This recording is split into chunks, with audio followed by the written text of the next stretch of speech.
For 1,000 years of cultivation, you stopped at nothing, all to become the world's #1. Your junior sister pursued you for 100 years, yet you stripped her of her cultivation without question and expelled her from the sect. Then, pretending to rescue the Fox clan princess, you made her fall in love with you, only to slaughter her entire clan of friends and take their demon cores. You schemed to marry the daughter of the heavenly demon sect, claiming to help her seek revenge, but instead killed her father and seized control of the sect for yourself. Through all these deeds, you calculated every move, yet never imagined that a single misstep would render your 1,000 years of cultivation utterly void. For the sake of cultivation, why did I resort to so many ruthless means? Tears streamed from your eyes as you lay disheveled on the ground. Who could understand the suffering of my past? ISNT, this just how the world is? Why? You cried out deliriously. Those first few decades after crossing over from Blue Star, you never spoke of them to anyone. It was that painful experience that changed you. Who truly understands? You repeated, until at last your magic was exhausted. No, your cultivation was gone, and you lost consciousness, sinking into darkness. In the endless darkness, you dreamed of your past life, your ordinary existence on Blue Star, and those early years after rebirth in the mortal world. So much time had passed, and all the important people, all those close to you, had been washed away by time. All the schemes and machinations of these long years had become meaningless. So be it in the next life, perhaps it would be better to live as an ordinary mortal. 6 months later, at the mountain pass of the Forget Dust sect, you trudged wearily toward the sect's main gate. Over the years, you've relied on a low-grade flying sword from your immortal pouch, powered by the spiritual energy stored in spirit stones, to make the journey back to the sect in just half a year. Your current state could hardly be worse. There's not even a glimmer of hope for restoring your immortal roots or starting anew. But you're exhausted. Having narrowly escaped death, all you want now is to return to the sect, retrieve the wealth you've accumulated in your cave abode over the years, and then retreat to some remote place to live out your days in seclusion. Elder Yen? How could this be? The two gatekeepers at the Forget Dust sect's entrance are stunned to see you.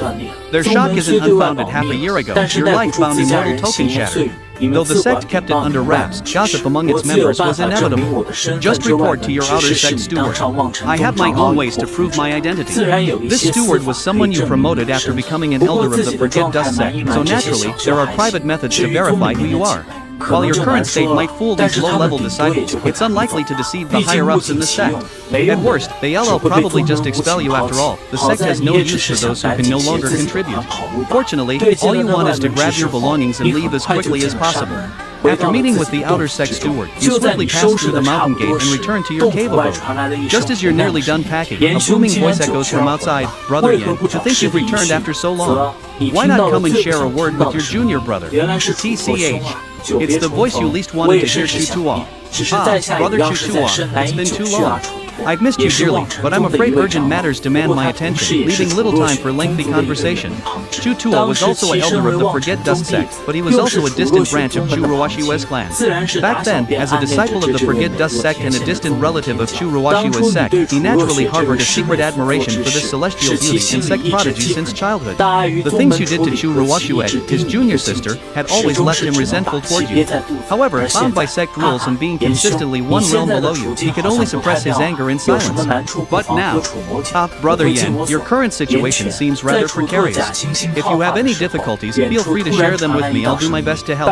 Just as Chutua was hypocritically probing for information, a voice suddenly rang out from afar. "Greetings, Grand Elder." The newcomer had white hair and, though appearing like a centenarian, carried an aura of refined elegance none other than the Forget Dust sect's Grand Elder, Daoist Wangming. No need for formalities. Chutua, you may leave. I have some matters to discuss with Yen Quan. The Grand Elder glanced at Chutua, a flicker of something unreadable in his eyes, before speaking. "As you command." Chutua seemed reluctant, but given the Grand Elderess status, he had no choice but to leave resentfully. "Elder." You sighed softly after seeing Chutua truly leave, then spoke to the Elder. "No need to say more. Having endured this tribulation, you must have gained some enlightenment. I advised you before, but you wouldn't listen, and thus you've ended up in this state. The path of immortality is elusive. We mortals are especially prone to losing ourselves in the web of cause and effect, doomed to eternal suffering. Elder, Yen Quan thanks you for your years of guidance. Losing all my cultivation is the consequence of the choices I made. Having suffered this tribulation, the sect naturally owes you some aid. I wonder, what are your plans from now on? So many fruits now must follow their causes. You're tired, and you understand the pain and helplessness of this path of cultivation. I wish to withdraw from the world now. If I'm fortunate enough to survive this turmoil, I'll become a wandering hermit, traveling the mortal realm, seeing all the beautiful sights under heaven, and walking the path of ordinary people. The path of ordinary people. This old man also misses those days in the mortal world. Very well, pack your things, take what you need, along with the spirit stones and some treasures I've prepared for you. Consider it repayment for your years of service to the sect. There's no time to waste. Later, I'll personally use the sect's teleportation array to send you away. Thank you, Grand Elder. Several hours later, you've packed everything and stand upon a secret sect teleportation array. Moments later, the array activates, your figure flickers a few times, and then you vanish from the spot. At this moment, back in his cave dwelling, Tuwa began to grumble, but seeing his beloved's enemy in such a state lifted his spirits considerably. As he pondered, a cold glint suddenly flashed in Tuo's eyes, and a smile curled at the corners of his lips as he called out, "Someone come." "Master, what are your orders?" Tuo's disciples gathered before him within a quarter of an hour. Chu Hong, return to the clan and take the opportunity to let Ruoxue hear the news that Yin Quan has lost all his cultivation. As for the rest of you, Tuo smirked darkly, "Brother Yin Quan, the karma you brought upon yourself in the past is now due. Use your travels as an excuse to spread this news far and wide. But remember, be subtle, under no circumstances reveal my involvement." "Understood, Master." This counts as settling a years-old grudge, Chu Tuo thought to himself. After a dizzying spell, when you open your eyes again, you find yourself in a silent valley. "I've really had enough, heavens above. I'll never call you Grandpa again, because you clearly don't treat me like a grandson." At this moment, all the dignity of being a cultivation master is gone. Your true nature from past and present lives is fully exposed, which feels somewhat liberating. Well, take it one step at a time. If no enemies discover me like this, perhaps secluding myself in the mortal world and living as my true self wouldn't be such a bad outcome. With these thoughts, you stride forward and leave this place. Time passed in an instant, and another half a year passed. On this day, Yin Quan finally arrived at a large human city in hiding. Although he tried his best to avoid talking to immortal cultivators along the way, he inevitably came into contact with some of them when he exchanged spirit stones for supplies. One thing that surprised him was that the matter of his loss of cultivation had spread too quickly. It was almost as if someone was deliberately spreading the news. The continent where he was located was still far away from the Forgotten Dust sect. However, the information about his loss of cultivation on the Cultivator Intelligence Network here had already begun to be priced and sold exclusively to his enemies. However, the world of immortal cultivation, the weak and the strong fall on the well, these things are also very normal. "I'm like this, it's really a leaky house, Thinking like this, Yin Quan can only change the plan, first go to the big city, this kind of crowded place, to avoid a bit. Because now I have lost all my cultivation, no magic power, the enemy is difficult to use magic power to find traces. However, he was now no different from a mortal with no power in his hands, and if he was in the wilderness, he was really a bit insecure in this situation now. Stargaze City? Sure enough, it is imposing, and it looks boundless from afar. Simply, Yin Quan sighed in his heart. Wow, we finally arrived, so big, worthy of being a big city sheltered by the Star River sect. The exclamation of a fellow traveler on the side woke up Yin Quan. Star River sect, the sect where Chu Ruoxue is now? Thinking of Chu Ruoxue, Yin Quan was indeed unable to face this former junior sister again. Alas, all of this should be taken as retribution for me. With this thought in mind, Yin Quan took a step towards the city gates, but just as he was about to enter the city, a sudden change occurred. "Come to our starry glory city as a guest. Do you need to hide like this, Elder Yin Quan of the Forgotten Dust sect?" Accompanied by a few voices in the air, 4 or 5 people descended from the sky a few moments later. These people were all around Jindan stage cultivators, and some of the surrounding mortals who had never seen the world were already too scared to walk when they saw this battle. "The one in front is from the Starry Glory City Law Enforcement Force? And the few people in the back, isn't that the Star River sect's inner disciples' attire? Gosh!" For these few road-blocking cultivators, the surrounding mortals and lower-ranked cultivators gave their identities a clean rake over the coals with your words. And their target's right to speak logically became the focus of the scene. Forgotten Dust sect? You've heard of it? Do you? Not really, it seems to be a medium-sized sect on a continent in the south. Words. Quan looked around. Inside he had already concluded that today it would be hard to avoid some tossing and turning. "Since when did you guys start to know about spying on my movements? You guys are good at hospitality." Yin Quan pretended to be calm and spoke indifferently. Even though the news that he had lost all his cultivation had already spread, but whether it was true or not, no one had ever really verified it. This might also be the reason why they didn't dare to make a direct move on the road. "Senior, you are somewhat overstating things. Isn't the duty of us people to guard this Stargaze City?" For a high-ranked cultivator like you to appear in this vicinity without notice, we naturally have to investigate the motives. The other halberd-wielding man at the forefront stepped forward and said, "Oh, this attitude, it's obvious that he's going to invite himself for tea, but the Star River sect, a large sect, shouldn't be so bad as to take advantage of people's danger.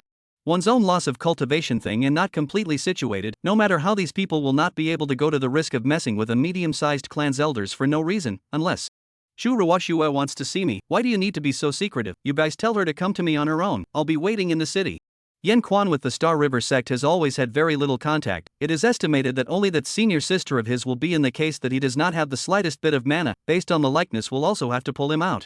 "Senior brother, you're as smart as ever." Suddenly, a figure flashed behind Yen Quan, followed by a warmth.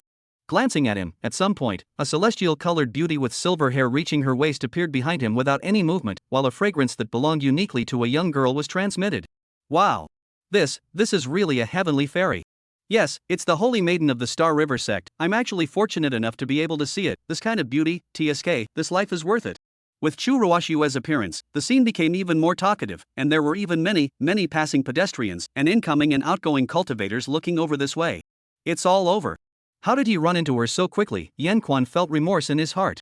He originally just wanted to drag to be able to enter the city first, and then take the opportunity to get rid of those people, and then hurriedly slip away himself. But now, it doesn't seem good to catch up here. "Senior brother, Schwer really misses you. Let's change to another place and talk slowly, okay?" Chu Ruwashua's beautiful eyes moved slightly, and she got close to Yen Quan, whispering to him in a voice that only he could hear clearly. And while her delicate body moved forward, she also deliberately sent out a gust of mana pressure, pressing down on Yen Quan's mortal body at the moment. "Do I still have room to refuse?" Yen Quan's entire body seemed to be oppressed by a 1,000-pound boulder. His body's tendons and bones were so uncomfortable that it seemed as if they were about to fall apart, and he could only grit his teeth and insist on saying this sentence under the cold sweat that was pouring out of his eyes. "No, retribution negative man." Chu Ruwashua cold voice back, mana pressure again a few points heavier. And this scene in the eyes of the onlookers is just this beauty like heavenly fairy saint girl whole person pasted to this strange man body only, suddenly caused a burst of red eyes. However, a few moments later, Chu Ruwashua hit a haze light to illuminate the two disappeared in place. 04 Senior brother, if you don't want to be punished, then be good and obey. Inside the city of Starburst City, in a luxurious courtyard of the city lord's mansion. At this moment, inside the luxurious house, Yen Quan, who had been suppressed by Chu Ruwashua's mana, was panting heavily, with a bloodstain coming out of the corner of his mouth, and collapsed limply on a seat. If it wasn't for the fact that his physical body at this moment was still far beyond that of an ordinary mortal, I'm afraid that he would have already been a puddle of blood. "Senior sister Chu, why don't you use a little more force and simply crush me there and then to ease your heart's hatred?" Yen Quan raised his tired eyes to look at Chu Ruwashua and said. Compared to the Star River sect's holy maiden who was now permeated with coldness before his eyes, Chu Ruwashua had clearly been a silly white sweetie who had been calling after him as a senior brother all the time. Chu Ruwashua didn't pay any attention to Yen Xuan's provocation, her silver-colored hair swaying slightly as she gazed condescendingly at the wretched senior brother in front of her. Joking aside, after she had just tested this senior brother in front of her and knew that he had truly lost all his cultivation, how could she let him die so easily? Originally, she had long wanted to kill the Forgotten Dust sect to avenge the revenge of that year, but her father, who was also the Chu family's principal, did not agree, so she had been delayed. But now, senior brother, guess what Schwer wants to do the most now? Chu Ruwashua's figure flickered, and after a few shadows surfaced, but she directly straddled and sat on Yen Xuan's body. She used her petite body to press Yen Quan underneath her, and then said to Yen Quan with a playful expression. At the same time, she placed her right index finger on Yen Quan's chest and gently gestured, charmingly, as if the woman was flirting with her sweetheart. But in reality, it was only pouring her extremely cold immortal chi into Yen Quan's heart through her fingers in a fine manner, stirring his heart without destroying it. Feeling the unbearable strangling pain coming from his heart, Yen Quan was sweating all over, his hands instinctively raised up and pushed and shoved Chu Ruwashua's thin waist without a care in the world, trying to push her off his body. However, all of this was to no avail. At this moment, Chu Ruwashua's cultivation had already reached harmonization spirit, which was just one major realm lower than before the accident with Yen Quan. And the current Yen Quan was simply an ant in front of her. Chu Ruwashua, kill or die as you wish, there, if you have the ability, don't torture people, Yen Quan muttered, his vision had begun to blur a bit, and he was about to pass out from the pain. Does it hurt, senior brother? Ha ha ha ha ha. This amount of pain is nowhere near a millionth of the pain you inflicted on me when you abandoned me in the first place. But look at you now, senior brother, where's your great Tao? Where did it go? Ha ha ha ha, right now, you're only left with a wasteful root, ha ha ha. Chu Ruoxue contemptuously looked at the man in front of her, stopped the action in her hands, the corner of her mouth emerged an arc, her delicate body happily moved, the curve is obvious, tantalizing heartstrings. Nihai Yanquan, although he could see in the first person that the stunning beauty was making a gesture on his own body, he had no interest in appreciating it, and only out of instinct he powerlessly pushed and shoved Chu Ruoxue with both of his hands. Senior brother, what are you doing with these hands? How about this? If you can push me down, today's punishment will end here. Oh, maybe Schwer will even give you a little reward. For Yanquan to touch her body, Chu Ruoxue didn't care in the slightest. Instead, she approached Yanquan's ear and exhaled hot air, provoking him. If other people who knew Chu Ruoxue saw what she was doing now, they would definitely prefer to believe that it was an outsider in disguise. Why? Because although Chu Ruoxue had been burying her heart in love and hatred all these years, she was ultimately a great clan's daughter, and in front of outsiders, she was also the posture of the clan's saint daughter. Most of the passers-by who have seen her, suitors, masters, family members of her evaluation of a clear color are very kind, reliable, resilient, heavenly beauty. Everything she showed today after meeting this senior brother who had lost all his cultivation might be the result of the grudges she had deposited over the years erupting all at once and starting to slowly distort her character. Who? Yanquan exerted his strength, but Chu Ruoxue did not move at all. The result was that a few quarters of an hour down Yanquan could only feel the softness in his hand but could not move Chu Ruoxue by the slightest bit. Senior brother. Can't imagine that you still have such a colorful heart? Suddenly Chu Ruoxue let out a cry of alarm, straightened her body, glaring at Yanquan with a face full of blush. At this moment, there was a moment when Yanquan saw that little senior sister from before again. You even snooped into my sea of consciousness, Chu Ruoxue, you've gone too far. Yanquan pretended to be alarmed. He knew that Chu Ruoxue was now peering into his sea of consciousness. In order to prevent her from continuing, he could only forcefully show her some juvenile images. I'm wrong. Bah. Just look, so what? Yanquan, I now honor you as a senior brother. Do you really think you're still my senior brother? Chu Ruoxue came back to her senses, her beautiful eyes glaring angrily. With your current situation and falling into my hands, I can do whatever I want to you. And those nasty, sordid things that you think about inside your head that you want to do to me are your own thoughts. Words right numb, he was sure that 100% of his mind was filled with painful feelings and ideas on how to escape. How come she didn't care about that at all? And again, this was just the next best thing to keep her from continuing to snoop. It's not like he was actually thinking it himself. Me? Jaja, what kind of holy maiden of a prestigious sect would say such things and do such things? Words' power at this moment is also powerless to argue reason. Now he only wants to know what Chu Ruoxue will deal with him. If you want to kill or die, just hurry up. Everything is because of me. The big deal is that this life will compensate you. Yanquan muttered breathlessly, tiredly looking at Chu Ruoxue who had been sitting across his body. You would like to seek a quick death. Do you really think that the hurt you brought to me is something you can result in once you die? Chu Ruoxue angrily snapped, as if Yanquan's words had touched her great scales, and then she bent down again and began to torment Yanquan by using the method of immortal qi pouring into her body and stirring her organs. During this period, Yanquan was naturally in a lot of pain, several times on the verge of fainting were Chu Ruoxue with magic power to wake up to save. So repeatedly down a few hours, words right as again have a large Dao heart is also to the degree of fragmentation, and he also knows that now is not the time to come hard. Senior sister. Snow, I was wrong. Yanquan, whose body was drenched in sweat, muttered in agony. He sort of realized that this was not what it used to be. The current Chu Ruoxue was far from the stupid white sweetness from before. If he didn't do something about it, just based on what he had just observed of Chu Ruoxue's increasingly morbid smile and anger, she would probably torture him until the sun rose tomorrow. It was also true that the revenge of wasting his cultivation, how could he put it down easily? Right now he just hoped that Chu Ruoxue would be able to be lenient, and it would be best to give him a pain in the ass. Now you know to call Schwer? Does it hurt? How much does it hurt? Come, say it with senior sister to hear. Hearing Yanquan beg for mercy, Chu Ruoxue also stopped her hand movements and used her small hand to pinch Yanquan's face with interest so that she could look at him. Very, very painful. Yanquan put down all his dignity and opened his mouth with a dead heart. It didn't matter, as long as this nymphette didn't torment him anymore, now she could only go along with her however she liked.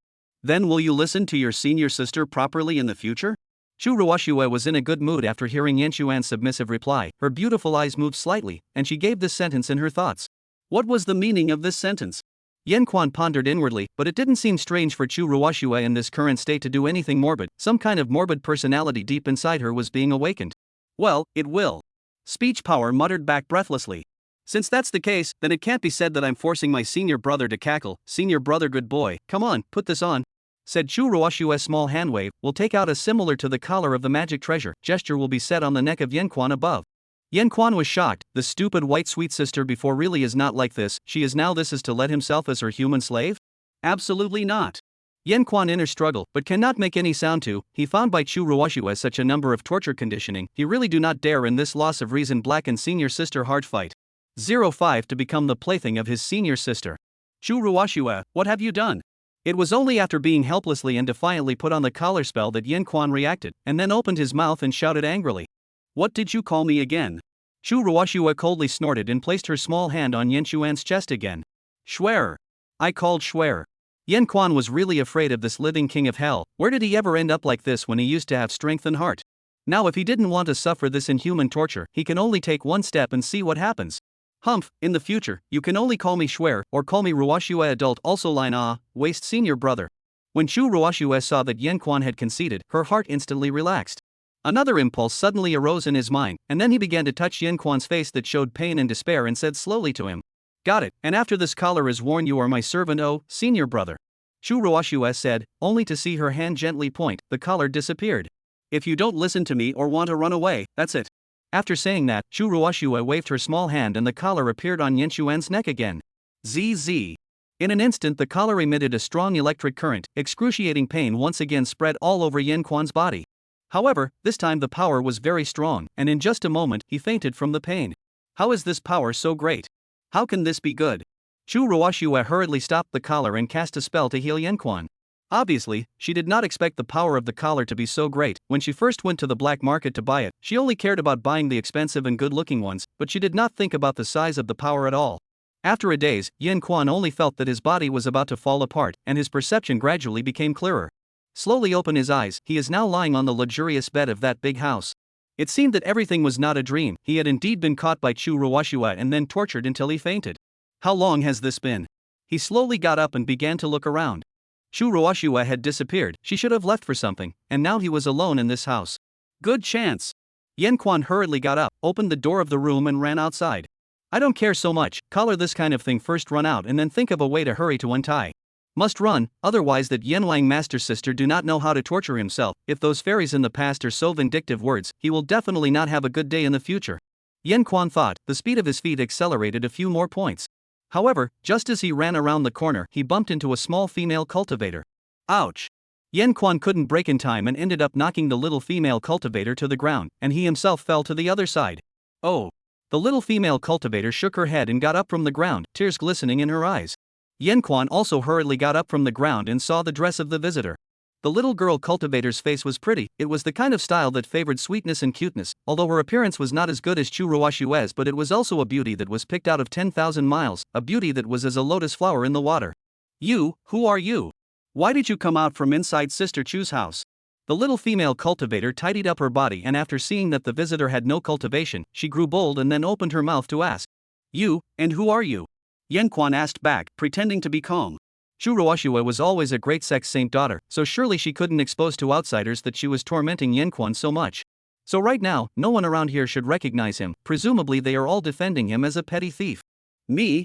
I'm the daughter of the Starry Glory City Lord, and also the disciple of the Star River Sex Elder Xingli Fairy, the cousin of the famous Star River Sex Holy Daughter, the Ice Fairy who chopped off 4 demons with a single sword. Chu Ruoshua. Stop, you're talking about someone else for half a day, let me ask you what's your name? Listening to the young girl's burst of glutinous and chirpy speech right also couldn't stand to interrupt her. To give her such a delay, when Chu Ruoshua came back, I'm afraid that I will be tortured again. You little thief, listen up, this young lady is called Chu Ningning. The Chu family again? Annoying, nowadays he wants to run out of this city lord's mansion alone can be too difficult, if he comes to a more reckless guard estimated that he would have already been killed by a few strokes. I surrender, I came to steal the property. Now that you've caught me, well, take me outside the mansion with the officials. After pondering for a moment, Yan Quan realized that if he wanted to leave safely now he might only be able to borrow Chu Ningning's hand first. Who are you bluffing? Which little thief dares to come here to steal, and with such a low cultivation level? Simply don't know how to live. I see that you've been wrapped up in lust and have come here to try to plot against Sister Chu. I've seen many people like you, but this is the first time I've seen someone like you who isn't afraid of death with such a low cultivation level. The little female cultivator stared at Yan Quan and sized him up, gushing as she circled around beside him. Stop. Stop. Auntie, I'll say whatever you want, but can you take me out now? I'll admit whatever you say, okay, I just want to go to the government office now and properly admit my mistake. Yan Quan opened his mouth and begged. Ah, sister. Come quickly, I caught a little thief. Suddenly, the little female cultivator stopped and greeted behind Yan Quan. Done. Yan Quan only felt a coldness approaching behind him, and although he was reluctant, but he still turned around to look. Only to see a beauty with flowing green clothes and silver hair and green eyes was standing in front of his eyes. It was none other than Chu Ruoxue. Damn it! Yan Quan cried out in his heart that it was not good, and then he wanted to take a step and run. But before he lifted his legs, he felt as if his feet were fixed, and looking down, his feet had actually been frozen. Sister Chu, luckily I caught him, or else I would have given him a run for his money. Hee, don't you have to praise Ninger? Aha, Ning is awesome. Chu Ruoxue looked calm, patted the small head of Chu Ningning who had come forward to claim credit, and spoke. Hiss. Lord, listen to my explanation. At this time, Yan Quan also learned to understand that dealing with the current Chu Ruoxue, one could only be submissive. However, Yan Quan thought about it. It is possible to borrow the hands of others, to spread the information that he was caught by Chu Ruoxue and forced to be a slave. That's why he intentionally called Chu Ruoxue, so there will definitely be people who will come to ask for a statement. There were still friends he had made in the past, not so much as to see death. My lord? He's a human servant of your sister? When did you take in a human servant, or a man, sister? Could it be that, sister, you finally couldn't bear the loneliness? Oh wow. TT. Before the words were finished, Chu Ningning was struck by a hand knife and could only resentfully eat the pain and shut up. Husband, it's all your fault for running around and causing others to misunderstand. You have to give me a good explanation. Husband? He is sister's husband? Ha? Chu Ningning couldn't believe her ears and couldn't help but open her mouth to ask again. However, there were countless people pursuing Chu Ruoxue, and outstanding people abounded among them, so there really was no need to find a manservant. Well, you little thief, do you have any handle on your sister? Ouch. Chu Ningning was just about to go forward to question the right of speech when he received another blow of Chu Ruoxue's hand knife. Don't be rude to your brother-in-law. Chu Ruoxue opened her mouth and said, her expression and tone very natural and gentle, as if she was already a virtuous wife and mother. So that's how it was. Yan Quan knew, this Chu Ruoxue used to be like this. In front of outsiders, she would always maintain her gentle and courteous demeanor, and only in front of him would she splash and roll around, crying and pampering.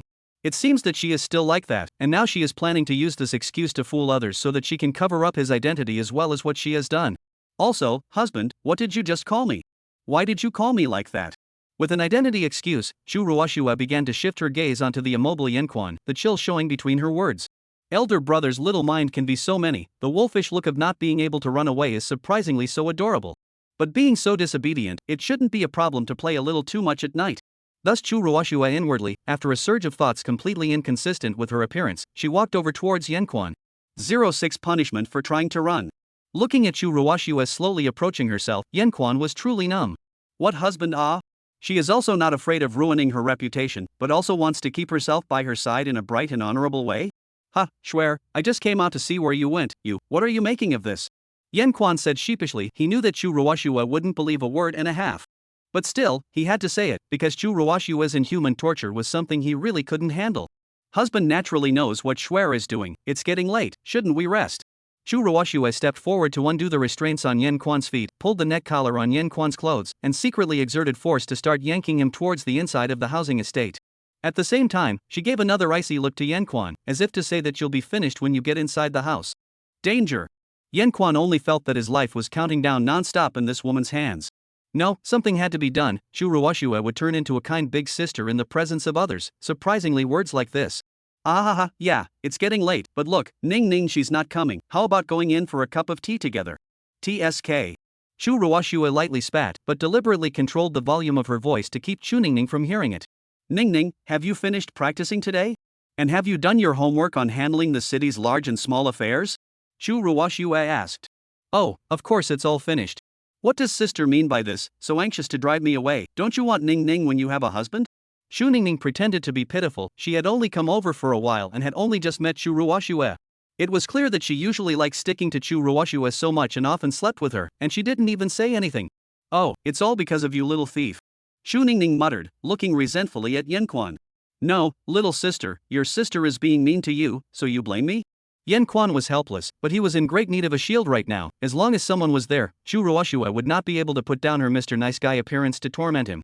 Schwer, just drink tea together, this is also the way of hospitality. Yan Quan looked towards Chu Ruoxue and opened his mouth to argue. Then listen to husband. Chu Ruoxue said back, smiling warmly at Yan Quan, soft and beautiful. Seeing that she's gone, who else can save you? Chu Ruoxue cast a spell to transmit her voice, intimidating to Yan authoritative. Senior brother had already turned into a little punk who had to use a girl as a shield. It was really cute. How could Yan Quan know that his own stance of conceding defeat had instead provoked Chu Ruoshua's pathology even more? In the past, the lofty, public and unselfish eldest brother, the dictatorial, forgetful and negative man for the sake of profit, even had the appearance of today? Chu Ruoshua felt that perhaps it was far more cost-effective to temper Wan Yuan and turn him completely into a little trash than to torture him off. Hoof.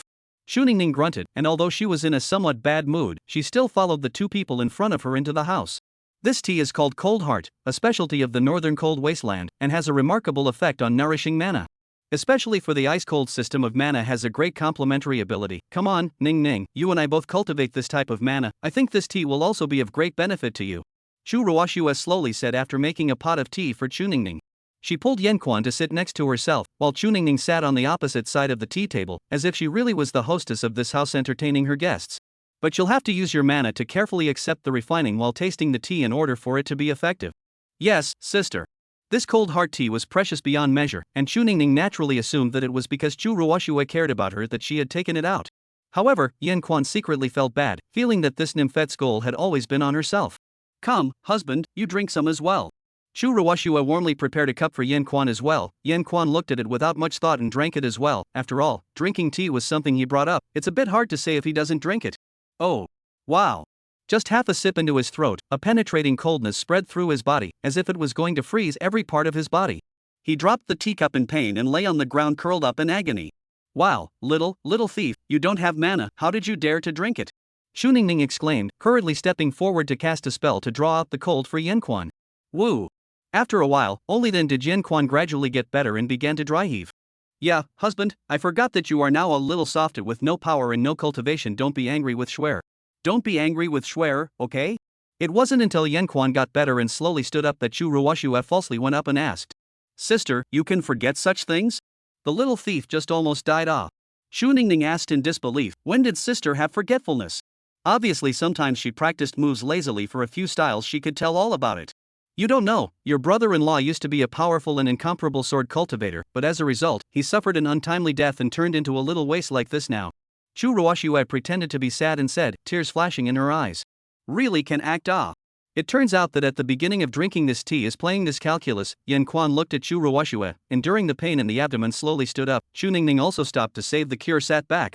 Moreover, after Chu Ruoshua once again reminded Yan Quan that he had lost all his cultivation as well as humiliated him in this way, his inner self-esteem was instantly dealt a great blow. Okay, Chu Ruoshua, so not human right, then I'm not human either. Clearly a little softy. Looking at Yan Quan with a pained face as he sat back down again, Chu Ruoshua softly provoked. But the fact that he could honestly sit back down after being tricked by himself was commendable. It seemed like his conditioning was still useful. Chu Ruoshua, since I can't refine it, why don't you drink it and feed it to me after you've refined it? How about it, my good wife? Since she was going to be so disgusted with herself, then she didn't care. Anyway, she was just a rotten life right now. It was just a fight for her breath. This. Chu Ruoshua pretended to be embarrassed, making Yan Quan think that he had succeeded, then turned his mouth. Ning is still here. Schwer is afraid of being shy. You're still afraid of being shy? You're basically an invincible, dark and bad woman who's blackened to the end. Yan Quan inwardly spat, his mood even worse. He didn't expect Chu Ruoshua to seem like she didn't care at all about how others misunderstood that there was something between him and her. Sister, you guys. Xu Ningning was even more on pins and needles, so she was a part of her sister's flirtation with her brother-in-law? Xu Ningning, your sister is actually particularly reserved, don't be weird. Oh. Chu Ruoshua, you even want to screw around like this, then don't blame me. Yan Quan secretly made some sort of determination in his heart, and then opened his mouth. In the past, I remember once, I was seriously injured by a demonic beast and fainted in the past. It was your sister who whisked away the people arranged by the master, then she took care of me herself. Since I had been in a coma, she secretly kissed me at that time, but I had actually woken up long ago at that time. What? Chu Ruoshua was so shocked that the teapot in her hand almost fell to the ground. He was actually awake? No wonder he suddenly moved after he stuck his tongue out at the back, asshole. Xu Ningning looked at Chu Ruoshua's face full of blush but without words to retort. She was also shocked. She really hadn't known that her ice-immortal sister would do such a thing. And Yan Quan looked at Chu Ruoshua. Finally eat defeat, heart big fast, is your own choice, don't blame me. Your sister used to always sneak into my house, on the surface said to help me clean. In fact, my room has always been placed in the shadow retaining stone. Once she took my clothes, in my bed. Bang! Chu Ruoshua pressed a cup of steeped tea on the table with force. Her face was covered in red, her expression was flustered, and her breath was disorganized. Yan Quan and Xu Ningning were naturally both frozen in fear, not daring to squeak. That's enough, husband, if we continue, the tea will get cold. After saying that, she took a cup of tea into her mouth in one gulp, and without waiting for Yen Quan to react, she directly pulled his collar with an upward hand. In the next moment, the two mouths were joined. Yen Quan only felt a delicate aroma and a young girl's fragrant orchid on his mouth, the tip of his nose roaming, the wet and warm touch melted between his lips, his whole person's head instantly went blank. 07 Strange thoughts of a blackened senior sister.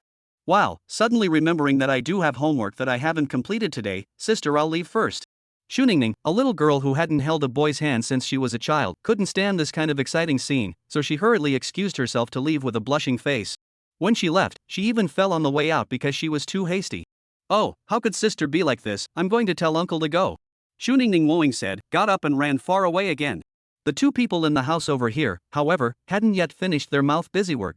Yen Quan was also numb. By the time he came back to his senses, those refined cold heart tea had long been in his throat, but Chu Ruoshua did not have the slightest intention of separating.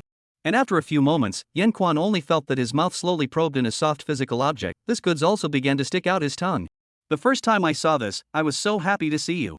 Chu Ruoshua's face was even more red at the moment. She didn't know what the hell she was doing. Anyway, it was just when the head of Chi came up, she did that.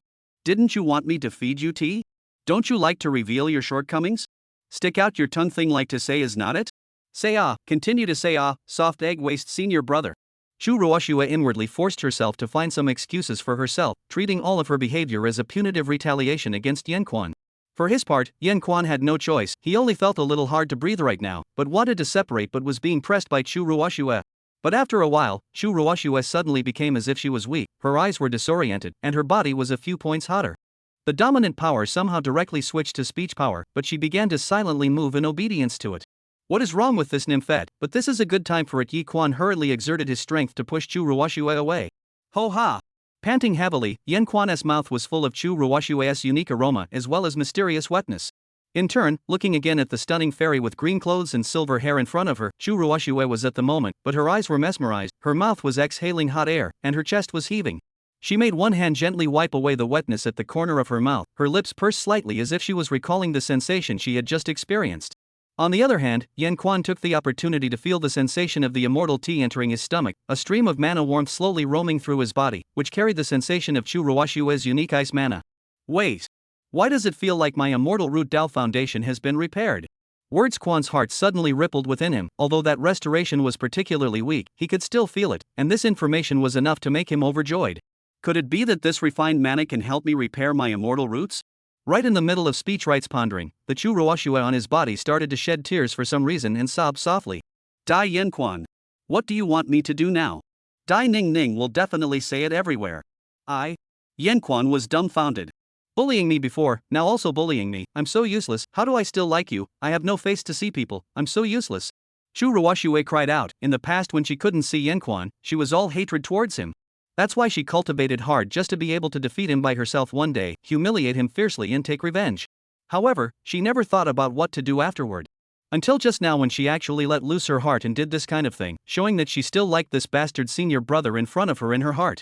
She cried about her own indiscretions, and even cried about words of power's abandonment of her.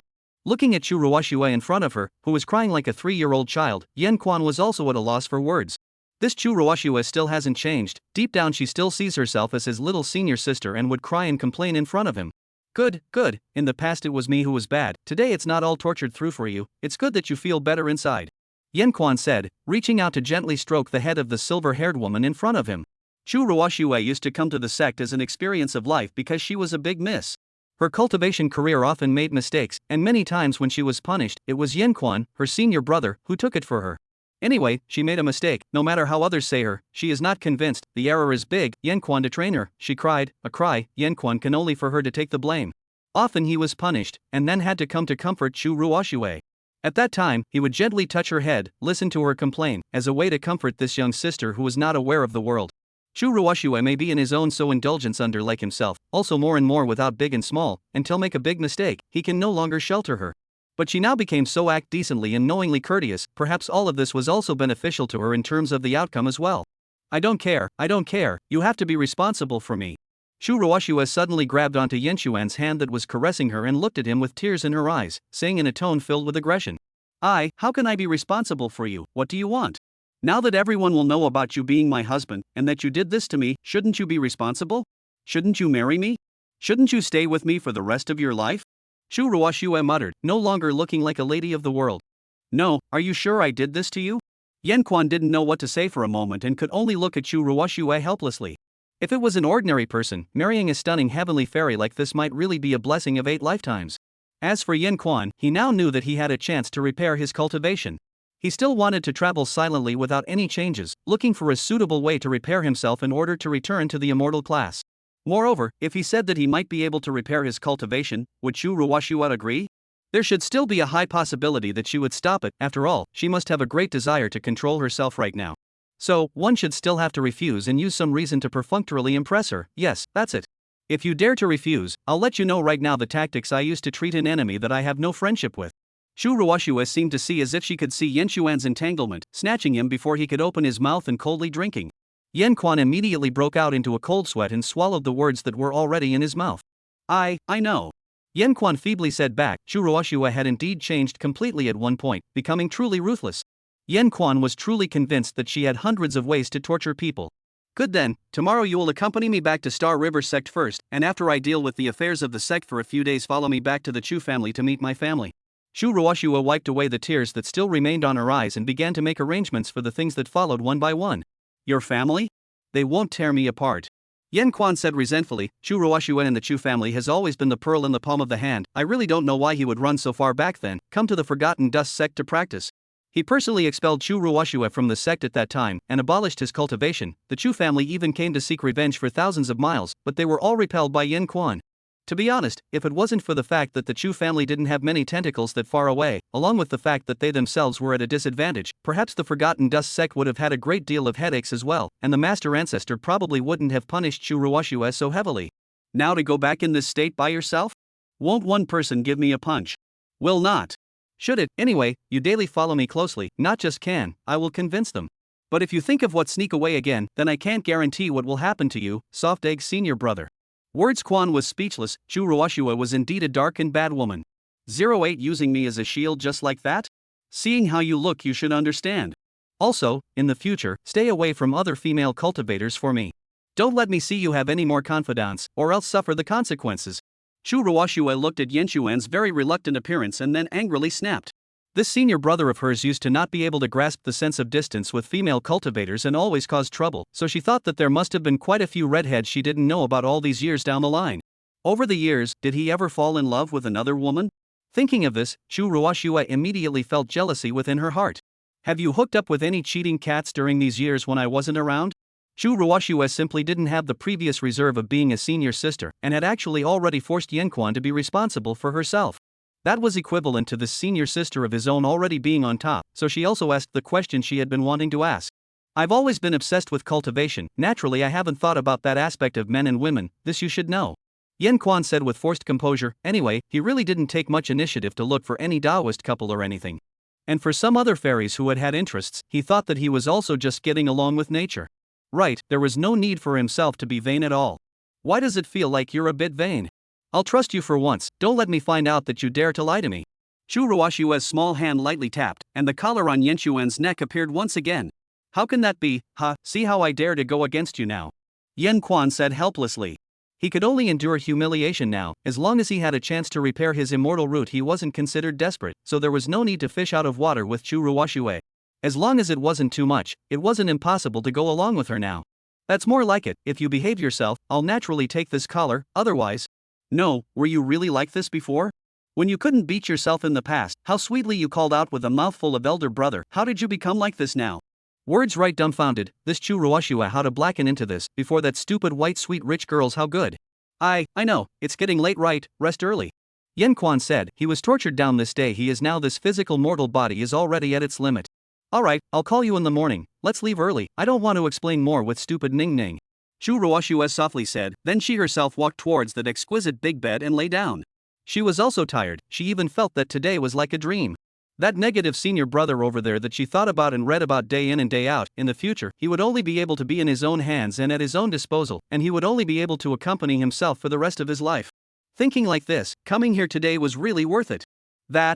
Where do I sleep? Yen Quan walked over and said, "This room is just a bed, although it's fine to sleep on the floor by oneself, but one always has to ask Chu Ruoxue. Since I secretly did those things before, you know. Then also pretend what reserved, do not see here just a bed? What does this mean?" Words power. To be honest, he was obsessed with practicing cultivation in his life, how many mind tricks he could think of. But the mind of the girls he is really confused, so that he sometimes engaged in mind trickery instead easy to be misunderstood by them. Then I'll sleep on the floor or on the seat next to me. TCH, whatever, dead wood.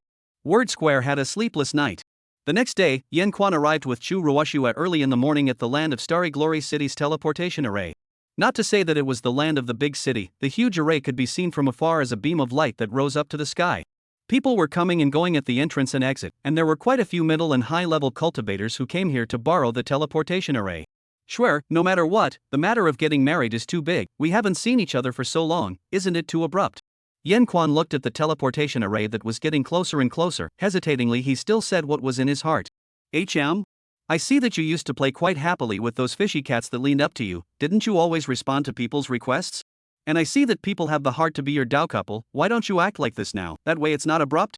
Chu Ruoxue said back, remembering some of Yen Quan's windy past at that time, she was now angry again. Yen Quan was also speechless, that used to be all about interests and some female cultivators helping each other. Although it was true that some had that kind of thoughts, but he was definitely purely greedy for benefits. Fairy Chu? What a coincidence, ha ha ha. As soon as Yen Quan and Chu Ruoxue arrived at the entrance of the teleportation gate, they met several people head-on. The one who opened his mouth to greet them was a good-looking white-faced scholar, born with a good appearance, holding a white fan, dressed extravagantly, and looking like a clan sex facade descendant. "Ah, holy maiden, Dao Friendsong, and I just met here again, not expecting to run into you." A person behind the white-faced scholar stepped forward and said, "Lin Fan, you're the one who told Song Li about me using the teleportation array today, right?" Chu Ruoxue coldly shouted at that person.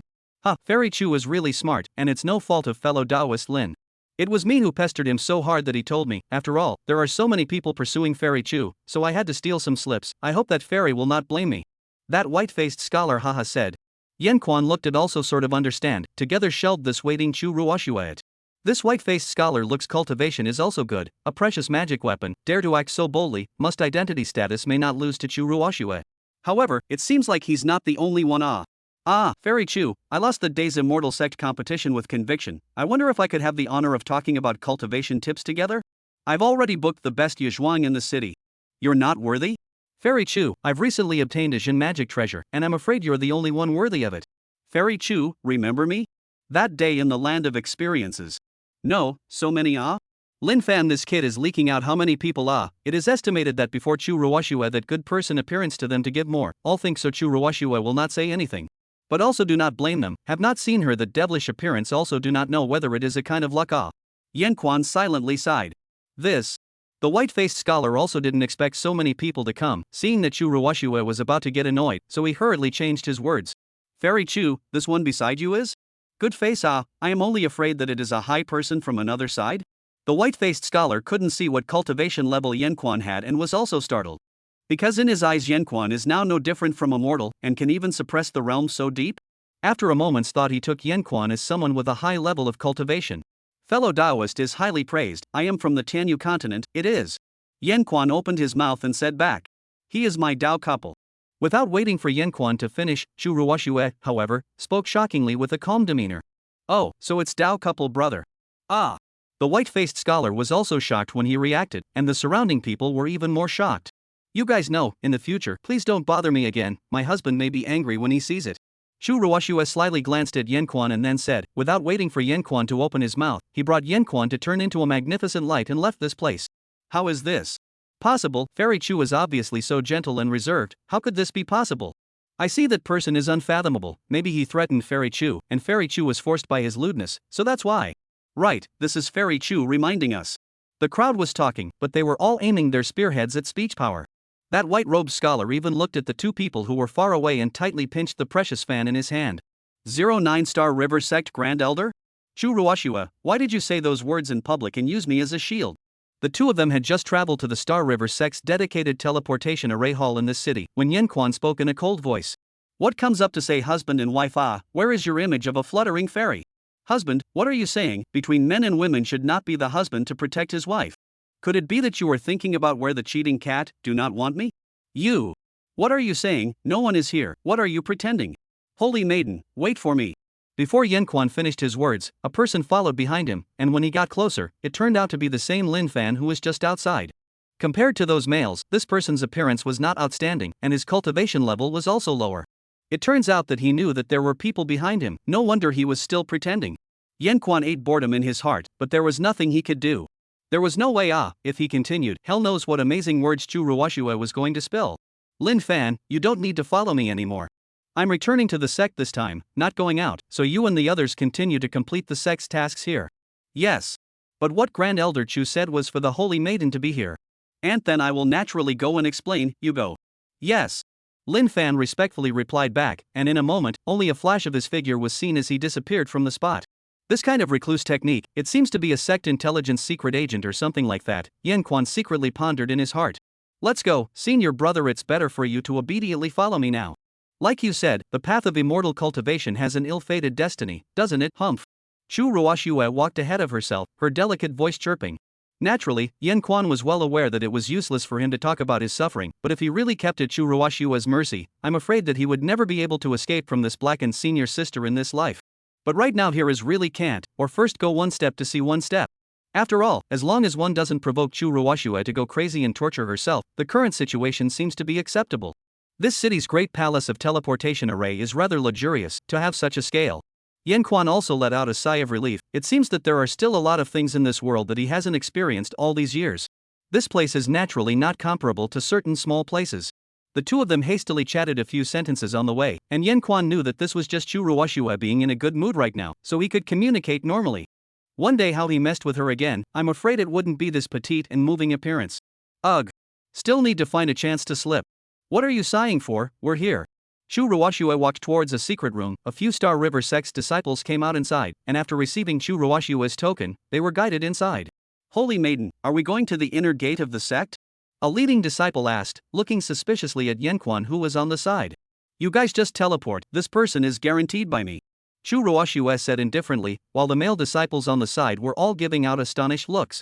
Although these ordinary deacon disciples knew that they were not worthy of Chu Ruoshua, but looking at the fact that there was nothing strange or special about Yanquan, and that he was able to get that close to the Holy Maiden, all of them momentarily had the feeling that the goddess had been tarnished. Hey, what kind of vision is that?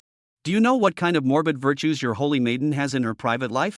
However, speech rights were also commonplace, and without saying anything more followed Chu Ruoshua into the portal of the teleportation array in the center of the chamber. Under the urging of a strange incantation and mana, the small teleportation array emitted a beam of white light that enveloped the two. In the next moment, the light flashed and the two disappeared in a moment. Let's go, what are you waiting for? Chu Ruoshua softly said. A few moments later the two were already inside a stone hall, and further out was the interior of the Star River sect that spanned several large mountain ranges. Worthy of being a great sect, it even has such a high-level teleportation array. Yanquan opened his mouth and said, inside such a large sect there must be strong people across the board, if one wanted to escape in a dignified manner that was simply a pie in the sky, which meant that one would most likely be in a place of no return if one went further. Chu Ruoshua, I've unexpectedly lost all my cultivation, I'm already an invalid, I don't have any value now. At best, it is just a vent for you to avenge the hatred of that year. Why do you need to talk about marriage again and watch me live in pain like a mortal? If you want to kill me, 100 hate, then do it, otherwise there is no need to limit me to this. Speech power said, but the heart is still a little unsteady. This time is considered to go out of the way, with a little tough attitude, see if there is a little miracle. Because if he can regain his freedom, then he has hope to retrace this immortal path. You. Oops. When did my Shwe come back? She didn't even say anything to me in advance. Really quickly let me give her a hug. Chu Ruoshua was just about to open her mouth. The hall will suddenly come a burst of delicate voice, followed by the appearance of a beautiful woman. This woman appearance Shwe, body exquisite, is also a bit of a proper stunning fairy. Aunt, I don't want it. When the beautiful woman saw Chu Ruoshua, it was as if she had beaten chicken blood, rushing up to be hugged. Chu Ruoshua, on the other hand, flashed away as if she was resisting. Shwe, you dislike me. I'm going to sue Sister Yang. Sister Yang? Wasn't it Chu Ruoshua's mother, Yang Shui of the Tianhaiyang family? Yanquan naturally knew of this reputable Mrs. Chu. Alas, these great families with a long heritage, that's how it is. A strong is a strong combination, making it impossible for a lone cultivator like him to fight against it. When I was a child, I obviously gave me a hug and kiss every day. You are so beautiful, not cheap me, is it cheap outside? Ha, who are you? Words right, feelings you just found me off? The beautiful woman glanced curiously at Yanquan, which brought a lot of pressure to Yanquan's ruined body. Mortal? No, there is cultivation, but it's already broken. What kind of trauma is this? Who the hell are you? The beautiful woman Shuref Shushu speech right obviously regarded him as a spy who broke into the clan. A person who has lost all his cultivation even appeared here in the clan's important place. It really can't be said. No, is it possible that I am with your Shue? Auntie, he is with me. Shu Ruoshue hurriedly said, but did not unbind Yanquan. This bastard's senior brother was better off letting him suffer more. However, Shu Ruoshue did not expect to see Chuyu so soon. This Star River sex, one of the great elders, her cultivation had already reached the late Mahayana stage, facing her in a serious state. Shu Ruoshue was also feeling the pressure. Shue, didn't I say it? Without reaching the heavenly void realm, you are not allowed to find a man. Look at you, you are only at the early stage of transformation. Don't you want to take revenge? Have you forgotten about that asshole senior brother of yours before? I heard that he was already in the middle stage of the heavenly void realm a few years ago. Shuyu admonished, for her own or this niece, no matter it is the overwhelming appearance or unparalleled cultivation talent, she likes it so much that she usually pampers it even more. However, it was the favor in herself and the family that made her capricious to travel 10,000 miles to practice, and the result turned out to be something like that happened. At that time, I was going to help you to go and kill that brat with a slap, but you clamored for your own vengeance. Have you forgotten? Shuyu continued to speak. How could she possibly let her precious niece go down the wrong path again? However, Yanquan was a bit flustered. It seemed like he was right in thinking that this Chu family would be no good to him. Of course I haven't forgotten, Aunt. Ask him yourself what his last name is. Shu Ruoshue hugged her chest and said, Chu, Elder Chu, listen to me. Back then I actually had no choice. Yanquan laughed bitterly. It seemed that today would be the day he would have to enter the wheel of reincarnation again. Can you also have a heartache? You are the forgotten dust sex Yanquan? Shuyu asked suspiciously, and at the same time, he also increased his mana fixation by a few points. Aunt, you lighten up. If this pinches Yanquan bad, the one who suffers is still Chu Ruoshue herself. Yes, late generation back then is really helpless. The patriarch forget dust Taoists at punishment. Late generation is only the executor. If I don't come, there will be others. Forget dust that old undead. Even if it is his own hands, touching my Chu family's pearl, it is also necessary to make him lose layers of skin. Shuyu said angrily, adding a few more points of force, causing the bones of Yenshuan's body to emit a gurgling sound. Good, I've fallen so far. You guys can say whatever you want and torture however you want. Grand Elder Chu, if you have the model of a clan elder, you don't need to keep your hands off and give me a pain in the ass. Fine, then I will fulfill you. Shuyu returned, sending out a divine thought in a gesture to crush Yanquan into pieces. Auntie, stop. Chu Ruoshue was startled and hurriedly stepped forward to block for Yanquan. If you kill him, I'll ignore you for the rest of my life. Well. Yanquan's body was greatly injured and his mouth bled. Go on. Yanquan said coldly. The more this great power oppressed him, the more he was unconvinced. You. Ruoshue, get out of the way. No, I don't want it, Aunt. He's mine now, no one can touch him. Chu Ruoshue hurriedly said, her eyes flashing with tears for some reason, her expression flustered. You're worried about him? After so many years, I thought that your heart of heavenly frost had been cultivated to perfection, but I didn't realize that there was still a flaw left. This may be the reason why it is difficult for you to go further when you reach the transformation god. How did you reach the peak of the early stage of the transformation god? Clearly only a few months ago. Shuyu closed his mouth in the middle of his words, as if he was pondering something. I didn't. Anyway, the events of that year were also suffered by me. How to dispose of him should also be my right. Alas, you girl, perhaps this is also good for you. Okay, you take him away, at your disposal. Alas, don't cry, my little Shue. Shuyu said, went forward to hold Chu Ruoshue, gently wiped away the tears in the corner of her eyes, visible its love for Chu Ruoshue. And then it looked up and down at Yanquan, as if it had found something else. A trace of color flashed between her eyes, and then she unlocked Yenshuan's fixation. Well, if you have the ability, then. Shut up. Rubbish senior brother, just a stiff upper lip. Chu Ruoshue didn't care if Yanquan grunted and forcefully went up to heal his injuries.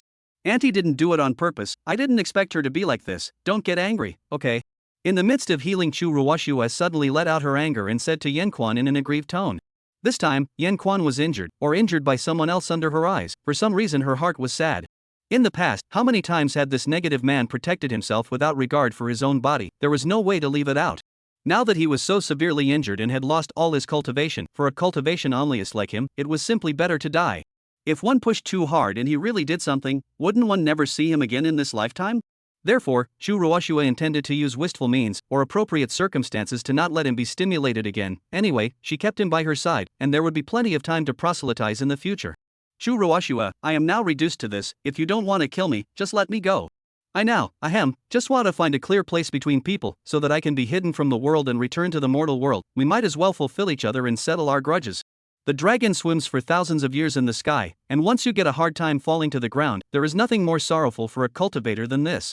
Shuyu also sighed back. She also felt that Yanquan was a bit pitiful. Return to the mortal dust. Are you looking at any mortal woman and want to return to the mortal dust, get married, and have children? Let me go, I return to the mundane, and you have your own radiant immortal path. That's a nice thought, but you're just something that belongs to me now. And I'm just a passerby in your life. You'll have unlimited achievements in the future. Do you believe I'll make that fishy cat go up in smoke and not be allowed to reincarnate? So? Not in the same channel, Fairy Chu? Moreover, Speechwright felt that Chu Ruoshue's eyes had darkened again at some point. This is? Next to her, Chuyu then stared in amazement. She realized that Chu Ruoshue's heart of heavenly frost had actually begun to build up into it again, and her cultivation had even vaguely risen. However, Chu Ruoshue's mana fluctuations were also starting to become unstable. The overflowing pure quality ice mana seemed as if it was going to freeze the surrounding space. Where is there any mortal woman? Chu Ruoshue, you calm down a bit. Yanquan hurriedly said. For some reason he always felt that Chu Ruoshue was much more dangerous than the Chuyu next to him, and why is it so cold?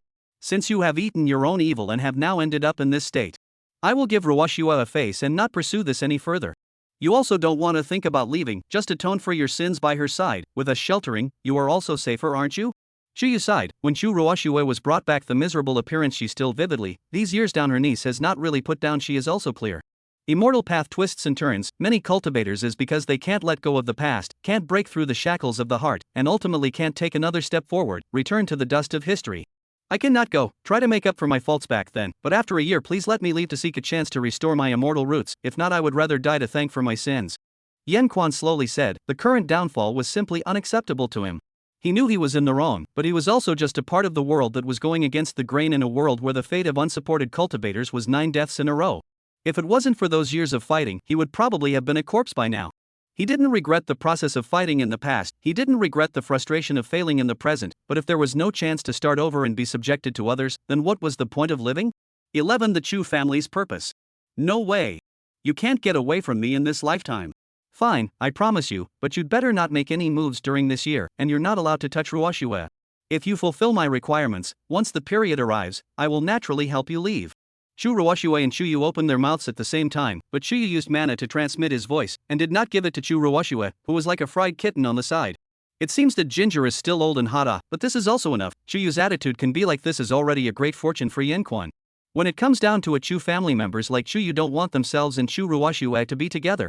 In the past, when Chu Ruoshue was still in the Forgotten Dust sect, they looked down on him, and behind his back, they even secretly found people to annoy him, not to mention the current self who has lost all his cultivation. But this is good, with Chuyu as a helper, stabilizing Chu Ruoshue this year should still be of great help. Alright, he won't dare to leave. In between Yanquan's thoughts, Chuyu then stepped forward and patted Chu Ruoshue's head, gently comforting her. Forgive him, he wouldn't dare. Chu Ruoshue hummed. Auntie, about the devil sect's recent whereabouts. Alright, I already know, although I don't know what they're active in recently, but there shouldn't be any big movements. Our Shueshue mission was completed really well, go back and rest. Yanquan, you stay, I have something to say to you. Auntie.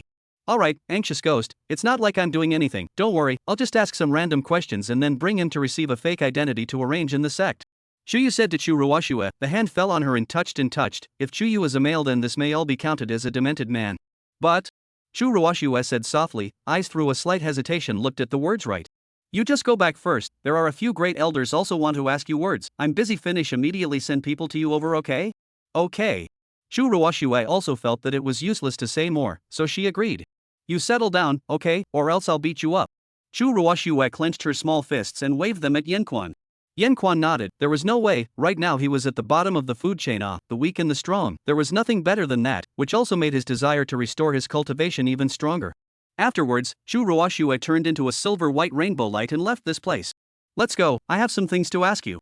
With his words closed, Chu also struck out a rainbow light to bring Yanquan to leave this place. Elder Chu was afraid that he had already predicted that I would be brought to this place, and the things he wants to ask shouldn't be that simple.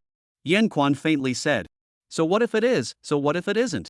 Chu faintly laughed and accelerated the speed of his flight. Yanquan frowned slightly, it seemed that his secret had already been known by the Chu family's senior management. No wonder he had to put on a show like the one he just did. Elder Chu, I am well aware that this world is dominated by interests. You won't need to disguise yourself, if I tell you the stuff can you let me go now? Yanquan said. This world is just like that. There are so many love affairs, good people, and holy mothers. They are all just a group of interest supremacists. This is his summary of this immortal cultivation world over the years. From the inexplicable appearance of Chu Yu, he began to realize that something was wrong. However, it was also true that if everyone under the sky knew the secret he was carrying, he dreadfully would never be able to rest in peace again. Why don't we sit down and talk slowly, fellow Taoist Yen? Chu Yu directly brought Yen Quan into a secret room within her immortal peak, and even more so, she set up multiple prohibitions after the two of them went in. You don't have to worry too much, your whereabouts are only known to the upper echelons of the Chu family, and are not coveted by the clan. Why do you guys? It seems that this is really a defense that cannot be defended. Also thought that Chu Tua, this partial heir, has long been unable to participate in the affairs of your clan. Yen Quan slightly pondered and then reacted, also yes, his own that secret, also very few people in the Forgotten Dust sect, no one or two, want to probe, also must be the clan's high-level personnel. And their own whereabouts should have been no way to start, it seems that should also be. Really did not expect Chu Tua that Cargo is so keen to fall into the well. How about our Chu family members still don't need to say Dayu to argue, the family head's meaning is, let me not make things difficult for you, as long as you are willing to tell things properly on the line. That way we see under the fact that you are now worse than dead, we also forget about the blame. Chu Yu sat on the upper seat, her beautiful eyes slightly opened, and she said intentionally. Yen Quan naturally knew how Chu Yu, a cultivator who had grown up due to everyone's arching moon, would take himself to heart. Now it was a mouthful of Dao friends. If it wasn't because of that secret of his and her family's mission, it was estimated that she wouldn't even look at herself. Then can you agree to my conditions? Now that those things are indeed no longer beneficial to me, there is no harm in informing you. Fellow Taoist Yen, the current you is still making conditions with me? I said that I would send you away after a year. Would I still go back on my word, or do you still want me to tell you about the fact that your cultivation has recovered somewhat? What? How did you find out? Wordsmith Quan was shocked, but he gathered his astonishment in a moment. Elder Chu, you and I have no grudges, and you don't want me to stay by Chu Ruwashue's side for a long period of time, right? I did go in the Hall of Eternal Life as well, and I did have to have some medicinal prescriptions, but I didn't bring out a single thing from inside the Great Hall due to the limitations of my cultivation. Otherwise I wouldn't have risked my life to search for the heavenly chi as a medicinal herb. If you are willing to let me go and can promise to safely send me to a place farther away, then I will give you the immortal prescription I have obtained as well as some of the information I have seen in the outer hall of the Hall of Eternal Life. Of course, if you want to forcefully search my soul, then the prohibition I said earlier will be triggered immediately, causing me to die a violent death. After saying that, Speech Power stopped speaking and just quietly looked at Chu Yu. Chu Yu was silent, caught up in thought. Yen Quan was not in a hurry. He had dealt with cultivators for so many years, naturally he deeply understood the interests of cultivators trading in between. At the same time, he also saw that Chu Yu's heart was actually to protect the interests of the clan. Loving Chu Ruwashue was one thing, keeping herself by her side and maybe even blocking disasters for herself was an unhelpful move anyhow. She should know the pros and cons in between. Wait here for me for a moment.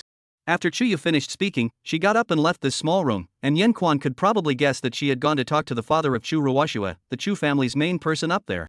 Seeing this, Yen Quan was relieved. After so many days of experience, he could also surmise that this Chu family's principal should only be interested in his own value. As for the rest, he probably didn't care too much about his own life and death. His interests were paramount, and the concept of the big picture, this Chu family master had made him appreciate it a little bit. Speaking of the Temple of Eternal Life, it was 10 years ago, Yen Quan encountered a chance to enter the mysterious forbidden land of the Temple of Eternal Life, which only opens once in 1,000 years. This hall is rumored to be the bedchamber of a certain heavenly emperor during the ancient times, and there are also rumors that it came from another interface, although the source has different opinions, but the high value of the things inside is recognized by everyone throughout the ages.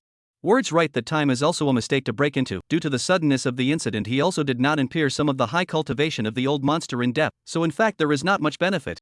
However, that occasional immortal ascension pill prescription could also be said to be priceless, surprisingly allowing the heavenly void realm to quickly enter the Mahayana realm unharmed. It could be called a divine elixir. However, the drugs and refining methods of the preparation the speech right now is the loss of cultivation is the result of its However, now that he is like this after all, the person behind should be very quick to agree to their own conditions. A little reasoning can know, this Ascension Dan may be far more than that one effect, and the Chu family should be very recently in need of this kind of magic Dan. 12. Escaping the Star River Sect. Write what you saw and heard at that time, as well as the prescription for the immortal Ascension pill in this jade slip. Also, if you still have to have the medicines in between, our Chu family can recover them at double the market price. Only a short while later, Chu Yu went and returned, coming up and eagerly throwing a magic jade slip that could be composed with his mind to Yen Quan. What about my conditions, Elder Chu? Fellow Taoist is really in a hurry. Chuyu said indifferently, then reached out his hand towards Yanquan and pinched it through the air. The color magic artifact on Yanquan's neck then instantly manifested and was crushed. My family Shui is a rare celestial color fairy, and is the family's top cultivation genius that comes along once in 1,000 years.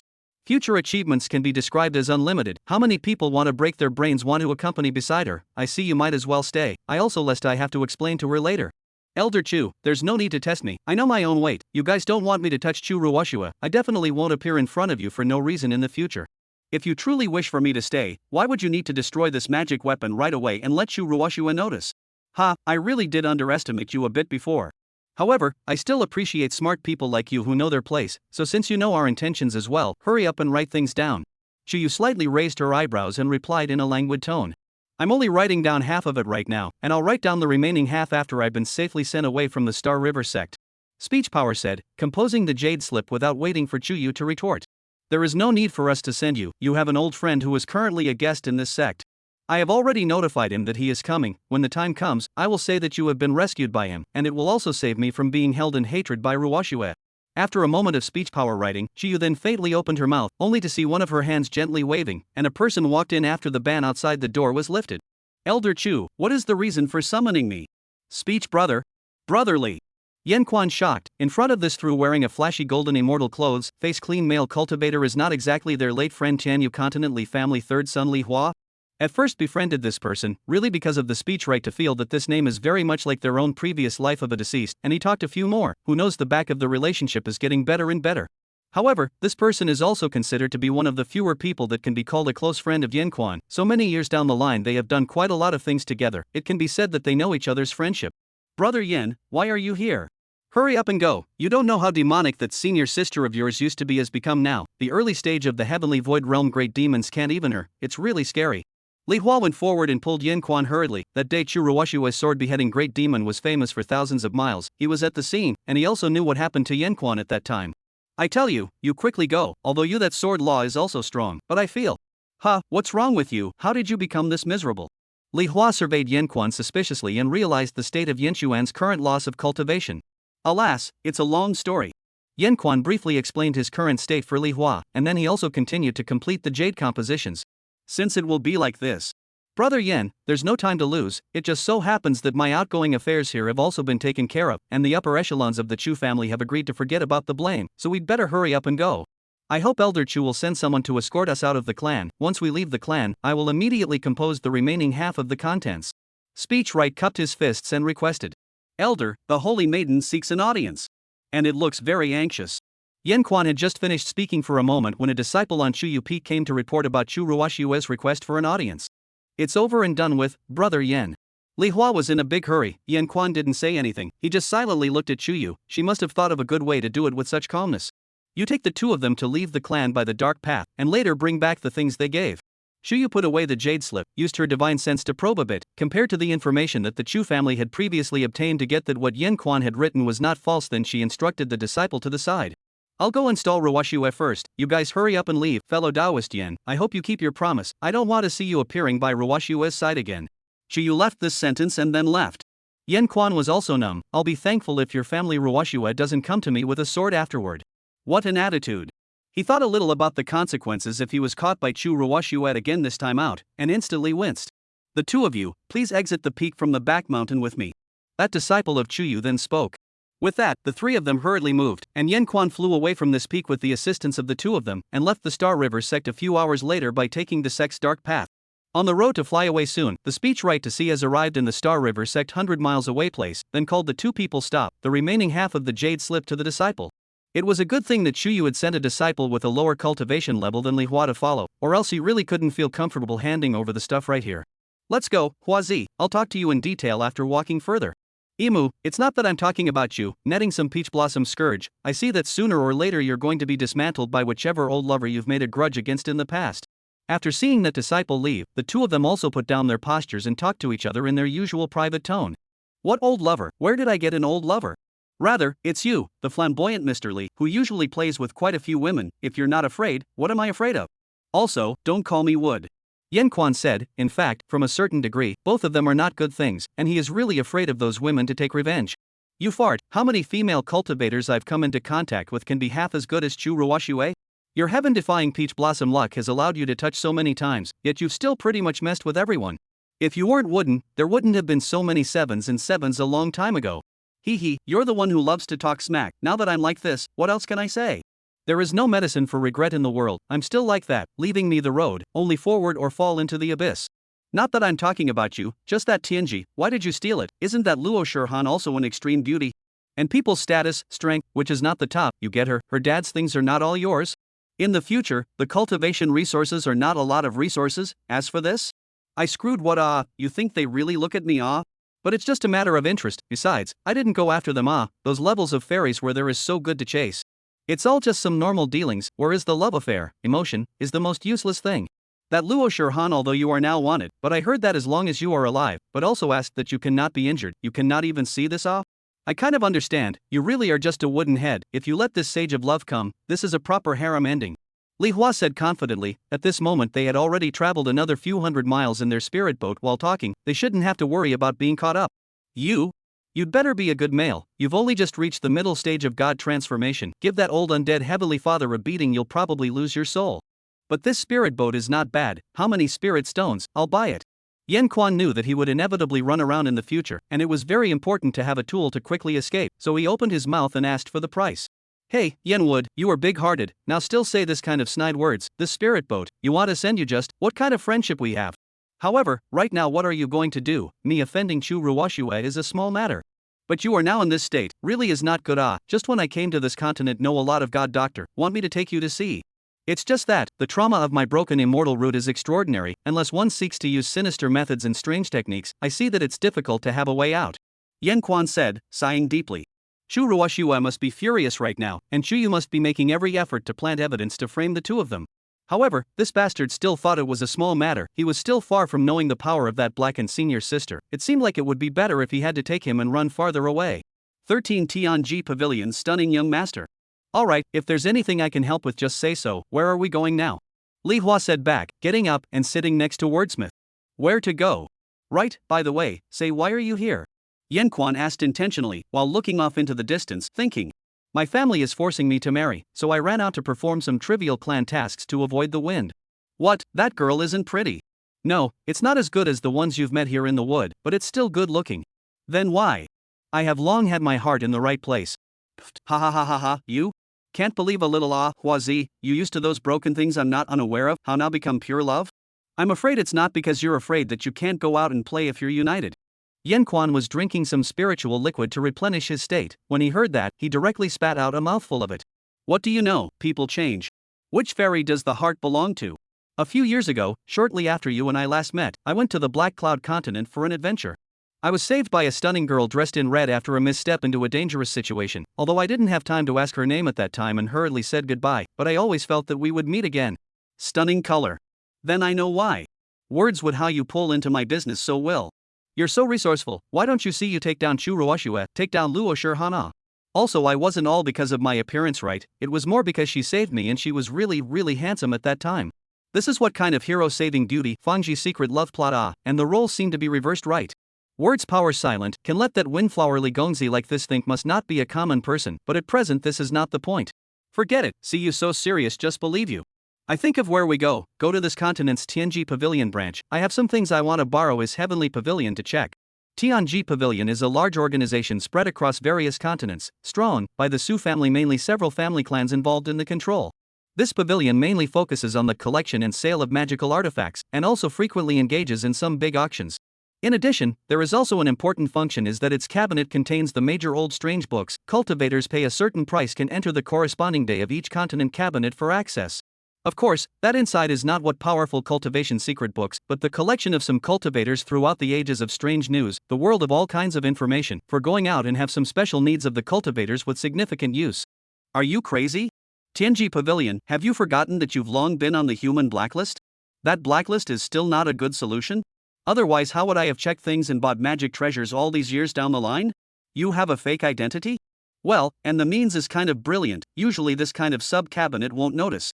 Well, I see that sub-pavilion is quite far from here, it should be safe, good, let's go. The flying boat was accelerated by Li Hua, after which it turned into a rainbow light and flew towards a direction in the sky. Speaking of which, what exactly happened between you and Big Miss Su of Tianji Pavilion back then? The road was long, Li Hua couldn't resist the loneliness and asked about words power. Su Yao I don't really want to recall that matter. Su Yao, the daughter of the owner of the Tianji Pavilion, because of the Tianji Pavilion, their Su family is simply too rich to be rich again, and the power is also distinguishably huge. Why, I heard others say that Su Yao's beauty can be ranked among the top 3 in the current world. I wonder just how beautiful it is it as beautiful as my red fairy? I think it should be unlikely, don't you think so? The hell knows what your red-clothed fairy looks like. Speech power returned breathlessly. As for Su Yao, a simpler description would be, blonde hair with orange pupils, stunning looks, and she's one of the smartest and most calculating people I've ever seen. Back then, half of the operations of the Heavenly Chance Pavilion were already run by her, I don't know how it is now. Speech power continued. Thinking back, if it wasn't for her sister controlling brother, I probably wouldn't be able to get out of the Su family's door right now. Fortunately, back then, I used a fake identity, and that continent where the Tianji Pavilion's main pavilion is located is far away from us. Yen Wood, you said that Su Hui is a sister control. What does sister control mean? Forgot that your world doesn't have that kind of expression. Yen Quan muttered to himself. In short, it's the kind of brother who especially doesn't want another male to appear beside his sister. Well, that sounds so that. I still have to thank people. If it wasn't for him accompanying me to put on a good show, how would I be able to get out in one piece? You say that Su Yao is so smart, she won't find your trick? How should I know? But it's been so many years, it should be, there's nothing wrong with it. What do you mean it should be? Forget it, you have always been more stable, I believe you. The two of them chatted about the past few years along the way, while rushing at their fastest speed. It took them almost a month and several million miles across before they arrived at their destination. I didn't expect it to be so far away. Speechwood, the branch pavilion you mentioned is in the middle of this great city. The scale of this is no less than Starburst City. Looking at the cultivators and mortals coming and going, Yen Quan sighed. At this moment, he and Li Hua had already put away their immortal boats and disguised themselves to enter this great city together with the crowd at the city entrance. That's for sure, and don't worry, this great city is mainly managed by the Tianji Pavilion branch here. The Star River sect shouldn't have many eyes here. But it's still better to be careful. So what exactly happened between you and Su Yao? You haven't said it clearly that day. Why are you so curious? Forget it, it's nothing, there's no harm in telling you. Back then, Su Yao wanted to cross over those old things within her clan to directly become the young master in charge of the Heavenly Chi Pavilion, so she planned a very long plan, and fought with those elders openly and secretly for a long time. At that time, I went to the Tianji continent to practice. In a secret realm I met her by chance. I went out to help their merchant team a little help. So after that we traveled together for a while, and what I wanted at first was also to make friends with a noble person, and for some reason, after chatting with her more, I was induced to make a deal with her. What kind of deal? She had all the materials I needed for refining weapons, so she proposed that I accompany her to pretend to be a lover for a while, and then she would give me away for free and give me a seat as a VIP at the Heavenly Chance Pavilion. Ah? You sold yourself for some equipment and a VIP seat, ah? Li Hua said contemptuously. What do you mean by selling? That's a trade, and didn't you say it was a fake? Oh, then what? And then it was me pretending to be her lover, stirring up the marriage within her clan that was originally on the table. She said that was arranged because those old things wanted to control her. Aha, so far I can't see what problem, then why you behind with her? Break it. She? Alas, I say to you, you must not go and play with two smart women, you cannot play. Words right looked at Li Hua, said in a long tone. Behind me and her together pretending to live as lovers for a few years, but I feel more and more wrong. I have been outside to help her clean up the trivialities of clan marriage and foreign marriage proposals, but also inexplicably became the head of its brightly clean up the opposition forces of the bitter, but she took the opportunity to secretly and desperately develop their own forces. Even to the back she lied to everyone in her family, using the excuse that the two of us are now having unstable days and are afraid of someone with evil intentions to get them to contribute to expanding her control. Yen Quan continued. To be honest, he didn't know how Su Yao faked her feelings of love for him, fooling all those shrewd old geezers who could be fooled. This woman was truly terrifying. No, Yen Wood, then you're not losing money, a few pieces of broken equipment for a huge Tianji pavilion, ah. Yeah, so I asked her later when it would end when I felt something was wrong, wanting to hurry up and ask for something to run away. However, she always had all sorts of excuses and methods to put me off. As time passed, for some reason, her control over me grew stronger. It was as if she was about to restrict me to the Su family. Originally I thought that she was trying to prevent exposure, and everything was done with stability until... Yen Quan stopped in the middle of his sentence and sighed as he held his forehead. Until what? Until that day, I found that the mansion suddenly began to be decorated with lights. Once I asked my subordinates, I found out that I was the last person inside the entire Su mansion to know that I was going to have an engagement banquet with Su Yao. Moreover, I realized that Su Yao had already taken control of most of the Tianji pavilion at that time. She didn't even want to let me go, she just wanted to fake it and make me work as a hard laborer for the rest of my life. Yen Quan said angrily. Although his description omitted very many things that happened in between, it didn't affect his opinion that Su Yao was a bad woman who was beneficent. 14 Caught in the act again. You mean, Su Yao really intended to marry you at that time? Well, it's just that even now I don't know why that was. Couldn't figure it out, so at that time I went to question her, but the result was that instead she got upset, even to the point of rhetorically asking me why I didn't want that. The latter even threatened me and wouldn't let me go. Do you think this is still outrageous? It's indeed so outrageous, but I always feel that I can't understand this matter from your wooden perspective. It feels like you're omitting a lot of things. Liwa said as he narrowed his eyes and glared curiously at Wordsmith. What else is important? I feel like I've already finished the important content off. After that, there was just a bit of a bad thing that happened. I missed and seriously injured her brother, used the opportunity to escape, and was chased for a while. But she should still have a little conscience, didn't lay a deadly hand on me. I dare say if she really wanted to, I definitely couldn't leave. Is it possible that all that was also in her plan? However, fortunately at that time, I lied to them that I was a casual cultivator.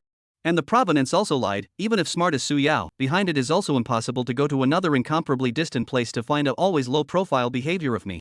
Yen Quan said, but after that time he didn't dare to enter the Tianji pavilion again after a long time, and he also heard that he had entered the blacklist. So he also asked people to make some fake identities, because he still had to go up inside some small sub-pavilions to do some business when necessary. Wow, Yenwood, I really can't get tired of hearing about these experiences of yours. It's really a miracle that a wood like you can still live until now. Li Hua patted Yen Xuan's shoulder and said, Go go go, how could I have thought that this would happen? But yes, how can everything go as it should in life? Let's go, there's no time for us to chat now. After saying that, Yen Quan hurriedly pulled Li Hua to put on his mask and walked up the street, leading all the way to the towering and majestic Tianji Pavilion branch pavilion in the inner city. TSK, this is the real rich ah. I heard that basically every Tianji Pavilion branch pavilion is mostly like this kind of magnificent building, and it's also built with this kind of good immortal materials. The two of them traveled to the entrance of the Tianji Pavilion. Li Hua sighed as he looked at the luxurious floating building. Seniors, I wonder if you have a reservation or an invitation letter for the auction. The two of them walked forward for a while before they walked up to a Tianji Pavilion cultivator to receive them, but after all, Li Hua was a spirit transformation stage cultivator, so this kind of treatment was normal. We're not here to buy anything. What are the conditions of use for your heavenly pavilion here? Yen Quan spoke.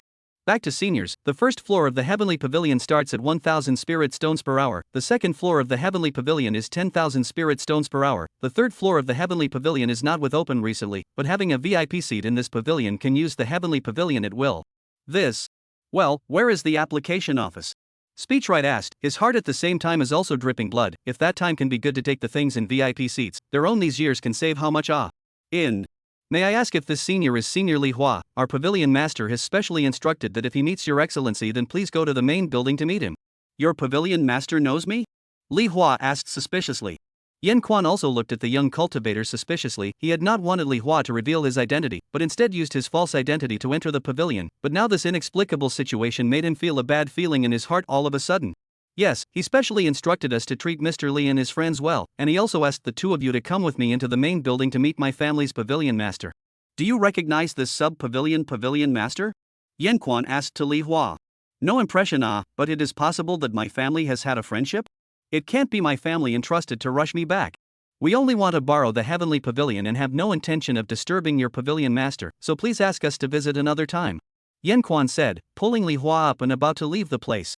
No, what are you doing, Yenwood? This is all here. Why are you in a hurry to leave again? Don't talk, hurry up and leave. Yen Quan said, but the next second he saw that young cultivator's hand suddenly appeared a machine ball, only to see its injection of mana to run a few times that small ball. The surrounding buildings and space began to intermove in an orderly manner. Not good, this is a high-level spatial transference department magic weapon. Quickly stop him from running that mana ball. Just halfway through his words, Yen Quan only saw the sky spinning around him before he became empty, but he was now brought to the door of a luxurious building with a slightly closed door. Words Right stared at the closed door. The door cracks through the faint light. Now what is the situation? Inside is the sub-pavilion master. Words Right in a rectangle. No matter how to think, this is certainly rushing to their own, and this feeling, could it be? Yen Quan just wanted to reach out to push the door. A familiar feeling suddenly surged to his heart, so he withdrew his hand, and intended to escape from the side of the building. Run again, legs broken. Just as Yen Quan was about to take a step, a familiar voice came from the room. Su, young pavilion master Su, this is a bit too desperate. Yen Quan said back, but secretly, he began to mobilize the escape magic treasure in his storage bag. 3 seconds, if you don't come in again, there will be consequences. What responded to Yen Quan was still a lazy voice, without the slightest sense of urgency, as if everything was within its grasp. Spell it out, Su Yao, don't bully people too. Yan Quan directly pushed open the door and walked in, and met the yellow-clothed fairy who was sitting on the desk in the room hall dealing with paperwork. Bright yellow short hair silky hanging over her shoulders, a little bit of fatigue showing on her peerless face. Su Yao had one hand propping up her smooth face, the other hand holding the paperwork she was watching, her body's graceful curves faintly surfacing behind the desk. Only after seeing her orange beautiful eyes turn slightly, she looked towards Yan Quan. Even cultivators who had cultivated their hearts for many years would not be able to help but look at this beauty a few more times, because this woman was already a national beauty just by sitting there. Deceiving people too. What? Deceiving people too much. You, what do you want? This is not the Su mansion, don't think that I don't dare to resist. Speech power returned, but there was not much bottom air. He was really panicking right now. In the past, when his cultivation was still there, he wouldn't panic much when he encountered any big storms. But ever since he lost all his cultivation, his heart became more and more bottomless. How do I want to be? You should be very clear about it. Su Yao said back, the corner of her mouth slightly rising, her beautiful eyes flowing as she continuously sized up Yan Quan. At first, letting you be a good incoming husband in the Su family bias not even have the ability to escape from my men without a trace, letting me look for so many years, you really have the ability Su Yao said. At the same time, she gently waved her hand, and she activated the secret space organ technique within the building. What do you think? How should I punish a disobedient mannequin? Words Quan only felt a dazzling. When his vision cleared over, he was already sitting on Su Yao's position just now. And Su Yao was directly sitting on one of his legs, still holding the paperwork in her hand. Surprisingly turned into this miserable appearance. Fortunately you didn't play yourself to death. In the future you will obediently be this pavilion master's mannequin. Su Yao finally looked at the paperwork for a few moments, and after making an approval with her divine thought she placed it on the desk, and then turned to say to Yan Quan. Yan Quan felt the gentle and warm touch on his legs. His heart was suddenly a mixed bag of flavors. Casually moving his hand he was instantly moved to and fro. Then this is still running a hair 15. The crisis that's getting closer. Su Yao, you've clearly achieved your goal, why are you still refusing to let me go?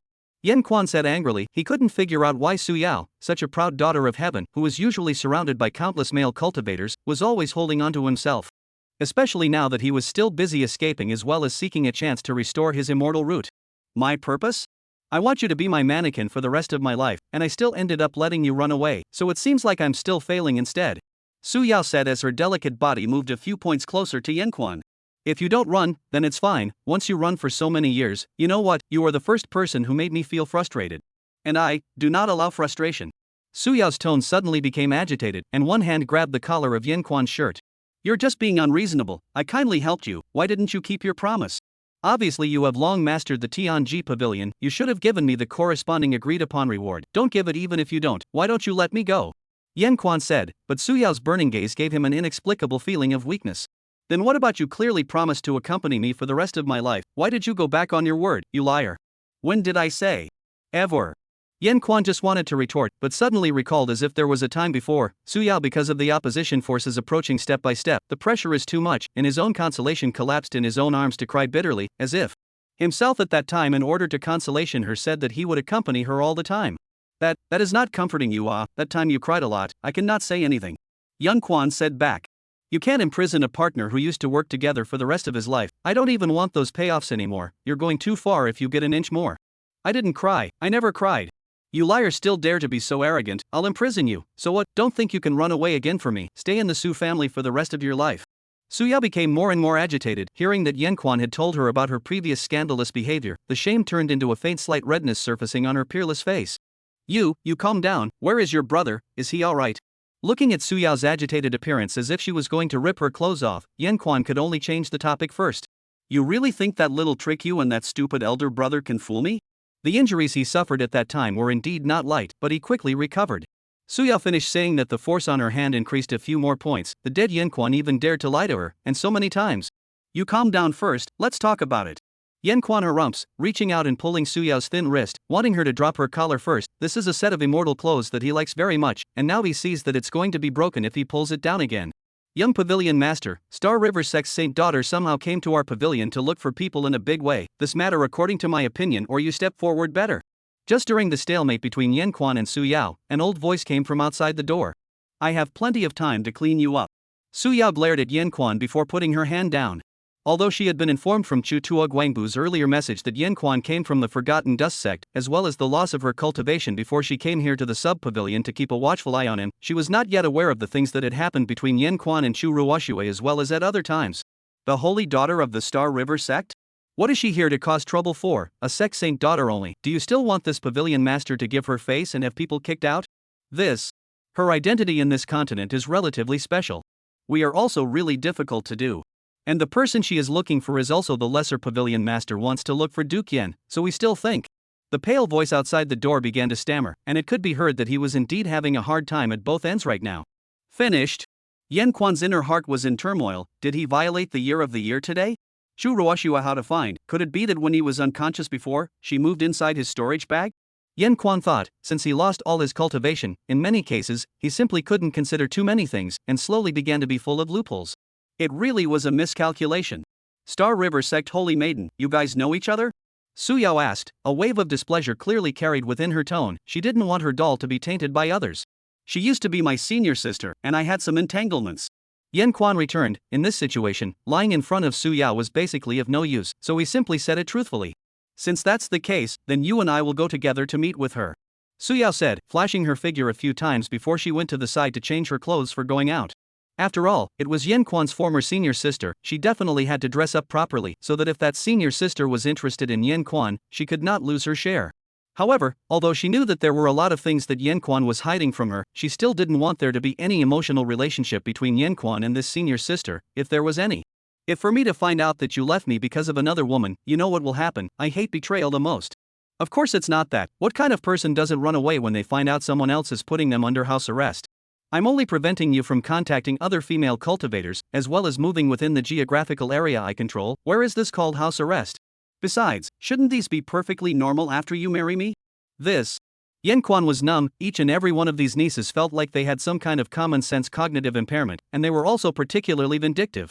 Is she forgetting that she was only tricked into making a deal with her in the beginning? She is? Liking herself, is she really a wood? No, Yen Quan thought that she should just be too lazy to understand love affairs, not wooden. Anyway, you can't run away now. There's no harm in going to meet that senior sister of yours first. Why don't you get up? Can I not go? Yen Quan said sheepishly, jokingly, to see Chu Ruoshue. He didn't dare to because he might die. To bring Su Yao to see Chu Ruoshue, he dared not even more. Just think about it and he knew that it would be 100% dead. Why, isn't it just a senior sister? Could it be that you have any other relationship?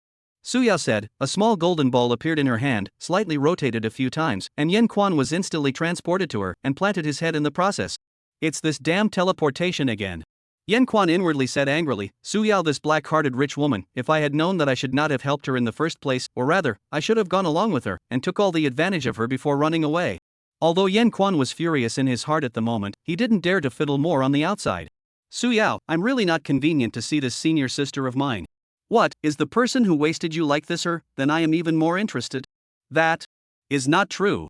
Then how in the end? I'm already annoyed. If I let you go with me then go with me, there's no discussion. After Su Yao finished speaking, with a wave of her small hand, she brought Yen Quan and disappeared in place. At the same time, inside one of the VIP reception rooms of this pavilion, the surroundings were filled with terrifying cold air, and there were quite a few places that had already condensed into ice. A stunning female immortal with white hair and green eyes was sitting on the main seat, and beside her were some of the higher-ups of the branch pavilion who were entertaining her. Fairy Chu, junior friend Yen and my family's young pavilion master are on their way here, so please bear with us. A senior tremblingly opened his mouth, knowing that he could never offend the Chu family on this continent. Good. Chu Ruoshue also sensed that Yen Xuan's position was approaching, so she didn't make things too difficult for these senior executives. Because of the clan's affairs as well as Chu Yu's obstruction, she hadn't chased after Yen Quan in the first place, already putting her in a very bad mood. Why do you have to abandon me over and over again? Obviously I have already given you a chance. The luster of her eyes dimmed, and the darkness inside her was gradually festering. Then let's beat you half to death before bringing you back to be imprisoned for the rest of your life. It's your own choice, senior brother. Hehehe. 16 Goodbye, little disciple. Su Yao, where is my companion? What did you do with him? Someone in his family entrusted Zhong Lao, the same old man who was just here, he is the head of the branch pavilion here, said that he wanted to bring him back. I guess he has already been sent to the teleportation array by now. After Yen Quan and Su Yao left the main building, they went all the way to the guest building. On the way, Yen Quan asked about Li Hua's situation. Of course he knew that Li Hua shouldn't be in any trouble, but right now he needed to stall for as long as possible. It was impossible to say that he hadn't prepared anything in the years since he had lost his cultivation. When he had destroyed the heavenly demon sect, he had acquired a forbidden art within the sect, which allowed him to use his own flesh and blood as a sacrifice by means of a simple dual life-killing weapon, so that as long as he placed one of the killing weapons within 10,000 miles, he could instantly transfer the location of the flesh and blood to that place. The cost was naturally great, but it was better than dying a violent death under the two women later, and he had placed one of the captured dual life killers in a valley 1,000 miles away before he arrived. As long as he was given the time, he could borrow a spirit stone to catalyze the simple spell formation inside his storage bag to unleash this dangerous move. Why are you walking so slowly? Don't keep messing with my little mind. As Yen Quan kept walking slower and slower behind Su Yao couldn't bear it anymore and turned around, lifting her hand to directly collect Yen Quan's storage bag through the air. If it wasn't for the fact that you're kinda cute when you're sneaking around like this, I would have collected your storage bag long ago. Hurry up and go. Su Yao's beautiful eyes flashed as she said wryly. You. Yen Quan also dared to be angry. It was very difficult to sell tricks in front of Su Yao. Only after walking for a short while, Yen Quan saw the waiting pavilion room not far ahead. A visible cold air was gradually drifting out from the inside to the outside. Without much thought, Yen Quan knew how high the anger value of the white-haired fairy inside was. Su Yao, I really think it's better for me not to go. What, scared? So it seems like you have a lot of things you've hidden from me in the past. Don't worry, I won't let you die. I still have to wait for you to confess one by one. After Su Yao finished speaking, she pulled up Yen Quan's wrist and walked all the way into the pavilion room. As soon as she entered the hall, Su Yao saw a stunning woman with white hair and green clothes was sitting on the main seat. Her hair was hanging in 10,000 strands, her face was gorgeous with 1,000 winks. It was very rare for Su Yao to see this kind of woman who was not comparable to her, so she also froze for a while before she opened her mouth. I think this fairy is the Star River Sex Holy Maiden. Our Tianji Pavilion has always been good friends with the Great Sex. Today the Holy Maiden is here. What is the matter? Shu Ruoshua had originally been agitated in her heart as soon as she saw Yen Quan, and had just wanted to draw her sword and go forward, but then she saw that the yellow-haired heavenly fairy beside Yen Quan was also stunned. Elder brother, really liked to dabble in womanizing, no wonder he had to abandon himself, so it was because he thought she was better? Shu Ruoshua admitted in her heart that Su Yao's posture was not inferior to hers, but what belonged to her could only belong to her. Su Yung Pavilion Master, I heard that the Su family is clearly on another continent far away from this continent. Why come here to meddle in other people's business, me and my senior brother's business? It's not the turn of outsiders to intervene. Shu Ruoshua said, her beautiful eyes contained anger, and she turned to stare at Yen Quan dead on. Outsiders? How ridiculous. As far as I know you are now the saintess of another clan. Why are you still calling yourself as Yen Quan's senior sister? He and I had a marriage contract and will be married in the coming day. Looking at it this way, Shu saintess, you are the outsider, right? Su Yao was also unperturbed and disliked Shu Ruoshua back. This young pavilion master, we will retire first.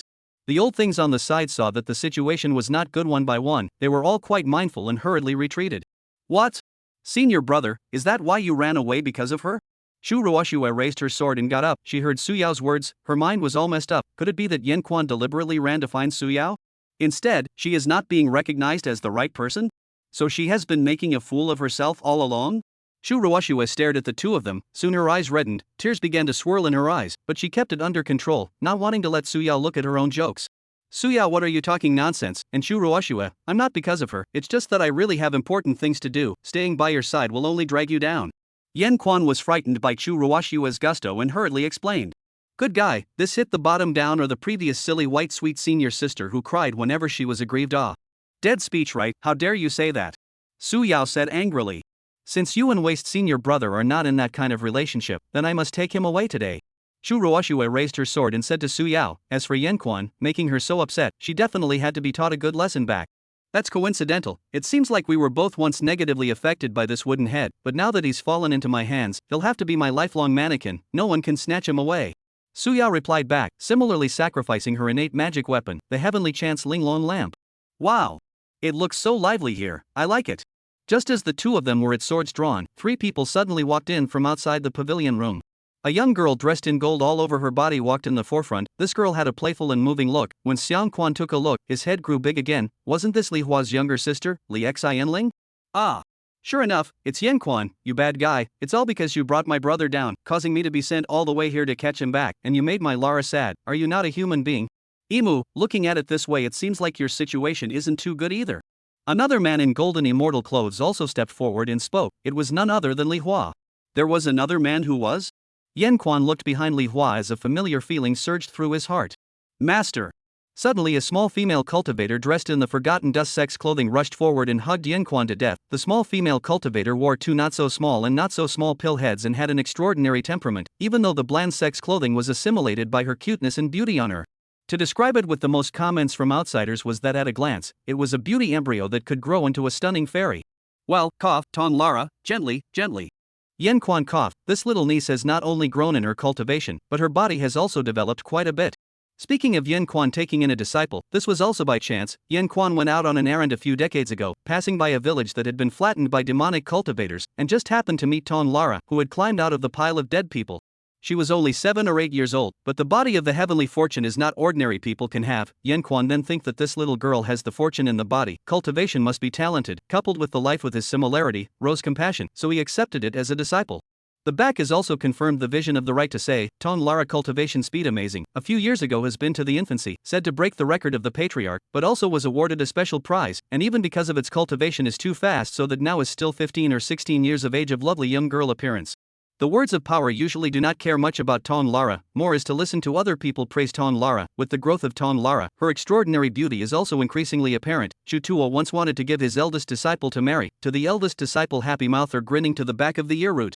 However, the right to immediately rejected, joking, worthy of the child Lara must be the kind of emperor of the capital of the pride of the character his previous life has at least read the novel, Chu Tuo those cats and dogs disciples or do not in the pride of the grab, the end may not be very good. For Ton Lara, Yen Quan has always thought that is a good girl, to him to obey, but never know how she looks at their own, so at that time also did not inform her of their own things, for fear of involving her, now how to suddenly appear here. Master, do you not want Lara? The clan suddenly wanted to establish me as the holy maiden, so I asked the sect leader if you had come back yet, but it turned out that he said that you had stepped down from your post, and then later on I heard about some bad things, so I secretly entrusted Xianling to bring me here to look for you. Ton Lara did not show the slightest sign of letting go, burying her head in Yen Quan's chest, she softly opened her mouth. Even if Senior becomes an invalid, Rara will still be by Senior's side all the time, and if it's possible, I can also support Senior. Senior brother, have you hugged enough? Deadly speech right, looks like you're enjoying it. Chu Ruoxue and Su Yao opened their mouths one after another. They both had an inexplicable intuition that this little female cultivator in front of them was definitely more than just a master and disciple to her senior. Master teacher they are? Tong Era asked. The master's father turned out to have dealings with this level of women, then I'm afraid that he has no chance. Is he going to call the master's mother? No, she don't want. There are 2 things she hates the most. One is those demonic cultivators who caused her family to be broken, and the other is the master's mother, because it will snatch the master's father away, so she doesn't want the master's mother, absolutely not. It's enough for Shifu to have Rara. She muttered in a small voice. 17 Twisted Love and Feud. What did you say? Yen Quan kind of couldn't believe his ears, but he did hear Ton Lara's muttering. This kind of words didn't seem like the obedient female disciple he remembered could say I said that master teacher only needs me and that's enough. If master teacher really wants a woman, then he'll have to have me fine, I can also marry master. Just as Ton Lara raised her head and excitedly expressed her words from the bottom of her heart, Yen Quan hurriedly went up to cover her small mouth. No, when did you become like this? If this spreads out, this master's face were to put off. I'm not sure if I've been able to get through this, he said. Yen Chuan's heart was in turmoil, originally thought it was saved, but the result seems to be worse. Senior brother, it seems that all these years you have hidden quite a lot of affair from me in the end this is your little disciple or you find a little wife. Chu Ruoxue said, squeezing the white immortal sword in her hand. Words power, you'd better explain clearly. Su Yao also said in a cold voice, she originally thought that Yen Quan was a wooden head and shouldn't have any red dust past, as long as she slowly tempered his bad habit of loving to run away in the future, but it turned out that now it seemed like she had far underestimated Yen Quan's ability of dabbling in womanizing. Little girls are just like this, they are not big and small, they like to talk nonsense, it must be because of the stress of cultivation recently. Yen Quan barely had to squeeze out a stiff smile and said to the crowd. Although Ton Lara was struggling, she also realized that she had accidentally said inappropriate words from her heart out in public, and her small face was instantly tinted with a layer of scarlet. Cough cough, no matter what, you guys are all old-timers compared to her. Why are you still being aggressive in front of the juniors? She must have been intimidated by you guys, so you two be generous and don't show your temper in front of the juniors today. Yen Quan went on to say, and then put on the appearance of a proper master teacher, shielding Ton Lara behind her. Surprisingly it's your disciple then I won't delve into it, but it seems that I still need to be taught more by my senior mother, it just so happens that I'm still missing a few assistants around me, so I can exercise her as well. Su Yao jumped the gun and said. When did you become a senior mother, shameless? Anymore, if a senior brother's disciple wants to be taught, it should be me who should teach her, and it's clear that originally she should have to call me senior mother before too long. Chu Ruoxue then said angrily, a faint pink color permeating her puffed-up pretty face, as she and Su Yao opened up another saber-rattling confrontation. Wordsmith, this is a truly bad situation for you, but I'm no better, it seems like I really need to go back. Li Hua stepped forward and transmitted his voice, his words filled with helplessness. How, want to go back with me? If you can. Go back. Even if I want to go back, they won't agree, right? I still have things I want to inquire about here, so I'll take advantage of the present situation of them holding each other back to feel it out. Word's power returned. Now this situation in the end is still better than the situation where he met either Su Yao or Chu Ruoxue alone. With the two of them restraining each other, he wouldn't completely fall into the hands of one of them for a while. Moreover, with Tong Lara in the room, he himself was much more at ease, even if she couldn't fight the two Su Chu girls, but with her in the room, in the way of face, those two heavenly pride girls wouldn't dare to go too far. Cough cough, Brother Yen, Pavilion Master Su, Holy Maiden Chu, I'm in a hurry to return home, so I'll take my leave first. Li Hua opened his mouth and then left the pavilion room alone. Li Xinling, why don't you go with Li Hua? Yan Quan looked at Li Xinling's motionless appearance and couldn't help but ask. This little ninny he wasn't very good at dealing with. Right now a look of wanting to stay really made his heart mess up a few more points. What am I going to do if Lara doesn't leave? I have to protect her from some irresponsible scum. Who are you alluding to? Wordsmith was speechless, but whatever, the important thing now was to stabilize Chu Ruoxue and Su Yao. Xin Ling, I have master here, you don't have to worry about me. Tong Lara went up and said. He's like this now, he doesn't even know what will happen to himself, and he's still protecting you? Xin Ling, why don't you go back first? Master has become like this now, I just want to stay with him all the way through. Tong Lala said seriously, without speech power, she probably would have been dead and gone. From the dimmest day of her life, speech power has become everything in her heart. None of you let me save my heart, really pissed me off. And those two over there, what's so great about a dead speech right? Lack of you boast of the daughter of heavenly pride, you this condition, better than him is not just fine? Li Xinling was furious for a moment and began to count on Su, Chu two women. Because in her opinion, she really didn't understand what was the point of these two heaven's pride daughters with stunning looks and outstanding backgrounds competing for a man who had a cold face every day, and whose cultivation had been ruined. Yes, Chu Holy Maiden, with your capital, there's no need to cling to the power of speech. Even if you have a grudge, seeing as how he's in a bad situation now, why don't you be generous and let him off the hook? If you want to make amends, I will naturally make amends for him one way or another. Su Yao took the opportunity to say. Then I dare to ask Pavilion Master Su, shouldn't the eyes of people like you always be focused on benefits? Is there any benefit in wanting my waste senior brother? I can say in advance, as far as I understand, his love debt can be more than just you and I. It's better to hand him over to me, lest you can't have any benefits in the future, and it's hard to avoid any trouble. Chu Ruoxue was also not willing to show weakness, and forcefully said back. Finished. Yan Quan came all the way over knowing that he had messed with a lot of people, but it wasn't until recently that he realized that it turned out that all those women before seemed to have male and female emotions towards themselves, and that the hatred that accompanied such emotions was often the most far-reaching. Chu Ruoxue even knew that he had messed with others all these years down the line. That must be which of the previous deceased knew her. Yan Quan knew that Chu Ruoxue and Su Yao both looked normal now, but once he fell into the hands of either one or when he was alone with one of them, the pathology formed by the twisted combination of hatred and affection within their hearts would be unleashed onto him one by one. Yan Quan at this moment began to regret how he only realized it now. Perhaps he had been an otaku for too long in his last life? Master, do you have a lot of love debts?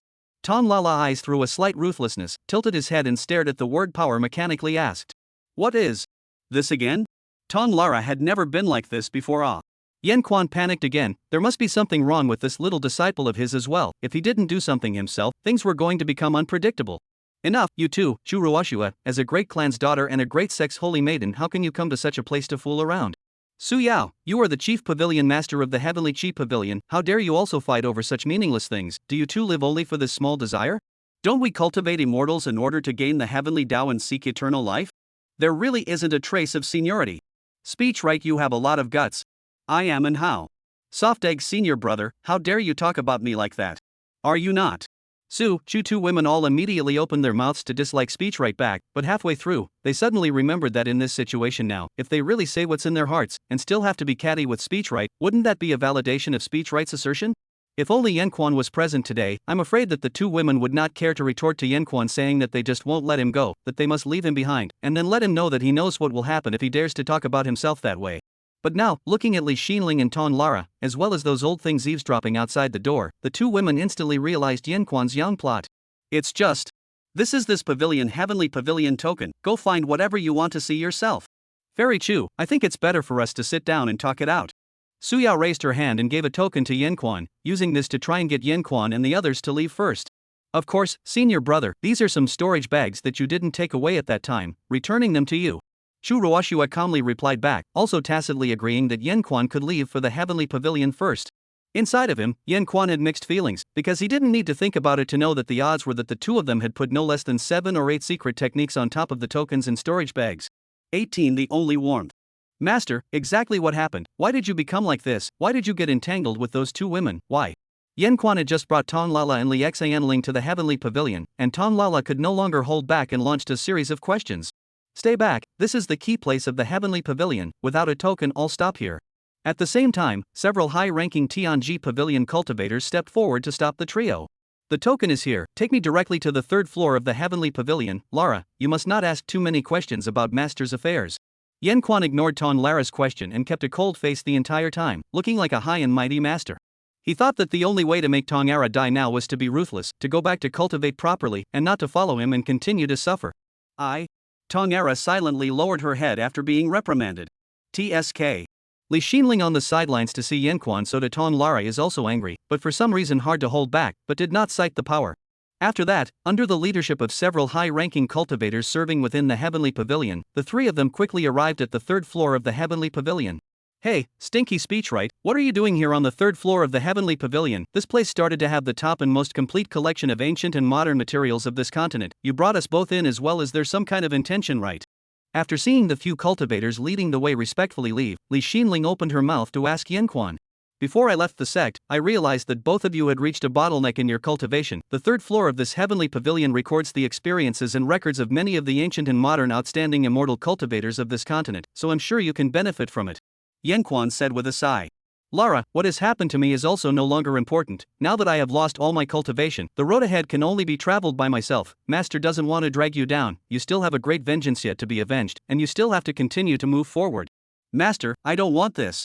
Lara only wants to have you with her all the time. Revenge and whatnot is simply not as important to me as you are. As long as I can be allowed to stay by Master Teacher's side, we can stay hidden from the world on this and live on together. I don't want Master Teacher to leave me.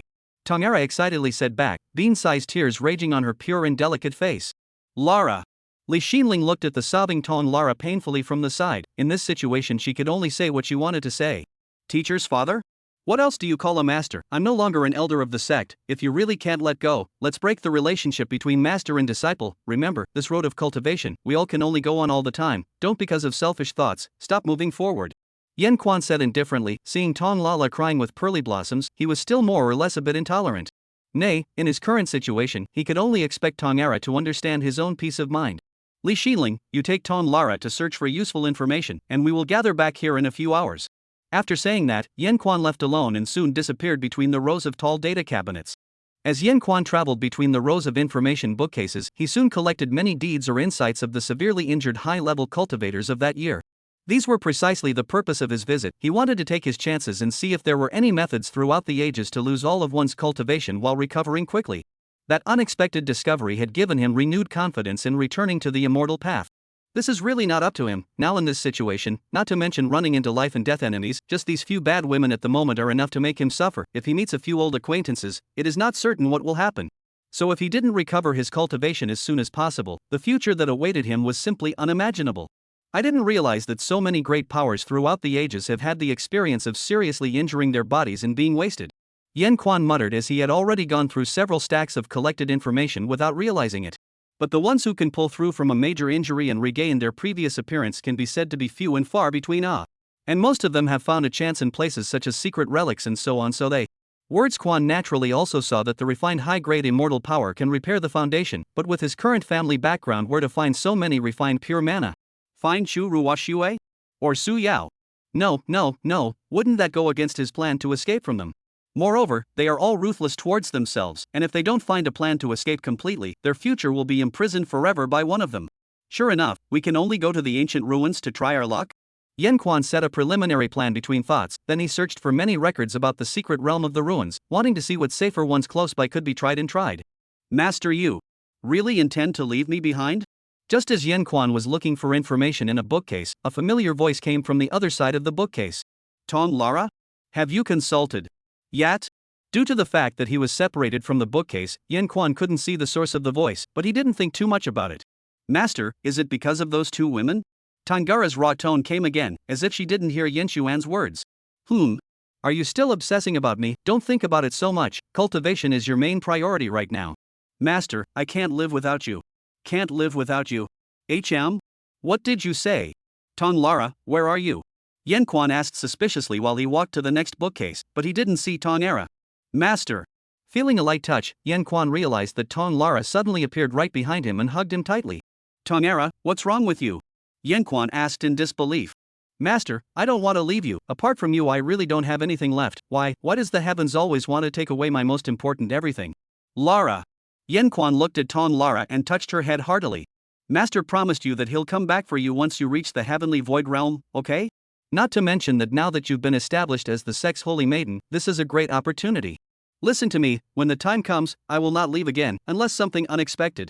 Forget it, Master promise you, when the time comes, I will definitely come back to see you. You and Master are not the same, your Tao is bright, got it?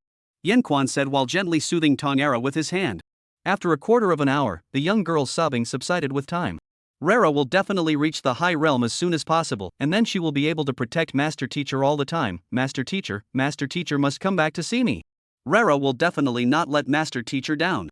Tong Lara softly said, greedily clinging to her master's embrace, feeling the temperature of that most important person she called master. Well, by that time, maybe I'll still be in some uninvited corner of the Jianghu, but as soon as I hear the happy news of my forgotten dust sex holy daughter breaking through the heavenly void realm, I'll definitely rush back immediately to congratulate you. Yan Quan said, he really couldn't be too harsh on this poor girl. Reaching the heavenly void realm could only be said to be a matter of time for Tong Lara's talent, and it was even more unlikely that her limits would be limited to this. But when that time came, what kind of situation would Speech Right himself be in? He couldn't guarantee it. Master, what do you plan to do next? If you're a master, you shouldn't be staying with those two sisters all the time. Tong Lara asked intentionally, but increased the strength of her hold on Yan Quan by a few more points. Of course it won't, but Master Teacher can't leave now. I have my own plan. Definitely I have to leave. Don't worry, have you found any information that is useful to you? Tongera absent-mindedly replied back. In fact, she didn't even bother to look for it. Her mind hadn't left Yan Quan since she came in. She had been tailing him after she excused herself from Li Xinling. After a meal of internal struggle, she still gave up the idea of privately kidnapping her master, because she was still too weak now. She definitely couldn't take her master with her. The only way to guard what she had was to improve her own strength as soon as possible. You and Xianling go out and then move back. If you and her go back too late, the sect will definitely ask questions. Can I hug for a little longer, senior? Word's power was speechless, just letting this little girl who had no support since she was a child get her share of the only warmth she had. 19 caught again and again. Ever since the Tian Pavilion was finished, Yan Quan let Li Xianling and Tong Lala go back to the Tianyu continent. Although Tong Lala was very reluctant to leave, but in the end still in the persuasion of the speech right determined to go back to the good cultivation. Yan Quan, on the other hand, was arranged by the unknown to temporarily reside in one of the huts of the Tianji Pavilion, and looking at the several cultivators who watched over him every day, he understood that those two bad women had not yet made a deal. But for him, this current situation was actually not too bad. Using this time, he carefully analyzed the information he had gathered and decided on the next secret realm he could head to. The vast majority of the records documented in this recently opened secret realm are harvests of therapeutic magical artifacts and immortal medicines. It seems to be related in some way. Maybe we can really run into a chance. Just as Yan Quan was muttering to himself, some movement suddenly came from outside the door, so Yan Quan got up and opened the door to see who was visiting. Right at the moment when Yan Quan opened the door, a white silhouette flashed before his eyes, and at the same time, he was shaken by an invisible pressure that caused him to fall to the ground. Chu Ruoxue? Why did you come? Yan Quan looked up to see the visitor and couldn't help but be stunned. Could it be that they had discussed this? Can't I come? After making you comfortable for so many days, it's time to be satisfied. Chu Ruoxue's beautiful eyes were stern, staring dead at Yan Quan and said. It was so hard to wait until that blonde cheating cat had something to leave. She definitely had to hurry and come to take Yan Quan away. Ah ha ha ha. Snow, Schwer, listen to my explanation. Yan Quan panicked. He didn't know that Su Yao even let him off so easily. Right now he could only try to lower Chu Ruoxue's anger value. Now you know to act good? But I won't take pity on you and be merciful to you anymore. Chu Ruoxue said viciously, and through her side, Yan Quan could see the escorting cultivators who had been ed over by Chu Ruoxue. Let's go, I still have important things to do. I've already spent enough time on you. Later on, slow. Teach. Train. You. Chu Ruoxue was furious when she looked at Yanchuan's deadpan appearance. The family just had important matters to entrust to her during this period of time. She had already disregarded her father's rebuke to come here and spend too much time. Now that she had captured Yan Quan, she had to hurry up and get down to business. With that said, Chu Ruoxue used an immortal rope to tie up Yan Quan and then took him along with her as she flew away from Tianji Pavilion with her sword. Hey, Chu Ruoxue, don't be so forceful, okay? Also, you're offending Tianji Pavilion in such a big way, are you crazy? No matter how you say it, you have to pay attention to your own identity, right? How can you act recklessly in Tianji Pavilion? Words power to see that it does not make sense, so sex also does not sell misery. All the time Tianji Pavilion, annoying ah. Are you still thinking of letting that fishy cat protect you? I'm already furious that you escaped privately. I see that you really do owe a lesson. Go back and let you know how powerful I am. Shu Ruoshue was furious as her face flushed a gush of pink, and under her silver teeth, she increased the force of her binding and the speed of her flight. Well. For his part, Yan Quan's eyes went black and he was directly strangled unconscious. Only after a period of deep darkness did Yan Quan gradually regain his consciousness. As soon as he opened his eyes, it was really a strange room again, and Yan Quan was numb, but this time it seemed to be a bit different. Shu Ningning? Why are you here? Yan Quan asked as he stared suspiciously at the cute little female cultivator sitting on the edge of the bed. At the same time, he also noticed that he was tied up on the bed with 5 flowers, using the finest immortal ropes, so he simply couldn't move. Oh wow! When did you wake up? It was my sister who told me to watch over you here, La. Shu Ningning said, but for some reason her face became more and more red, and her voice gradually lowered. So where is this place? You're currently on one of our Chu family's giant immortal ships, La. The family had asked my brother and I to come to find Sister Ruoshue to fight for control of the resources in the newly appeared secret realm, and then we came across you being brought back by your sister in a 5-fold bundle. So what did you guys do? Did you do something other than kissing? Well, Shu Ningning said and lowered her head with a red face, gripping the edge of the bed. What are you thinking inside your head? How does this look like I was kidnapped by your good sister? Okay. Shu Ruoshue, she now and where to go? Can you help me untie? I really cannot even move. Yan Quan said helplessly, tied up like this is trying to do. No wonder people misunderstood. No, I can't. My sister was angry when she came back. I haven't seen her that angry yet. If I help you, surely I'll be repaired by her. Saying that Shu Ningning touched her head, she didn't want to be knocked on the head by Shu Ruoshue again. Hiss. Then can you make the rope a little looser? It's so hard for me right now like this. Well, this sister didn't say. It should be fine. I'll see how to get it.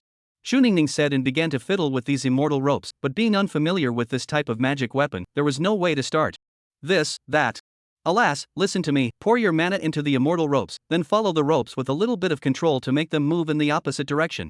Yan Quan looked at Shu Ningning's dumbfounded appearance then couldn't help but remind. I know, watch me. Hey show.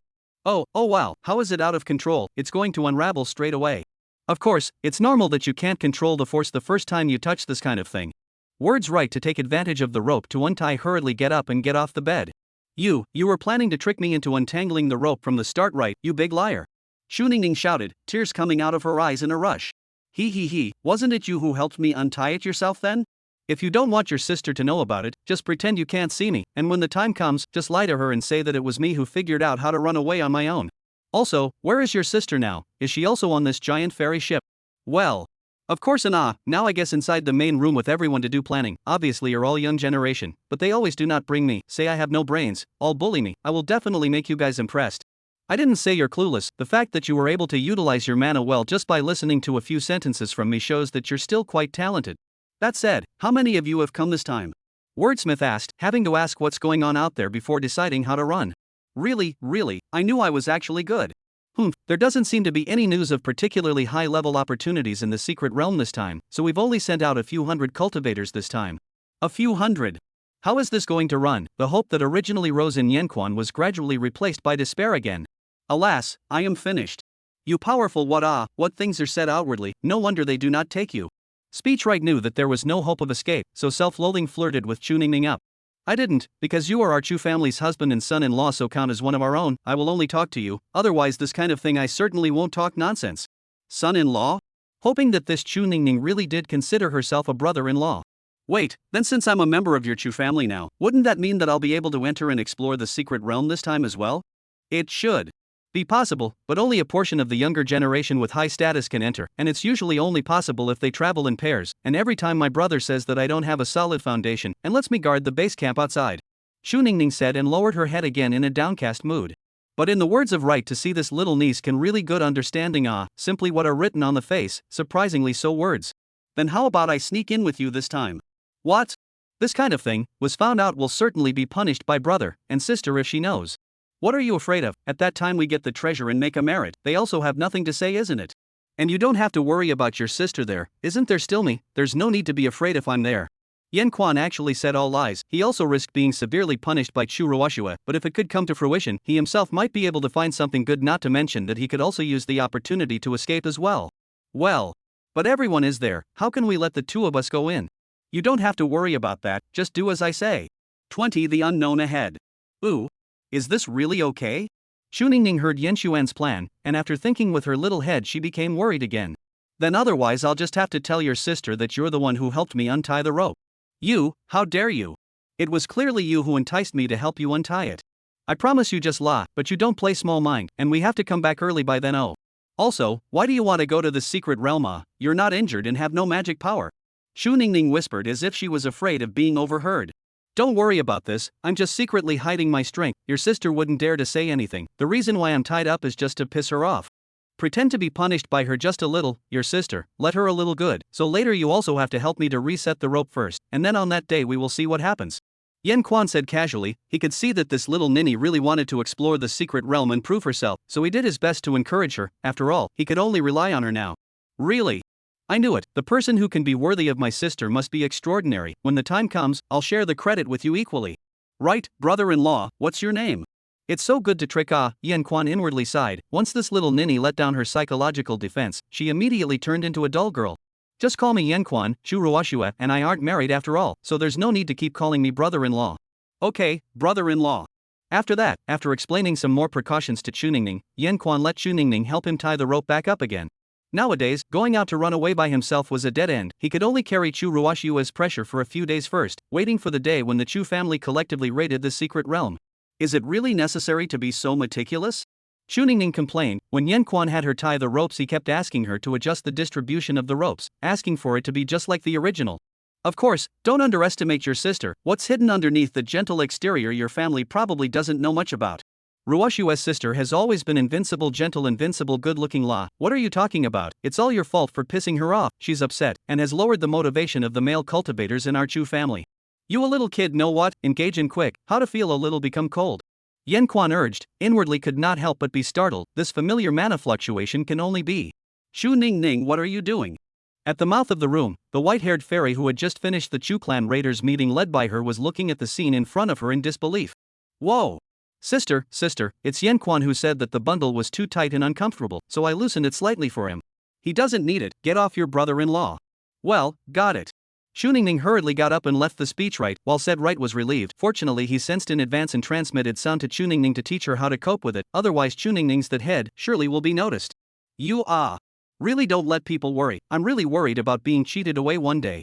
Chu Ruoshua stepped forward and pinched Xu Ningning vigorously with her small hands. Well, sister, you're so pretty and so powerful, everyone is thinking about you, who's still going to cheat me, hee. Just will be oily with me, learn from your brother to be a good person. Heart City, first go back to your room, I have something to say with your brother-in-law. Chu Ruoshua dotingly patted Xu Ningning's head and said. Then I'll go. After Xu Ningning finished speaking, she hurriedly left, afraid that Chu Ruoshua would see something fishy. If it was in the past, Xu Ningning's abnormal posture would definitely not have escaped Chu Ruoshua's eyes. But recently, her state has been very low, and the reason for this is that she has to blame that blonde fishy cat, as well as the one on the bed. Don't play dead for me, speak to me.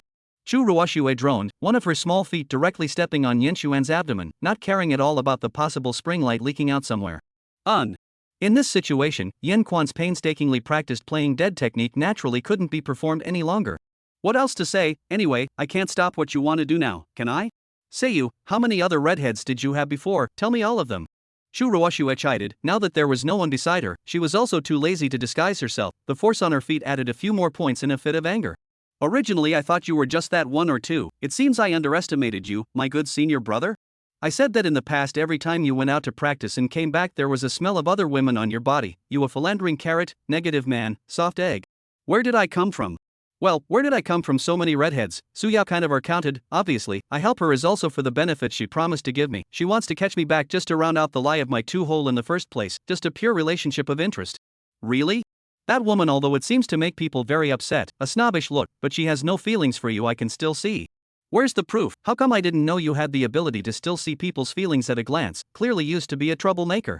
You deadly deny it, right? Seeing Yan Quan with a rogue look, Chu Ruoshua was also dumbfounded. How should she say this? Could it be that she saw her own shadow in that woman's body?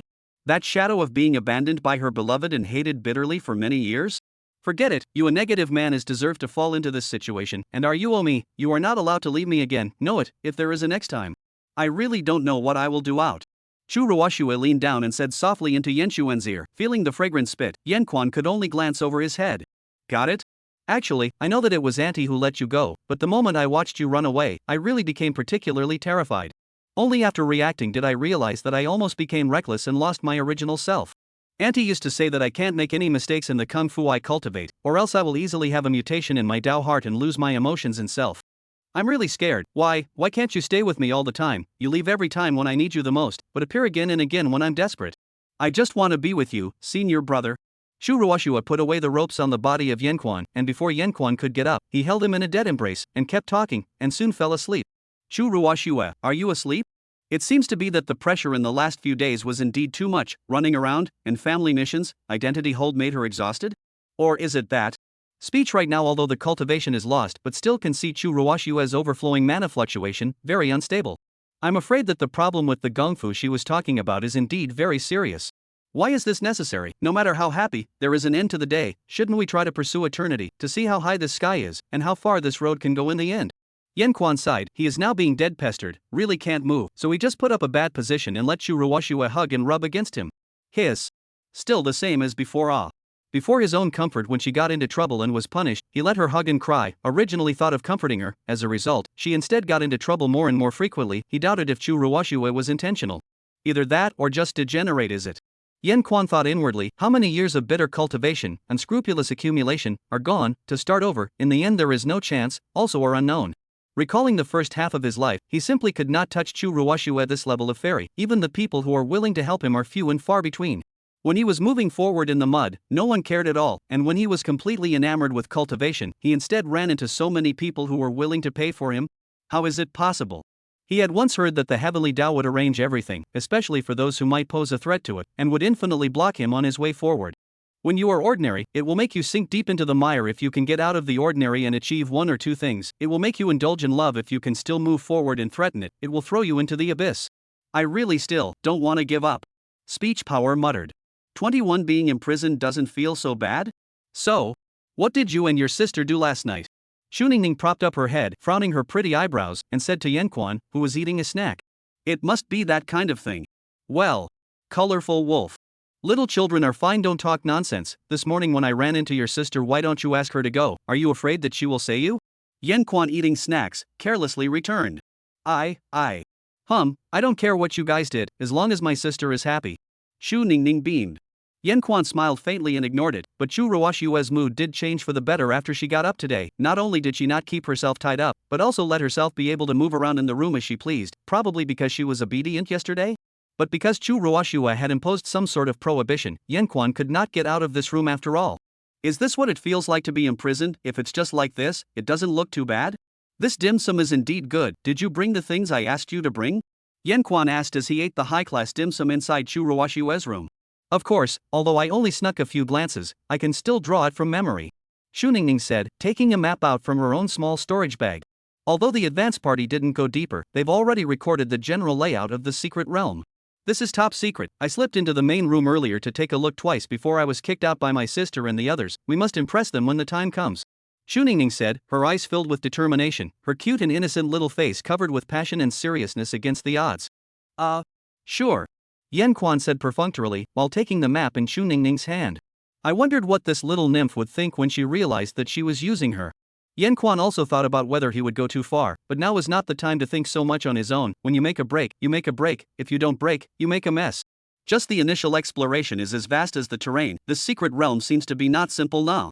Yanquan sighed, but also had to admire the strength of the Chu family. Just having the ability to send advanced troops that can go back and forth in this level of secret realm in the entire continent, there are not many families or clans that can do it, not to mention also being able to explore to such an extent. When the secret realm is fully open, the situation will definitely become more complicated. At that time, you remember to listen to my command and follow me closely, got it? Yanquan said to Xu Ningning, although his own intention was to use the opportunity to escape, but exploring the secret realm wasn't impossible either. However, the most important thing is still safety, oneself also, even if, Xu Ningning, if there is any accident, he cannot suffer. When the time comes to go in, find an opportunity to charm her, and then sent to the Chu family must pass through the road up to it. Yanquan put the map away after roughly conceptualizing a plan within his heart. You are not my sister, even if it is my brother-in-law, you can't order me, we are just partners, got it? We have to decide together, work well together. Good, then you make a plan for us. Plan. Plan, come to think of it. We'll blend in first, then we'll find the chance that no one has found, and then we'll return in triumph. Chu Ningning shouted her perfect fantasy, and even stood up, propping up her small waist. Wow, good plan. Yan Quan gently clapped his hands and said, let's give her some encouragement at this time, there's nothing wrong with simply going on, at least she has so many people around her to protect her. Yan Quan also thought of Ton Lara, she should be about the same age as Chu Ningning, or a little smaller, but the heart has become more and more tough under the tribulation again, it's really the environment that creates people off. Boom! Suddenly, the door of the room was open, the two people who were plotting were both startled and looked towards the door. Chu Ruoshua, on what grounds do you not allow me to participate in this secret realm activity? I'm telling you, senior brother Yang Liang is mine, you better give me. Chu Ningning? Who is this man next to you? Where is Chu Ruoshua? Looking at the tall woman who suddenly barged in, Yan Quan was also confused. But the one who could trespass into Chu Ruoshua's boudoir should not have a low status. Sister Chu Yi? Why are you here? He is Ruoshua's sisters. A male slave? Chu Ruoshua actually has this kind of interest, can be considered to be a handle that I found. I'm going to tell senior brother Yang Liang to go so that he can see the true face of that white hair pretending to be a good girl. Chu Yi said to herself. But how did you find one like this? The male slaves inside my mansion are much more handsome than this one when picked at random. Words power speechless, his own appearance is not amazing, usually most of them are dead fish face again, take himself and those white boy comparison, that were no need to compare. However, this woman compared to Chu Ruoshua, that was the world of difference. The posture and temperament is not even in the same level, not even as good as Chu Ningning's cute style, no wonder that her senior brother Yang Liang does not seem to love to take care of her, said Yan Quan inwardly bellyaching. However, there was no need to argue with her, as he preferred not to be described as some kind of husband and wife relationship, it was too far-fetched. Chu Ruoshua is in the main room for a meeting, if you want to find her go there. Yan Quan returned, while giving Chu Ningning a look, imploring her not to talk nonsense. You're a male slave, what qualifications do you have to instruct me? Shui returned with a high and mighty voice. This head is probably far from it, so no wonder that your senior brother Yang Liang doesn't like you. Alright then you can wait here for her to come back. Yan Quan said indifferently, eating another snack on the side. Then I'll wait for her here, you, get up for me. Shui stepped forward and demanded that Yan Quan make way for the only seat in this room. Sister Chui, if you don't come sit here with me. Chu Ningning said, getting up and about to make way for Chui. No need, mumble, you sit. Yan Quan said, picking up the snack, walked to the side, looking at the scenery outside the window. Now the immortal ship is still high in the sky, outside is full of large sea of clouds, it is also a beautiful scenery. Right now there is no need to add disputes, or wait for Chu Ruoshua to come back to deal with it. That. Chui's sister, didn't you yourself not sign up for this mission at that time? Why are you now? Again? Chu Ningning looked at Yan Quan, who had stepped aside, and then looked at Chui, who had a smug face after her purpose had been accomplished, and then asked. Because every big mission the clan is explicitly and implicitly letting Chu Ruoshua, that pretentious girl, take the lead off. You guys don't know what she's like, but I do. She clearly knows that I like senior brother Yang Liang, but she has charmed senior brother Yang Liang to only have her in her heart. This time, Yang Liang is representing the clan to participate in the secret realm exploration. I want to use this to make Yang Liang fall in love with me. Never let senior brother Yang Liang fall deeper and deeper. Is that Ming Hong Sek's saint son Yang Liang? I've seen him once or twice when I was by Sister Ruoshua's side in reverse, but Sister Ruoshua is completely uninterested in him. Sister Chui, you're mistaken. How do you know she's not interested? Senior brother Yang Liang is so outstanding, his looks and abilities are all superior, and he treats people friendly. Besides, if she's not interested in men, how could she still have this male slave? Well. Words Quan also choked on his snack when he heard that it was brought back to himself. If you want to say it, just say it, don't involve me. Although he admitted that Chu Ruoshua was a good girl who pretended to be a good girl, and that he had a deep understanding of this, but how did this make it sound as if he was something for Chu Ruoshua to vent her lust on? Not right, it seems like, it really is. This woman, what a good intuition. If you really had the guts, you would have rushed to the main room long ago. Now that you would stay here and whine, wanting to create a chance to be alone with Chu Ruoshua, you actually want to beg her to let you participate in this mission, right? But you're in the way, and you don't want the rest of the clan to think that you're being untrustworthy and acting recklessly, so that's why you don't dare to make too much of a scene, right? You are in front of Chu Ningning, but also to give yourself a boost. In fact, you are still quite afraid of Chu Ruoshua, right? From the time you came in and saw the two of us instead of Chu Ruoshua, your tone and demeanor eased can also be seen. Yan Quan looked out the window, ate his snack, and said as if nothing had happened, while Chu Yi, who was on the side, froze in place after hearing Yan Chuan's penetrating words. Also, I just realized that this window is also inside the forbidden range, so I just extended my hand out, already triggering the forbidden system. I was almost punished by the forbidden system. Luckily I hurriedly put my hand back, but Chu Ruoshue should be on her way back, so get ready. Yanquan continued, stuffing the last piece of dim sum into his mouth. 22 Really disregarding the past grudges? You, what are you talking about? I would be afraid of Chu Ruoshue? Who? Nonsense. Chu Yi panicked. We're going into the secret realm tomorrow. How could the meeting end so soon? You male slave, dare to bluff me. Her head flew around. She had specially collected a lot of news when she came today. How could she let this subordinate see through herself like this? Sister Chuyi, it's better for you to prepare. Xu Ningning persuaded from the side. Although she wasn't too clear about it, she also inexplicably knew that some of her own sister had a special obsession with the power of speech. Boom! As the heavy sound of the door opening came again, the white-haired, green-eyed fairy appeared in front of the crowd with a feared chill. Chu Ruoshue, why are you here? I just happened to be looking for you too, I told you. Shui stammered, but it seemed like Chu Ruoshue didn't pay any attention to her. Why can't you always learn from your mistakes, senior brother? I've already endured to the limit. This time, I'll waste your 2 legs first, he. Chu Ruoshue said with a deadly stare at Yanquan, her eyes transmitting a gust of ruthlessness. Is it so serious? Yanquan now also panicked. This is clearly the problem of your prohibition. Don't somehow waste my legs. Schwer, calm down. I just accidentally put my hand out of the window and had no intention of escaping. The two of them can help me testify. Chu Ruoshue tilted her head and finally saw the other two on the side. Shu Yi? What are you doing here? Didn't you say you weren't coming? Ning, is what he said true? Yes, I can testify for Yanquan. He just ate too much and wanted to blow off some steam. Xu Ningning said, fearfully hiding behind Chuyi. Angry sister, she was very afraid, but before basically could not see a few times, but since Yanquan appeared, the number of times she saw this situation has abruptly changed. Looks like I was wrong about you then. If you like to eat those snacks, I'll ask them to prepare a little more for you later. Chu Ruoshue stepped forward and pulled Yanquan's hand and said, originally she just wanted to see if Yanquan dared to still have the mind to run away, so she wouldn't tie him up. If he still insisted on running, then she would waste him, or at least she would be able to ensure that she could have him forever. But if she could, she still preferred that Yanquan accompanied her properly.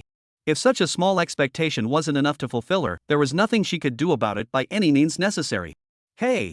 I'm talking to you. I'm backtracking. I want to participate in this mission. Do you hear me? If you dare not agree to me, I'll stretch out the matter of you keeping a male slave.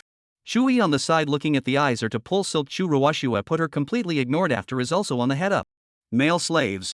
Shui, what are you talking about? You want to participate, then participate. Anyway, you also want to follow your what's it called to the clan's senior brother it. Chu Ruoshue said, reaching out to Yanquan to wipe away the crumbs of dim sum from the corner of his mouth, not looking at Shui at all. Senior brother is still the same as before. These snacks are all the ones you said you liked to eat before. Also, Su Yao, that woman surely doesn't harbor good intentions. If you go to her again, you will surely be persecuted by her. You see how good I am to you now, right? I've already tried not to care about what happened in the past. If you don't want this kind of day to change, continue to keep it like this. Chu Ruoshue said, pulling Yanquan's hand a few more points tighter, not letting him pull away. Yanquan felt Chu Ruoshue's warm little hand was also speechless for a while. He was still planning to escape not long ago. Now Chu Ruoshue is like this. He seems to be a bit more afraid to face her. What? Could it be that you still have a small mind? Chu Ruoshue beamed and asked. Yanquan saw Chu Ruoshue like this as also a stunned. This niece how really changed back to the former appearance? Could it be that she really doesn't care about the past? No, only now in this situation changed back, himself if this plan is caught again. Do not dare to think. No, say, have you finished your meeting? Words right hurriedly changed the topic and said. Pretty much, I suddenly received a prompt from the forbidden system in the middle of the meeting, so I rushed back, but there's just a few finishing touches left, they should be able to finish. That means we can be together for the rest of the day. What's his name? Senior brother, called Yang Liang. It's the one who chased you before. I'm warning you, don't go near him again. Shui felt that she was being ignored more and more, so she said in exasperation. Well, Yang Liang. Ning, do you have any impression? I really don't remember. Chu Ruoshue asked, holding one of Yanquan's hands. Well, has already been numb. In the past, he could still rely on the majesty of his senior brother to stop Chu Ruoshue from sticking up, but now it is completely Chu Ruoshue unilaterally doing whatever she wants to do. Cultivation, really still very important. It's that person who came up on the way to pester sister when the auction was opened inside the city once before. Xu Ningning said back, glaring at Yanquan in displeasure. Clearly in the past, her sister was the one who hugged her first, and it really was true that she forgot about her as a younger sister when she had a husband. Oh. That man He was too entangled compared to others. Wasn't he restricted from entering and exiting the auction in the end? Shui, this kind of man I advise you not to be with him is better. His heart is not right. Shu Ruoshue said lightly. To be honest, she really couldn't remember. There were just too many suitors down through the years, and the outstanding ones were also more powerful than one another. It wasn't that she had a bad memory, but she couldn't remember them at all. Of course, there were one or two that looked like Yanquan that she did remember, but ultimately, she wasn't interested in the others. You found a male slave like this, and you still have the nerve to talk about me. This male slave of yours is perfunctory at first glance, right, and I have a feeling that he totally just wants to eat your soft rice. You find this kind of soft rice man, see what everyone says about you, humph. No, perfunctory, I admit that you look right, but don't talk nonsense about eating soft rice. Words right to think that they have always been self-reliance doctrine, and now this soft rice, if not eat, next to this will become a living hell. Ah. Soft rice man is right, senior brother. Shu Ruoshua said happily. Anyway, soft egg senior brother should eat soft rice and can only eat her. But not a male slave. If you want to go out and talk nonsense, then don't blame me for not being polite. You can instead say that he is the Chu family's flunky. Shu Ruoshua aggravated her tone and warned Shuri not to talk nonsense, male slaves and whatnot. It was too unpleasant to put on her senior brother and could not be allowed at all. I know. Shui was directly shocked by Chu Ruoshua's sudden serious tone. She was also riveted today before she dared to come and beg Chu Ruoshua, going against Chu Ruoshua or something. In fact, she didn't dare at all. Up and down the family, this generation, there is only one Pearl, that is the young stunning ice fairy in front of her. Fate is like this, although her status is not low, but in front of Chu Ruoshua can only be a mayfly looking at the moon. 23. You dare to escape the marriage of the dragon princess? Then I'll leave. When the time comes, I'll follow senior brother Yang Liang and his group. You don't have to care about me. Shui said nothing more after she was deflated and hurriedly left in a hurry. Then I'll leave as well, sister. Shu Ningning, on the other hand, followed closely behind, and before she left, she even gave a special glance at Yanquan. Is it really okay? What if the news of the Chu family gets out by then? Yanquan said as if nothing had happened, and tried a few more times to pull his hand away from Chu Ruoshua's embrace, but they all ended in failure. No matter, let her go after the person she likes. Isn't it also quite good? If anything goes wrong, then just bear it yourself. Chu Ruoshua said. In her heart, she recalled the previous time when she and Yanquan were mutual siblings. She used to be like this herself, sticking to her own choices, so there was nothing to stop her. Moreover, Shui had only come not long ago. Most of the important information she didn't know wouldn't have much of an impact on the plans afterward. Instead, it's the other few great houses that are the most important to worry about in this secret realm competition. Wasn't it said that this time the secret realm wasn't big? Speechwright pondered inwardly. Could the situation have changed? The more complicated the situation is, the more variables there are, and the riskier the next plan will be. Just stay well outside the base camp with Ning when you get there. I should be back in a few days at most. You're honest this time. Although the base camp doesn't have many elites, when the time comes to set up the men and horses with the current, you also have no way to escape. Moreover, this is the last time I indulge you. If you want to spend the rest of your life inside an uninvited darkroom, I have no problem with it. Chu Ruoshua threatened to Yanquan, but the corner of her mouth was raised in a faint smile, looking at Yanquan's heart straight numb. Any more? This is also too ruthless. Where did you learn these sickly petite thinking? Sickly petulant? What's that? No, nothing. That said, last time you said you knew one of my deceased. Who is it? Words right to hasten to change the topic said. How can a sickly girl know that she is sickly? The last life in the Blue Star's knowledge of this world, although there is a lot of overlap, but there are still different concepts. So you still remember? Well, although at that time received a lot of care from her, and even said that the grace of life-saving is not too much. But when she asked me if I had ever heard of a human cultivator with the surname of Yen and the name of Quan, I was also taken aback. Life really is just full of coincidences, isn't it? Chu Ruoshua said back, staring at Yen Quan with dissatisfaction. Just how many peach blossoms does this dead senior brother have to attract before he is satisfied? At that time, I was thinking that it should not be so coincidental. After all, I see that she hated you at that time, but not the least bit as much as me. Also told me some of the things that happened to you guys at that time. Maybe also out of her if she found you first. Maybe you will not live to see my revenge, so I did not tell her I know you. And she was traveling in this continent decades ago to find you. Now it should be gone, and you don't have to worry about it.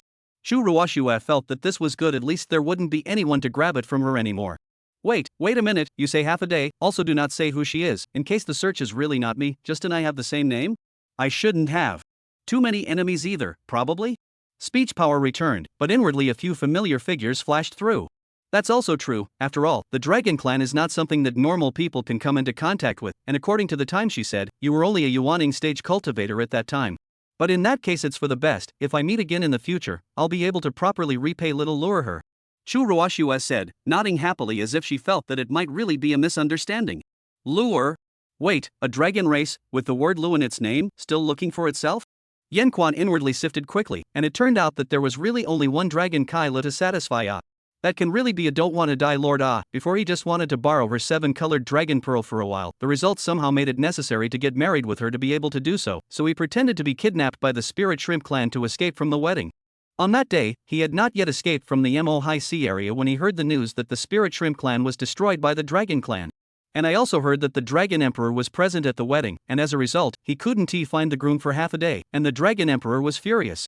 Speaking of which, she and the Dragon Emperor even had a relationship, which Yanquan really didn't know. Wait, oneself that time heard seems to be the Spirit Shrimp clan was annihilated by the Dragon Princess? Could it be that? Forget it, now is not the time to think about that. Her full name is Long Kai Lo, the Dragon Emperor's little granddaughter. Oh, humph, this continent is estimated to be the only one that I know her. This is an important network of people in the future. If her runaway husband named Yanquan isn't you, let's arrange for you guys to meet next time we meet. Shu Ruoxue said, looking at Yanquan with another smile. So Shuer, do you still know that person is me? Yanquan said helplessly. Hee, senior brother's expression is too rich, want to confirm, casually confirm law. Originally I did not want to ask about these things, only want to avenge the previous revenge on you, but now even if all the words are white. Then the next step is the torture session. Shu Ruoxue's tone suddenly changed and directly pushed Yanquan to a corner of the room. Yanquan could only lean his back against the wall and face the Shu Ruoxue who had an intimidating aura. Why do you have a marriage contract? Kissed? Have you had a child? And that's Su Yao, what's going on? You better answer to my satisfaction or else. Shu Ruoxue asked, her tone sharp and her eyes increasingly hollow. How is it possible to have a child? Should not have kissed it. Should? That is to say you have kissed more than just me? I really don't remember, and that marriage contract is that I didn't know the rules of the Dragon Clan and accidentally messed up. Originally I wanted to discuss with Long Kale to get the misunderstanding cleared up, but it turned out that she said something about Dragon Clan rules that she couldn't change. But she herself obviously every day to play this play that, but also pull on me to the Dragon Clan many rules are violated all over, so really is not my fault. As for Su Yao, that's me purely being cheated, me and her really just had a deal before, help each other just. Those things in the back are also all accidents, ha ha ha. Words right said, but he always felt that Su Yao cannot be so stupid, let Shu Ruoxue casually take him, there must be in the calculation of what. If it really is already giving up on him, it really couldn't be better, but he always felt that things were not that simple. Oh. Senior brother's accidents are really many. Accidentally incurred the pearl of the Dragon Clan, the youngest princess, accidentally incurred the Tianji Pavilion's famous beauty young pavilion master. What kind of Dao do you cultivate, Peach Blossom Dao? Shu Ruoxue said angrily, reaching out to pinch up Yanshuan's stomach. Hiss. This I can't do anything about it, I really just don't have anything to do with them, you can see that I'm not much better, what do they figure me for? Yanquan strains to say. Oh? Then you mean my eyes are low? It's just me who looks at you. This. Words power numb, it's wrong to say this, it's wrong to say that, aren't you just trying to find an excuse to lose your temper? Forget it, the dragon race's pride is their most important thing, if Long Kyla sees you, I guess you will be torn apart right away. Shu Ruoxue said, so that Long Kale's side wouldn't have to worry about grabbing it from herself. Yanquan is definitely avoiding her right now. As for Su Yao, you give me as much distance away as possible. Although I won't let you guys meet in the future either is all. 24 Can you trust Master's words? Of course I will keep my distance from her, ha ha ha. Yanquan said back, trying to slip away from the dead center, but was blocked back by Shu Ruoxue. Don't need you to say it will also stay away okay, and you and Su Yao just don't have a normal one. Yanquan is also strange, is it the beautiful fairy or a little bit of character flaws? If again to me to find you mouth is not what to do. Shu Ruoxue said, and gradually moved closer to Yanquan. Feeling the warm breath, Yanquan could only lean against the wall as much as he could and cast his head to the side. These are the compensation you should give me. Shu Ruoxue said, feeling Yanshuan's body heat, her entire body fell into Yanshuan's arms. Due to a certain height difference, Yanquan did not see Shu Ruoxue's crimson face. Shuer, you still have to enter the secret realm tomorrow, it's better to take a good rest today. Yanquan said, if it was in the past he would have reprimanded Shu Ruoxue for some of the things that a man and a woman are not related to each other, and that he should put his heart and soul into cultivation, and that he should not be impolite to his senior brother or anything else. But now.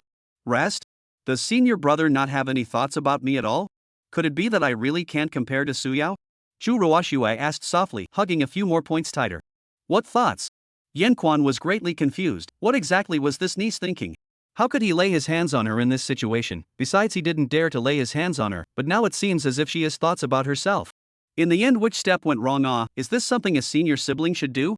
To some extent, you are better than her. What do you mean by a certain extent? You dead brain, it was the same before and it's still the same now. At that time, obviously they forced you to waste me. Why should you be merciful, even if you have done it, but you are still merciful? It's really not like you are. When I left alone in the back, you also secretly followed me for a long time. Am I so unsettling? Obviously, you've already taken the heavenly thunder great punishment for me yourself. You're always like this. Why can't you rely on someone else? Shu Ruoshua softly sobbed. You know it all? Yan Quan said. A few days ago, when I was in the Tianji pavilion, Master Forgetting Ming entrusted someone to tell me all of it. Why, since you don't have any thoughts about me, why do you do all of this for me? Why are you so good to me? Shu Ruoshua raised her tear-blurred eyes and looked at Yan Quan and said excitedly. No wonder the attitude suddenly changed for the better? Yan Quan was speechless for a moment. In fact, he felt that it was all his own fault at that time. His first senior, as well as the first senior sister she entrusted to him, both had extraordinary significance to him.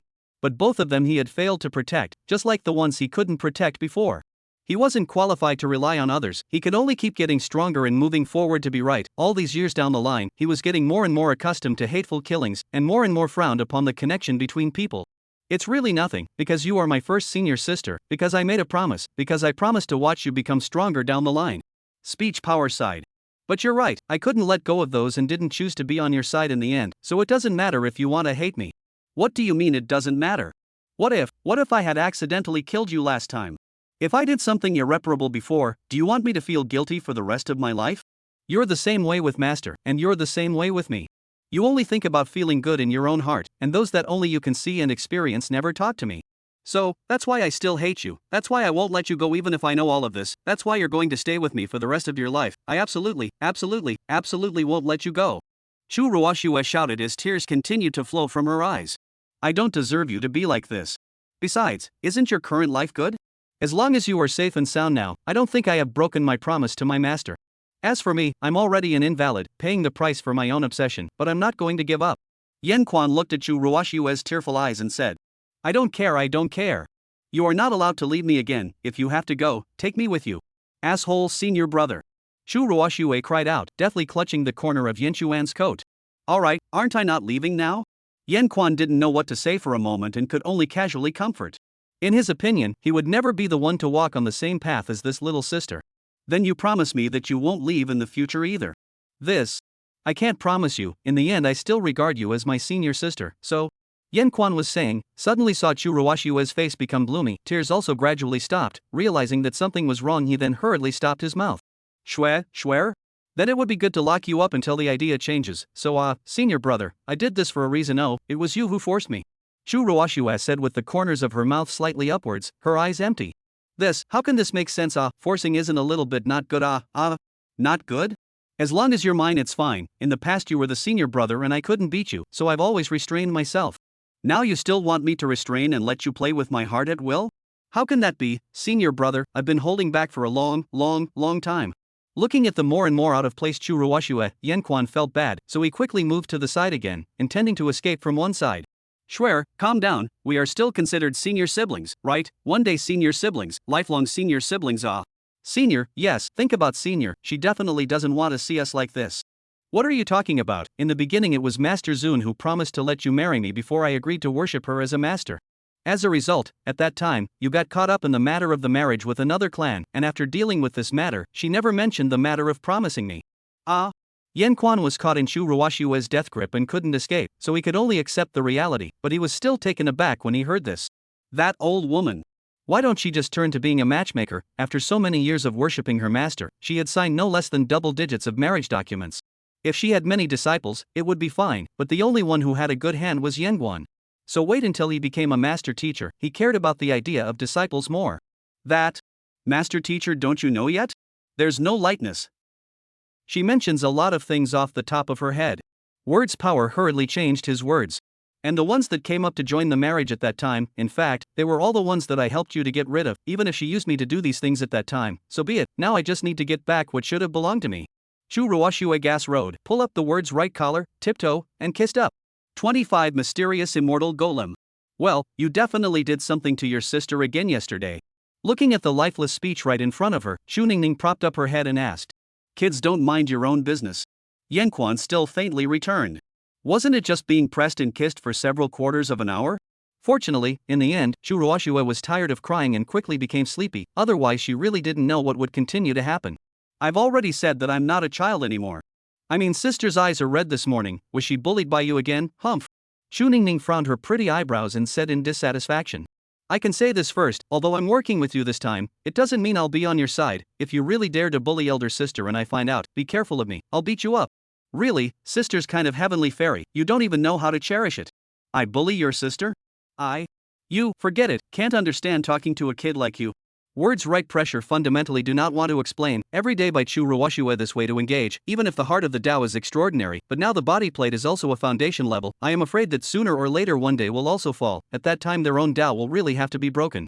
Still need to run, just today. So you're sure you saw your sister lead the team in? Yes, and I also saw several other large space entrances with the figures of other large forces, this time even came so many people, I guess there must be extraordinary treasures inside. Well. Yan Quan also nodded after listening to Chu Ningning's confident analysis, although the main purpose of this time was to escape and then find a way to get away from this continent, but if he met everyone fighting over the treasure, it would not be good to be injured by mistake. Did you find the thing I told you to look for? Found it, but there's no prohibition, it's just in the drawer of my sister's office. Xu Ningning said, taking out all the storage bags that had been confiscated by Chu Ruoshua before from inside the storage bag of speech rights. When she had escaped the Star River sect before because she was at Chu Ruoshua's place, so she didn't have it with her, she didn't think that it was true that she still had it with her. Each of these storage bags were filled with the accumulations that Yan Quan had accumulated over the years. It could be called a treasure chest. With these, the plan would greatly increase the success rate. Ahem, so did you check inside and outside the storage bags? Of course, everything is normal. Where is the prohibition you said, but then again, why was your storage bag put away by your sister? It's not too late, now several hours have passed since they entered the secret realm, let's set off as well. Saying that, Yan Quan took out a few spirit stones from inside his storage bag, as well as a worn-out humanoid puppet. This is an immortal golem, but it's so worn out, can it still be used? Xu Ningning curiously surrounded the humanoid puppet and sized it up.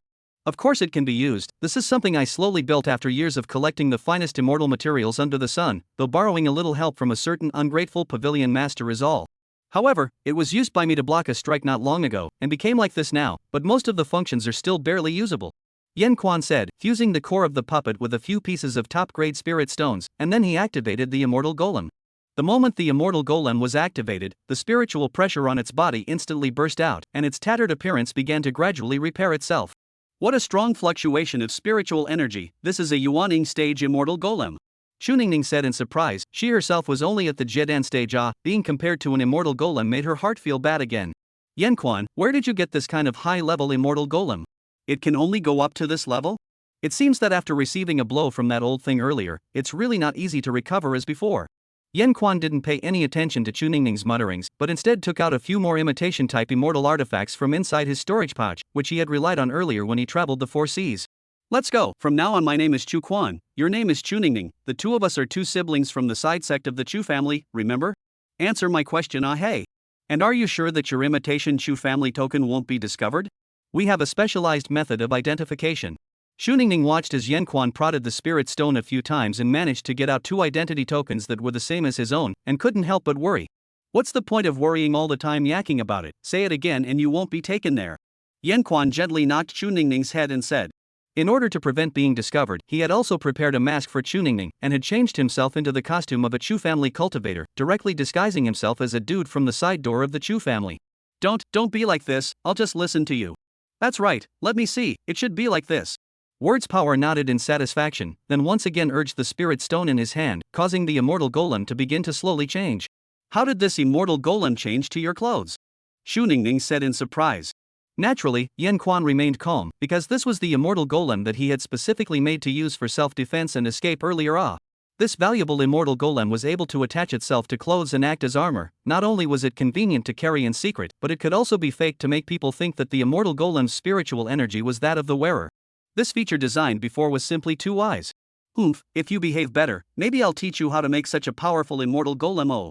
Yan Quan said back with satisfaction, although he basically had no mana right now, and could only rely on exorbitant spirit stones to power it, but to be able to achieve such an effect as it currently was, a little bit of spirit stones, he could still afford to use it. The big deal was that he could earn it again in the future.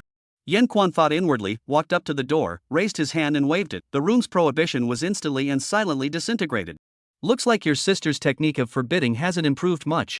Yen Quan said indifferently. He had always advocated for comprehensive development in the world of immortal cultivation, but his own sickly young sister was only obsessed with swordsmanship, so he had not been able to force her to learn other skills properly before. Now that he had this immortal golem attached to him and could catalyze Yuan level mana, it would be enough to lift this layer of prohibition. Let's go, let's also enter this secret realm and take a look. Yen Quan said. Nowadays, he could take advantage of this chaotic situation to gain a little bit of benefit, or else he could use the chaotic spatial cracks inside the secret realm to escape 1,000 miles away. 26 How come it's you? The two of them, Yen Quan and Chu Ning, left the room and then looked for a group of Chu family cultivators to follow them, and they came all the way to the Chu family's guarded space entrance. The Chu family's guarded space entrance was in a valley, and the huge entrance could allow a dozen people to enter and exit at the same time. Have you heard? The stabilization time of the spatial entrance this time is estimated to be 3 days, which means that you have to come out within 3 days. So short, there won't be any accidents, right? This is my first time taking on a family adventure mission. My Ruoxue is still in there. To escape from the battlefield, you guys escape by yourselves. I'm going to look for my goddess to go. I still prefer the Chu Ning type. Ha! You guys are also worthy of calling Missy by her name? Old Me was a guard in Missy's residence. What are you guys? Roll aside. You. No talking to each other. Yen Quan and Chu Ning followed at the back of the group, silently listening to the exchanges of the people in front. A few idiots.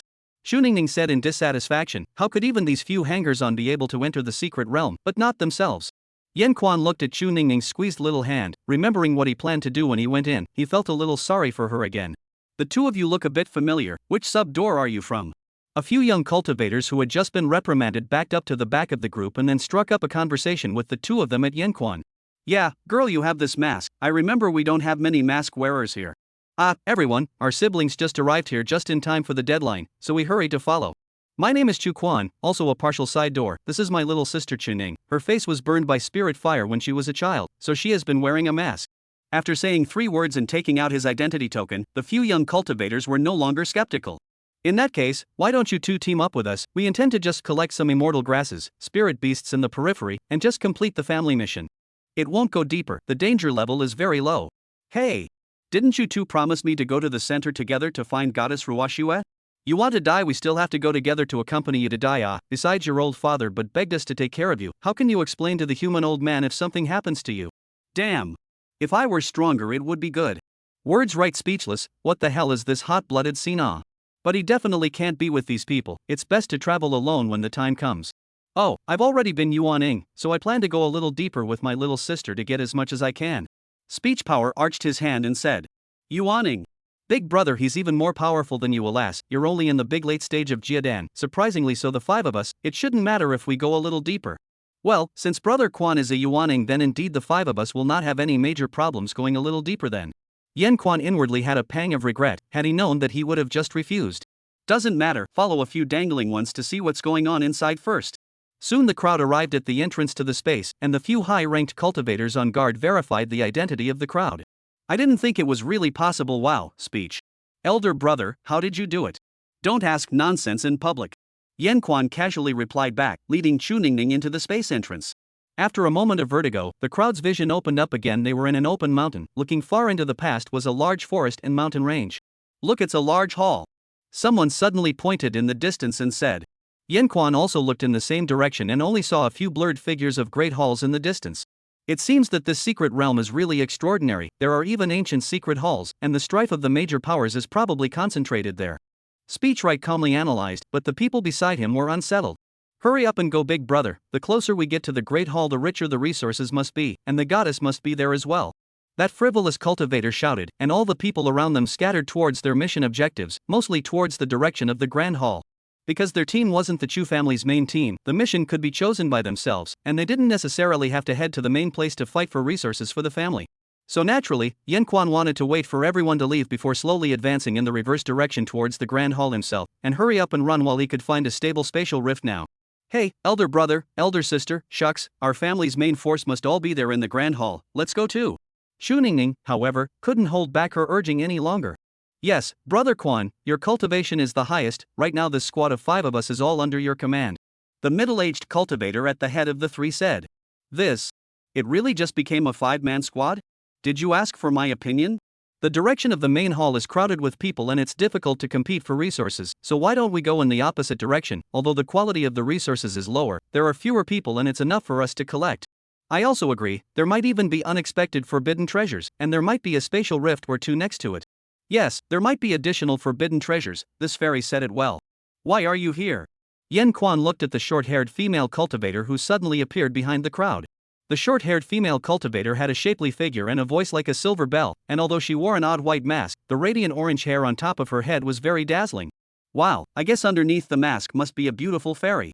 The frivolous cultivator murmured from behind, but he still felt that there should be no one more beautiful than Chu Ruoxue.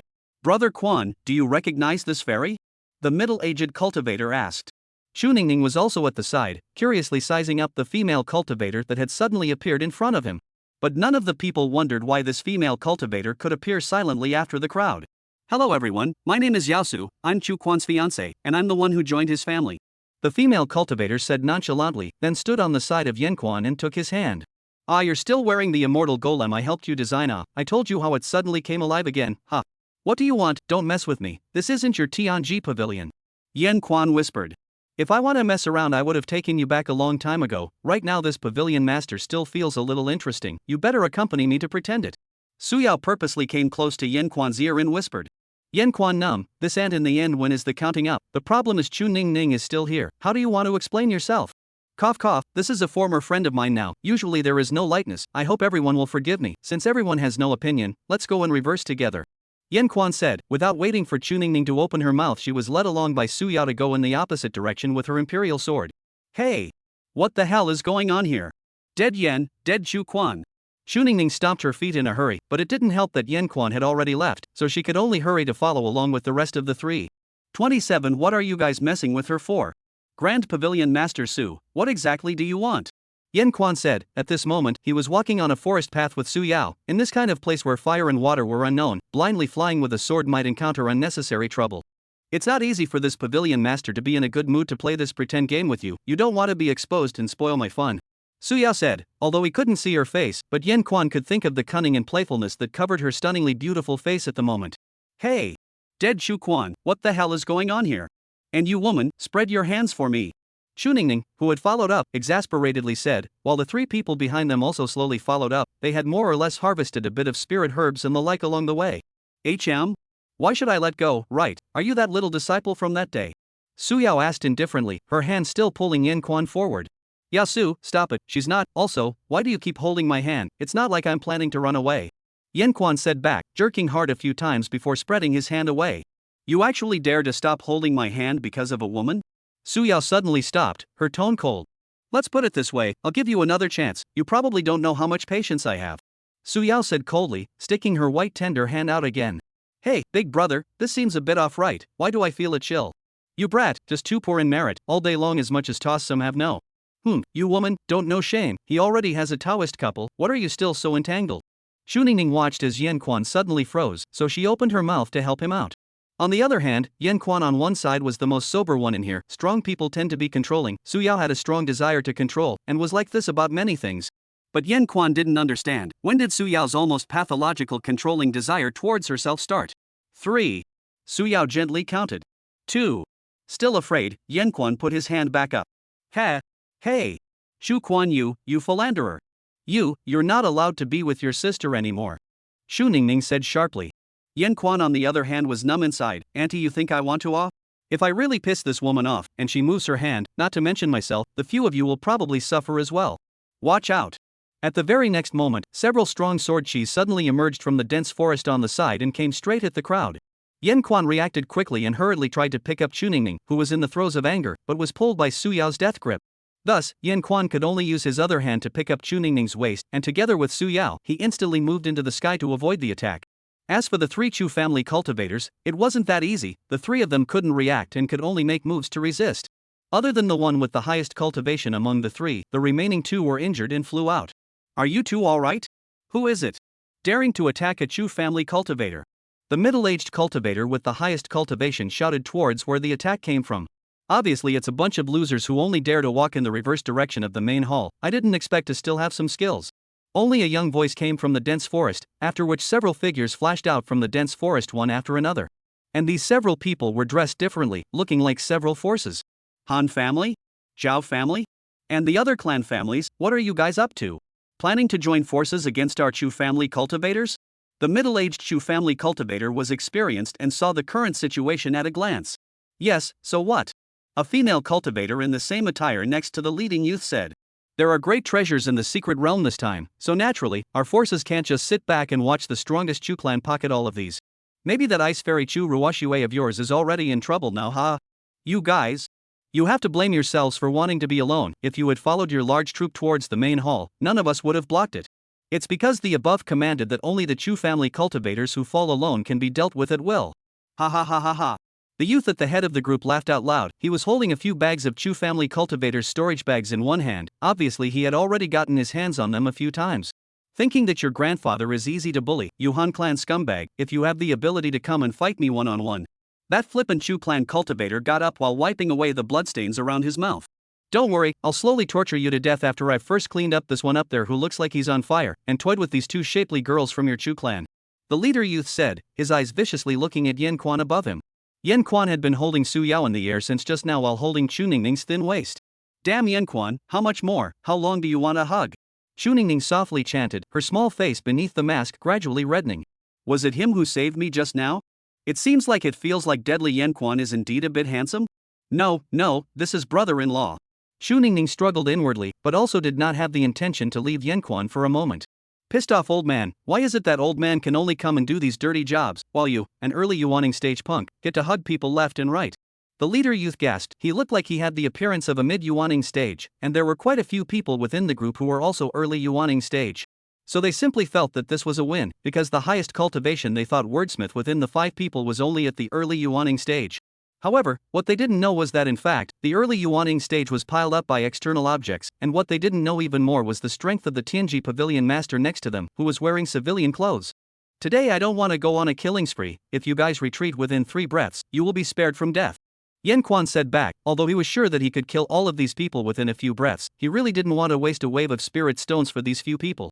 He would save as much as he could because he was in a state of bankruptcy and eating old money. It was too worthless to waste resources for these people. What are you pretending? You alone don't have a higher cultivation than me, not to mention the fact that there are so many more of us than you. I want you to live to see us toy with your 2 little ladies.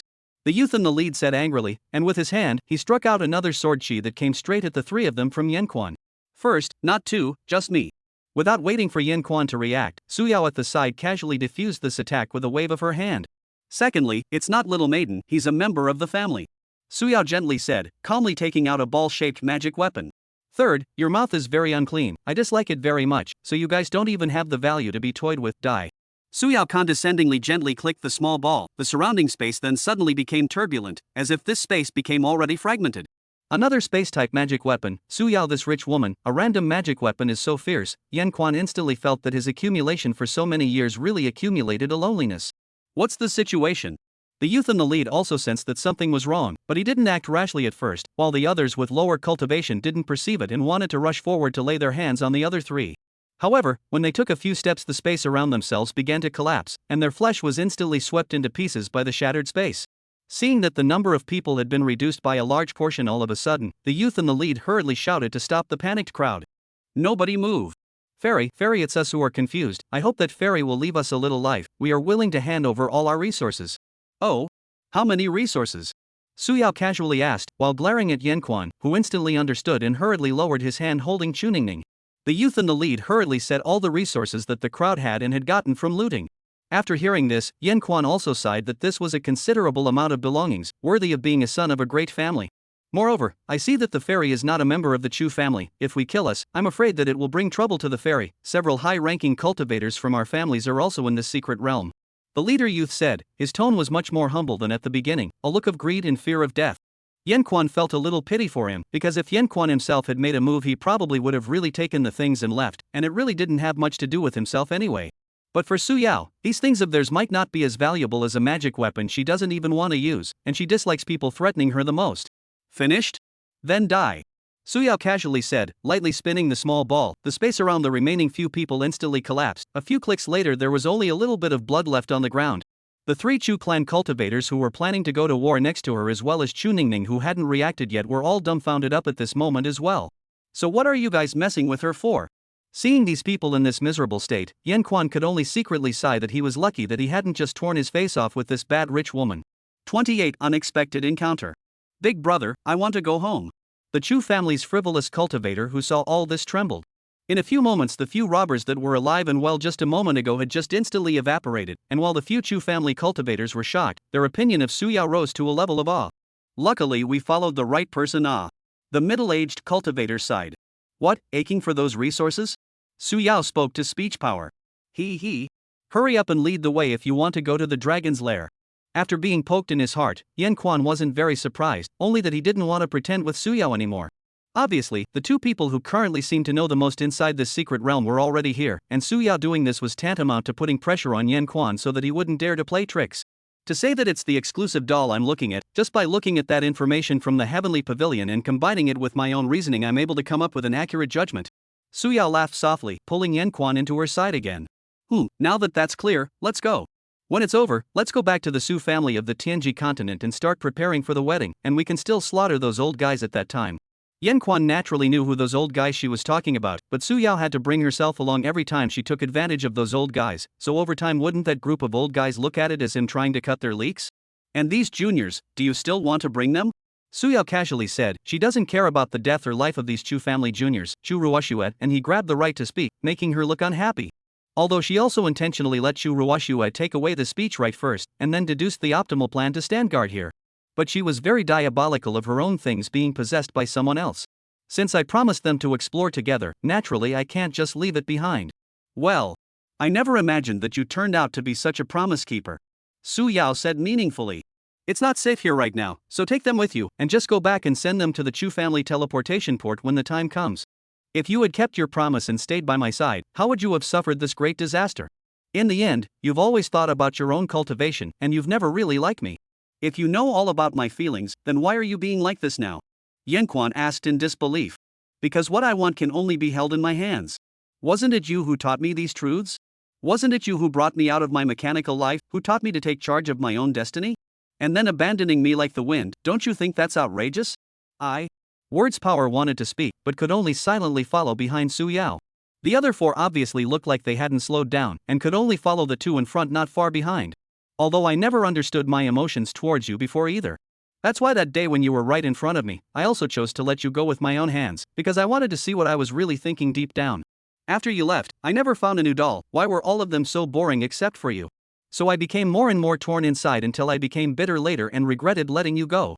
In hindsight, the decision I made at that time was wrong then. Su Yao lightly said, pausing when she said the last sentence, looking back at Yan Quan. Yan Quan was looked at, but his heart was launched into a fury. No, what kind of logic is this? You let me go by yourself, and now you want to catch me back? Then I have worked hard for half a day with no return, but I will continue to give you back as a tool. What is this crooked reasoning? In short, this time the secret realm income one can all do not want, is that you do not again. There is no room for you to raise your opinion. Now I can be good with you because this is very much like that time when we first met, isn't it? It's also in a secret realm, it's also this mask, and it's also you with a dumbfounded look. Su Yao laughed and turned around again, pulling up Yan Quan and continued walking forward. In a trance, Yan Quan also recalled that same Niutsu family lady from that time. Damn Yan Quan, let's see if I go back and tell my sister.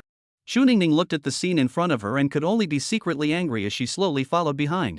A group of people had the previous experience, traveling up the road was much more cautious, and after that, they never encountered any other family cultivators. The layout of this secret realm, it seems to be hidden, making the layout all similar to that left by the human clan's great powers, setting up a great hall that is so conspicuous. In reality, it's just to make people misunderstand that after looting the possessions in the great hall, they will leave. In reality, the mountains were high and the water was flowing, and it really didn't make sense for the great hall to be arranged in the lowest valley, which was a grandiose but depressed location. It was thought to be the intentional setup of some other clan's great powers who discriminated against the human race, while setting their actual residence on the highest mountain overlooking the entire territory. After death, I can still watch those human cultivators fight over some small treasures. Good analysis. What else? How did you see that this is a dragon race powerhouse? Su Yao asked. At this moment they were at the foot of a large mountain and continued to walk upwards in the middle of it. The exterior of this mountain looked plain and ordinary, but once they entered the mountain, many prohibitions appeared, and the people could only rely on the analysis of Yan Quan and Su Yao one by one as they carefully walked forward. Xu Ningning, you guys get closer, be careful of the prohibitions. Yan Quan noticed that Xu Ningning and the others were falling further and further behind, so he opened his mouth to remind them. Inside the heavenly pavilion, it was recorded that there was once a dragon race powerhouse on this continent during the ancient times, and there weren't many such arrogant groups to begin with. So you're speculating that there is a dragon's den here? It's not unreasonable, but you look like you know a lot about the dragon race. Su Yao said back. At this moment, in the distant hall, another cultivator whose body was frozen by cold ice fell down in the cluttered crowd, and was then immediately chopped into pieces. Shu Hua, what's the situation now? Shu Ruoshua anxiously asked Shu Hua, the second in command of the Chu clan for this adventure, who had also just managed to catch his breath at the side. The situation isn't very good. Fortunately I didn't let that girl Ning follow me in. But Ruoshua, you've really hit the nail on the head. This time we're probably going to be attacked from the back, even though we've made preparations ahead of time, and have gathered all of our main forces together. But nay, this time there are too many forces from the opposite alliance. Yes, this time it's also out of the blue, too much of an anomaly. And for them to dare to ally against us so resolutely, they must have been linked, and it also shows that this secret realm is definitely extraordinary. Chu Ruoshua replied back, her mana fluctuations had been unstable lately because her deepest fear of Yanquan abandoning her had gradually turned into a demon in her heart. How about this, leading the Chu family to retreat? There were simply too many opponents this time, and they were bound to suffer heavy losses if they fought on. It was also true that she wanted to go back earlier, because she knew that her senior brother was not likely to be at peace at all, so she had actually been exchanging messages with Chuningning. Only, after entering the secret realm, she hadn't received any more news from Chuningning, making her heart very uneasy all along. Ha, Chu family pearl, give up your resistance. It's not impossible for this young master to accept you as a concubine, seeing as you're quite attractive. The battlefield had gradually contracted, and the Chu family cultivators that still survived could only lean towards Chu Ruoshua, Chu Hua's side, and were surrounded by the rest of the forces. Among the few representatives who came out from the remaining forces were the young master of the Han clan who had just opened his mouth. Didn't we say it's done? Chu Ruoshua is mine. The big man on the side was wearing the Zhao family's attire and opened his mouth to argue. Two losers who only dare to work together in a wolfish manner can only be delusional. If you have the ability to come and fight me to the death. Shu Hua said angrily. Shu Hua, don't be impulsive. Later on, I will lose my essence blood and unleash that move. At that time, you lead everyone to retreat in a hurry. No way.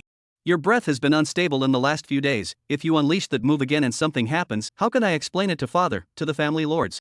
Shu Hua said urgently. At the same time, he summoned the remaining cultivators of the Chu family and prepared for a final fight. ZZ. Suddenly, a spatial crack appeared above the crowd. The crowd all looked upwards, only to see three people come out of the crack one after another. The two in front of them, one was particularly tall, clad in armor and holding a sledgehammer. One of them was particularly good-looking, with simple clothes and silent eyes. And the last one of the young girl, looked stunning, red lips, color hair, knit brows between the heartstrings. The appearance of the three was originally shocking to the crowd, but even more shocking was the undisguised dragon horns of the three. Princess, it seems that this great hall is not the true residence left behind by the ancestors. That clean-cut dragon clan was the first to speak. Where did so many bugs come from? Wow, really boring. Why do I have to be brought here by you guys? Annoying. Dragon force, clean them all up for me. The dragon maiden opened her mouth and looked downwards, but quickly locked onto the white-haired fairy in the crowd. 29 senior brother, can only be mine. Chu Ruoshua? The dragon race maiden said in shock, arriving in front of Chu Ruoshua after a few dodges. Shu Hua, who hadn't even reacted on the side, could only look at the dragon race maiden in front of him with shock, while not daring to act rashly. Brother Han, what is this situation? How could there be a true dragon race here? Didn't they say that this is the secret realm of the late dragon race's great powers? The Zhao clan's big man asked in disbelief. Don't be in a hurry first, those two dragon races up there are unfathomable. In case of any mistakes we all have to die here today. The young lord of the Han family was already in a cold sweat at this point. He had always had a keen sense of killing intent. Now that he felt the raging killing intent from those two high-ranking dragon clans, his inner heart was already sprouting retreat. Little lure, why are you here? Chu Ruoshua asked, allowing the dragon race girl to hug and rub against her. Hee, you still smell good. It's considered the second best smell within the human race. Hey, little lure, this is too many other people here. The dragon race girl hugged Chu Ruoshua while caressing and smelling the odor. The rare spectacle of the two national fairies made some male cultivators on the side of the room look at it with unblinking eyes. Ha? How did you get hurt? Who did it? The dragon maiden's voice suddenly became harsh. Actually, I didn't suffer much injury. Chu Ruoshua said. This dragon race maiden in front of her was the dragon race princess Long Kale that she had befriended before. Suddenly encountering this woman in this situation, Chu Ruoshua didn't want to let Long Kale see her weakness again, and even more so, she didn't want to owe her another favor. It was because she intended to keep Yanquan to herself all the time, and doing so was obviously very sorry for her. Can't stand it, there are really too many vile worms of the human race. Longly, finish off all but these types of costumes. This princess doesn't want to dirty her hands. Yes. The tall dragon race cultivator was about to make his move, But then he saw that the princess had someone she knew, so he stood by again, moving only after receiving his final order. Crap, Brother Zhao, I'll withdraw first. The young lord of the Han family reacted sharply and directly opened his life preservation technique in full, instantly leaving behind the crowd that hadn't reacted yet to vanish outwards. Wait, you. The words of the Zhao family's big man may not be hit by a blow, instantly killed, even the Yuanshan was broken together. Tall dragons, although the body is huge, but the speed is so fast that the crowd are not able to react. In a few moments there is a large part of the human cultivators were turned into meat, the remaining no backbone will be dispersed, each fleeing for their lives. Where to go? Only to see the clean-cut dragon clan gently wave their hands. Instantly multiple streams of vectors appeared in the air and chased after the fleeing cultivators. A few moments later, only the Chu clan cultivators, the three of the dragon clan, and a bloody color remained in the great hall. Princess, one of the cultivators ran far away. We received orders not to go too far away from you, so we can't go after them. The tall dragon clan cultivator opened his mouth and said, if he went to chase it he could indeed catch up, except that their lord had instructed them to keep an eye on Long Kai Lu. Really useless. Long Kale grunted unhappily and let go of Chu Ruoxue. Right, why are you here? I was on a family mission and ended up being surrounded by a coalition of other forces. I didn't expect to run into you here. It seems that I owe you another favor, little lure. Chu Ruoxue said back, favors can be paid back slowly. Speaking of that negative Manquan, she didn't intend to share it at all. What is this? We are good friends. Besides, this princess will help whoever she wants to help. There's no need for anything in return. Right, that did you help me inquire about my husband's affairs? Long Kaila suddenly twisted up, holding Chu Ruoxue's hand and asked. Princess, didn't you promise His Majesty not to look for that person anymore? That clean-cut white-clothed dragon clan also came to the front of the crowd at this moment, his expression still cold, making it difficult to see through. Long Yu, you're just going to tattle. I've said that I'll be allowed to look for another 10 years. If I can't find him again within 10 years, I'll completely forget about him. Little lure, you haven't found him after searching for so long. Maybe he's no longer alive. How could that be? He absolutely cannot die, and if he has to die, he has to die under me. Long Kale suddenly drank, her eyes erected as if they had become a sharp blade. How can he die? If he dies, I will never see him again in my life. I still have to find him to settle the score. There are still so many things I want to ask him. Although Long Kale wanted to deny it desperately, the uncertainty that rose within her gradually took over, and a tear inadvertently crossed her beautiful face. Ruoxue, do you recognize these benefactors? If it's because you want to find someone, our Chu family can do our best to help out above this continent. Shuhua, who was on the side, came forward and suggested. After all, it was only after getting the help of a few Dragon Clan's high-ranking people that the Chu family was able to stop their losses in time. This big favor could not be returned well. Really? That's great. Father has always refused to help me, and all these years I've been the one looking for it. If someone's big power helps. Not right, this continent I have long searched. Speech right, he is not here. Long Kaila had just gotten excited for a moment before being knocked back by reality. Little lure, perhaps your destiny is over. Chu Ruoxue spoke calmly. If you want to blame yourself for not finding it after searching for so long, little lure. Senior brother, it can only be mine. At the same time, outside of a cave entrance on a high mountain in the distance. Yanquan, are you good or not? Do you want this pavilion master to help you? Hearing Su Yao's silver bell-like flirting voice, Yanquan was furious in his heart. Su Yao, you will compensate me for the spirit stones, right? You will, right? You definitely will, right? Yanquan said with tears in his eyes. I didn't say I would reimburse you, and it was also you who volunteered to lift this prohibition when everyone just arrived at the entrance of this cave. That wasn't even you provoking me, you actually had already used your magic weapon to probe the strangeness of this forbidden system, right? 30 Your Lordship, promise to complete the task. My spirit stones are all hitched up, my future, gone. Yanquan sighed and simply lay down in the center of the forbidden system, no longer casting spells to continue lifting the forbidden system. And at this time, the 5 people outside the forbidden system could only watch as Yanquan set up a mess inside due to the fact that the forbidden system had already been activated. Brother Quan, if you can't lift this prohibition you're going to be trapped inside all the time. The middle-aged Chu clan cultivator reminded. Speaking of which, this prohibition was also really strong, even Su Yao hadn't come up with any solutions in a moment. Not to mention that Yanquan had already activated this forbidden system. No one outside the forbidden system would be able to step into this forbidden system, they would only be teleported to the other end of the forbidden system. Hey, you can't be serious. Su Yao worriedly said. In fact, she just wanted to tease Yanquan. She felt that with Yanquan's ability it was possible to lift this prohibition. But this forbidden system was very complicated. In order to break through it could only consume a lot of mana, and at first, Yanquan felt that there was nothing wrong with it.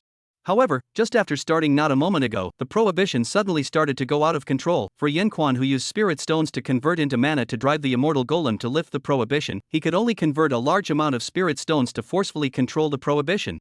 So the latter also had no choice but to use up all the spirit stones before letting the forbidden system enter a stable state. Although the forbidden system had not been lifted and he could not go out yet, but he was already safe to stay inside the forbidden system.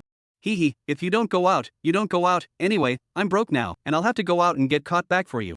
You hurry up and settle out for this pavilion master. Su Yao said sharply. Return my spirit stone.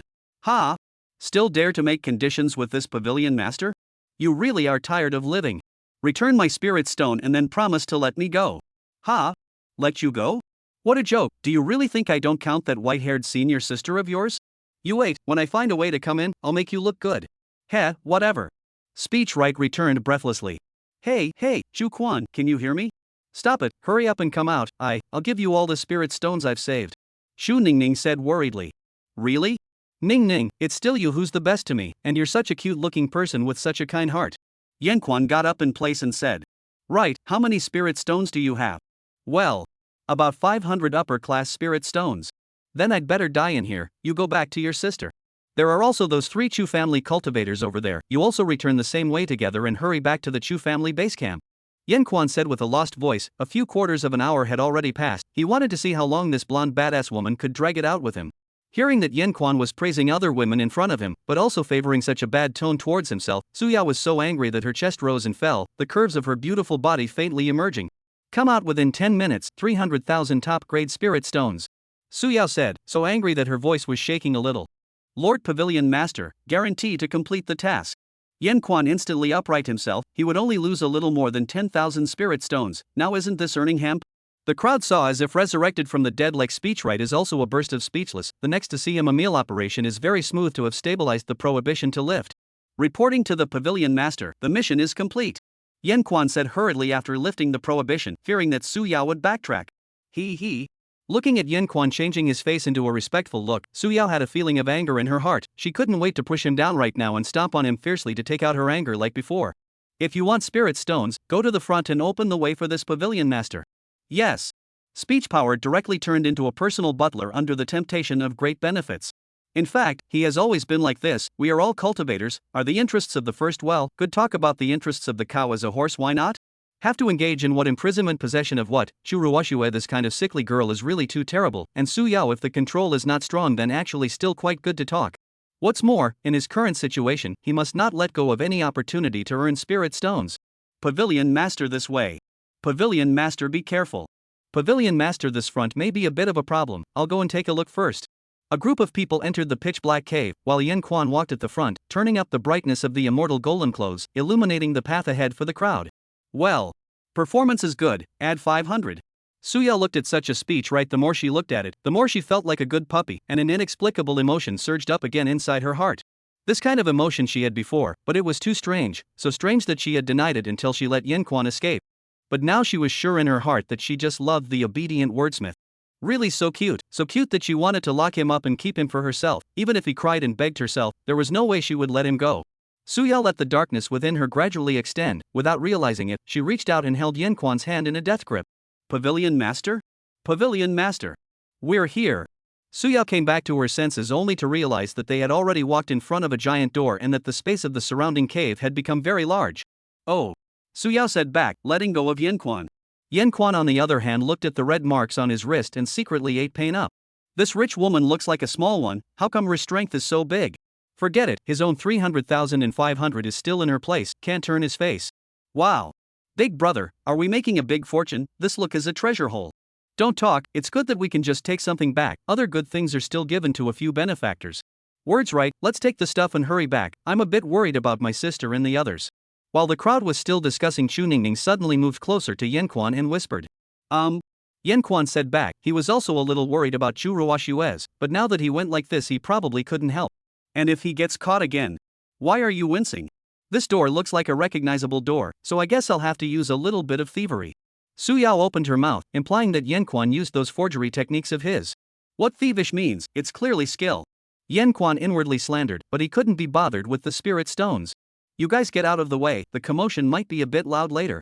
Yan Quan said, stepping forward and pressing the place where the gate are imprinted. Since Su Yao didn't have many spirit stones with her right now, so Yan Quan only borrowed the spirit stones of those 3 cultivators from the Chu family and Chuningning. It is estimated that after opening this door, it will be used up, and at that time, he will become an invalid again. Whatever, take a shot, just in case there's something good inside. Boom boom.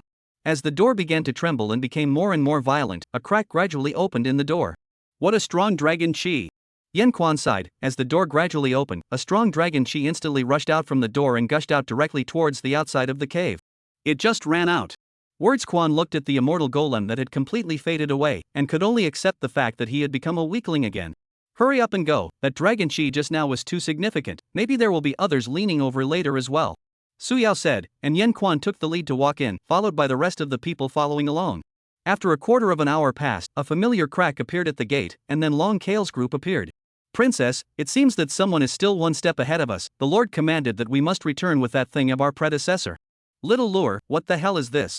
Chu Ruoxue, who had followed on the side, pretended to ask, but her eyes had been gazing in shock at the traces of the gate seal being destroyed. What are you afraid of? There's this princess, just go in now and kill all the little thieves inside. Oh wow. Chu Ruoxue, what's wrong with you? Your expression is so scary, your mana is spilling out. No, nothing, it's just that I hate sneaky, unrepentant little thieves the most. Chu Ruoxue hurriedly adjusted her expression, and without waiting for Long Kale's few people to move, she directly turned into a white shocking rainbow and entered the gate. Hey! What's wrong with you, really? Long Kale reacted, then hurriedly chased after them as well, the 2 dragon guards naturally following closely behind. 31 Why are you also like this? I didn't expect that there is actually such a large space inside, and the various arrangements are also twisted in turn. The owner of this palace has really made all the preparations in order to prevent outsiders. Yan Quan sighed. They had been going around ever since they entered this palace. The huge palace was dotted with many empty rooms and roads. The materials used in this palace are also all of the highest quality. It would be a considerable gain if it could be dismantled. Lord Pavilion Master, if it needs to be torn down, I'll go do it right away. Yan Quan said, this is good, these things are going to be sold, so Su Yao can settle his hard-earned money. There's no need to make a big fuss over this small amount of money, it's better to hurry up and find the inner temple. Wanna be rich woman? Inwardly, Yan Quan felt a pang of pity, but how could a rich woman appreciate the suffering of a laboring cultivator like him? It was a pity that his abilities were limited right now, and he always had an ominous premonition. This is too slow, why don't we split up? Like this, the 3 of you go to the left together. Lord Pavilion Master, you go to the center, and Ning and I will go to the right. Well, someone doesn't seem to want his 300,000 spirit stones. It's 300,500. Damn. Then the 3 of us will go to the right, exploring together in the center last. After Words Power made the final arrangements, the crowd split up. Speechwright's group moved quickly through the winding halls and soon arrived outside a closed, tall house. This looks like a treasure hiding house, we found it. Xu Ningning said happily, stepping forward and trying to push the door open. Wait. There's a problem. Yan Quan hurriedly reached out and pulled Xu Ningning back. Su Yao similarly frowned and watched up at the gate. Someone is coming. Su Yao reminded. The 3 of them then hurriedly ducked towards a side room. Senior brother Yang Liang, quickly come here, this gate looks so different from the others, maybe all the treasures here are hidden here. It wasn't long before the sound of a group of people coming here was heard. Sister Chui? Why is she here as well? Xu Ningning looked at a familiar woman in the group and said. It seems that the commotion of opening the door was simply too great, and the rest of the large and small forces inside the secret realm have all converged here as well. Speech power analyzed. Senior Sister Chui, are you sure that Fairy Ruoxue is also inside this palace? I heard that she was attacked by all the other people combining their efforts in the grand hall at the center of the secret realm, and I was thinking of going to help her. The leader in the middle of a group of yellow clan clothes was a tall man with a good-looking face, the very same senior brother Yang Liang that Chui was planning to look for. The commotion of the attack was so loud, it would be a hell of a thing if you wouldn't be able to get over there in time to help. It is estimated that you are just horny and greedy, the center hall is not even estimated to have been there, and then now you want to save face. After Yan Quan analyzed the situation, he also saw the true face of this Yang Liang. It's not interesting, let's go. Wait, if they open this gate may cause some trouble, when it affects us how to do. Yan Quan hurriedly pulled Su Yao who wanted to retreat to explore other places. What does the death or life of these people have to do with me, as long as you and I are fine, besides, can you stop them? You also know that this is a corpse hall, right? In case the soul of the old thing inside is still alive and takes over this group of people, we can't say that it's hard for us to escape. With this pavilion master here, we won't let you get hurt. What are you worried about? Is it because my words don't work anymore? Do you still want the spirit stones? Don't you guys argue. They're going to open the gate. Senior brother Yang Liang, we can't care what happens to Chu Ruoshue right now. We'd better get our hands on the treasures in here first, so we can explain to our masters at that time. How about it? Shui pulled Yang Liang closer to the gate, and the rest of the fellow disciples also went up together to watch the gate. Well, okay. Yang Liang said, reached out and started to push the gate with his magic power, and the few people behind him also went up and pushed the gate. Only to see the gate was pushed open a gap after, inside it floated out a cloudy wind. Ha, don't even try to grab it from me, this guy is mine. Ha ha ha ha, tens of thousands of years, finally waiting for this day. Only to see a large group of evil winds within souls directly break through the gate and start devouring the group of people who opened the door. Sure enough, it's a corpse hall specially used to imprison sinners, quickly go. Yan Quan felt bad and called on the two of them to retreat from the side. Boom! Suddenly, a violent explosion occurred with the corpse palace as the center, and a large green mist instantly enveloped everything around here. The corpse hall seal is too old, this has been completely broken through. Speech power calmly analyzed, taking out a magic weapon and temporarily protecting the three of them. I can't imagine that these magic weapons of yours look cheap, but they turn out to be quite useful. This is disposable, remember to compensate me. You. What about her, why don't you ask her to compensate? Shu Ningning's spirit stone on her body has long since been all ood and odd to me, how else can she compensate? Yan Quan said painlessly. Sister Chui. Shu Ningning was worried about Chui again, but how it looked like Chui's condition wouldn't be too good. She would rather help outsiders than guard her own family. There's no need for you to be too sad. If you don't want to be like today where your family is in trouble but you can't do anything about it, go back and cultivate properly. Yan Quan consoled, preaching cultivation supremacy was what he was best at. This magic weapon can temporarily isolate the three of us, and those old ghosts won't be able to discover us for a while. And after they've just taken over their bodies, their roots are unstable, so they'll definitely have to go and devour more fresh flesh and blood. Now that this true hall has been exposed, I'm sure it will lean on many cultivators, so let's go out again when they've all left here to hunt those cultivators. You're right, I've always been too willful. If something happens to my sister and brother, what should I do to be good? If everyone is safe and sound this time, I'll definitely try to become stronger. Shu Ningning had experienced a lot on this day. The huge difference in experience between Tangyi Inquan and the strength of her enemies made her realize her many shortcomings. While meditating and resting, Yan Quan watched as Shu Ningning accepted his philosophy was also deeply gratified. You should be the only one who can combine soft eating and self-reliance so well. Su Yao said, sitting directly in Yan Xuan's arms. Yan Quan had already seen the strange, she liked to sit on herself before, just like the kind of kitten that lies on a person every day and swears sovereignty. Surprisingly, he himself couldn't do anything about her, so he didn't bother arguing with her. This pavilion master is also tired, just in time to rest for a while. You. Even if you two saved me many times today, I will still tell my sister that you carried her like this. So? Shu Ningning pointed to the two people who have already gotten used to it and said. Oh. Speech right, you are not allowed to kiss sister again.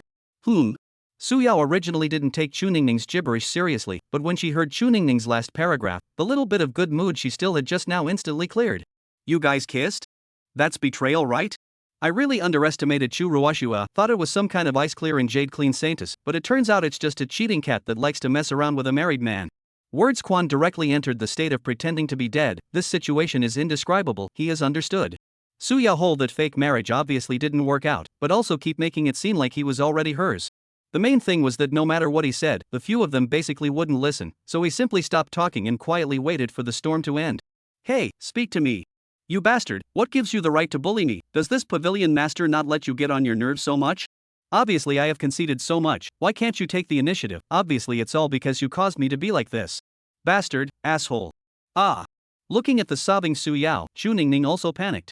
And looking at Yan Quan again, he was even more panicked, not daring to open his eyes at all. Since that's the case, then I'll kill Chu Ruoshua and then lock you up for life, isn't that good? Su Yao suddenly spoke in a high tone, and she didn't want the dragon pearl she originally wanted. As long as the fishy cat is slaughtered first, everything will be fine by then. What this pavilion master wants can only be mine. You calm down. Yan Quan hurriedly pulled Su Yao, how come she also changed like this? Pretending to be dead doesn't work at all, things have even worsened. 32, are you kidding? What, now you have something to say? Let me tell you, you can only be this pavilion master's doll for life. Fine, for a lifetime, calm down. Yan Quan comforted, if he let Su Yao go to Chu Ruoshua now, then he wouldn't be safe. In his heart, he was very clear about what would happen to him if he was caught by that white-haired senior sister again. This is what you said, what should I do if I run away again? You always lie to me, you are a bad puppy. Su Yao as if a little girl as aggrieved back. What's wrong with you? Yan Quan asked, this is not like Su Yao at all. It's a bit strange from just now. That's that black-hearted rich woman. How could she say this kind of words? I'm fine. Su Yao said. She felt a bit unwell from just now. Her head was not clear, as if she could only say what she thought of. Now she suddenly came up with a sense of powerlessness, and the person directly fell forward. You were poisoned. Is just that mass of green gas? It seems to be corpse poison. You just had a short contact with that green gas for a while, so you should be trapped. But with your cultivation it shouldn't be a big problem, it's just that you might get dizzy for a while? Yan Quan hurriedly held Su Yao. This is his own big gold master. How far he can go in the future can all rely on her 300,000 spirit stones. She can't be in trouble. That's not, because of you, you protect her first. Why don't you protect me first? Why? Looking at Su Yao thrashing around in his arms like a small child, Yan Quan was also speechless for a while. This poison seemed really powerful. Even Su Yao didn't have the ability to completely resist it. If it was him or Chuning, if they also took 2 hits, they would probably be gone on the spot. Because you are more powerful than her. Forget it, give me some of your magic weapon. I can take you two to a safe place. You now first properly detoxify the poisonous qi. Su Yao stared at her golden beautiful eyes, confusion showing in the middle of her eyes, as if she was trying to comprehend Yan Xuan's words. Due to the effect of the poisonous qi, her cognitive ability was now greatly reduced, and she could only rely on her instincts to distinguish between likes and dislikes. Yan Quan looked at Su Yao's lovely appearance that he had never seen before. He couldn't help but reach out and touch her head. Got it? Finished. Yan Quan hurriedly retracted his hand. This is Su Yao. Touching her head is basically equal to looking for death. Only to see Su Yao only gently moaned down and hugged Yan Quan tightly again, fainted in the past. It seems that it should be all right. Yan Quan sighed with relief. The time has passed for a long time. Yan Quan saw that the poisonous gas outside the magic weapon also gradually dispersed. The old thing that took over the body also disappeared. Thus, Yan Quan hurriedly carried the powerless Su Yao on his back, lifted the magic weapon, and left the side room where they were hiding together with Chuning. You'll always be by my side, right? On the way, Su Yao woke up again and asked Yan Quan in a daze. Of course, quickly give me your most valuable magic weapon so that we can stay safe now. Well, the most valuable, this is for you. Su Yao confusedly took out a small wooden sword from inside the storage bag on the back of Yan Quan, with the word Su Yao engraved on it. Isn't this the small wooden sword I gave you before? It can't be used now. I'm talking about your most valuable and powerful magic weapon, just like the one you used earlier to deal with those cultivators who intercepted us. Yan Quan said. The small wooden sword is what he gave to Su Yao long time ago to pretend to be a token of love, although it is a relatively ordinary sword-type magic weapon, but it is the most skillful magic weapon that Yan Quan can make. It is often used by him to give away. But the usage is very handsome. It can be big or small, and the power is also very considerable when used properly. It belongs to the masterpiece of Yan Quan, who just started to cultivate, that would have been guilty of the middle-age disease in his previous life. This is my most valuable thing. That's just it. Why don't you believe me? Su Yao snaps. Alright, Auntie, you're right about everything. But this does still and can be used for now, so I'll take it, and also you don't move, we're in a hurry. Because they were carrying Su Yao on their backs and were afraid of being targeted by those ghostly things, Yan Quan and Chuning could only rush along the paths between the palace rooms, not daring to fly through the air. Yan Quan, the 3 of them should be fine. Chuning asked worriedly. After all, they were also Chu family cultivators, and she did not wish to see them die here. Everything is hard to say right now. Let's go to the agreed upon middle road first. Boom! Suddenly the palace houses on the front road collapsed in large numbers, and a bloodied cultivator collapsed in the rubble not far from the several people of Yan Quan. A green aura on his body was disappearing. Waiting for the smoke in the air to dissipate, only then did Yan Quan see that there was a clean-cut person of the dragon clan floating in the air. A mere few wastes that my predecessors suppressed tens of thousands of years ago also dare to strike at me, simply asking for death. The clean-cut Dragon Clan member who spoke was precisely one of Long Kale's guards. He was left behind by the troublesome Long Kale to take care of the aftermath because he came in and ran into this group of reclaimed old ghosts who had crazily attacked the cultivators. Why did you appear here? As soon as the clean-cut Dragon Clan saw Yan Quan, his eyes flashed with a shocked suspicion, and in a few moments, he moved to the side of a few people and opened his mouth to ask. Your Excellency isn't recognizing the wrong person. What are you pretending with me? The princess is now inside Senior's main hall. The clean-cut Dragon Clan's face didn't change as he pointed his finger towards a high hall in the center not far away. Ha! No, what is Long Kale doing here with her? Then, Brother Feather, I'll see you later. Seeing the urgency of the situation, Yan Quan simply stopped pretending and turned around, wanting to run. You still haven't answered me why you are here. Long Yu said. A wave of pressure fixed the several people of Yan Quan. Brother Yu, what else could I be doing here? But it's imperative that you don't let your Princess Sama see me, isn't it? Otherwise, didn't you help me escape in the first place for nothing? Speech Power said, with a threatening intent between his words. If you let your Princess Sama know that it was actually you who helped me escape, what would happen? Although Long Yu was a noble son within the dragon clan, he was willing to be a guard by Long Kale's side all the time, and naturally, there was no need to say more about his intentions. Yanquan, I don't understand, where exactly do you not see Kai Lo? I have always felt that people like you are simply not worthy of Kai Lu. What's more, the current you now have this broken body, it should also be thanks to your own greed. Is it? Maybe, thanks to my greed? That doesn't sound too bad. My path has always been poor, but I've been trying to make it through. I'm different from you people in terms of starting point, process, and eventual end point. Speech power spoke slowly. Even if it's like this now, even if it might be all over the place, I still have my own path to walk. If you think you can't understand this matter, why don't you use your actions to find the answer? What Long Kale has never needed is not an escort, but the lack of companionship and recognition. After saying that, Yan Quan took the dazed Su Yao and Chu Ningning and ran in the direction of the gate. Now in this situation, hurrying out of this palace, then placing the dazed Su Yao and Chu Ningning, then hurrying to find a stable spatial rift to run away by himself was the best plan. 300,000 spirit stones also need to have a life to spend. Words right. Sister she seems to have found me. Only after running for a while, Chu Ningning suddenly stopped and took out a flickering stone. This seems to be the positioning stone that sister secretly hid in my storage bag. It should be afraid that something has happened to me. So, are you joking? 33 Don't leave me behind. You're kidding, right? If your sister already knew where you were, then wouldn't she have? Long ago? Nope, Yan Quan suddenly reacted. Chu Ruoxue didn't realize that she was running with Chu Ningning. So this was just her stumbling upon the fact that Chu Ningning was even in this neighborhood, but Chu Ningning running here should have something to do with herself no matter how she thought about it, because Chu Ningning was the one she left behind to watch over herself. Isn't that still dangerous? Whatever. It's lost, let's keep going. Yan Quan said. He was still carrying a bomb on top of his back. God knows what will happen when Su Yao comes to her senses and realizes that he ran away with her. It won't work, sister she has already come over. Oh. So that's how it is, look behind you. Behind me? Is there anything behind me? Chu Ningning looked back and watched for a moment, and when she turned back again Yan Quan was already gone. Chu Ruoxue, what the hell is wrong with you? Are you hiding something from this princess? Long Kylo asked, her long colorful hair swinging gently. She blinked her beautiful colorful eyes and looked strangely at Chu Ruoxue, who suddenly froze in place again. No, it's nothing. Chu Ruoxue said back. Since she came in and saw that the palace was so big, she didn't rush to look for speech rights first. Because she knew that the odds were that Yan Quan was in here, that sneaky maneuver, she knew with a glance that it was from the hand of that senior brother of hers.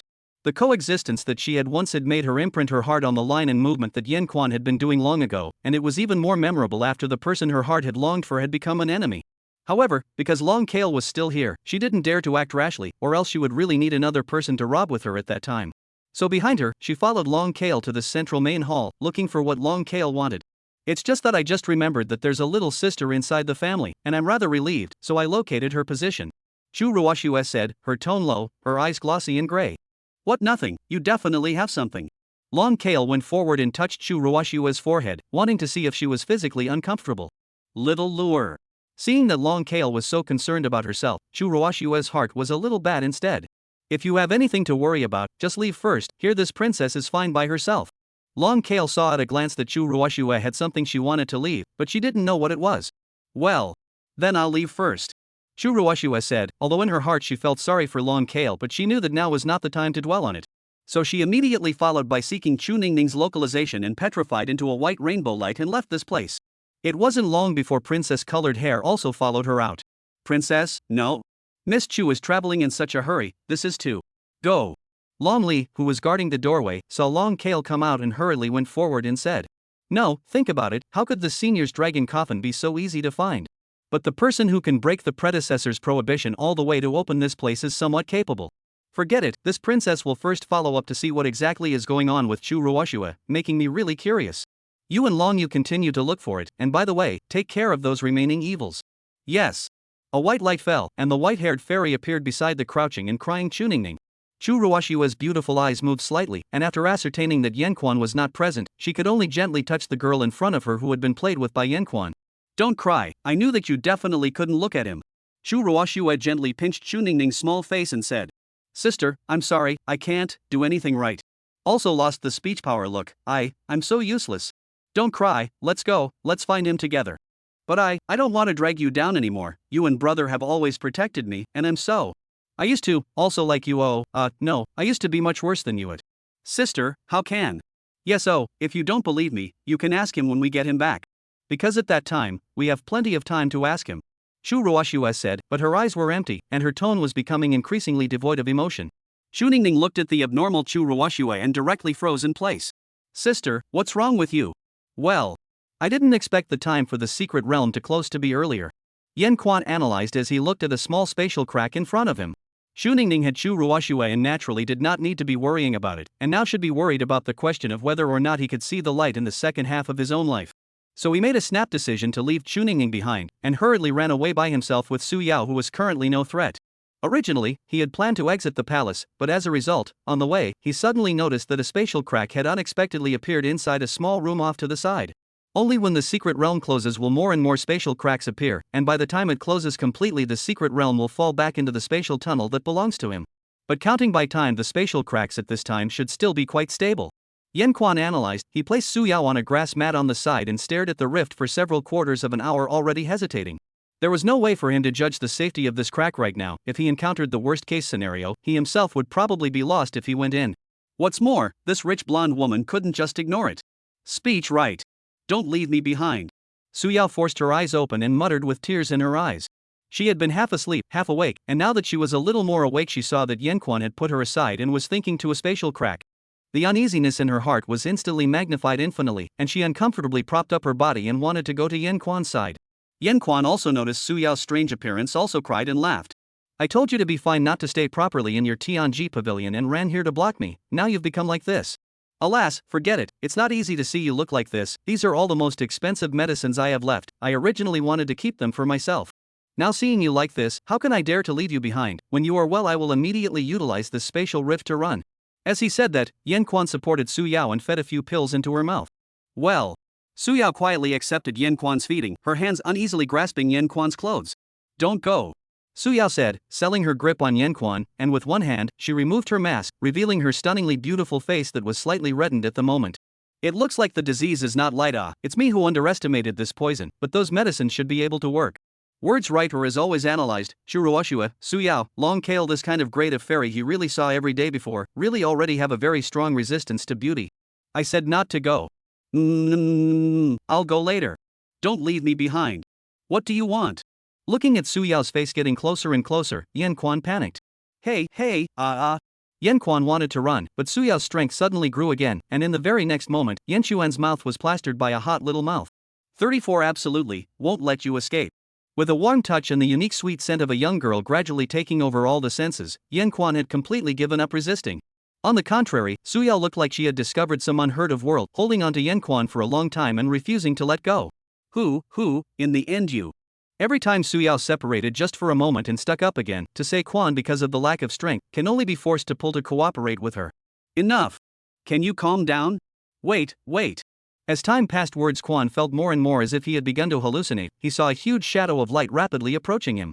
Is this himself dying? This light is so familiar, like what to come, seems to be a sword chi. Well, it does look like. No, right. This is a sword chi, It's over.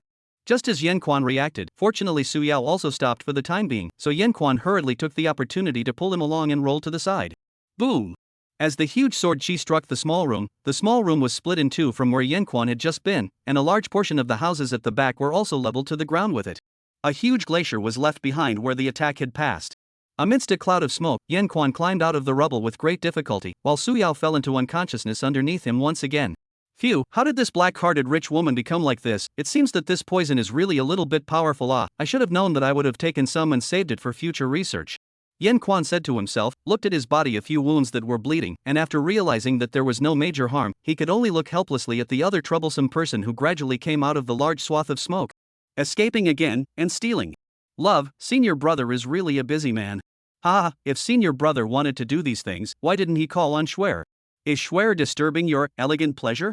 The white-haired fairy gradually revealed herself in the smoke not far away, her dull green eyes and twisted smile bringing a great sense of incongruity to her absolutely beautiful face.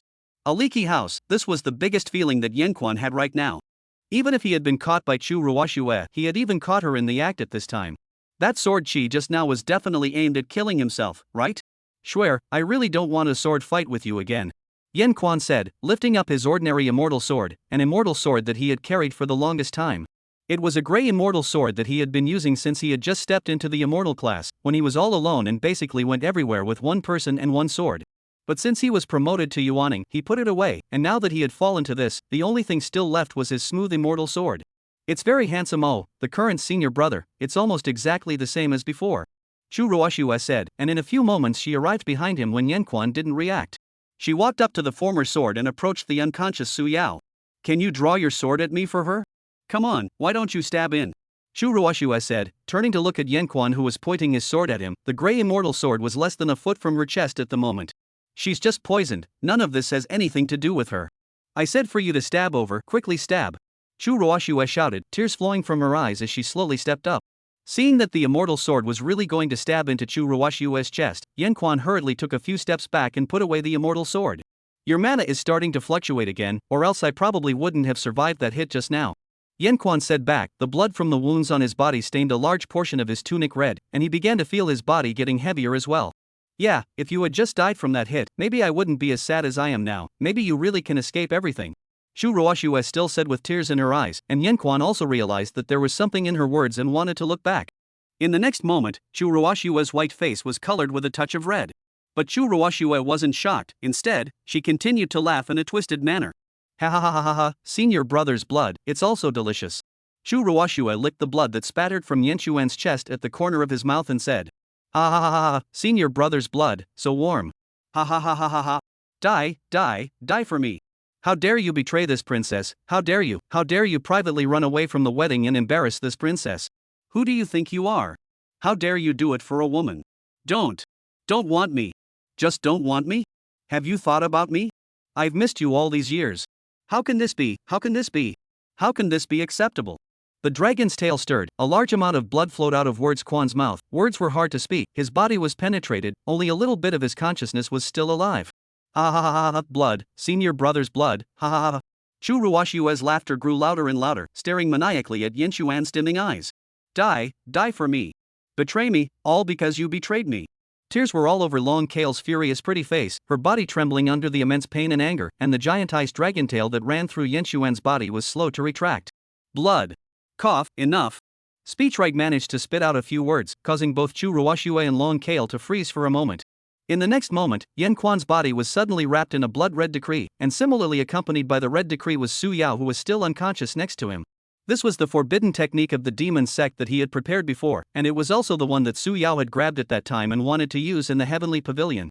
He had long ago utilized that small spatial rift to pass the instantaneous movement spell chart to the other end of the spatial rift. This way, there was no need to risk his own life to traverse the spatial rift, but he had set one up there before when he was imprisoned in the heavenly chance pavilion. But he definitely wouldn't teleport himself there, he had to send Su Yao over there, or else he wouldn't be able to rest assured about her after all. After all, he didn't want her to be overly implicated by him either. Currently everything was in the worst-case scenario that he had considered, and the risk of dying this time was also very high. There was only a small probability that he would teleport over there and still be alive. Even if he lived, if the opposite side was some kind of dangerous place, it would still be a bad time. However, it was as if there weren't many options left for him. Flesh and blood twisted, and Wordsmith Quan instantly disappeared in place by relying on this evil technique of sacrificing his essence blood. At the same time, Su Yao also disappeared in the same manner. Chu Ruoshua and Long Kale on the side looked at each other with a hint of disbelief revealed in their eyes. Ha ha ha, senior brother, senior brother, senior brother, senior brother, senior brother, senior brother, senior brother, senior brother. Elder brother is really the best. Like playing hide and seek with Schwer so much? That's right, that's what makes it fun, right? You think that's what makes it fun? That must be it, right, senior brother? Then I'll play with you to the end. Chu Ruoshua shouted. She had completely fallen into an endless abyss, her overflowing mana instantly contracted, and her cultivation broke through all the way to the late stage of transformation spirit. How could? Suddenly disappear into thin air. Chu Ruoshua. What in the world is going on here? Yanquan he, where did he run off to? Long Kale shouted after she reacted. She regretted that she almost killed Yanquan once she was a little bit more awake. All she wanted to do now was to capture Yanquan and bring him back for endless ravaging. Absolutely, to make you pay. To make it so that you can only kneel at the feet of this princess and repent for the rest of your life. Little lure, let's play a game as well. Chu Ruoshua tilted her head and asked. What? Long Kyla returned. She hadn't yet found Chu Ruoshua to settle the score for lying to her, but she no longer cared how much Chu Ruoshua had to do with the right of speech. Betrayal was betrayal, and now all that was left was how she was going to execute Yanquan herself. This was due to the unique pride belonging to the dragon race. Other people were just bubbles in her eyes, only Yanquan mattered. Let's play a game as well. Whoever finds senior brother first can toy with him all they want. How about that? Isn't that great? Toy with him all you want. What about because he ran away? What about because he's with another woman? So it's only right, right? Whoever finds him first, he's all yours. Shuroashua said, looking to the side of the broken and disappeared small spatial rift, which was also the backhand that wordsmith Quan had left behind. If you find it first, this princess will also personally snatch it. Ha ha ha ha ha, of course. Of course. Otherwise that's so pointless, and what if he's found by someone else first? Wouldn't you just grab it? But he will definitely be mine in the end. After saying that, Shuroashua disappeared into thin air. Long Kale didn't continue to be shocked at Shuroashua's huge change as she looked at the small spatial crack that had disappeared. The dragon's tail swung and instantly drew another identical small crack at the same spot just now. Absolutely, won't let you escape. 35 The Great Tribulation? Tianxian Continent, in a mountain path temple. Gue, how is that person doing? Master, he is still in a coma. But if he's still alive after being in a coma for so long, could it be that he really is a legendary immortal? What do you know, you child? This is a great chance for us. Go, change that man, change the immortal's clothes. The old Taoist priest threw his newly purchased Taoist clothes from his trip down the mountain to the little child in front of him. Master, isn't this what you intended to wear yourself? What's the waste of words, go. The little boy saw that the old Taoist was being dismantled by him, could only hurriedly lift up the Taoist uniform and run to a small room off to the side. Master, he's awake. Only to see the little child run out in a panic shortly after entering. Alas, immortal, you're awake. The old Taoist rushed towards the white-clothed man sitting on the edge of the bed as soon as he entered. The man had sword brows and a cold face, and appeared to be in his early 20s in appearance. How long have I been in a coma? I can't imagine that the meat Ganoderma sent by Luo Shurhan at that time actually had the miraculous effect of repairing the flesh. The man muttered to himself. He was none other than the one who had teleported over, Yanquan. Immortal, you fell unconscious in the valley of the front mountain 3 months ago. We, master and disciple, didn't dare to make a move when we found out, so we brought your immortal body back to the small temple first and settled here. The old Taoist respectfully returned. Also, you had a big hole broken in your chest at that time, and also, it still glows. The little boy hiding behind the old Tao trembled as he said he had always thought that immortals were all fake. It wasn't until he witnessed the recovery of Words Quan's flesh with his own eyes that it shattered the worldview he had always had. You brat, don't make a fool of the immortals. The old Taoist turned around and gave the little boy a headbutt, and the little boy could only shut his mouth in pain. There's no harm in it, since you guys helped me, it's also considered your chance. Speak, what do you want? Speechwright quickly understood the status quo. It looked like he had made the right bet, and the next thing he knew, he was finally a free agent again. No. How dare we ask for something from an immortal? The old Taoist hurriedly said. To still be able to cultivate to chi practicing perfection on earth, it's also considered that you're somewhat capable. There's no need to disguise with me, I'm no threat to you. Yanquan said indifferently. He felt his storage bag and found that all of his things were still there, and his good feelings towards these two people in front of him increased. He had only been able to maintain this late-stage foundation establishment body due to the loss of all his cultivation and the damage to his Tao roots, and had been unable to ascend. Now that he was momentarily out of trouble, he had to find a way to repair his immortal root in a hurry. His previous experience had shown him that repairing the immortal root was not impossible, but everything was indeed about a chance. Without chance, one is ultimately powerless to return to heaven. I'm nervous about my trip, and it's considered a coincidence that I got help from you mortals once or twice. I think at the beginning I was also from ordinary mortals all the way through the wind and rain. I see that your lifespan should be almost over. I still have a few life extension pills here, so I'll gift them to you, how about it? Yanquan said, incidentally also recalling the years of the mortal world. The poor Taoist used to work backwards, and there are not many years left, so it's better to save the immortal's pills. If I really want to say what I'm asking for, the poor Taoist only asks that the immortal can show this child a clear path and give him a chance to squeeze into the immortal class. Seeing that the old Taoist knelt down, the little boy at the side became at a loss for words. Master, what are you talking about? What's wrong with you? The chance to squeeze into the immortal class. Oh, those people up there have been passing from generation to generation, and the forces have been replacing and sheltering each other, while the mortals have been squeezing their heads to fight for nothing more than a chance to cultivate the way. Waiting for you to really step on this road. In order to know this road will be how many difficulties and obstacles, how much wind and rain, in order to know how small they are really. Little child, let me ask you this, even though your body may be shattered in the future, you will never be reincarnated again, your heart will be damaged and your spirit will be separated. Do you dare to walk this path? I dare. The little child wiped the tears from the corner of his eyes and said loudly. Too good. Quickly, quickly, pay your respects to the immortal. Cough. The old Taoist was excited and pushed the little child forward. Come on, I'll awaken your spiritual roots for you. Yan Quan said indifferently, reaching out and nudging the top of the little child's head. Fire spirit root, good quality. After a while, Yan Quan lowered his hand and slowly spoke. The little child, on the other hand, was sweating profusely, as if his body had reached its limit. By the way, what is this place? Back to Immortal, this is the territory of the Xiangu Southern Kingdom, but to follow the Immortals, this should be in the southernmost part of this Tian continent.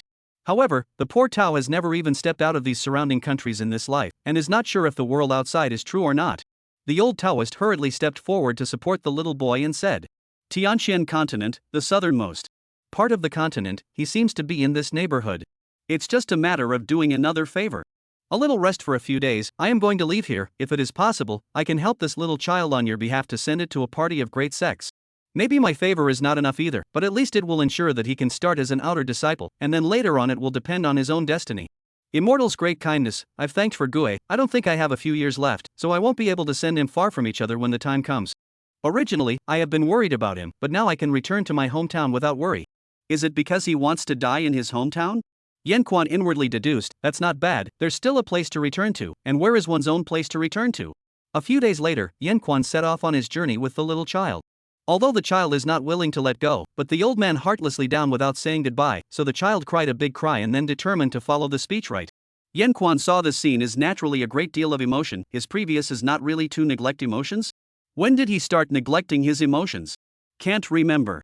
However, he knew that the little boy's future road still has a lot to walk on his own. If he wants to walk fast and steady, then emotion should be the most useless thing. Half a year later, the dusty duo also arrived at the foot of an immortal mountain. Senior, have we really arrived at the Xiannan sect this time? The little boy opened his mouth and asked. Ever since Yan Quan opened his spiritual root and taught him some simple little spells, Yan Quan said that he had already stepped into the path of immortal cultivation, so he asked him to just call himself Senior instead. Well, the news on the road shouldn't be wrong. Xiannan sect is one of your Tianxian continent's great sects, so as long as you inquire about the gossip to some casual cultivators, naturally it's not wrong. Moreover, it seems that today is also the clan's day of newcomers. Speechwright said, looking towards the mountain path where people were constantly going up the mountain, even as there had been a constant stream of people passing by beside him, all of them walking upwards. Senior, these people all look very extraordinary. Do I really have a chance? The little boy said worriedly. Don't worry, with your qualifications passing the examination will be easy, but where you can go to start, I will try my best to help you fight for it. Yan Quan said, bringing the little child along with him to follow the flow of people forward. The duo soon arrived at a large platform on the mountain, where many people had already come one after another. Further ahead are the people participating in this trial. I will send you here, remember the ones I taught you, the rest is up to you. I'll wait for you there at the sect entrance hall. Speech Power said and pushed the hesitant little child. The little child stepped into the separating door of the trial before turning back, and then he couldn't see Yan Quan anymore. On the other hand, Yan Quan walked towards the sect's external disciple on the side, said a few words, and was taken away from this place a few moments later. 36 Xuannan's first innocence? Xiannan sect, at the outer hall of the entrance to the sect. Senior, the elder asked me to entertain you here first. He himself will arrive in a moment. There is no harm, I am simply here today to pay a visit to an old friend, so that you elders do not need to rush. Yan Quan sat in the large hall and listened to some of the movements outside the hall, speculating that the clan's newcomer trials should have already begun. Now he just had to wait for that old friend to come for a bit and entrust the little boy with his care, and then he himself would have to plan where to go next. Was this considered catching up? Forget it, it was better not to catch up on old times or anything in his current situation, so as not to cause any complications. Brother Yan brother Yan, but I can expect you to come here. A loud voice came from outside the hall, and then appeared a man dressed in blue and white Xiannan sect's characteristic clothing. The man had a handsome look, and his eyebrows revealed a sense of intent. Brother Lu, you and I haven't seen each other for many days, don't be offended if I come to nag you today. Yan Quan stepped forward and said, and the outer disciples beside him all respectfully bowed for the sect elder. This person in front of him was one of his old acquaintances from many years ago, named Lu Ming, and Yan Quan's friendship with him was relatively deep. You all go about your business, let me have a good gathering with my old friend alone. Lu Ming commanded, pulling up Yan Quan's wrist as he was about to head towards the interior of the sect. Wait, Brother Lu, today I'm just here for a small catch-up, I still have important matters to attend to, there's no need to be polite. Yan Quan stopped and said, he was still wearing his immortal golem clothes. In the eyes of his high cultivation acquaintances it was a simple concealment of his cultivation. He intentionally made this concealment also because he was afraid to cause further trouble, and he came here to look for Lu Ming just to ask about some information of this continent in passing. Look, you're being polite to me again, aren't you? Back then, if it wasn't for you, Brother Yen, I would have been buried in the Tianyu continent, and how would I have gotten to where I am now? I didn't mean that, it's just that I'm in a hurry today, so I'm afraid I can't stay for long. There is also this time I brought a little boy with the first realization of spiritual root to join your clan. He is a rare pure fire spiritual root. I think you will be able to benefit from it if you cultivate him more. He is a rare pure fire spirit root, so I think you will be able to benefit from cultivating him. He is also related to me, so I would like to ask you to take care of him. Then I would like to purchase a detailed map of the Tianxin continent. I wonder if it would be convenient for Brother Lu to help me prepare one or two. Where are you going with this? If that little boy is really as you say, naturally he won't be neglected by my clan. As for the map, I will prepare it for you free of charge. However, it's not easy for you to come to the sect once. How can you not come to my peak pavilion to have a catch-up? Letting people know that my Xinnan sect Lu Ming treats his friends like this is really not good. Come, follow me, follow me. Lu Ming said while pulling Yan Quan out of the outer hall into the sect. Yan Quan repeatedly shirked to no avail, and in the end could only be pulled on his spirit vessel toward the inner door. Brother Yan, you are still like before, puzzling people. Halfway there, Lu Ming suddenly slowed down and said, "What is the meaning of this?"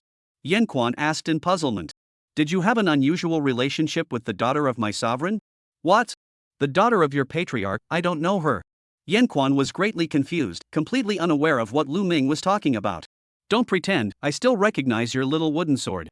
Now you Tao, she is about to be forcibly married by the patriarch, and at exactly the right time you appeared again. Could it be that you don't have a heart?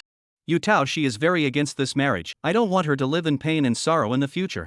If it's you, I believe you can make her life better." Lu Ming said, lowering his head. It could be seen that he had a different emotion towards the woman in his mouth. "Ah. Yu Tao. Meow Yu Tao. She's here? No, you must have misunderstood.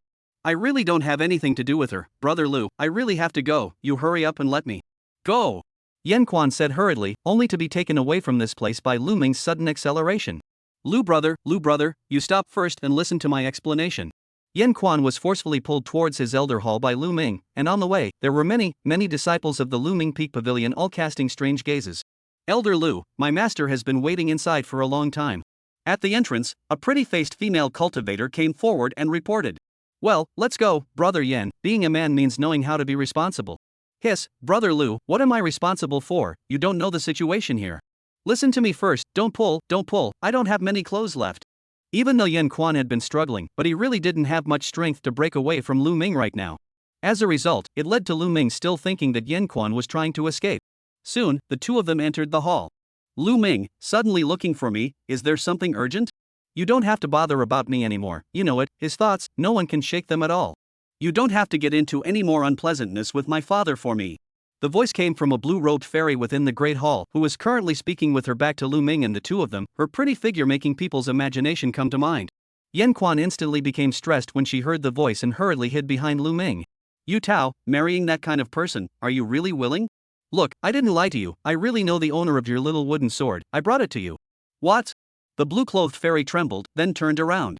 Blue and white fairy dress, with a head of hair as blue as the sky, the young girl possessed a peerless pure appearance, beautiful peach blossom eyes because of the cultivation of the technique with a peach blossom-like pink pupils. Yan Quan is also convinced, the original all the way rumored Xin Nan first pure lineage of stunning fairy is actually Miao Yu Tao. He is also curious whether there will be a woman more pure than Miao Yu Tao. Where? Miao Yu Tao realized that the person Lu Ming had said was hiding behind him and wasn't able to confirm if it was true, so he adjusted his mood again and asked. "Brother Yen, what the hell are you doing? Don't hide behind me, come out." "No, Brother Lu, you're killing me, don't go." Yan Quan grabbed Lu Ming in a death grip, forcing him to only use his mage art to instantly transfer away from Yan Xuan's side. Speech thief. "Ah, Fairy Miao, long time no see." Yan Quan said awkwardly, slowly retreating to the side, but naturally, Miao Yu Tao was staring at him dead on, so he knew that he really couldn't run away now. How did you end up here? Lu Ming, you guys actually really know each other?" "Well, Brother Yen was originally my old acquaintance, I didn't realize that it was actually your beloved as well, so now you can also righteously oppose the sovereign sub-arrangement." "What sweetheart, this kind of person, how could I possibly like him?" Miao Yu Tao's innocent little face revealed a very incongruous expression of disgust, viciously staring at Yan Quan and shouting. This was strange to Lu Ming, because Miao Yu Tao would not show such an out-of-control expression even if she was facing that nasty, all-absorbing person of the Union. "Fairy Miao, I am at least the person who saved your life, isn't it a bit too much to say that Yan Quan said, this Lu Ming, no wonder he is still single now, this emotional intelligence, it would be strange to be able to chase someone. The person who saved my life, do you mean to say that you forced me to be your maid for 3 years? Or do you mean you secretly robbed all the benefits, also, and every day to me? Miao Yutao's face turned red as she spoke, her gentle voice making it sound like she really couldn't conjure up how angry she was. Fairy Miao, wasn't that the disguise we discussed in order to stay alive in the interface of the Feather Clan? How can you blame it all on me? Just tell me if we survived in the end. Yan Quan pretended to be aggrieved and said, in reality it was at that time Miao Yutao was as pure and singular as her looks, so she was tricked by Yan Quan into doubting her life. You, asshole, I want. Miao Yutao gas clenched her small fist. She did not think that she had already passed so many years, but still said no to this bad guy. Then how in the world can he take revenge and hate? 37 The only thing that isn't pure and kind to me anymore? I'm going to fight you. Miao Yutao's pretty face clouded with a gush of red as she clenched her silver teeth and shouted at Yan Quan. Lu Ming on the side had long been dumbfounded before he reacted that he might have misunderstood Miao Yutao's emotions towards Yan Quan. Yan Quan looked at Miao Yutao excitedly lifting up his immortal weapon, a magnificent jade flute, so he hurriedly ran to Lu Ming who was hiding behind him again. Brother Lu, it's all your fault, you have to protect me. Lu Ming, you go away, I'm going to fight to the death with this dead villain to get rid of a scum for us cultivators. Miao Yutao pointed at Lu Ming with a reddened face in anger and said. Wait. You all wait, it seems like I misunderstood something. However, Yutao, Brother Yan is thoughtful and smart, with him we can definitely find a way to settle this marriage matter of yours. Why don't you just let Brother Yan make up for his shortcomings? Brother Yan is not a bad person, I can be a guarantor and also make amends with him. Lu Ming said seriously. Yan Quan also knew that he was very honest and honorable, otherwise he wouldn't have dared to come to him. You have no idea what this bad guy has done to me, although his scheming is indeed powerful, but when the time comes, how can I let him leave unharmed? As if spoken to 1 or 2 times, Miao Yutao put down her flute. Not you? Words right inside is also numb, both want and want you this is, oneself is not that time to see her more pure, cheated her? At best, it is to trick her into all the benefits, but he saved her At best, it is the feathered people in the time when he pretended a little normal operation on the beautiful maid, but he is not to save her? Isn't it just to lie to her that she will be responsible for it, and then after escaping and leaving without saying goodbye, then all survived, isn't it just to go back to your own home? Seems like he did go a little overboard. Then what else do you want? Yan Quan asked, always protecting Lu Ming in front of his body.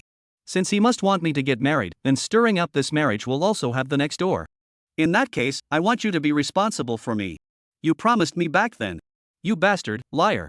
You've done that to me anyway. In that case, you and I get married so he can't do anything about it. Miao Yutao said as she clenched her small fists. The him in her mouth was naturally her sovereign father. Yan Quan had also inquired along the way. The Shin Nan sect patriarch, Niao Liang, had reached the great late stage of the heaven-touching stage a long time ago, and he had heard that he was already almost at the half-step heavenly dignity stage. Such a character, to have such an achievement, naturally was not something to fool around with. To make the current self do so was tantamount to asking for death. Fairy Miao, don't get excited. You see, it seems like your father only has you as an only daughter, right? I've heard that he's taken care of you, but now he's forcing you to hurry up and get married. Don't you think it's strange? I think there must be something strange here. He must have some compelling reason perhaps. If from this point onwards, we that resolve the matter that is troubling the sovereign in his heart, then naturally there will be no more marriage contract behind it. I believe that with the importance he attaches to you is definitely not going to hand you over to someone else so easily. Speech right analyzed, and at any time pay attention to the movement of Miao Yutao, because Miao Yutao really dangerous, especially like to do a thing to speech right. Pain. Miao Yutao's figure flashed and instantly appeared beside Yan Quan, picking up one of his arms and biting it vigorously. Fairy Miao, I was wrong, be gentle, my hand. Brother Lu, save me.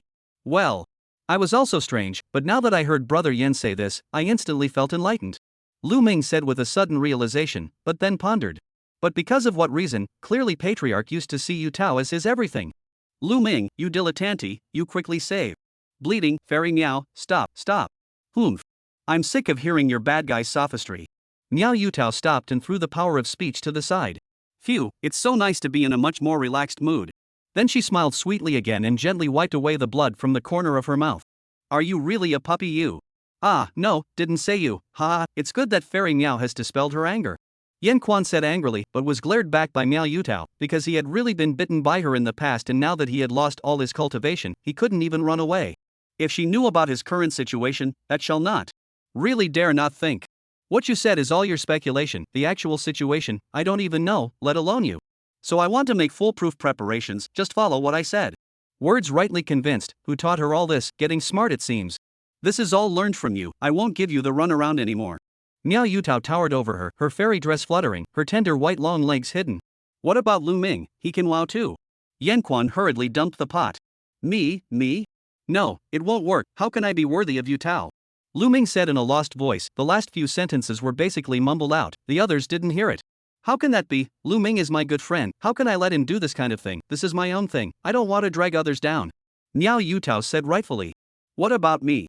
Shouldn't we also be good friends, or the kind who were born to die? Yanquan gasped, you're so understanding, please take me into consideration as well. Want me to continue to talk about our previous things? Miao Yutao tilted her head and asked, while Speechwright also remembered something and hurriedly turned the conversation. Wait, let's just see if there's another way to resolve this first, okay? There's no need to be like this, right? Think about it, if you get married to me, you won't be happy either, right? It won't be, I can bite you every day, and I don't have to worry about father marrying me again or anything, so I can focus on my own things. Yutao, are you still seeking a way to save your mother? Didn't the patriarch forbid you from embarking on this matter again? I won't stop, I must save my mother, so I must get rid of all my burdens. Then isn't it because you are too obsessed with this matter that your father wants you to get married to restrain you? You see, that time you mistakenly entered the Feather Clan interface, it should also be to seek a way to save your mother. If it wasn't for me, wouldn't you have been in danger at that time? Speech Power unhurriedly spoke out a possible conjecture and slowly stood up. What you say is not unreasonable, and it is true, it was you who saved me. However, it doesn't mean that those bad things you did can be written off. You helped me deal with this matter, and when I saved my mother's life, then it can be written off. No, why don't you make sense? You haven't saved her life for so many years, so how long do you have to help yourself to the pretense of? Besides, it doesn't look like it has to be a marriage between yourself and you. Yanquan was really speechless, nay, both of them inexplicably kind of didn't make sense. How could your father agree to let someone he's never met be your husband? Besides, I can't guarantee what I'll do if that's the case. Anyway, the name is right in time. Wordsmith said roguishly, painfully touching his arm with teeth marks. That's easy, I have my own way of doing that. Of course, you can try if you dare to do that. I'm not the Miao Yutao of that year anymore. Miao Yutao said, she had been practicing hard for so many years, not all for the sake of seeking to live her mother, but of course, there was also the great change and persistence that the power of speech had brought to her. You are unreasonable and ungrateful. Yanquan said sharply, leaning towards Lu Ming again in passing. You profit-minded, shameless asshole. Miao Yutao said back. 38 What happens when you meddle in other people's business? Come, brother Yan, drink another cup with me. Watching Lu Ming drink another cup of top-grade immortal wine, Yanquan did not continue drinking. Ever since that day, he had been placed by Lu Ming's side, making it clear that he was going to force himself to help Miao Yutao. Little Ming, what exactly do you want? And there's no need for you to follow me around all the time, even when you sleep at night you use your divine sense to stare at me, aren't you? Yanquan gasped and directly called out the nickname he had given Lu Ming, which was also an acquaintance title from his previous life. Oops. Brother Yan, didn't I say it? Yutao has a plan, let's just wait. Speech brother, then even if I owe you another favor, how? Look at that little child of yours, I have sent him to an intersect elder's door by breaking the rules. That little child will be tapped sooner or later even without your operation. It's fine for me to make a small contribution to help you guys, but don't you think Miao Yutao's plan is pompous? How could you think of relying on getting married to stop getting married? Speechwright said, but Lu Ming, who was on the side, inexplicably stood up and looked into the distant air. A stream of light crossed the sky, and only then did Yanquan realize that it was just a transmission. Lu Ming received it and then opened it to read it. Rain Peach has a message, let's go, brother Yan. Hiss, finally I can be allowed to go out for a walk. Yanquan said helplessly. Brother Yan, we are here, this is the Peachfall Peak of Rain Peach, you can walk the rest by yourself, I will take my leave first. Rather indeed a lot of peach trees. Wait, what did you say? You're not going with me? That won't do, then I won't go. Yanquan said and was about to walk towards the bottom of the mountain peak. Elder Yan, master teacher asked me to guide you. A female cultivator suddenly appeared and blocked Yanquan's path. Brother Yan, just help Yutao, she's really not easy. Don't worry, I will have my own heavy thanks when the time comes. Lu Ming said helplessly. That said, you like her, why don't you try to pursue it, is this really good? Yanquan said, and could only be helplessly led upwards by a few female cultivators. I will be satisfied as long as she is happy, Lu Ming said, casting a spell to leave the place in an instant. Yanquan listened to Lu Ming's lost tone, looked towards the place where he disappeared, sighed, and continued walking towards the peak again. Peach blossoms were all over the road, with many, many pink petals spread out on the road, as if it was a road carpet. Senior, ahead is the Master's palace, Master wants you to enter on your own. The female cultivator said, and then left the place. Yanquan looked at the magnificent hall ahead and could only walk in helplessly. Peach Fairy Palace? That's quite the name for a little girl. Speechwrite deliberately circled around in the grand hall, just not going any further than half a point forward. What have you been circling around for? What kind of bad ideas have you been having again? Come to the Dan room for me. A huffy petite voice came, and Yen Quan could only helplessly walk into the Dan room. I can't believe that you have prepared such a complete Dan room inside your main hall. I didn't know that you would still be refining pills. Yen Quan walked into the Dan room and said to Miao Yutao, who was refining Dan in the central Dan furnace. No need to. YouTube. Miao Yutao said back, her tone looking a little strained. It was only then that Yen Quan noticed that Miao Yutao was straining to control the Dan furnace. Look at these scraps beside it. Are you refining the soul condensing Dan? This thing is a forbidden elixir. It's very difficult for a heaven-ranked elixir master to successfully refine it. You actually know this thing? Yen Quan was surprised, but it seemed like he only saw a pile of refined and wasted materials. He hadn't actually seen any sign of Miao Yutao's success. But you're also too extravagant, right? So many rare materials that are hard to find in the world, just wasted for nothing. Don't you care? Miao Yutao once again strained back. Cut. Words. Quan simply stopped talking and stood aside looking like Miao Yutao was refining pills. Time passed little by little. Miao Yutao had been controlling the Dan fire to stabilize it, but she never seemed to be able to stabilize the Dan furnace. To say expert, that is not even close. How does this still look more and more like a alchemy white? Yen Quan muttered to himself. He was already a bit tired of waiting. At this rate, another furnace of herbs that are so expensive that it makes one's flesh hurt will be wasted. Alas. Yen Quan sighed. He really didn't want to wait any longer, just like Miao Yutao, who kept undoing the loss of control of the Dan furnace while lacking exquisite refining techniques, could only serve to slow down the time of failure. Whether or not it could be refined was a small matter, but he was really tired of waiting. Next, do as I say. Yen Quan said as he stepped forward and held Miao Yutao's hand. If you don't want to refine and scrap another furnace, turn down your mana output, I'll take the lead next. Yen Quan said softly. In order to facilitate his borrowing of Miao Yutao's spiritual energy, he directly used his own hand to hold the back of her palm from the back of Miao Yutao's delicate little hand. Miao Yutao was at a loss for words at first and wanted to resist, but soon calmed down as well. If the refining is ruined, how are you going to compensate me? Miao Yutao said against her face that was already scarlet. Yen Quan was speechless. He didn't want this. If it wasn't for the fact that he didn't have much mana right now, he would have already solved it himself. Even if he waited, this Dan is also 100% refining waste. Now instead he has to take this risk himself? Really? Yeah. What are you doing, colorful bastard? Yen Quan, that hand deliberately pinched Miao Yutao's small hand, the other directly hugged onto Miao Yutao's thin waist. Be serious, your mana output precision is still too poor. Right now you just need to concentrate your thoughts under my guidance.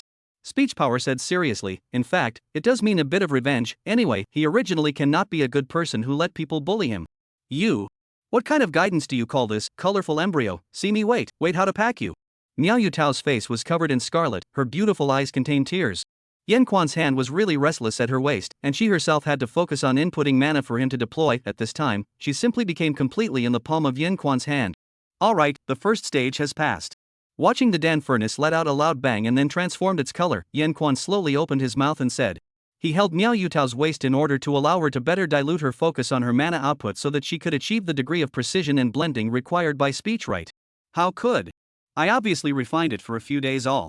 Miao Yutao muttered as she looked at the Dan furnace in surprise. What did you say? It's ready for the second stage. For this level of elixir, there are at least 6 stages and there can't be any mistakes in between. Yen Quan seriously said, and hugged Miao Yutao tightly again. Anyway, it wasn't his mana that was used, so he wasn't too tired. However, he estimated that it would be a problem if Miao Yutao could hold out after this furnace was refined. You just want to take the opportunity to do this kind of thing. A little bit of time passed, and Yen Quan didn't miss eating Miao Yutao's tofu for the purpose of refining the Dan. Because every time her attention returned to the Dan furnace, she herself would unconsciously control the output of her mana. So Yen Quan also had to think about diverting her attention every time, and the most useful one was, of course. Bastard! How dare you? Well, don't. You wait for me, yikes. Ha! Ha! Looking at Miao Yutao sitting weakly on a seat aside, Yen Quan was also shocked at her strength. There was actually this much mana? It seemed that Miao Yutao had indeed made extraordinary progress over the years. Don't you hurry up and meditate to recover your mana? Yen Quan said casually, taking out 3 pills that glowed with a deep blue color from the Dan furnace. He. Fairy Miao, it looks like we've succeeded to have refined 3 at once. It looks like originally the materials you put in should have been able to refine 4 to 5 of them. But since we'll only get half the result with twice the effort with this way of refining, so that's it. How about this then, 2 for me and 1 for you? Yen Quan said with a smile, putting away the 2 larger ones. Asshole. Obviously they're both mine, that's important to me. You quickly give it back to me. Miao Yutao said back in a lost voice, so anxious that tears rolled between her beautiful eyes. Nay, she was now exhausted, or else she would have killed up long ago to avenge what she had just done. Why are you crying? Don't cry. Let's do it this way. I want you two always okay? Yan Quan said, but Miao Yutao was still glaring at him resentfully, silently shedding tears. Suddenly, Yan Quan only felt a hot wind blowing by his side, and after his vision blurred for a moment, he realized that the 3 pills on his body had all disappeared. What's the situation? Who's coming? Yan Quan looked at the tall man who appeared out of thin air in front of him like a great enemy. He felt that the entire person was definitely not simple, but that person didn't pay any attention to Yan Quan and just silently walked towards Miao Yutao. Alas, how is it exactly like your mother? The man tenderly wiped away Miao Yutao's tears and placed the 3 pills in her hands, then picked her up again. Father, see, I was right, there must be someone else in the world who can refine this elixir. Miao Yutao said with tears in her eyes. That's fine, if you don't want to get married, I won't force you. That kid over there, today's alchemy matter, count your merits and demerits against each other. In the future, if you are found bullying your little daughter again, then I will not blame someone named Miao for being impolite. The man said, and in an instant he took Miao Yutao with him and disappeared into thin air. Speech power was speechless and just regretted meddling in his own business. 39 This world is so small. Elder words, is this move really supposed to be like this? Of course, your master said is not suitable for you, just do as I say, it's definitely twice as powerful. Yan Quan said, taking another immortal peach and eating it. The few female disciples of Peachfall Peak in the practice field below looked at each other, looking at Yan Quan who was sitting in the upper seat. Ever since Miao Yutao was taken away by the mysterious man, Yan Quan Old had inexplicably been placed on this Peachfall Peak. Although they cannot leave, but these disciples seem to have received some kind of order, to Yan Quan respectfully. Yan Quan was really bored, so he wandered around all day long, occasionally teaching to earn some tips, and those disciples would all cooperate with him. Just doing nothing like this is not bad. Yan Quan said to himself, lying down on his side on the seat, looking at the sky, wanting to take a nap. Senior, the patriarch has an invitation. An outer peak-dressed disciple came forward and said. Well, the effects of the elixir really should have kicked in by this time as well. Yan Quan stretched his waist and said. Then, lead the way. He said lethargically, anyway, at least these few days he was living quite comfortably. Now that he thought about it, those previous days of fighting and killing were really tiring to live through. Since the weather in Xiannan sect was gloomy today, so Yan Quan followed the disciple all the way through the clouds and fog, and after a few quarters of an hour passed through heavy checks before arriving at the Patriarch's hall. That disciple brought Yan Quan to the entrance of the main hall, and let Yan Quan go in alone.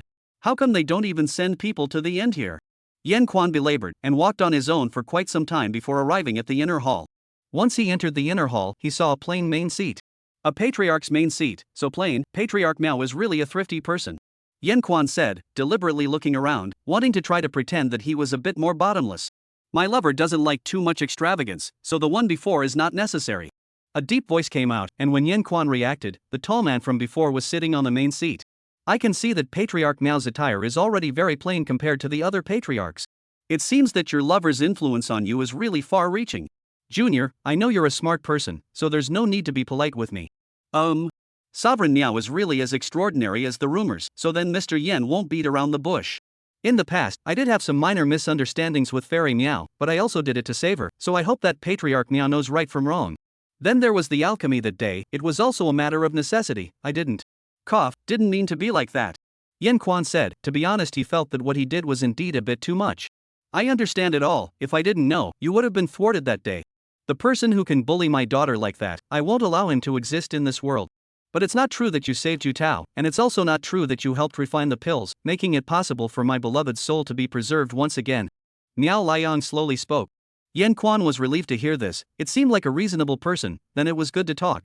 So, I'll give you 2 choices, you've lost all your cultivation anyway, these 2 choices are not bad for you.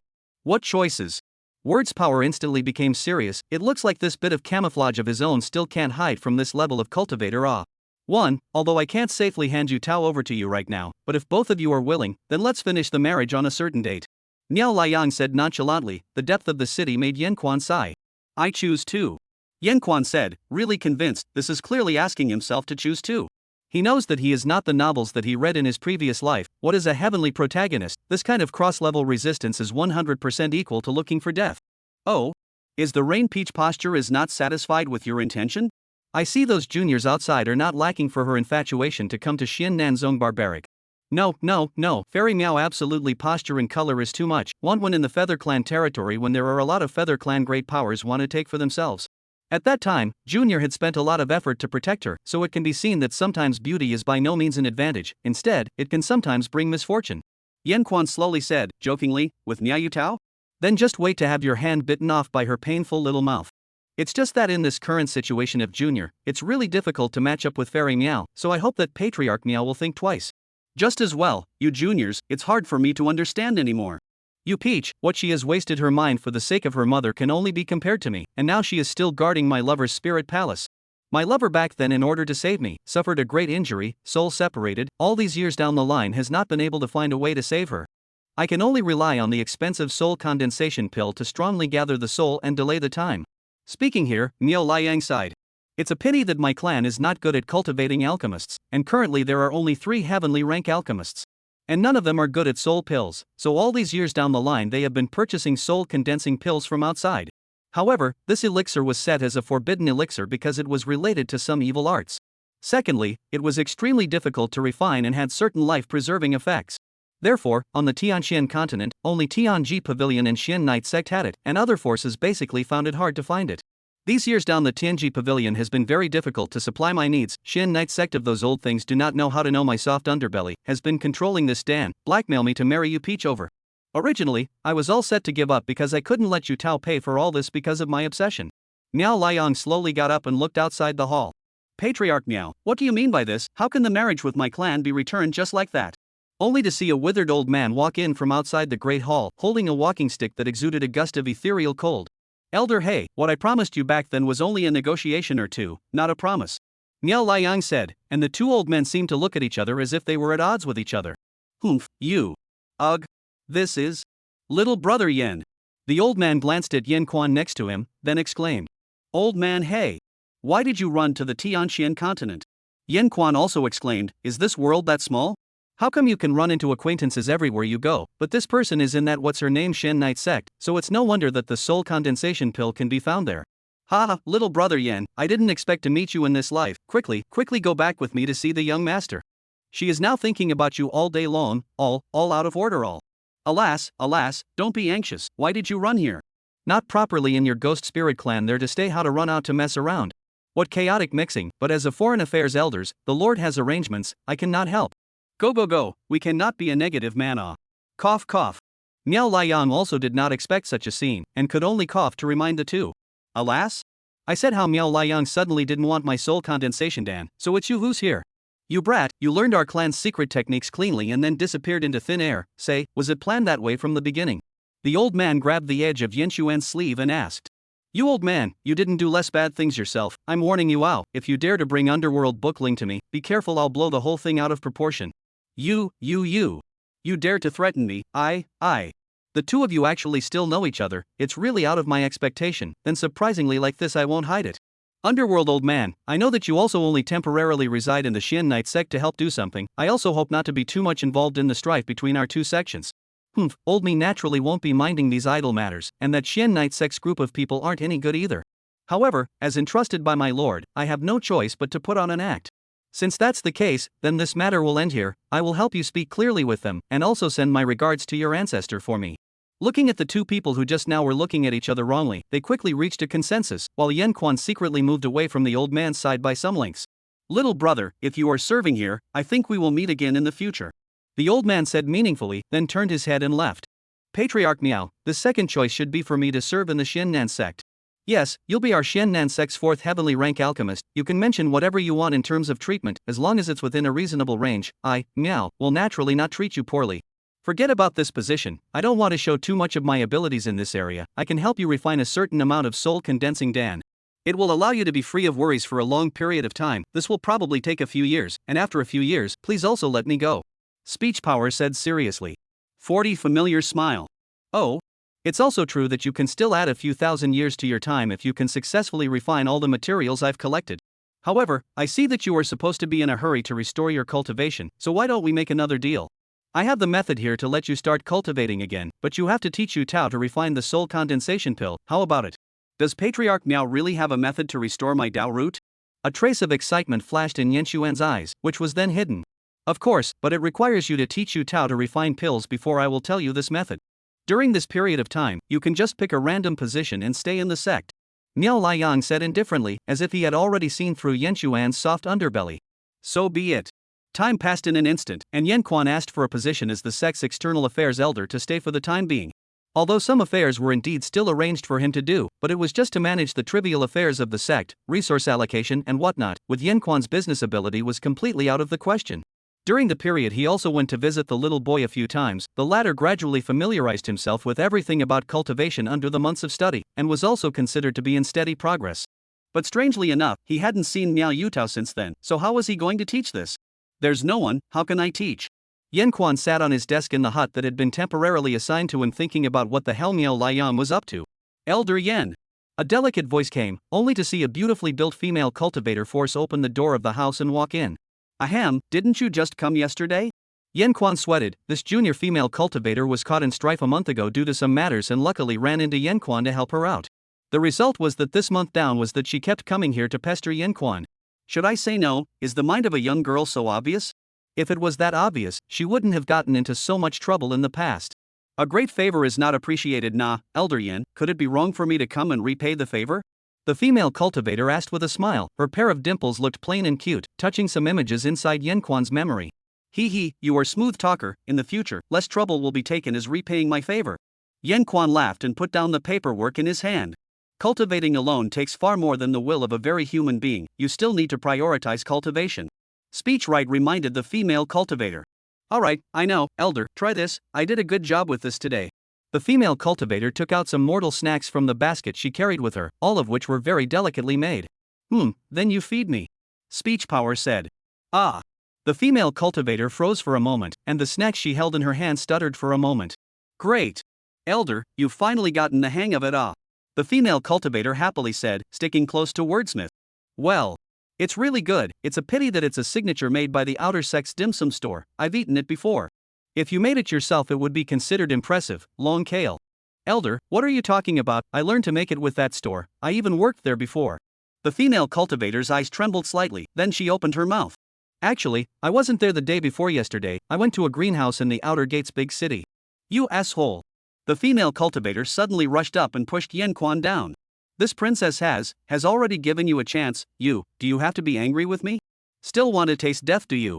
Fading away from the appearance of an ordinary female cultivator, a young girl with a curvaceous figure, colored hair and eyes, and a stunning appearance appeared in Yan Quan. Long Kale's pupils stood erect, and her hands unconsciously strangled Yan Xuan's neck. Cough, that blow you made earlier did hurt. If you don't let go, I'll never ignore you again. Yan Quan choked and threatened. No, don't. Long Kyla lost her hand and let it go. Why is it that I'm the only one who cares about you, but you don't care about me in the slightest? Who do you think you are? It's so unfair, letting me search for so long, only to end up treating me like this. Long Kale lowered her head, crystal clear tears continuously flowing from inside her beautiful eyes. Ever since that day when she secretly did the spell seal on Yan Quan, she had found her way here. She also excused herself to get rid of Dragon Feather and Dragon Power, and she would definitely have to be disciplined and confined when she returned to the Dragon Clan's realm in the future.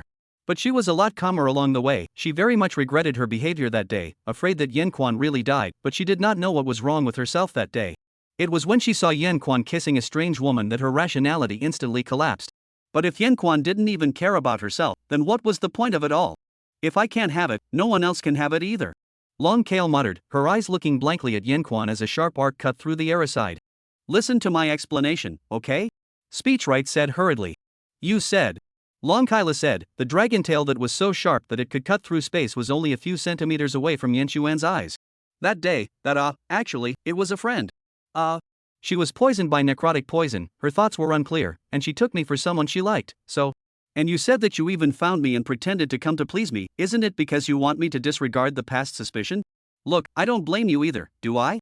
Let's talk it over, okay? Words Power tenderly said, now is the time when saying a wrong word really will be the end. If I had known earlier, I wouldn't have uncovered Long Kale's disguise. Really? You really don't hate me, I almost put you. Don't hate. Wordsmith returned mechanically.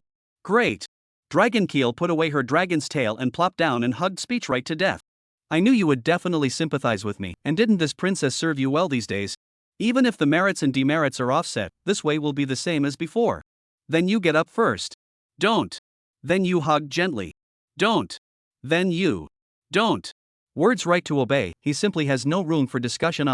As long as he promised that he wouldn't hate her, Long Kale would get reckless. So when did you recognize me?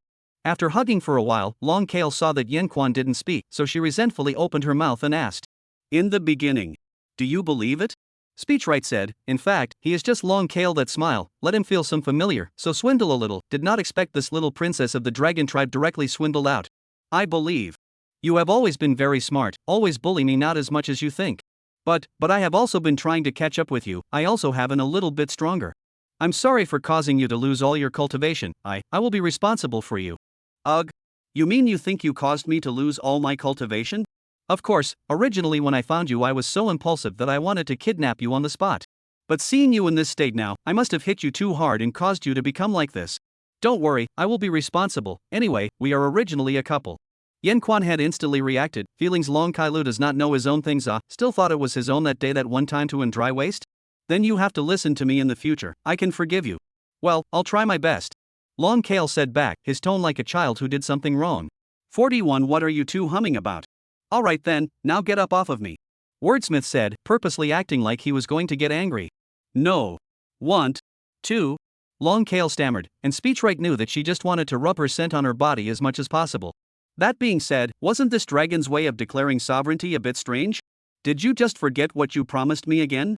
No.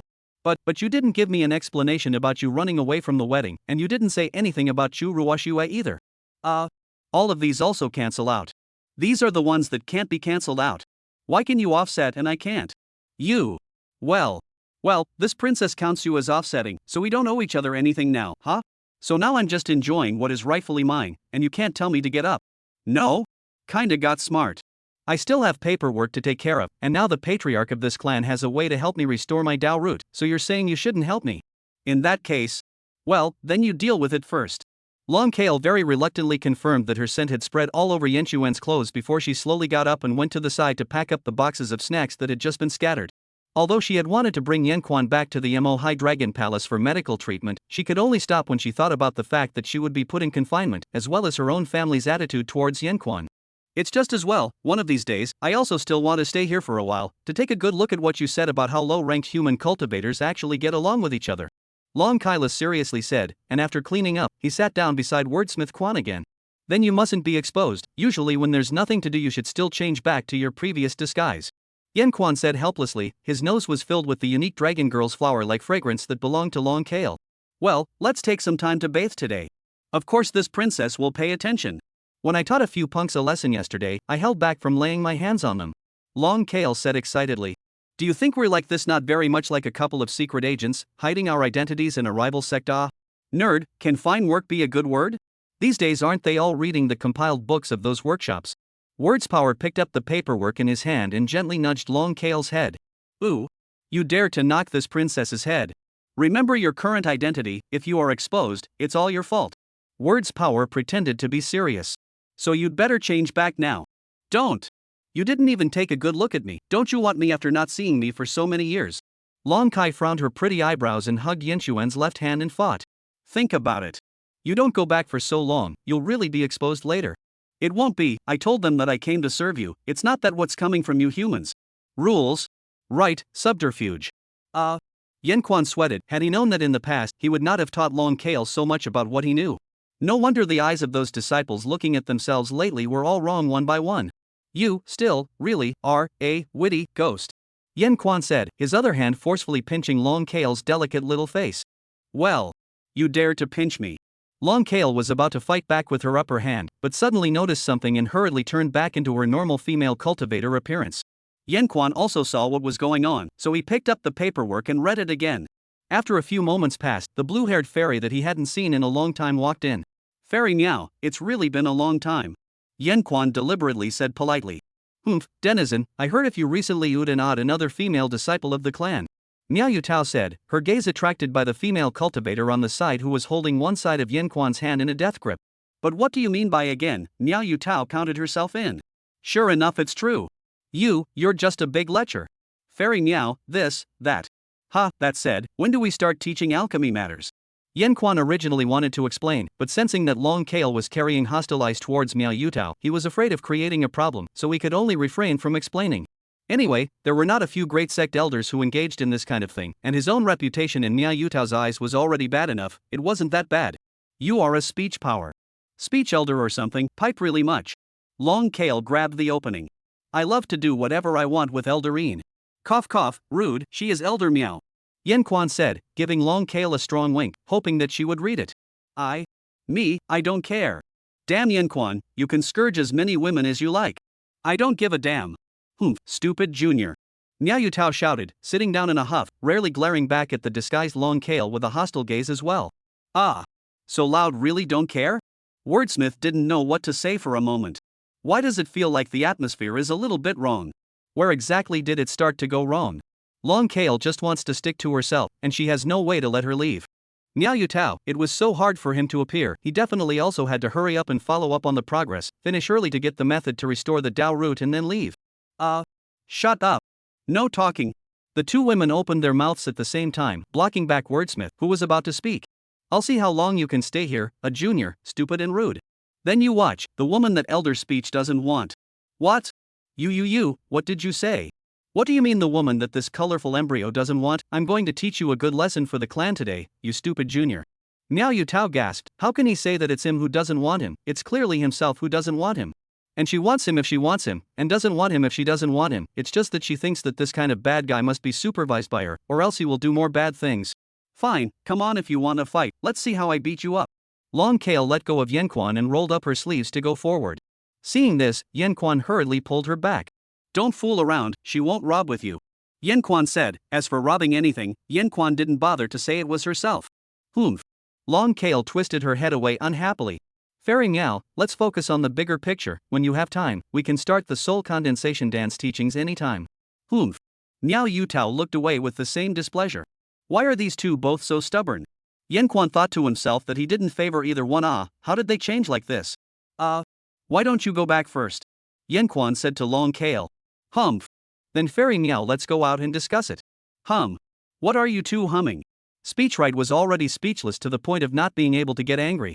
He looked at the two women, who were silent as if saying, who the hell do you choose? Is this right? It wasn't quite right.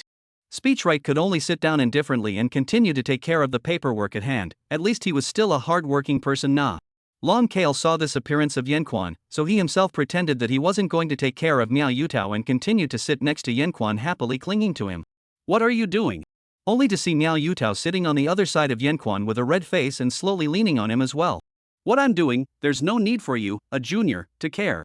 This time Yan Quan couldn't take it anymore, although he knew that this was Miao Yutao's desire to win and lose being aroused, but letting the two of them go on exasperating each other like this wasn't a solution either. It seems that Fairy Miao should have a lot of time on her hands, as well as this disobedient one next to her should have time on her hands as well, so let's go to the damn room together. Yan Quan suddenly got up and said. The two women almost snuggled up to each other. 42A wave has not yet subsided, but a wave has risen again? Seeing Yan Quan get up and walk towards the door, the two women reacted and hurriedly followed. Not shy. Long Kale spat out her little tongue and provoked Miao Yutao. You! Miao Yutao was about to open her mouth to argue, but she bumped into Speechwright, who suddenly stopped. Well, why did you suddenly stop at the door? What is this, Black, a letter? Long Kai Lo, on the other hand, went up and wondered. Only to see that Yan Quan had just arrived at the door when he received a letter from inside the sect. This letter was not given to him by anyone inside the sect, but came from someone he was not expecting, Old Man He from that day. He should have sent the letter to the sect, made a disguise, and then transmitted it to himself. This isn't like that old man's style. Yan Quan muttered, intending to open the letter to find out. On the side, Long Kale curiously gathered around. She planned to immediately dismantle the letter if she found out what kind of girl's love letter it was. Miao Yutao also gathered around after slowing down, and after reading the letter's letter, her eyes twitched. This is He Lao's letter seal? Isn't he missing? Miao Yutao spoke in surprise. He disappeared on the way back after coming to my clan that day. For this reason the Shin Knight sect specifically came to the door to ask for an explanation, and father and I have been busy dealing with this matter these past few months. Hearing Miao Yutao's words, Yan Quan silently stopped opening the letter and stuffed it into the mouth of his coat. His intuition told him that something big must have happened, and it was something bad. Ahem, this letter should have been left to me before he disappeared, and I'm surprised you guys have already taken care of this. If you read it again, it will definitely create a problem, so it's better for you to pretend you don't know. Especially don't tell your father, got it? Yanquan sidled over to Miao Yutao and said. What are you talking about? Ah. If this is something that concerns the trace of the underworld elder, we definitely need to know. The latter said with the same seriousness, but her eyes flustered and dodged again after meeting Yanquan's deep black eyes. Do you still want to save your mother? Of course I want to. But? Then keep it a secret for me, and also, start giving me extra practice today, and I'll try to spend a month teaching you the refining of the soul condensing pill. The path after that will have to rely on you to slowly figure it out yourself. I hope you can save your mother's life soon. Yanquan said indifferently, realizing what was coming he could only pretend to be calm. Hey! I'm here and you still dare to hook up with another woman openly. Long Kale snaps, picking up one side of Yanquan's hand trying to pull Miao Yutao away from him. Don't leave me! A sentence suddenly popped up in Miao Yutao's heart, and as she watched Yanquan gradually move away, her eyes drifted off as if she saw again the day she was abandoned by him after she got out of the trap with Yanquan. Out of the fear in her heart, she also rushed forward and pulled on the other side of Yanquan's hand. You dare to threaten me? Obviously a lecher, obviously a heartless bastard. If you can't teach me, you have to teach me all the time, all the time. Miao Yutao said sharply. Tisk, why are you such a stalker, you woman? Long Kale said sharply. She had long seen Miao Yutao's unusual emotions towards Yanquan. Although that layer of disgust on the surface was generally visible, but the unknown emotion towards Yanquan in its deeper layers, Long Kale could see it with deep understanding. Stop! Yanquan said helplessly, wanting to pull his hand away from the two girls, but he couldn't hold it away. The days of not having enough cultivation are truly bitter, Yanquan sighed. I'll count to 3 to release it together, then we'll go to the Dan room together. If you don't release it, I won't take you there. Yanquan said, and in the end, he also specifically instructed Long Kale. He knew the temper of this little princess of the dragon clan. Humph! No humming, 3, 2, 1. After words power counted down, Long Kyle did immediately separate, but Miao Yutao inexplicably slowed down a beat before putting it down. Let's go to my main peak's Dan room. You can bring that little lover of yours if you want. Miao Yutao said with her head lowered, her tone a little lost, before walking forward on her own. One by one, how do they all change around? Yanquan muttered to himself in disbelief. What little lover? You give this princess a clear explanation. Long Kale shouted. Yanquan saw that she was about to be exposed, then he hurriedly pulled her and gave her another warning before Long Kale unhappily promised to be honest. After that, a few people went to Miao Yutao's Dan room, and then Yanquan began to teach the soul condensation Dan. Originally, the soul condensation pill required unique mana to refine, but after Yanquan's improvement, as long as the precision control of mana met the requirements, it could be refined according to the law. These are the few major steps I summarized, so you can practice with some similar medicinal embryos, otherwise using those original ingredients would be too extravagant. You learn to refine step by step. I'll guide you from the side, and if I think it's ready, we'll practice the real pill process. Miao Yutao replied back. She also knew that learning the soul condensation pill was only a temporary need. Finding a way to repair her mother's soul was what she had been aiming for all these years. Human snacks are so sublime. Long Kale, on the other hand, was eating the unique dim sum on Miao Yu Peach Peak vigorously on the side of speech right. Ahem, pay attention to your image. Yanquan helplessly nodded Long Kale's head and said. It's not like I'm eating her for nothing. Hey, let me ask you, do you want soul condensing Dan to mend anyone's soul? Long Kale said as she held out her small chest. She was happy at the thought of being able to play the bully in front of Yanquan. How did you know? That you are not a female cultivator of my clan? Miao Yutao also noticed the abnormality at this time and then asked. This princess has more or less inquired inside the sect to know. When this sect's patriarch had a breakthrough in the past, he encountered a great heavenly calamity, and it was only because his lover sacrificed her life to save him that he was able to survive his promotion. Long Kailu hummed. The crumbs of dim sum around his mouth were left untouched. Then his lover suffered from this disaster. His soul was separated. Fortunately, he met his master ancestor's hand, and could only force the separated soul to stay inside his body. I guess you guys are looking for a way to repair the soul. What? You have a method. Miao Yutao said in shock. That's natural, and this princess is the one who has a better way of realizing it. However, you will have to take me to see the specifics, and you will have to tell Wordsmith Quan about the method of repairing the Dao root. Long Kale said, looking triumphantly at Yanquan as if to say, this princess saved you, handsome or not? Mending the Dao root? Miao Yutao curiously turned her gaze towards Yanquan again. I thought you were hiding your cultivation. I didn't expect it to be. Miao Yutao was surprised. Hiss. Yanquan originally didn't want to expose this, but now who knows, Long Kale suddenly came out of nowhere. But if Long Kale is reliable, then it might not be a bad thing. In that case, you might as well inform your father. You don't have to pursue her identity too much, and the source of her method I can guarantee is reliable. Yanquan said, but his mind was all in that letter on his body. After Miao Yutao knew that she could save her mother, she naturally didn't pursue the matter too much and hurriedly notified Miao Liang. The latter soon came here as well, and he first cast an astonished look at Long Kale, then looked at Yen Quan. Looking at Yen Quan's calm demeanor, he then quickly let go of the astonishment in his heart and led the two women to his lover's soul palace. Naturally, Yen Quan wasn't in the team that Miao Liang had planned, so it was evident that he didn't trust Yen Quan yet. However, he cast a strange look at Yen Quan before leaving. Although Long Kale was unwilling for Yen Quan not to follow, but under Yen Xuan's persuasion, she could only continue to pretend that she thought she was handsome and go. Hiss. Things are becoming more and more uncontrollable. Yen Quan murmured, and after seeing a few people leave, he took out the letter from his body. He opened the envelope, only to see two simple sentences written on the letter.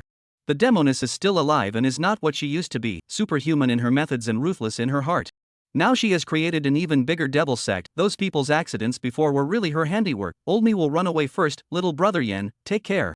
After looking at it, Yen Quan slowly got up and looked outside the dam room. Feeling the gusts of evening breeze blowing between the valleys under the setting sun, he knew that today's days were coming to an end, and so were his own good days. Thoughts were pulled back to that year in the heavenly demon sect. Yi Jinchuan's red dress and bloodstained pretty face seemed to be right in front of his eyes. In fact, Yen Quan had long known that Yi Jinchuan's strength and ambition were absolutely extraordinary, but he still chose to let her go, and the heart of the heavenly devil was what he intentionally left for Yi Jinxian. She should know my intentions. No matter what, I've also helped her a hand. It's not as if I'm going to lay a deadly hand on me as well. Thinking of this, Yen Quan winced. Those things he did before were indeed too self-interested. He could recall Yi Jinchuan's emotionless eyes at that time. It was as if he was already no different from a dead thing in her eyes. Well, this continent and the several continents around this continent are not safe anymore. 43. Why are you so pestering? Time passed quickly, and when Yen Quan saw that a few people were late in returning, he could only move to return to his hut first. On the way, he also stopped by to visit Lu Ming and asked for some news about the demon sect on this continent. He then went back to the hut to take care of the rest of the paperwork. Although he had already planned to leave in a few days, he still had professional ethics. Looking out the window as the clouds drifted away and the darkness gradually replaced the dusk spreading all around, wordsmith Quan could only choose to lie flat on the bed first. No matter what, let's sleep first. Sleepiness gradually came. Since he lost all his cultivation, his need for sleep had increased drastically. In his sleep, Yen Quan had a dream. He dreamt that he had reunited with Yi Jinxian, and was refined by her into an emotionless demonic puppet, which he would carry around for the rest of his life to be tortured ruthlessly. So he woke up in the middle of the night, and when he woke up, he only felt that his body was already almost drenched in sweat, and one side of his body still had a feeling of being weighted down. Well, the warm breath on the side made Yen Quan startled. He wanted to get up, but found that one side of his body was wrapped in death. You're awake, the dragon princess said as she rubbed her hazel sleepy eyes. Words Quan faintly replied back, asking why Long Kale was here or something felt unnecessary already. It was a very strange thing to see. How is the matter of Patriarch Miao? Well, the situation is worse than I thought, but that method of mine should work. That is, if it succeeds, it may take a long time to recuperate. Long Kailu returned, hugging a few more points tighter. Why are you bathing today? She asked in displeasure. Isn't it normal for humans to bathe? Wordsmith returned sheepishly. Anyway, you're this princess's person, so remember that for me at all times. I've already gotten you the method you asked for to repair your Dao root, so are we going to plan to leave this place? And then you and that woman surnamed Miao, as well as the one from that day, don't have any more contact in the future, got it? Long Kale said. Her slender little hand let go of Yen Quan and cast a spell to one side of the desktop to fetch a side of paper book. Well, self-destructing the innate Dao root and then inspiring yourself to generate a new Dao root? Although there are several methods written to increase the success rate, it is indeed still a unique method yet. First of all, regardless of this huge probability of failure, if the quality of the Dao root generated afterward is not good, that would be a waste of work. Words Quan did not continue to ignore Long Kale's request, but instead analyzed the method given by Miao Liang. Anyway, now his own people here, but also softened, Long Kale again how to fight, at most is just dead pestering himself, in the end is still a good to fool the little princess of the dragon tribe. And he was naturally not very interested in what method Long Kale actually gave Miao Yutao and the others to repair their souls. Sometimes knowing too much is not a good thing. So this method works? Long Kale asked worriedly, taking the opportunity to read the paper book to come a few more points closer with satisfaction. Auntie, are you dragons cold-blooded? Don't you think this is hot? Yen Quan helplessly flirted. This method was risky, but it was indeed a strange method that he didn't know about, and indeed Miao Liang had given a few successful precedents. For the time being, it could be taken as a desperate backup method. Of course not. You dare to dislike this princess. By the way, what exactly is the relationship between you and Shu Ruoshua? Why does she keep lying to me that she doesn't know you? What kind of relationship? Do you want to go back and ask her? You. In a fit of anger, Long Kaila began to tighten the dragon's tail that was wrapped around Wordsmith. Ugh, wait, I'm the one recuperating from my injuries now, you're willing to do this to me? You're just going to sell yourself short, it's just like what my father said, humans are all liars and bandits. Then why do you like liars, bandits Words power is also speechless, now there is this ant pestering, one's movement is even more inconvenient. I don't like you. Long Kai Lu gasped. Did I say it's me? Yen Quan laughed, words, can you let go of me before you weasel your way out of this? You. Well, this princess just likes you, what's wrong? In the past you could still run, now what, you run one more to show me you have to know that you are the safest now following this princess. Yes. Yen Quan woodenly replied back, he planned to perfume all the next, otherwise he wouldn't be able to sleep again tonight. There's one more thing I want to ask you. What? You and Chu Ruoxue, have you kissed too? Words right cold sweat, he wondered why they were all so intuitive. Definitely kissed, right. Do you like her? Who do you choose over me? Long Kyla suddenly lowered her tone and asked several questions in a row. Then to put it this way. Didn't you say at that time that you treated me as a close friend? Why did you suddenly ask me to marry you? Speechwright asked back, he could kind of see the plastic sisterhood of these two people. That wasn't for the sake of, in order to cope with the marriage arranged by my father. And it's not easy for my grandfather to agree to it. Long Kale said sharply. Yes, what about after that? After that why did you want to fake it? Didn't I tell you that I have important matters to leave? As a close friend, you treat me like this? Yen Quan asked in return, he then wondered how each of these heavenly pride daughters he encountered were all united in marriage. It seems that being in a big power also has the disadvantages of being in a big power. Long Kale was momentarily speechless by Yen Quan and buried her head. After a while, Yen Quan could only hear the sound of bursts of crying coming from his ears. Okay, choose you. Okay.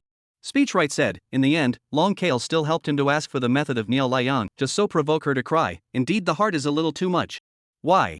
Why do you want to do what you want to do, why do I have to follow you? I just want you to stay with me, why must go? I just want you to stay with me, why must you go? I like you, so obvious you still can't see it. Long Kale choked, if the Dragon Emperor saw that Yen Quan had made his little granddaughter cry again, then Yen Quan was 100% going to be subjected to a Dragon Clan prison. That can't be like that, and I was actually only forced to do that. Yen Quan said he did not want Long Kale to become the next Chu Ruoxue. Then what are you going to do now, leave me behind again? Yen Quan was asked by Long Kale like this, and he himself was confused, yes, he himself all the way, it seems like he is abandoning others. Wait a minute, it seems like he hadn't asked them to treat him like this, words where did it all go wrong? Ahem, I don't have much to offer. Then you stay out of my life then. Wait, I didn't say I was leaving now either. You can follow if you want to, it's not like I can stop you, as long as you don't stop me from finding a way to restore my cultivation. Yen Quan said helplessly, he didn't want to think about that much. Things like love and affection, when did he decide to abandon them, he couldn't recall anymore. He thought that only benefits, cultivation, and getting stronger were always right. This is what you said, you can only have me by your side. It's good that you're happy. In a few days, let's leave here. Go where? Long Kyla said and hugged a few more points tighter to Yen Guang. I'm going to be strangled to death by you. Yen Quan complained, and furthermore, being hugged to death like this by a shapely and stunning woman, which male can sleep? It was too pestering, in the physical sense. This princess has her own weighing, strangling is not an option. One night down, Yen Quan had survived another night of poor sleep quality, even more tired than before when Chu Ruoxue was by his side. 44 all harboring their own demons? Why are you here? The dragon princess propped up her small waist, her pretty little face covered in displeasure. Taking a ride on your ride, can't I? The blue-haired fairy's beautiful eyes moved slightly as she faintly replied back, sitting herself down on the small fairy ship. On the side, Yen Quan could only hold his forehead and sigh. Then you say where you want to get off. What, are you so anxious to be alone with a colorful embryo? You. This princess won't get into it with you, you can't keep following me anyway. How did you know that I'm going to Xian Heavenly Palace? Yen Quan interrupted the two women's argument and asked Miao Yutao. The small immortal boat that the latter was sitting on was naturally the one that Li Hua had given to Yen Quan at that time. It was also the very same carrier that Yen Quan intended to use to leave the Xiannan sect and head to the Xian Heavenly Palace today. Father told me about it, he said that there are tons of exotic treasures and resources for capable people there, as well as the Tianxian continent's largest and most numerous transcontinental teleportation array, so you'll definitely be going there. Ha! What an idiot, if we want to teleport, I can cut through space myself and go wherever I want, I still need to go there. Long Kale scoffed, but she actually didn't know where Yen Quan wanted to go, she just followed him and made him her own step by step. What a silly dragon, your clan's unique ability to cross spatial cracks is not available to the human race. Without preparation, the human race would most likely be torn apart in a spatial tunnel, not to mention the rift you created for your own movement. It's simply not suitable for the human race to use. Miao Yutao slowly analyzed. Indeed, I do have to go to the Xian Heavenly Palace as well. Speech power concurred. No way. How can you speak for her? It's not good at all to let her follow. Long Kale stood on her tiptoes and came close to whisper in Yen Xuan's ear. Yen Quan was also helpless. He couldn't refute the fact that people's father and daughter saw them through, and it wasn't impossible to hitch a ride. With Miao Yutao's identity, going to the Tianxian continent's other big power Xian Tian Palace should also be much more convenient. Besides, ahem, hitchhiking is fine. As for the road fee, mumble, I knew your virtue. Miao Yutao smiled contemptuously and took out a heavy-looking spirit stone bag from her storage pouch. Honorable Miss Miao, our voyage is ready to begin immediately. Are you ready?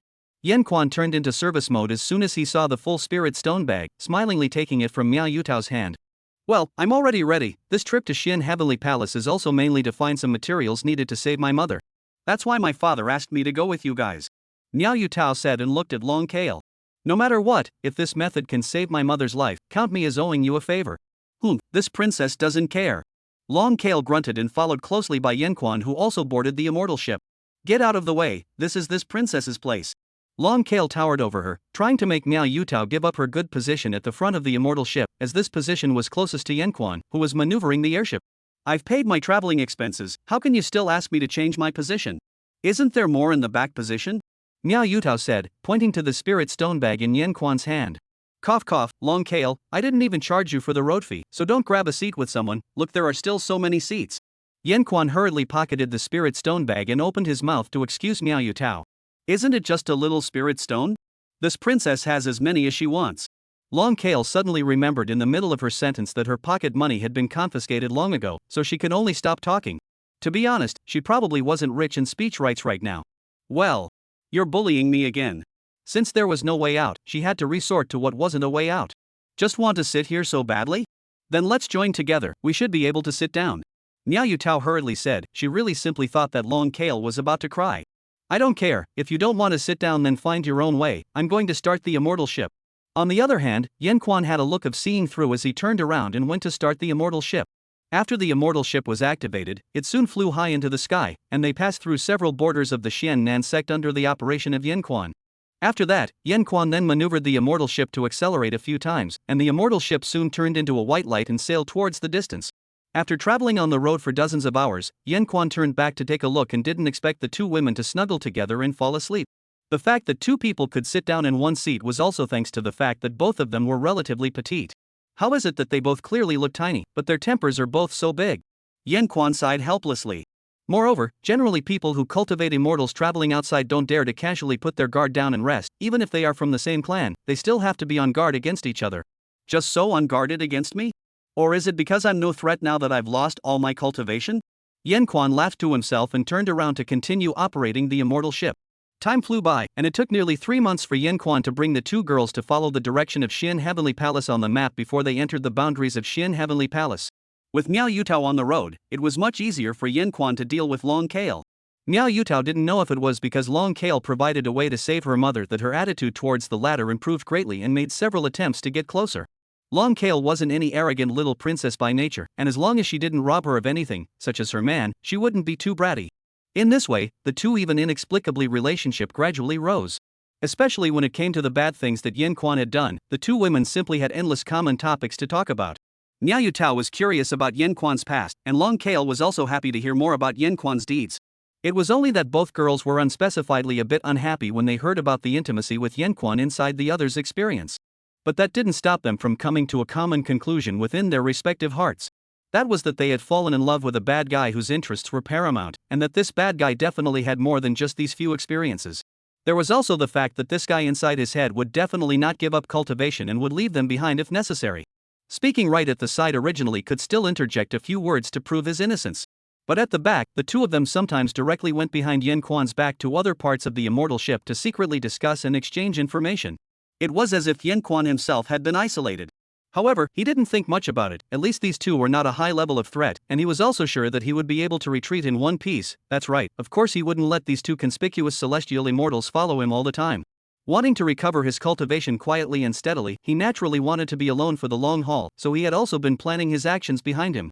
Thus, on a small immortal ship, the three people, each with their own agenda, finally arrived unharmed at the Xian Heavenly Palace's great city under the palace after traveling for 3 months. 45 Who can sleep here? Yan Quan put away the immortal ship outside the city and took the two of them into disguise before entering the big city. At this time, the sky was getting dark, and he planned to find an inn for cultivators to rest down. Well, this mask is also too ugly to ask this princess to wear this. Is it? I do think it's still a bit cute. Miao Yutao replied to Long Kai Lo, and at the moment, both of them were wearing Yan Quan's homemade mahogany masks. It was all made by Yan Quan earlier with some peach wood from Miao Yutao's peak, and it was considered a relatively low-ranked magic treasure. Combined with Yin Xuan's extremely simple drawing style, it made it look like they weren't wealthy cultivators or any big shots. As for why he used a mask instead of just changing his appearance, according to Yan Quan, it was that the mask could better hide his eyes and ears, and also prevent him from being noticed by people with high cultivation levels. Moreover, he couldn't change his appearance right now, so in order to maintain consistency, he could only force the two to accompany him in wearing the mask. Cough cough. Words. Why are you still following us? Aren't you in a hurry to acquire the items to save your mother? Yan Quan asked, and if Miao Yutao didn't follow him, there would be absolutely no need for her to disguise herself, and directly she should be a valued guest of Xian Heavenly Palace, and enter Xian Heavenly Palace to be properly entertained. The Xian Heavenly Palace's annual auction meeting, also known as the Xian Heavenly Treasure Meeting, is about to start. You don't want to pretend with me that you don't know about this. There are still 10 days left. I'm quite curious as to how you're going to get the qualifications to join the club.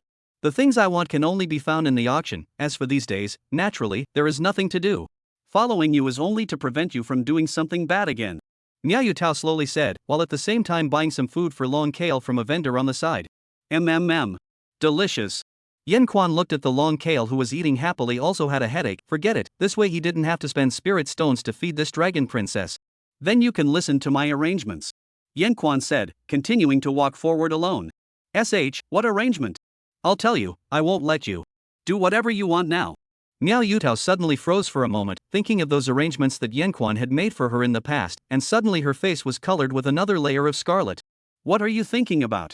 Just don't invite unnecessary right and wrong for me, and you, don't take off your mask. Yan Quan said helplessly, hurriedly putting the mask that Long Kale had just taken off back on for her. Just that one display of her little face caused a large amount of sights from the surroundings. Hey, did you just see that? That colorful haired girl, so beautiful. Yeah, I wonder where that character is from. Why haven't I heard about it? So beautiful. Hey, should we go over and invite a date? I think the shapely girl next to me is definitely not simple either. Well, it's hard for this princess to wear a mask. Long Kale said unhappily, the dragon race especially dislikes covering up. The mask is considered by them to be a kind of hypocrisy. Okay, then you and Miao Yutao go to her VIP house to go, follow her around, just how you wiggle around. Yan Quan said, but luckily he had long ago made Long Kale hide her striking dragon tail and horns. No way. Are you trying to leave me behind again? This princess forbids you to leave me. Looking at the disinterested Miao Yutao and the jostling Long Kale, while noticing the increasing number of sightings around them, Yan Quan could only choose to take the two of them and hurry away from here. Shopkeeper, I want 3 medium-sized single guest rooms. Let's book the date for half a month first. Yan Quan said to the front desk fellow of a medium-sized cultivator in front of him. 2 will do, 1 single and 1 double. Long Kale stepped forward and said. 1 will do, a superior triple room. Miao Yutao said immediately after. Ah ha ha ha. Don't pay attention to them, just open 3 rooms to spite yourself. Yan Quan said with an awkward smile in the shopkeeper's intriguing eyes. Customer, this store doesn't have 3 medium single rooms anymore due to the recent opening of the Xian Tian treasure meeting. There are just too many foreign cultivators. What about superior and inferior ones? The superior ones were booked out early, and the inferior ones are also gone today. There's only 1 medium single, 1 double, and 1 triple room each left at the moment. No, there's really a triple room? Yan Quan was also out of options. He couldn't really open a triple room with these 2 aunties, right? 1 single room, 1 double room. Yan Quan said, and quickly finished the formalities with the shopkeeper. Goody. Miao Yutao, this is yours. Only Long Kale stepped forward and snatched the house token given by the shopkeeper, and after judging it for a while he handed over the one he found to be a single room to Miao Yutao. The latter didn't say anything, but just looked at the helpless Yan Quan on the side. Give me. Yan Quan stepped forward and said to Miao Yutao. The latter looked as if she had expected it and naturally gave the single room token to Yan Quan. Well, that's it then, everyone rest early, tomorrow I still have to go out, you guys will have to get up early if you want to follow. Yan Quan said, finally being able to rest well in peace. What do you mean, you're making me join Miao Yutao? No, clearly it should be the 2 of us. Long Kale exasperatedly said, following Yanquan all the way, with the appearance that she was bound to enter a room with him, while Miao Yutao silently followed behind the duo. We're here. I didn't expect these two rooms to be right across from each other, this way they're considered together. The human race has rules called male and female, don't you know? What kind of girl pesters a boy every day? What's the decency? Yanquan said, waving his hand, wanting Long Kale to go to the other double room with Miao Yutao. Well, stupid speech, right? Really think that this princess cares about you? Long Kale shouted, unhappily snatching the token from Miao Yutao's hand, opening the opposite double room and walking in. What, you also want to room with me? Seeing that Miao Yutao was hesitant to move as if she was pondering something, Yanquan then joked. What? I don't want to. How could I possibly want to share a room with you? Ah, you're teasing me again. I only said I wanted a 3-person room because I wanted to prevent you from doing something bad. Don't think too much, you're just a self-righteous big bad guy. Miao Yutao said in panic, glaring at Yanquan before going to the other room, closing the door heavily after saying the last sentence. Yanquan shook his head helplessly and opened his own room. Phew. Can finally take a good rest. Yanquan muttered as he lay on the bed in his room. Maneuvering the immortal ship to catch the road for months on end made him exhausted long ago. Tomorrow, he planned to go to the black market here to see if there was a way to get the qualification to use the teleportation array. That's right, teleportation to leave this continent. This was his main purpose. As for the Xian Tian Treasure Club, that qualification to participate in, he estimated that he could not get it, but if he can participate in it is not bad. Maybe there will be some things inside that are useful to him. But the biggest problem is still followed by these two living ancestors. That kind of place with them to go, the probability of nothing will happen. But how to avoid them? Or is it feasible to avoid them? Thinking about it, Yanquan closed his heavy eyes. In his dream, Yanquan had another dream. He dreamt that he was caught by his white-haired little senior sister again. This time, after being toyed with and tortured, he had his memories modified and became Chu Ruashua's plaything in the palm of her hand. Falling into a lifetime of confusion. Once again woke up in a dream, Yanquan had already seen the strange. He wondered if his mental capacity had declined. How could he be afraid of those few bad women, afraid to become a daily nightmare? Well, why are both sides of the body so heavy? What's the situation?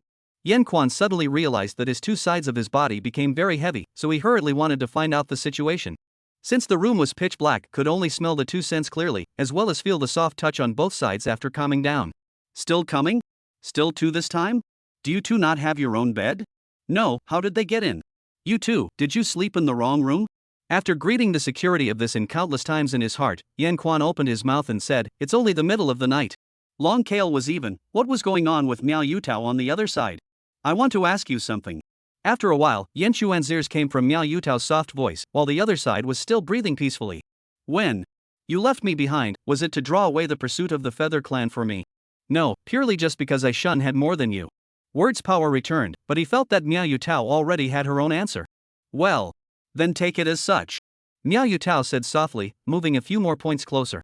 Don't get me wrong, I only followed you here because I wanted to make sure you didn't do anything bad to the little stupid dragon. Miao Yutao said, her tone filled with sleepiness, and after a while she too fell asleep. It seemed that the two of them were also tired after days of running around, but it looked like it was a good time to rest. However, Yanquan wanted to ask, have you guys considered me? It's fine if he doesn't wake up, but it's just that lately he keeps waking up with nightmares. Now when he casually moved, it was all sorts of gentle touches, as well as the fragrant exhale of a young girl. How can anyone sleep? Well, tomorrow we'll have one more task to do, so let's get something to set up a security spell.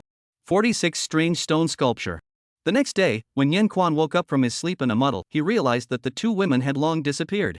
I didn't expect that in the end, I was still too tired to sleep through. Yanquan lamented, then got up and simply packed up a few things before planning to go out. However, what made him strange was that there seemed to be no one in the opposite room. Where did the two ants go? It's just that, anyway, they have something to leave. It is also convenient for himself to go to do things alone. Take a look, the Foundation Establishment Stage Cultivator Blood Competition, registration has begun today. Just after stepping out of the inn, Yanquan heard some publicity yelling from the surrounding sparring grounds. Foundation Stage Cultivator Blood Battle? Looks like it's another tactic to toy with the bottom-level cultivators. Yanquan said to himself as he learned a little about it and realized that this blood fight seemed to be organized by the big shots in the city. The eventual winner would not only receive a huge amount of spirit stones, but would also be able to choose anyone as a reward within the range allowed by the big shot. Surprisingly, it also includes the qualification to directly join the Xin Heavenly Palace or one teleportation. It did seem like some rewards that could make a foundation stage cultivator salty. However, he didn't care much about it. This kind of thing was merely to make those foundation establishment stage cultivators fight desperately for their lives in a bloodbath as a way to delight the crowd. Those desperate foundation establishment stage cultivators were just momentary entertainment in the eyes of the spectators and the organizers. It didn't matter who died in the duel, everyone would only be concerned about their own bets and benefits. Looking at some of the down-and-out foundation establishment stage cultivators really walked into the sparring ground to sign up, Yan-Quan could only shake his head helplessly, then moved to the black market.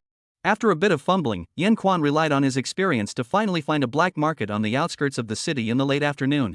This place looked like a mortal bazaar on the surface, but usually this kind of place just relied on this kind of that kind of means to hide. Fellow Taoist, this way please, but I'd like to remind you one more time, don't cause trouble in here. The cultivator guiding the way reminded, and after he led Yan-Quan through a few arrays of surfaces used for camouflage, Yan-Quan saw the bustling black market. The crowd has increased in recent days, and the people above have requested that the order in our treasure market be strictly controlled, and some of the troublemakers yesterday were dealt with on the spot. The guide cultivator who walked in front and was dressed in shabby clothes continued to say to Yan-Quan, I naturally understand these. Yan-Quan said indifferently, at this moment he was naturally wearing his mahogany mask.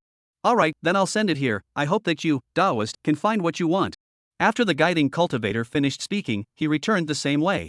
This black market requires 10 top-grade spirit stones to enter the market, it seems like the scale should not be small. Yan-Quan analyzed and began to visit the various black market stalls.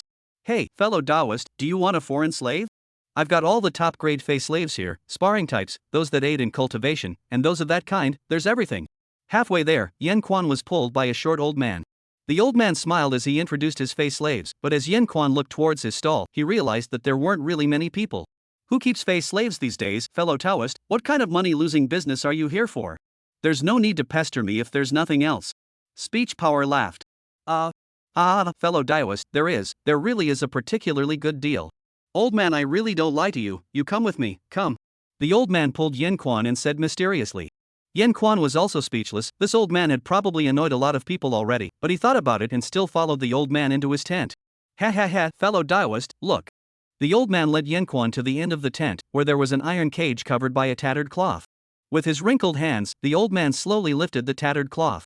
Only to see that inside was a statue of I don't know what material it was made of, and it was covered in dust and dirt, but it vaguely looked like a young girl with feathered wings. Fellow Taoist, I can't imagine that you're still trading in stone carvings? A hint of color flashed in Wordsmith Quan's eyes, but he quickly hid it. No, fellow Taoist, this is an extraordinary foreigner, right now it's merely her entering a state of self-protection. As long as you can unlock this state and force a contract with her while she is still weak, it will definitely be a sure thing. As for the way to unlock this, as long as you buy it, I will tell you. The old man heatedly said. Oh? How much do you plan to sell? Yan-Quan looked at it and asked, pretending not to care. I see that I have a connection with fellow Taoist, so how about 200 top-grade spirit stones? 1 upper-grade spirit stone, I'll leave if it's not for sale. What? Wait. Fellow Taoist, cutting the price is not how you cut it. The old man froze for a moment, reacted and hurriedly stepped forward to pull back the speech authority who turned his head to leave. Oh, old man, you guys are going to dump a hot potato and sell it so expensive? Mysterious, if you fooled some low-ranked cultivators with a low price, wouldn't you have already sold it? Words Power said slowly, already taking out a top-grade spirit stone in his hand. Also, it's fine if you want me to buy it now, but if the person behind you has a path that can get the qualification to use the transcontinental teleportation array, we might be able to make another deal. This. Fellow Taoist. Wait here for a moment. After the old man had agonized for a while, he let Yan-Quan stay here and went to the side to communicate with someone with his magic weapon. Yan-Quan was indifferent, after all, he had pretty much seen through this slave stall. It's been a long time since I've met a knowledgeable Taoist. Old Man Pai, quickly introduce me. Not long after, 2 people walked in from outside the tent. The one who opened the mouth was slightly chubby, dressed extravagantly, and full of fawning smiles. The other one was incomparably tall, an uncomplicated-looking foreigner. The exact type of speech power couldn't be said, but it looked as if he was the former's bodyguard or something like that. Young master, it's this fellow Taoist. The old man stepped forward and said. I wonder what you call yourself. Cultivator Chen spoke to Yan-Quan. Shu Quan. I believe that you, Taoist Chen, are the person in charge of this black market? Yan-Quan said back. Alas, no, I'm just making a part of the shares. Fellow Taoist Chu, you actually know the origin of this stone sculpture and still want to acquire it. It seems that it is by no means an idle person. Why don't we go to my guest house and talk about it? No matter what, consider it making a friend. Ahem, fellow Taoist Chen, I have another matter. Oh, it's the transcontinental teleportation array, right? There, of course there is, without the means to get the qualifications to use this in hand, who will open the black market, you say right, fellow Taoist. Cultivator Chen laughed, while the foreign guards next to him blocked the exit without a word. Ha ha. It seems that fellow Taoist Chen is also a person who likes to make friends. Then I will accompany fellow Taoist Chen to chat for a while? Well, go, Pai Lao, bring the stuff with you, you can close the stall today. Cultivator Chen enthusiastically made way for Yen Quan and led him out of the place. Soon, Yen Quan was brought to a small building deep inside the black market. Fellow Taoist Chen usually works here? Rather a simple man. Harm, trading in the black market, this is a usual place to rest your feet. Rather, Brother Chu don't dislike it, come, drink this, top quality good wine. This. Yen Quan watched as the cultivator surnamed Chen enthusiastically drank a few cups before he then copiously drank a little bit, realizing that the wine was indeed just ordinary potent immortal wine before letting go of his heart. Brother Chu, let's get back to the topic, can you really recognize what that stone sculpture is? Cultivator Chen asked. Behind him, Yen Quan could see the silhouettes of his Fey bodyguards outside the building. It's just the avatar of a Fey when he was saving his life, what's the point of talking about not knowing? Yen Quan said with a smile after being pulled by Cultivator Chen to drink another cup of spirits. 47 girl, run. That's right. I told you that I'm sure to meet someone who knows what he's talking about. Cultivator Chen clapped his hands. Fellow Taoist is also big-hearted, this feather clan is one of the many great clans in the upper plain Na. If this is some big shot from the feather clan, wouldn't it be a heavenly calamity? Speech Power slowly said. I understand this, and I do fear that this is a big shot from the feather clan, but the benefits of this are not small. What interests? Want to utilize the feather clan's ability to point weapons to ascend? Or the feather clan knows the soul of all things? Or do you want the feather wings to make a magic weapon that breaks through the air and cracks the sky? If fellow Taoist Chen is looking to take in a feather race slave, then I'd still advise fellow Taoist to be cautious. Brother Chu was overstating it, I don't have that kind of guts either, it's not like I don't know what happens to those who offend the feather race. Cultivator Chen sighed, but after he inexplicably glanced at Yen Quan, he turned the conversation around. Isn't this already considering changing hands? Instead of changing hands, let's say we're looking for a helper with a low status, or one who doesn't dare to reveal his identity and can keep the news. That's why it's waving inside this kind of mid-level black market. Speech Power slowly said. Good. What I'm waiting for is a smart person like you, Brother Chu, come on, drink. Cultivator Chen suddenly laughed out loud and pushed a few more cups of wine for Yen Quan. But I don't know how much Brother Chu knows about the feather clan? Understand how much well. Yen Quan drank another cup, he felt that the alcohol was gradually coming up. I think it should be enough for what Brother Chen wants to do. Yen Quan said with a wry smile. Then let's talk about it in detail? Cultivator Chen happily served another cup of wine to Yen Quan and clapped his hands to greet a few shapely foreign women as they came in. Come Mr. Chu, have another drink. Mr. Chu, slaves will pound your shoulders for you? Although Yen Quan felt that this was very fancy, but nay, Cultivator Chen was so set in his ways that he could only go along with him, thinking to discuss the deal quickly. Soon 2 hours passed, and both of them, Yen Quan and Cultivator Chen, were already very drunk. However, seeing that the business had been discussed, Yen Quan did not agree to continue the drinking party. Brother Chen, then I'll see you tomorrow. Yen Quan said as he slowly got up, intending to leave the small building. Brother Chu, Qinsher, feel that it was worth it to make you a friend today, so we will see you tomorrow as planned. Ah Hua, go call a carriage and send Brother Chu back to his residence. Yes. Your Excellency, come with my slave. Yen Quan looked at the foreign woman who was assisting him and did not refuse, he knew that this was also all a test from Qinsher, so naturally there was no need to not give him face. Gonzi. Let's go. Along the way, the foreign woman frequently poured out her gestures to Yen Quan, and Yen Quan naturally knew that this was also Qinsher's intention. However, the foreigner woman actually had her own little thoughts, she saw that Yen Quan and Qinsher were having a good conversation, and thought that if she could take the opportunity to make Qinsher give herself to Yen Quan, then she would be able to stay away from that place. She also secretly took advantage of Yen Quan's drunkenness and confusion to take off his mask and looked at the handsome face that emerged vaguely in the darkness of the night. She felt that Yen Quan was hundreds of times better than those greasy cultivators she had entertained before, and it seemed like he was still her favorite type. Sir, what do you think of slave? The foreign female cultivator asked after she had gotten a few more points closer. She was also indeed one of the most attractive of Qinsher's men. Gonzi, if you want your slave to accompany you tonight, it's not impossible. Oh. Well. It's pretty average, right? Yen Quan said nonchalantly, today being poured so much wine by Qinsher did miss the mark, but it did seem like it was also good for this deal. How can a male say that about others? The Fey woman snickered, she felt that Yen Quan must be joking as she was still confident in her looks. However, she naturally didn't know what level Yen Quan usually looked at. My lord, we're here, let me help you to your room. After arriving at her destination, the alien woman did not hurry to return, she felt that Yen Quan was just paying lip service, as long as she could take him down today, she would definitely have a chance to leave that place. However, Yan Quan was confused. He really thought that Chen sure wanted him to accept this, which made it a bit difficult for him. Ahem, girl, it's still not necessary. Yan Quan said in a bit of a daze, why is this wine so uptight? He felt a little dizzy, so he confusedly allowed the foreign woman to pull himself forward. My lord, we're in. By the way, what room are you in? The Fey woman helped Yan Quan all the way into the expansive first-floor entrance of that inn. I'm tired of waiting. Yan Quan must have run away. This princess is going to go get him back. But some of his storage pouches are still in the room, so it's logical that they should come back. Also, you'd better put the mask on. Look at you. People have run away, but also wear what mask? If the speech power cannot be found, how can you compensate this princess? This princess can't live without him. Only to see that the building happened to come down with two female cultivators talking one after the other. It was none other than Long Kai Lu and Miao Yu Tao.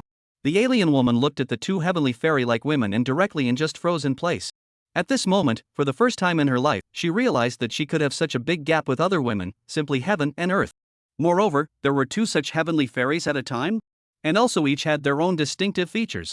Some of the surrounding cultivators who were still paying some attention to her gaze were all completely attracted by the two women not far ahead at this moment.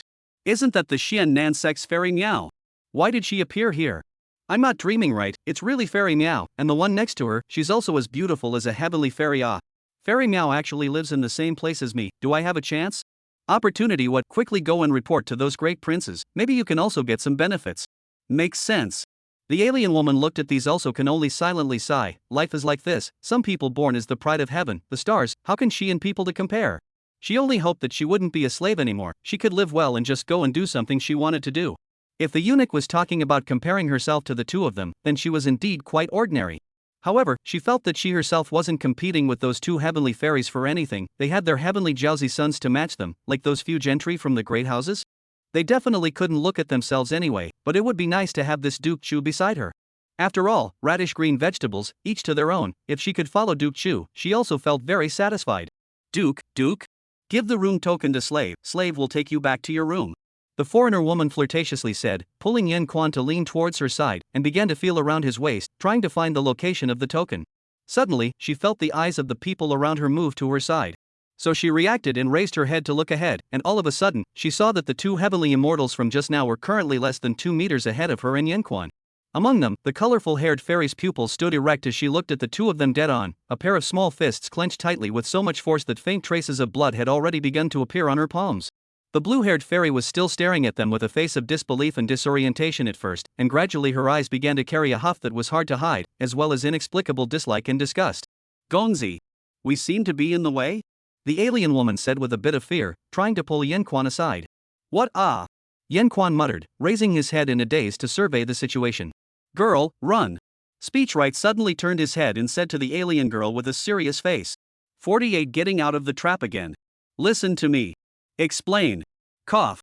On the bed couch of the inn single room, Yan Quan could only choke out a sob due to his neck being strangled to death. The dragon princess, with her slender hair, allowed Yan Quan to resist powerlessly, but her thin waist remained motionless as she sat on top of Yan Quan. The blue-haired fairy next to her was sitting on the edge of the bed with a cold face and a cup of tea in her hand. Who? Shouldn't we listen to what he has to say? Miao Yu Tao looked at Long Kaila still venting, a little bit of inexplicable dissatisfaction within herself, because she also wanted to get on and vent.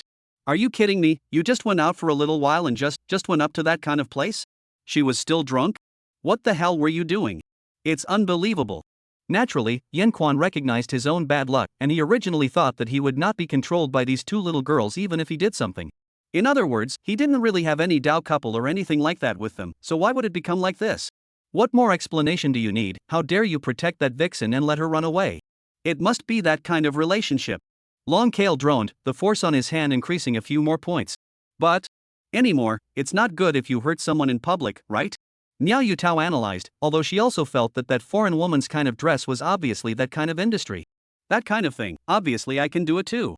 Why do you have to run out to spend your days behind this princess back? It's true that you just can't be let go of your body for a while.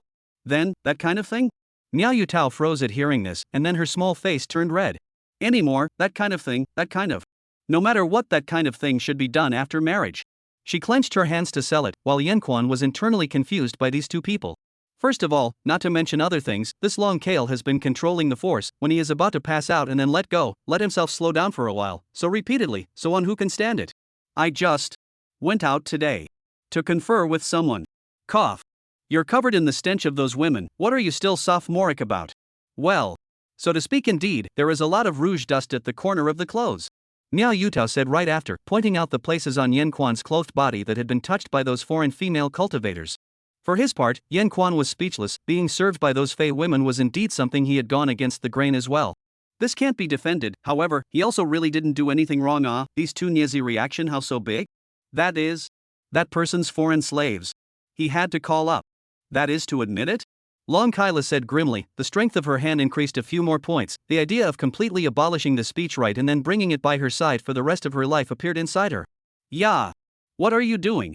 Only to see Long Kylo originally relaxing the dragon's tail was grabbed by a hand of Yenquan. Under the emergency is also finally released the hand. Who? Yenquan took this opportunity to hurriedly get up and take a big breath. All said, it's a misunderstanding. And obviously you guys went out in the morning before I set off on my own. Someone else made a hard arrangement. He also had a bunch of bodyguards. I had no way to refuse. In the morning? That was Long Kale said that there was a familiar scent present inside the Xian Heavenly Palace, and wanted me to bring her in to take a look, so it was. Miao Yutao said back in an unhurried manner from the side. She didn't feel like Yenquan was lying. Is it that someone from your family is coming to take you back? You wanted to secretly hide it from me, so that's why you secretly went ahead to investigate behind my back, isn't it? Yenquan asked back at Long Kale, taking the opportunity to move away from the two women again himself. I didn't even find the source of that familiar aura in the end. It should just be someone from my clan who just happened to pass by here. Long Kale said back, but her panicked little eyes were looking around, never daring to look at Yenquan. You're too good at causing trouble, I don't want to bring you along. Yenquan said in a cold voice. I'm not the one causing trouble, it's clearly your problem now. All the way this morning I obediently wore the mask as you requested, don't you think so, Miao Yutao? Well. It's true that you were more obedient all the way of today. It's probably because she's afraid that it's really someone from the Dragon Palace. Wordsmith Power slowed down and helplessly sat down on a side seat. Anyway, I'm going to the black market today to find what I want. In that kind of place, it's inevitable that there's some rouge dust. Besides, even if I really am going to that kind of place, I don't need to be taken by you guys. Only halfway through his words, Wordsmith Quan noticed the angry stares of the two men, so he could only stop speaking resentfully. If you give me the chance to find out that you're really going to that kind of place, and then get in contact with those vixens, you know what's going to happen. I also don't mind getting rid of a colorful scourge for the earth right now. Simply unreasonable. Wordsquan angrily opened his mouth, and before he could finish his words, he was rolled back by a tail of Long Kai Lu. Tomorrow, take me to see that black market you mentioned. I'd like to see who's so powerful to force a vixen on you. You might as well be concerned if that scent is some acquaintance of yours. If it really is, then I guess I'm out of luck too. Has this princess here, surely there is no problem. Long Kyla said, hugging Yen Quan tightly again. Can you be a little more reserved? Alas, that said, can you two go back to your own room? Then wouldn't the 2 room payments I made be for nothing? Only to see that neither of the two women responded, as if what speech power had said was as good as nothing. Fairy Miao, you should know that you can't learn from this unreasonable dragon. By what reason can she treat me and I can't? Miao Yutao twisted her head away in displeasure, looking as if she wasn't going to pay attention to Wordsmith. Miao Yutao is just mouthy, obviously in her heart she also likes. Shut up. Yen Quan saw the two women fighting together again, and could only hold his forehead at one side and sigh, this day by day, what kind of days are they living? Another difficult night passed, except for the muddled Yen Quan, the two women were refreshed again the next day. Quickly go why is it still not here? I've promised to help you beat up the black market boss who coerced you. Nope, are you taking us on a detour? Miao Yutao, who was paying Long Kale for a side of sugar gourds, said in surprise, as the sugar gourd boss they had just met a while ago. Ahem, so what if it is? Seeing that the Shin Tian Palace Masters team was passing by and that a large number of people around them had gathered to watch the fun, Yen Quan hurriedly made his move to activate the small mechanism he had left in his mask, causing the masks on the faces of both Long Kai Lu and Miao Yutao to be destroyed and fall off. Wow! Look, it's the Xiannan sex fairy Miao. And there's also the Dragon Clan princess. Yen Quan took a few steps back and blended into the crowd, taking advantage of Miao Yutao's lack of reaction to shout out, and the two women instantly became the focus of yet another piece of sight. What? You! My mask! Dead speech right, want to run. Miao Yutao and Long Kale said in shock at the same time, wanting to immediately go after Yen Quan, who disappeared into the dense crowd. Alas? It's really Yutao. A woman with a veil suddenly poked out from one of the immortal ships in the gorgeous procession on the side and said to Miao Yutao, Kylo? Why are you here? Suddenly, another person appeared in front of the two women. This person had a tall stature, with eyes that were different from the norm, and at a closer look one could tell that it was very similar to Long Kale's, and surprisingly, it was also a dragon race that hid its appearance. Ah! Aunt! I. Long Kale looked flustered and stammered back, but actually used her dragon tail to secretly make small movements behind her back. Dead speech, right? This princess will never trust you again. When I catch you, I will waste you and don't play small mind for me. Still too much fooling around enough? Only to see that tall dragon lady release a binding, directly binding Long Kale and restricting her movement. I also don't care what you're fooling around with here right now. From now on all of you have to follow me and return with me when my business here is finished. Auntie! You Peach, I heard yesterday that you have already come. I didn't expect to bump into you here. Quickly get on my immortal ship and let's go back to the palace together. My brother, he's been missing you all along, so just give him a chance. The woman wearing a veil just now also came in front of Miao Yutao, lightly pulling her and said, No. I still have something to do. I heard that you did not go to the palace yesterday to ask for news about the soul spirit grass? As it happens, I have some reliable news in my hands. The woman approached Miao Yutao and whispered. Miao Yutao looked at Long Kale who had been forcibly taken away and Yen Quan who had long since disappeared. She operated her magic power in her heart and found that the tracking seals that she and Long Kale had placed on Yen Quan before had actually all disappeared. So she could only follow the woman onto her immortal ship after a lot of agonizing. At this moment, Yen Quan, who had already run 4 or 5 miles away, was holding onto the wall of an alleyway, gasping for air. Ha ha ha ha ha ha ha. It's not in vain of my plans and layouts along the way. Ha ha ha, now I can finally be alone again. Yen Quan laughed, satisfied, and took out a piece of clothing from his storage bag and burned it on the spot. This was the immortal golem clothes that he had been wearing before. Those two little ninjas had been laying tracking spell seals on him every now and then. So he had been wearing this immortal golem clothes that had the function of being able to concentrate the tracking spell marks on it. Then, he waited for today's crowded opportunity to get rid of the two. In fact, he wanted to run away yesterday, but was hindered by not knowing what the two of them were doing, so he didn't dare to act rashly. Although I had anticipated that someone in the Palace Masters team knew Miao Yutao, I didn't expect Long Kale to actually have an acquaintance in. Saving me that step of avoiding Long Kale is not bad, but I also hope that person is not the ones who have seen me right. After being excited for a while, Yen Quan calmed down, then packed up his luggage, threw the in-house token, and set off towards the black market yesterday. 49 hit by a trick? Ha, Brother Chu, I knew you wouldn't go back on your word. When the fat-bodied cultivator saw Word's power, he hurriedly put away his anxious look and went forward to yell. Brother Chen, there was a bit of a delay on the road today, don't blame me. No, yesterday Hua said it all to me. Chu brother had a little situation well, our men, understand. Chen brother don't snicker, should we do business? No, Chu brother is really a practical person Shall we go then? After Chinshur finished speaking, he brought a few of his foreign bodyguards and Yen Quan together to head inside one of his bunkers in a deep mountain outside the city. Originally, Yen Quan saw a Fei he hadn't seen yesterday in the crowd, but he didn't pay too much attention to it after curiously observing it for a while. After all, Chen Sei had so many Fei slaves. Brother Chu, look, the spell formations are all complete.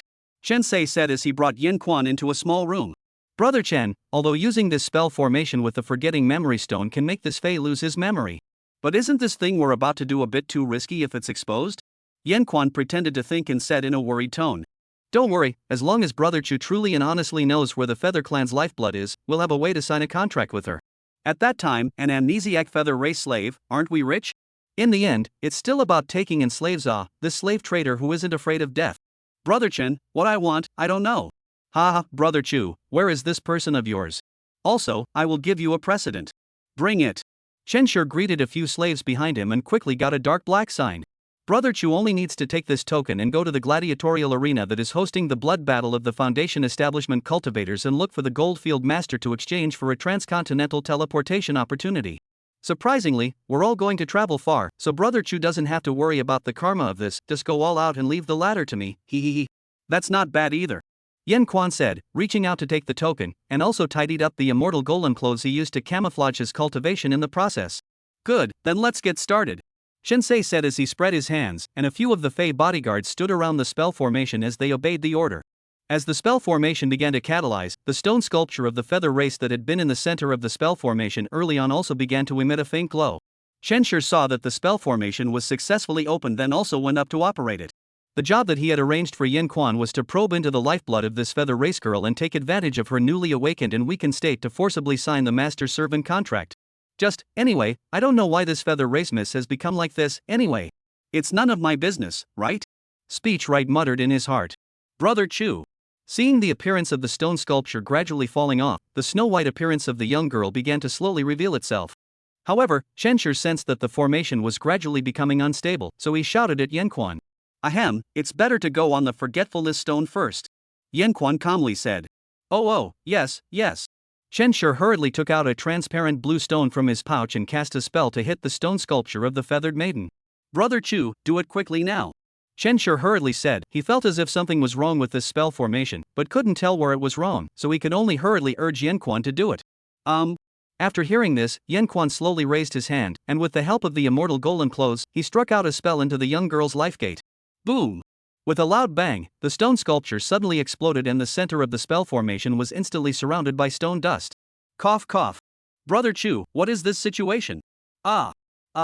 Hearing Chenshur's movement to the side, Yanquan hurriedly took a few steps back and looked towards Chenshur. Soon the stone dust dispersed, only to see a young girl with a delicate figure was using one hand to strangle Chensei's neck, while behind her were 3 pairs of translucent feathers. Yanquan then looked around and realized that those few alien bodyguards of Chenshur's except for the one he hadn't seen before had all been sliced into pieces at this moment.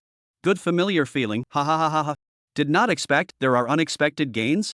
The young girl slightly bobbed her head, her stunningly beautiful face turned around, her eyes with white pupils staring straight at Yanquan. The latter was wearing a mask, but it felt like the mask was of little use now. Miss, I don't understand, what do you mean by this?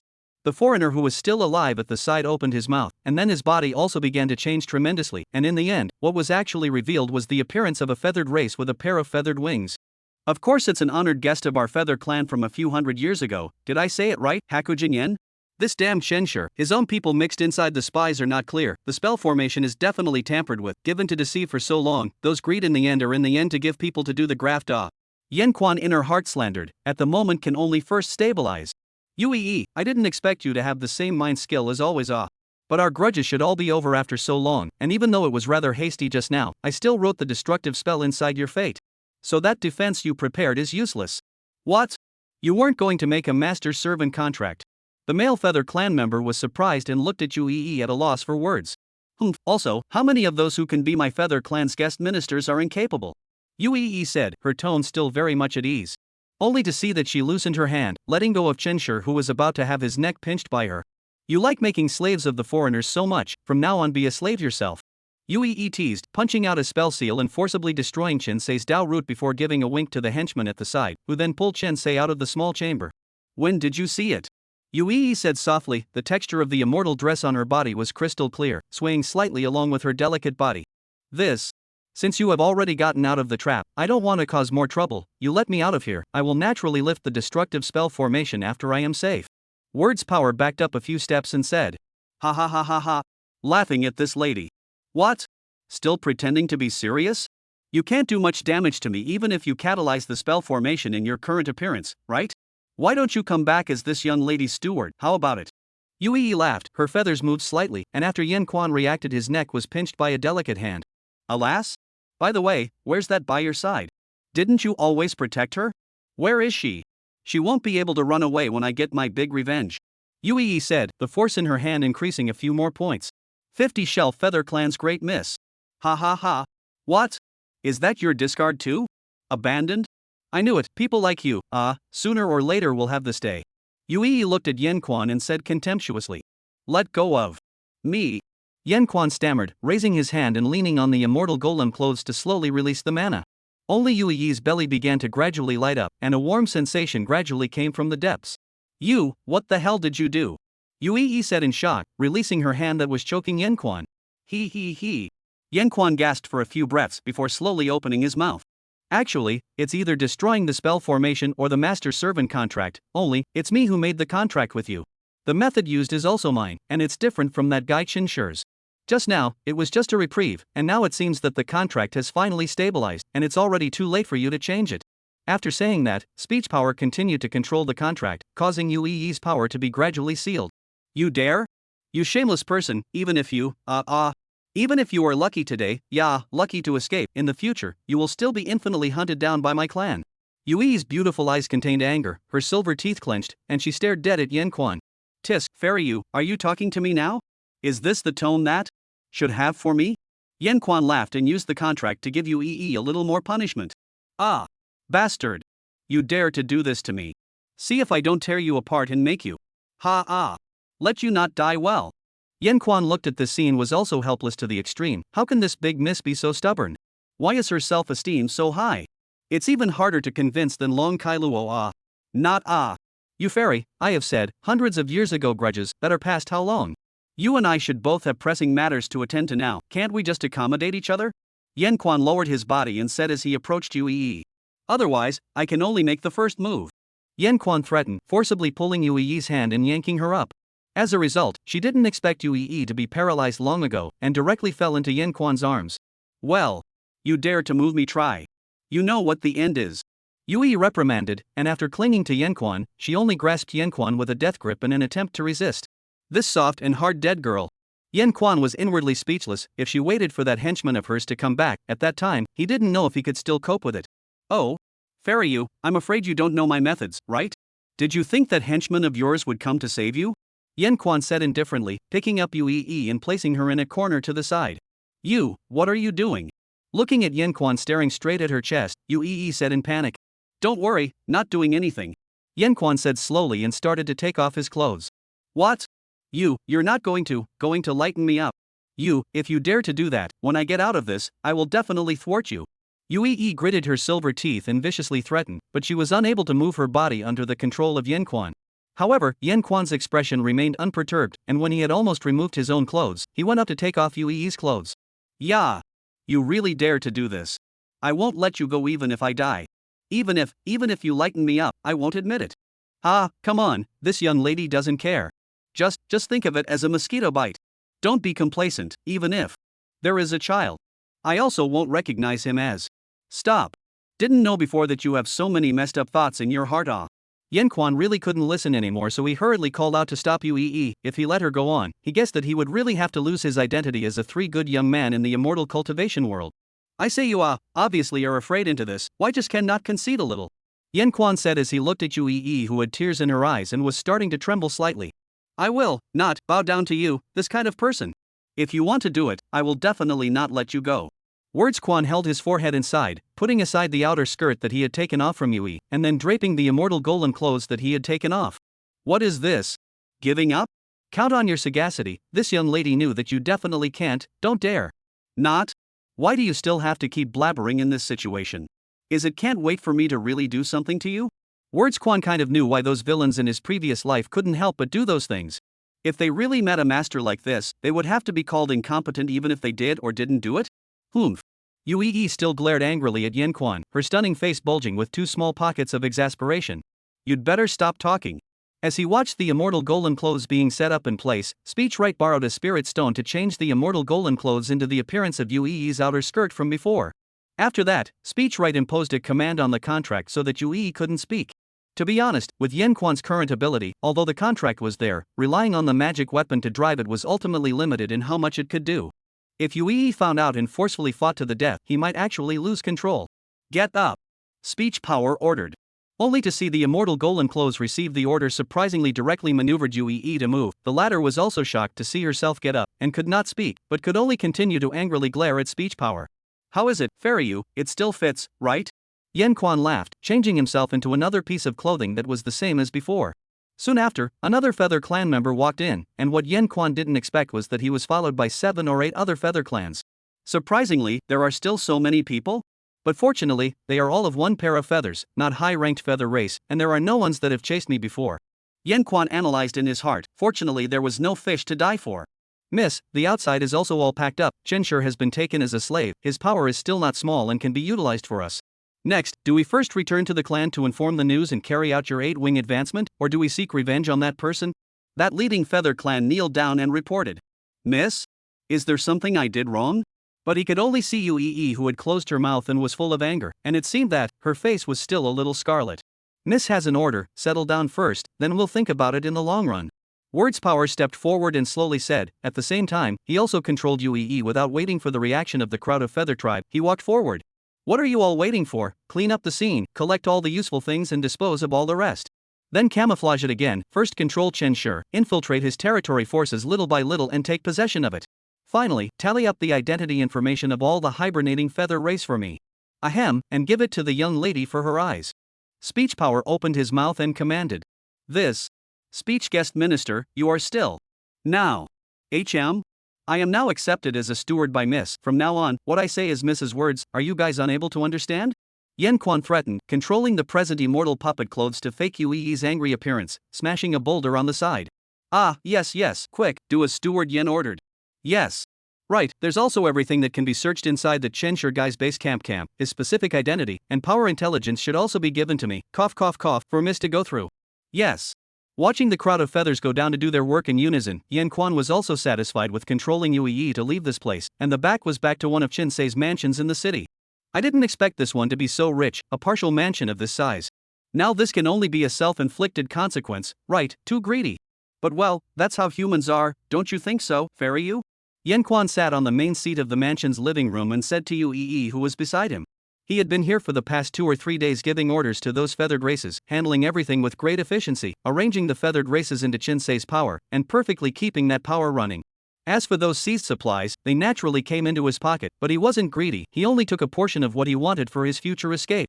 Most of the rest he still made arrangements for the Feather Tribe to continue to develop this force, pooling Feather Tribe forces. After all, this is how to make those feather clans not suspect themselves. He just need to wait a few days for the opening of the Xian Tian treasure meeting, go there to make a wave, maximize the benefits, and then he can leave in style. Well, there shouldn't be any big mess, after all, he still had control. Moreover, in order to control Yui, he also let those feathered clans continue to collect top-grade spirit stones, and then he himself used them to control the immortal golem clothes and the contract. This set of down really gave that big miss another angry. Phew, aren't you tired of glaring at me all the time? You see, am I not helping you develop the forces of the feather clan in this place? Always looking like that, they are all rumoring if you have a crush on me. Yen Quan flirted, holding one piece of information after another in his hand. These were all collected by his order, with various aspects of intelligence information. Yui's body trembled when she heard this, and hurriedly retracted her sight, tightly squeezing her small hand. Bastard asshole. How can anyone like a bastard like you? How dare you want this young lady to sleep in the same room as you just to look at me, and also make me sleep on the floor? Wait for me, this lady will never let you go. Yui's heart raged within her, but she could only watch helplessly as Yen Quan crossed his legs on the side, arranging tasks for his men. She realized more and more that the kind of reward and punishment, shrewd and correct arrangement of Yen Quan made her young men seem to listen to him more and more. In the past, they would still look at her face, even though she couldn't open her mouth, they would still ask her, but recently, they started to not even ask for her opinion anymore. She, it seemed, had been hollowed out. 51 being counter-calculated. This fellow Chenshire's power is really not small. I hope that his thighs in the Shin Heavenly Palace don't find any abnormalities too early. After another busy day, Yen Quan was in the main room of the mansion lamenting the labor of the past few days. Boom! On the side, Yui struggled desperately to break another vase to show her inner dissatisfaction. If you do that, the immortal golem clothes will only shrink tighter and tighter. Oh. Speech power reminded. But I do have something I want to discuss with you right now. In a moment I'll untie your words, don't scream, or you know what will happen. Words power stepped forward and threatened, looking at Yui with what he thought was a vicious expression. Well. Yui silently looked at Yen Quan and nodded her head obediently. Then I'll untie it. Well. Bastard. Worm. How dare you do this to me? Yui shouted out curses as soon as she realized that she could speak. In order not to let her say the countless screaming words in her heart, Yen Quan hurriedly went up and covered her small mouth. You dead girl. Even if you shout, no one can hear you. Yen Quan exasperated, he had been purposely not arranging manpower around this area just to prevent this. Well. Yui quieted down after hearing this, tears flashing in her eyes. Now you know to cry let you say it properly, you say it properly. When I am done with this matter, I will naturally let you go. Words power said, in fact, he simply do not want to provoke the feather tribe again, now become like this is also really helpless. I now slowly let go, let's talk properly now? Otherwise you don't even want to talk. Well. Yui nodded again, and Yen Quan sighed helplessly, slowly lowering his hand even though he had expected what would happen. Scum! Serves you right for losing your cultivation. This young lady will sooner or later take you. Take you. Yui shouted halfway to see the vicissitudes of Yen Quan's silent expression, and in her heart, she didn't know what came to her mind, so she suddenly stopped shouting. Finished? Hum. Why do you girls like to hum around so much? Words power was helpless, but it was still important to get down to business. Anyway, your cultivation is sealed by me now, so we're pretty much the same, aren't we? Let me ask you, why did you appear here, and why did you use a life-preserving means? Speech power said and sat down on a side tea seat. What has it got to do with you? What are you always being so stubborn with me for? Your father and I are also considered to be relatively close friends. At least before that happened. Speaking of which, he even asked me if I wanted to marry you back then. Yan Quan joked, but this was actually a joke that Yui's father had made at the drinking table at that time. Then why didn't you marry? I'm asking why you don't marry. Aren't you father's guest secretary? Why did you betray? Why did you leave when we needed you most? I was forced to do so at that time, your feather clan's own strife. I'm not so foolish as to ask for trouble. But I also left a few stratagems for your father. Seeing that you are now safe and sound, it should be that he has successfully adopted my schemes. That letter secret stratagem, you left it behind? Yui said in a sudden realization and fell silent. After so many years of absence, you have grown quite a bit. I almost didn't recognize you. However, I will teach you one more thing for your father. In this world, there are many things that are not really up to you or me. Sometimes things depend on strength, sometimes on wisdom, and sometimes on luck. In short, the world's most reliable only now in your favor. The past clouds can be put down as much as possible to put down. Don't let your anger towards your enemies cloud your judgment. Speech Power said slowly. Of course this young lady knows, sooner or later I will personally end that bastard Nangong Shin with my own hands. It's really related to the Vice Palace Master at Shin Tian Palace. The Feather Clan is going to arrange for manpower to help you recently, so I don't know if you'll be able to cooperate with me at that time. What do you mean? So it's because people are coming and you have no way out, so you've come to beg this lady. This is not called begging. I didn't help Shinshur to clean you up that day, but also helped you stabilize the forces of the Feather Clan to prevent the exposure of these. I can what the payment did not want. And also every day to you this little mouth has been screaming and cursing. I did not say anything. You say is not a good thank me? Yan Quan said, directly going up to pinch Yui's pretty face. You. Well. Then don't hurry to get rid of this damned clothes for this young lady. And lift this damn contract. I can't guarantee what you'll do if I release you with this temper. But I can let you be able to talk and move around freely. The contract will still have to wait for me to leave before I unlock it for you. It won't delay your revenge. How about it? Now the fact that I'm not going to report secrets to anyone, and I'm still here to help you out is enough to show my sincerity, right? In any case, compared to that great revenge of yours, I should be relatively unimportant, right? Then put away your raggedy clothes. I wouldn't be happy to give you these clothes for so many days. Yan Quan said, reaching out to put away the immortal golem clothes. Yui felt a sense of relief once the immortal golem clothes left her, and she was able to move freely, except that the remaining piece of underclothes and large swaths of snowy whiteness inside her made the air instantly freeze up. No, shameless! Yui shouted. She wanted to go up and beat up Yanquan, but she understood very well that Yanquan was still restricting her mana right now, and going up would be useless. So she could only hurriedly run to the bed aside and cover herself in the quilt. Forgot what you're not wearing underneath. Yanquan said awkwardly, taking out Yui's original clothes from his storage bag and walking over to throw them on the bed. Have fun working together then? Also, get up, I'm going to sleep. You made this young lady sleep on the floor for a few days. I haven't settled the score with you yet. Okay, I hope you can keep the big picture in mind. I'm going to the side room. We'll discuss the details tomorrow. Listening to the muttering coming from the comforter, Yanquan could only helplessly prepare to leave on her own. After all, it really wasn't very convenient for her. Suddenly there was some movement coming from the comforter, and as Yanquan curiously looked down, a small hand suddenly poked out and pulled him down. What? For? Before Yanquan could finish his words, he felt a huge force coming from him, and his entire body was pulled onto the bed. With a burst of heavenly rotation, only when Yanquan reacted did he realize that both of his hands were being controlled by Yui, while the latter was on his back holding him down in a dead weight. Ha ha ha ha, have you forgotten that our feather race far surpasses your human race with our physical strength alone? Previously, I was affected by your contract taking effect, which made me very weak, and I also deliberately disguised myself so that you would take it lightly. You've been using your hands to control the contract. It can't be that you're secretly borrowing spirit stones to control it, right? How about now? You control me again and see? Oh no, this dead girl isn't shy at all, she's just purely calculating. Speechwright said with a pang of inauspiciousness inside. 52 Why are they all listening to him? Let this young lady think about how to avenge these days next? Yui laughed, not caring that the afterglow from Yanquan's struggles wantonly swept across her snowy whites. Let me ask you when you lived with that before, did you do everything? Yui said as she lowered her body by pressing down on Yanquan with one hand. Nah, why do you protect her every time? Did she benefit you in any way at that time? Didn't you only pursue benefits? Why did you only have her in your eyes at that time? Let go of me, Yui, you're draining my trust in you. I won't let go, what can you do? How dare you pickpocket this young lady's clothes? Now I'll let you add up the number to pay back. Yui chastised, wantonly tearing up Yanquan's clothes. What are you doing? Ha ha ha ha ha, keep being imposing, aren't you imposing? No, you bandit my clothes. Take off continue to take off this lady let you take off enough. Yui. You. Stop stop, you fairy, this really can't be taken off, I admit defeat. In order to hold the last line of defense, Yen Quan could only helplessly admit defeat. Yue really stopped her hand after hearing that. In the end, you've done credit to my family in the past.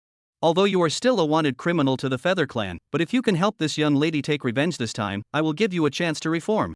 Yue said with a contented face, making an effort to turn Yen Quan over, in order to prevent him from borrowing spirit stones had long ago thrown his storage bag or whatever far away. What chance? Yen Quan slowly said, but his eyes can only look aside. This dead girl turned out to be not shy at all? Before was all in disguise, want to deliberately show weakness? In fact, I still appreciate your ability. And long also quite in with my heart. At that time this young lady can exceptionally continue to accept you as a steward. You only need to dutifully assist me on the line. How about it? Yue teasingly said. Finland's aura lingered around Yen Quan, and her slender little hand continuously provoked. You can't really be as interested in me as Palace Master, you said, right? And why are you targeting Miao Yutao so much? She has always had no grudges against you. Speech Power still had a face paralyzed and said nonchalantly. How could I possibly like you? You don't even look at what kind of status you have. How could you possibly be worthy of me? I just can't possibly like you. How can I possibly like a human? Nonsense. Nonsense. That's just nonsense. I don't like you, absolutely. Yue panically explained, her face quickly colored a layer of scarlet at the same time. She had already reacted to the fact that she was now being especially honest with Yen Quan. At the same time, a sense of shame surged through her heart after she felt that she was too out of line, so in her anger, she planned to continue picking off Yen Quan again. Wait, I know, don't like it, just kidding, ha. Let's calm down and talk, can we? Stewards should behave like stewards. In the future if you dare to say 2 when I say 1, you're done, got it? As for that, if she didn't always covet my things. Cough cough, my Feather Clan's things, would I give her a hard time? You're not too strong. Ha? I get it, so can you let go of me first? Well, I'll just put away your things for now. Tonight you'll sleep on the floor for me. It's that blanket place there where you let me sleep these days. Yue said and then quickly changed her clothes. Yen Quan knew that she was very smart and had been putting away to come without triggering the punishment of the contract, but she knew that she still had the bottom card in her hand on the line. Anyway, everything as long as it was in the plan, the process, and whatnot didn't matter. Obviously in the past where I watched grow up, dead girl now how so spiteful. Yen Quan got up and cleaned up a bit, but in the end, he still couldn't hold back and spat in a low voice. What did you say? No, didn't say anything. This young lady heard it loud and clear. Come over here. Ah, fairy, you must have heard it wrong. Yen Quan explained with a fake smile and hurriedly hid behind a tea table to the side. Calm down, with this free time we might as well discuss how to take revenge, would it be a little better? Yen Quan said as he looked at Yue who was on the other side of the tea table. Steward Yen, stand still, this dead girl of mine will talk to you properly. Yue, I'm only in a cooperative relationship with you, don't go too far, I'm only looking at your father's sake so I don't want to get too stiff with you. Yen Quan said, and Yue walked around the tea table several times. Yen Quan, I still have a lot of unsettled accounts with you, do you really think you can just muddle through? I'm really convinced, at that time when you won Miao Yutao, my days that were really hard. Stop right there.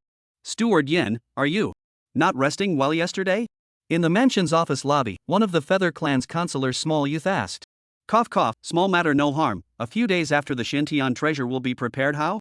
Yen Quan slowly opened his mouth as he sat on the second seat. The one on the main seat was naturally Yue who had tormented him all night yesterday. Back to Steward Yen, it has all been prepared as requested. Has the person sent from above arrived? Yui's beautiful eyes moved slightly, her beautiful black hair swaying gently, and a hint of fatigue on her stunning face. Her sudden opening of her mouth had caused some of the feathers in the hall to be a bit surprised, and even more so, they even looked at Yen Quan first. Their first reaction was to see what Yen Quan meant. Ahem, you guys answered truthfully, miss. Yen Quan hurriedly said, then looked to the side, and sure enough, he saw Yue who was gritting her teeth again. Steward Yuchio already arrived yesterday, and after meeting with our lower people he arranged it at the handyman's residence as requested by Steward Yen. What? You guys are crazy, why are you listening to this denizen for everything? Yuchio is your real steward. Why don't you go invite him here for me? Yue exclaimed, then looked viciously at Yen Quan. For his part, Yen Quan pretended to be innocent, secretly sipping his tea and turning his head to the side, not meeting Yue's eyes. Anyway, what he wanted had already arrived, and what he wanted to arrange had also been arranged. Letting that Yuchio continue to live there was indeed a little bit not quite right. But speaking of this, Yuchio, he also knows, is a human adopted by the Feather Clan since childhood. The mind is also quite clever, and Full Count is also considered Yue's childhood friend. Anyway, he was afraid of Yuchio discovering him yesterday, so he casually gave a reason for people to say that it was Yue who didn't want to see him, and also had people forcibly arrange for him to live in the handyman's room for a day, so that he would think that Yue was in a fury, so that he wouldn't dare to make a move. You're finally willing to see me.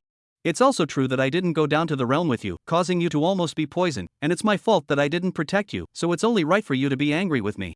Soon after, with a clear voice, a clear and handsome youth appeared in front of everyone's eyes. Even if you let me live in the handyman's room for a few more days, I'm willing. Yu Qiu said seriously. Cough cough. On the side, Yan Quan accidentally choked on his tea, and Yu Qiu then noticed Yan Quan next to Yu Yi. Yes, it's you. You traitor, no, you thief, how dare you blatantly appear here. What are you guys waiting for, why don't you take him down? Yu Qiu pointed at Yan Quan and shouted, but the surrounding feather clan were all looking at me and none of them moved. What are you guys doing? This is that old devil Yan from before, the enemy of our feather clan. Saying enemy or something is too much. Yan Quan said with a smile, looking towards Yu Yi who was holding her forehead at the side. Yu Qiu, don't worry about Yan Xuan's matters, I have my own arrangements. Yu Yi opened her mouth and at the same time glared at Yan Quan again with her afterglow, telling him to tighten up a bit. Yan Quan didn't care, he wasn't interested in Yu Qiu anyway, as long as Yu Yi didn't be so brutal to him again. Did father ask you to come here to inform something? So that's how it is, you actually captured old devil Yan, you deserve it. The palace master sent me to help you regulate the affairs of the feather clan here, and will send additional manpower later to escort you safely back to the clan. You go back and speak to my father, right now I can't go back yet, I want to personally take revenge and let those thieves know what happens when they mess with our feather clan. Yu Yi drank, while Yan Quan always felt like there was something in her words. Who? You all go down, continue today's work as I commanded. Yes. Speechwright opened his mouth, there were many people, how could this kind of important matter be talked about here? Yu Qiu looked at a group of people completely obeying the arrangements of speech power and directly froze. Bring out the cross-border mirror, let me talk to my old friend. Speechwright propped up his head and yawned. 53 you can act too? How did you know I was wearing a cross-border mirror? Yu Qiu drank, took a step back, and protected his waist. Well. Guest, hurry up and take it out, anyway, I can't let you and Yu Yi be alone, to call now. Wordsmith said, stretching again. Yu Qiu, take it out, just treat him as a dead man. Yu Yi said, she naturally knew that Yan Quan would keep an eye on her until she made sure she could leave safely. Alright. Yu Qiu slowly took out a white ancient mirror from the storage bag on his waist under hesitation. Only after he cast a few spells on the ancient mirror began to gradually flicker. Soon, as if connected to something, the ancient mirror began to emit an increasingly bright light, and finally projected a silhouette directly in the air. You've made us all worry about what kind of things, why don't you come back quickly? The silhouette opened its mouth and at the same time, it also became gradually clearer. It was a handsome-looking, tall and thin middle-aged man with a tired look. Father! Our feather clan's secret treasure is indeed in that bastard Nangong Xian's hands. I accidentally slipped his sneak attack and had no choice but to use the life-preserving technique. I must make him pay in blood. Nonsense!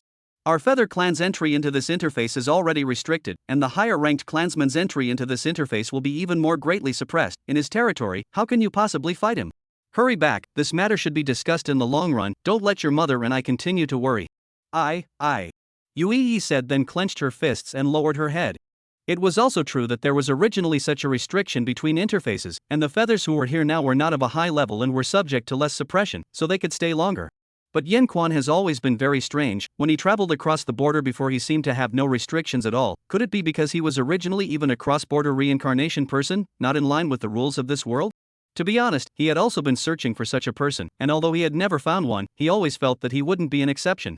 What the Hallmaster said is indeed not unreasonable. We'd better bring the old devil back to make some proper preparations first. Yu Qiu chimed in from the side. Old devil? Are you? Speech, little brother. Hallmaster Yu, long time no see. Yan Quan rose to greet him. Why are you here? Were you the one who saved Yi? I told you how Yi was able to sink her teeth into developing my clan's forces these days and still do it in an organized manner. If it was you by her side, then it makes sense. Pretty much. What do you mean almost, father? This asshole is treating me. Words power went up to cover Yi's small mouth again. Actually a little friction in the middle, but now I'm still helping her. You, still the same old thing, but you still have to make good plans. On the surface you can still be our Fey clan's most wanted. The silhouette said slowly, not caring about Words Power's actions. Temple Master Yu, this is something I naturally have plans for, and I'm also in the middle of working with your love right now. We intend to first take advantage of the Xian Heavenly Treasure Fair in a few days to explore the Xian Heavenly Palace's realities, and then we'll slowly plan for it as Hall Master Yu said. Well, the biggest problem right now is that we don't know how many people inside Xian Heavenly Palace are on Nangong Xian's side. Although this villain, who has done so many things that are unforgivable to the heavens, if Xian Heavenly Palace is full of his wings, it would be really difficult to deal with. Exactly, so we intend to first borrow the forces that have developed here to slowly maneuver with him and explore his strengths and weaknesses. Well. So also, my feather clan here really has not yet developed forces eyeline. You also think so? Me, yes. That's it. You only listen to this asshole anyway. But you can't just let me go back like this, I at least need to know where he hid my clan's secret treasure. Yen Quan let go of Yue when he saw that she had calmed down. Then it's all on little brother Yen, consider it as me owing you another favor. No need, I just happened to do it in passing, only that I will still leave after the treasure meeting, and at that time, please ask Hall Master Yu to pay attention to controlling your love. Nangong Xin, this person is by no means ordinary, I haven't gained much from my many days of probing, I've only heard of quite a few of his deeds, so I'm sure he's not easy to deal with. Speech Power slowly said, looking towards Yuchio who was on the side, not knowing if he could control this big miss, it was estimated to be hard enough. Still want to go? Think beautiful. Yue said in the dialect of her Feather Clan hometown. Yen Quan did not know what she was saying for a moment, but looking at the silhouette did not have any abnormalities, also did not care. Well. I will make the arrangements when the time comes, I believe in your ability. You too, don't go too far when the time comes. I still have important matters to attend to, and with the current situation at your place, I can also put my heart down for the time being. The silhouette said, after which it hurriedly ended the conversation after shushing Yue for a few more words. The spiritual energy has dissipated, the next time we can talk will be a few days later again. Yucho said, putting the cross-border mirror back. This thing does consume a lot, but I think there can be a lot of improvements, do you want to give me a try and improve it? Yen Quan laughed, and Yuchio naturally turned away from him with a look of contempt. Since his lord had already acquiesced to the existence of Yen Quan, there was no need for him to go too tit for tat with Yen Quan. I'm warning you, stay away from us when you're done. Promise to stay far away, let's go, there's an auction inside the city today, whether or not you two have the qualifications to participate in the Xin Tian Treasure Fair depends on today.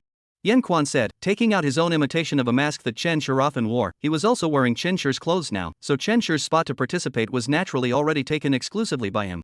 He then called some Feather Clan women and had them dress up as the appearance of the foreign women around Shinsei. Lord, where are we going? Of course we're going to the auction, little master. I've made a little money recently, I want to fix more Xin Tian Treasure Fair participation qualifications and bring you guys to open your eyes. Whoever of you performs well, I'll take them there. Good alas. The crowd of rehearsed feather race women said in unison. Yue and Yuchio both froze when they saw the immediately on the road speech right. Together it was simply exactly the same as that kind of black market ruffian. Sure enough, it's a scum. You shouldn't also want me to pretend to be your slave girl. Yue looked at Yen Quan with a contemptuous face and said. Of course not, your acting skills are too bad, you and Yuchio go as my guards. Yen Quan said rightfully as he embraced the left and right, he couldn't let Yue spoil their careful preparations.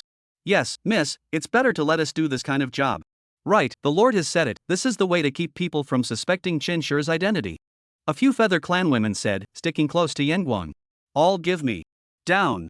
Yue squeezed her hands tightly, making a gurgling crunching sound.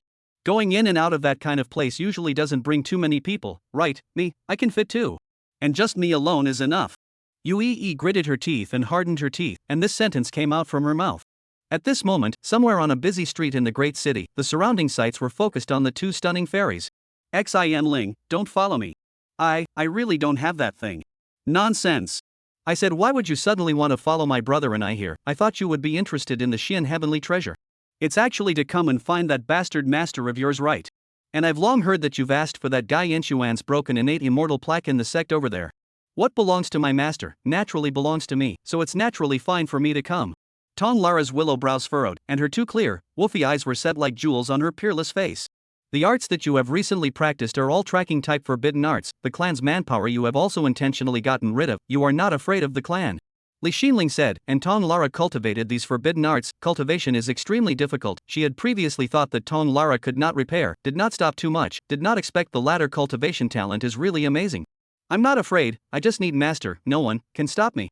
Tong Lara said, while Li Xinling was stunned by her eyes that had turned gray.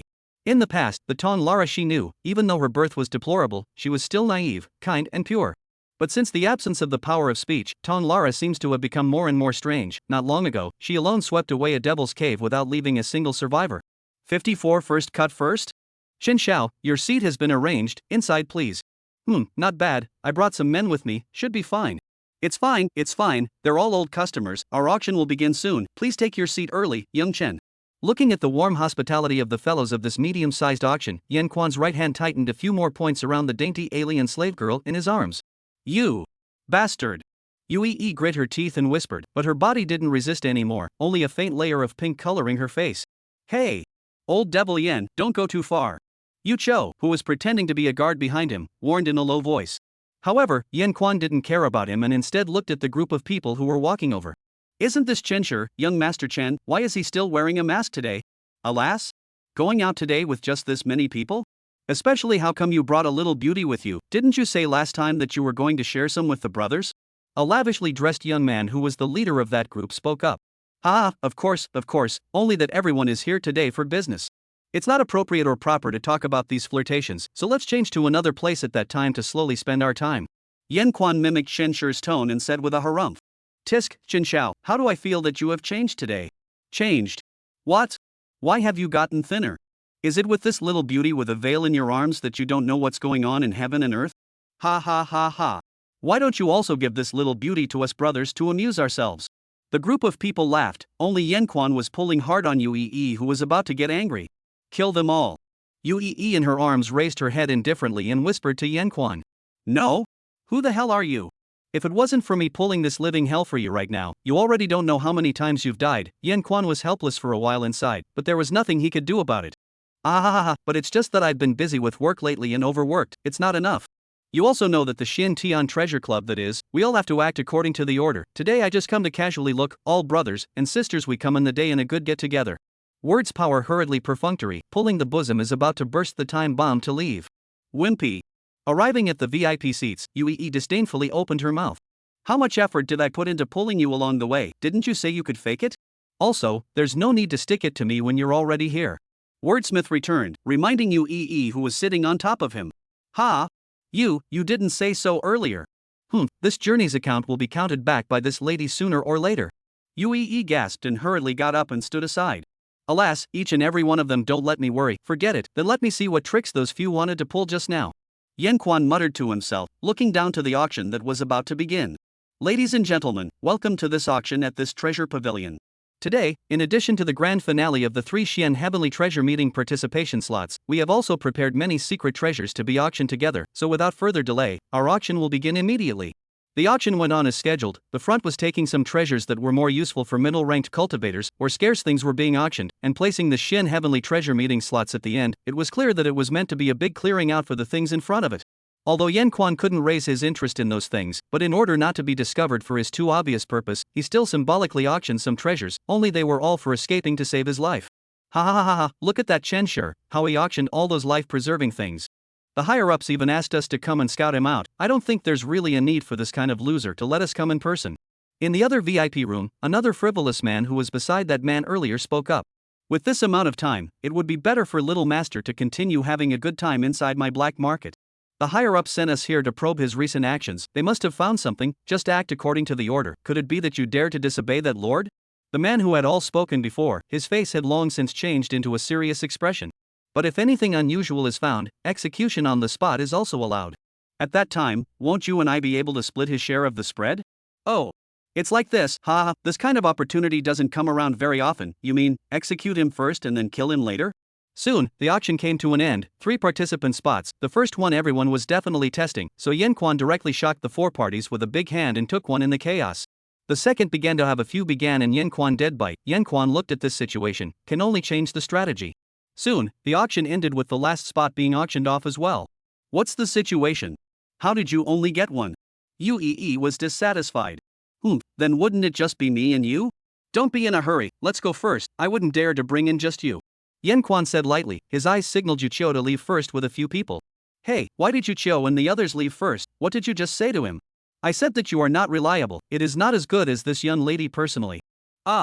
You, what are you doing? Yue inserted her hands into her thin waist and reprimanded, but before she could finish her words, she was embraced by Yen Quan again. Enough playing, go home. You, what the hell do you want? Let go of me, lighten up.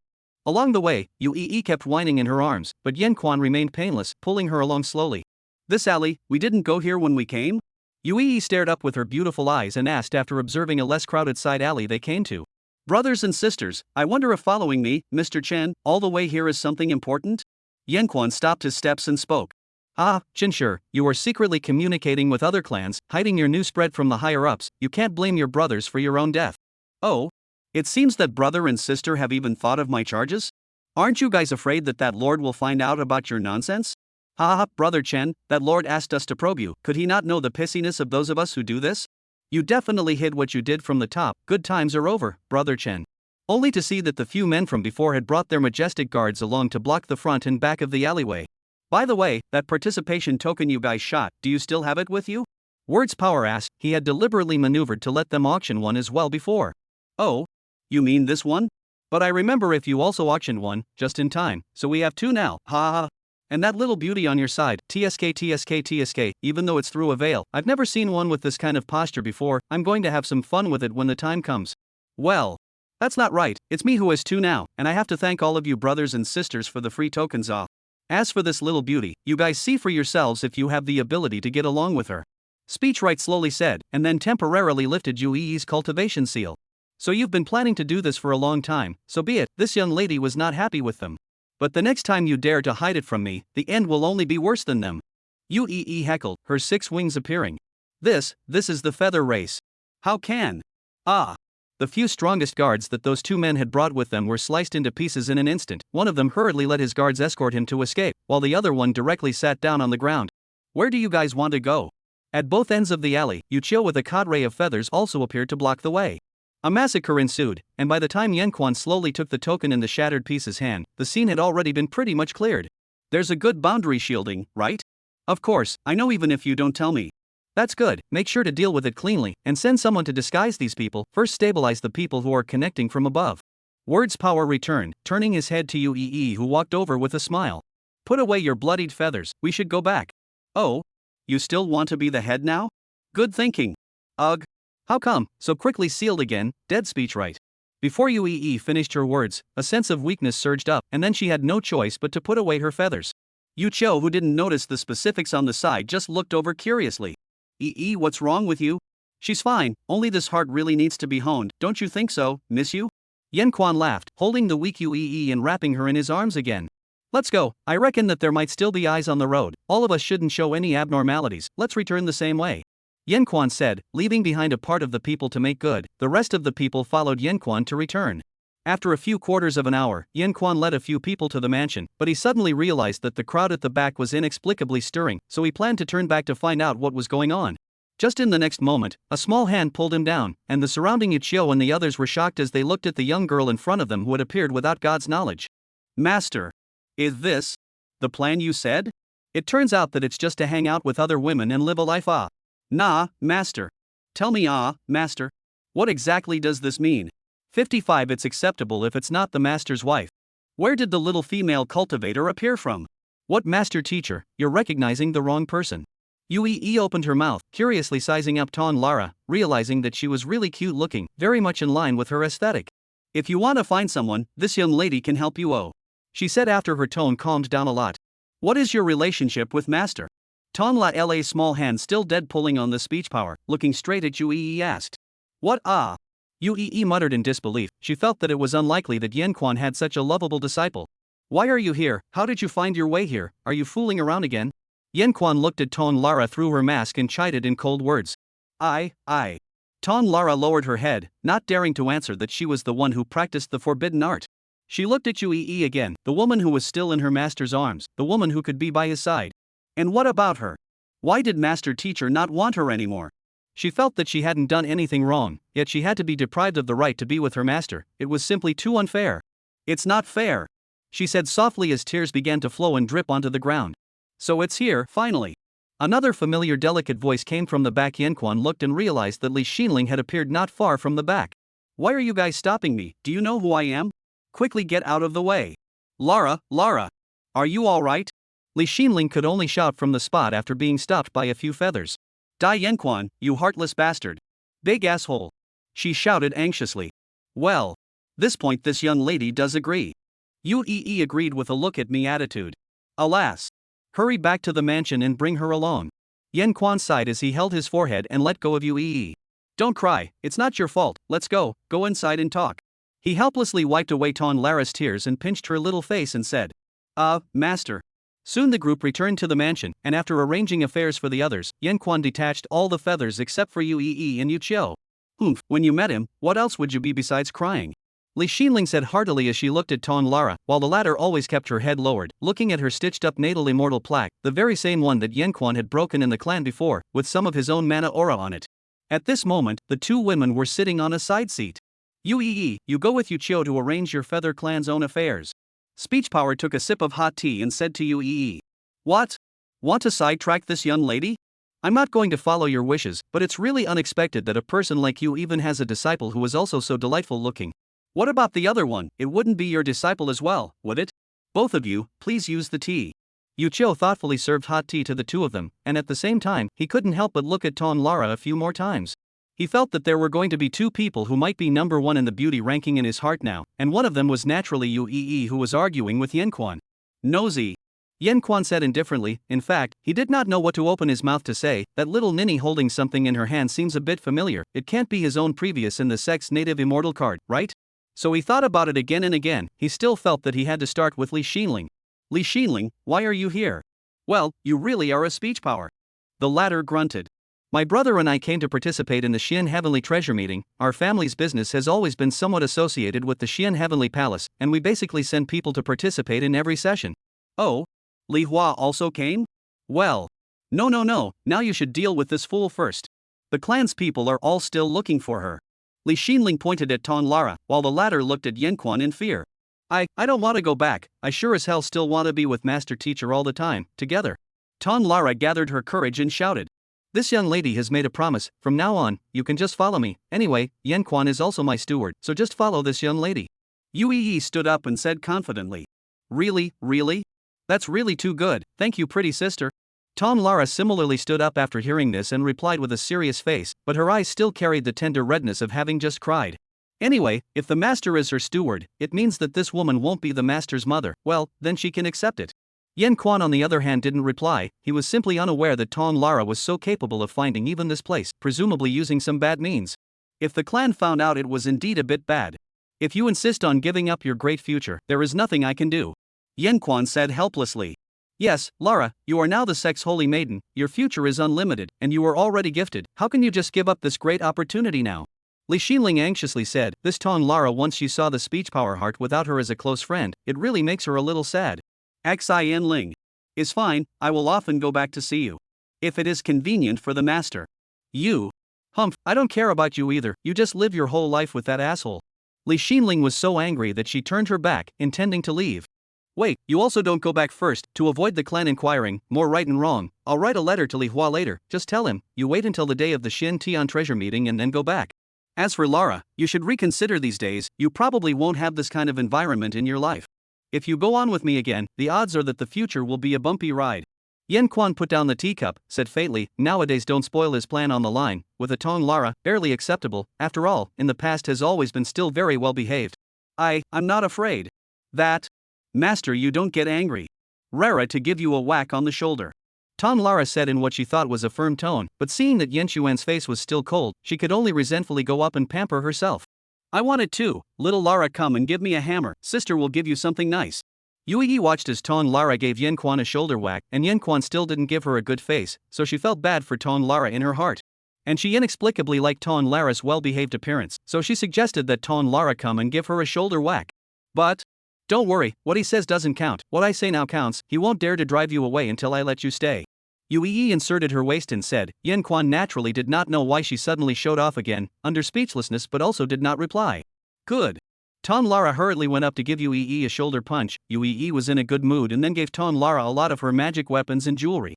Yanquan looked at all of this faintly, sighing at Ton La's superb passerby's luck. It had always been like this before. From that day onwards, this little ninny's luck had always been very unbelievable, and in the vast majority of cases, good things would always happen around her. But when will this kind of thing come and go? Who knows? If luck could be relied upon, then one wouldn't have had the opportunity to bring Ton Lala into the immortal path, would one? Looking at Yue and Yuchio, who were both convinced by Ton La's good behavior, as well as Li Xianling, who had also adapted for the time being, Yanquan could only acquiesce to things going on like this. Soon Yue again took the initiative to take a few people out to buy clothes, saying that Ton Lala only wearing the clan clothes is a real waste of what? Alas! What is this all about? But wearing the clan set of old-fashioned clothes is really not good, but also easy to attract attention, change it or not. Yanquan sighed, prepared a pen and ink, and wrote a letter. Dear Li Hua. Ahem, never mind, let's just write the content directly. Soon he wrote down the situation roughly and had it secretly sent to Li Xinling's residence that Li Hua said he was in so that he could cooperate in the next few days to avoid the sect from finding him. 56 Couldn't it be puberty? Master, don't be angry. I am also worried about you. Is it wrong for a disciple to fulfill his filial piety? In the mansion side room, Tong Lara, who had changed into gorgeous clothes, said as she pounded Yen Quan's shoulder. Yen Quan sat at the tea table, and with his residual light, he looked back and found that Tong Lara's little girl had changed her clothes, but she had really changed her flavor. The posture can be seen more out of the world's beauty, but also seems to have become a lot more mature. Also yes, the former little girl has also grown up. How do you know I'm in this side room? Didn't I arrange for you to live with Li Xinling? Yen Quan said indifferently, due to his previous partnership with Yue, now he could only give up the main room in order not to be annoyed again, and instead chose a quieter side room. However, he felt that this little ninny shoulder punching technique was really not bad either, so it wasn't impossible to enjoy it for the time being. Because Lara and Master's heart are in the same place. How can you be poor? I didn't see you like this before. Yen Quan said softly, and Tong Ara realized that Yen Quan had finally put down his stance a bit, and the movements of his hands had become more diligent. Lara has always been like this. Doesn't Master Zun know? It should be because Master Zun used to be so busy all the time that he didn't have time to talk to Rara properly. Tong Lara commiserated, her body tentatively sticking on a little more speech power. Is that so? Alas. I did neglect your feelings too much before, thinking of giving you more space for self-development. It must be very hard to follow me as your master. Yen Quan slowly said, with his current strength, he simply couldn't detect Tong Lara's repeated temptations. Master, surely you've lost all your cultivation? Tong Lala said to herself in her heart, and the movements of her hands suddenly became bolder. Of course not, meeting Master Teacher is one of the luckiest things in Lara's life. Tong Lara exhaled hot air beside Yen Quan and said, her body was already so close that Yen Quan could feel a large portion of warmth and softness. Cough, that's enough, there's no need to pound my shoulder, you go back and rest early. Yen Quan naturally realized that something was wrong, so he hurriedly opened his mouth, but he felt that this was just Tong Lara's unintentional act. Master, Lara wants to know what exactly is the relationship between those women from before and Master. Tong Lara asked without retreating, ignoring Yen Xuan's words and getting even closer to him, directly wrapping her arms around him from behind. Nah, tell Lara, Master. Tong Lara's tone changed suddenly, and Yen Quan was also strange how the tone was docile at one time and changed so serious at another time? And how a little disobedient signs, is it puberty too? And I have a little past deceased just. The deceased person. That there is a master like? Tong Lara head snuggled into the shoulders of Yen Quan asked. This niece is definitely adolescent.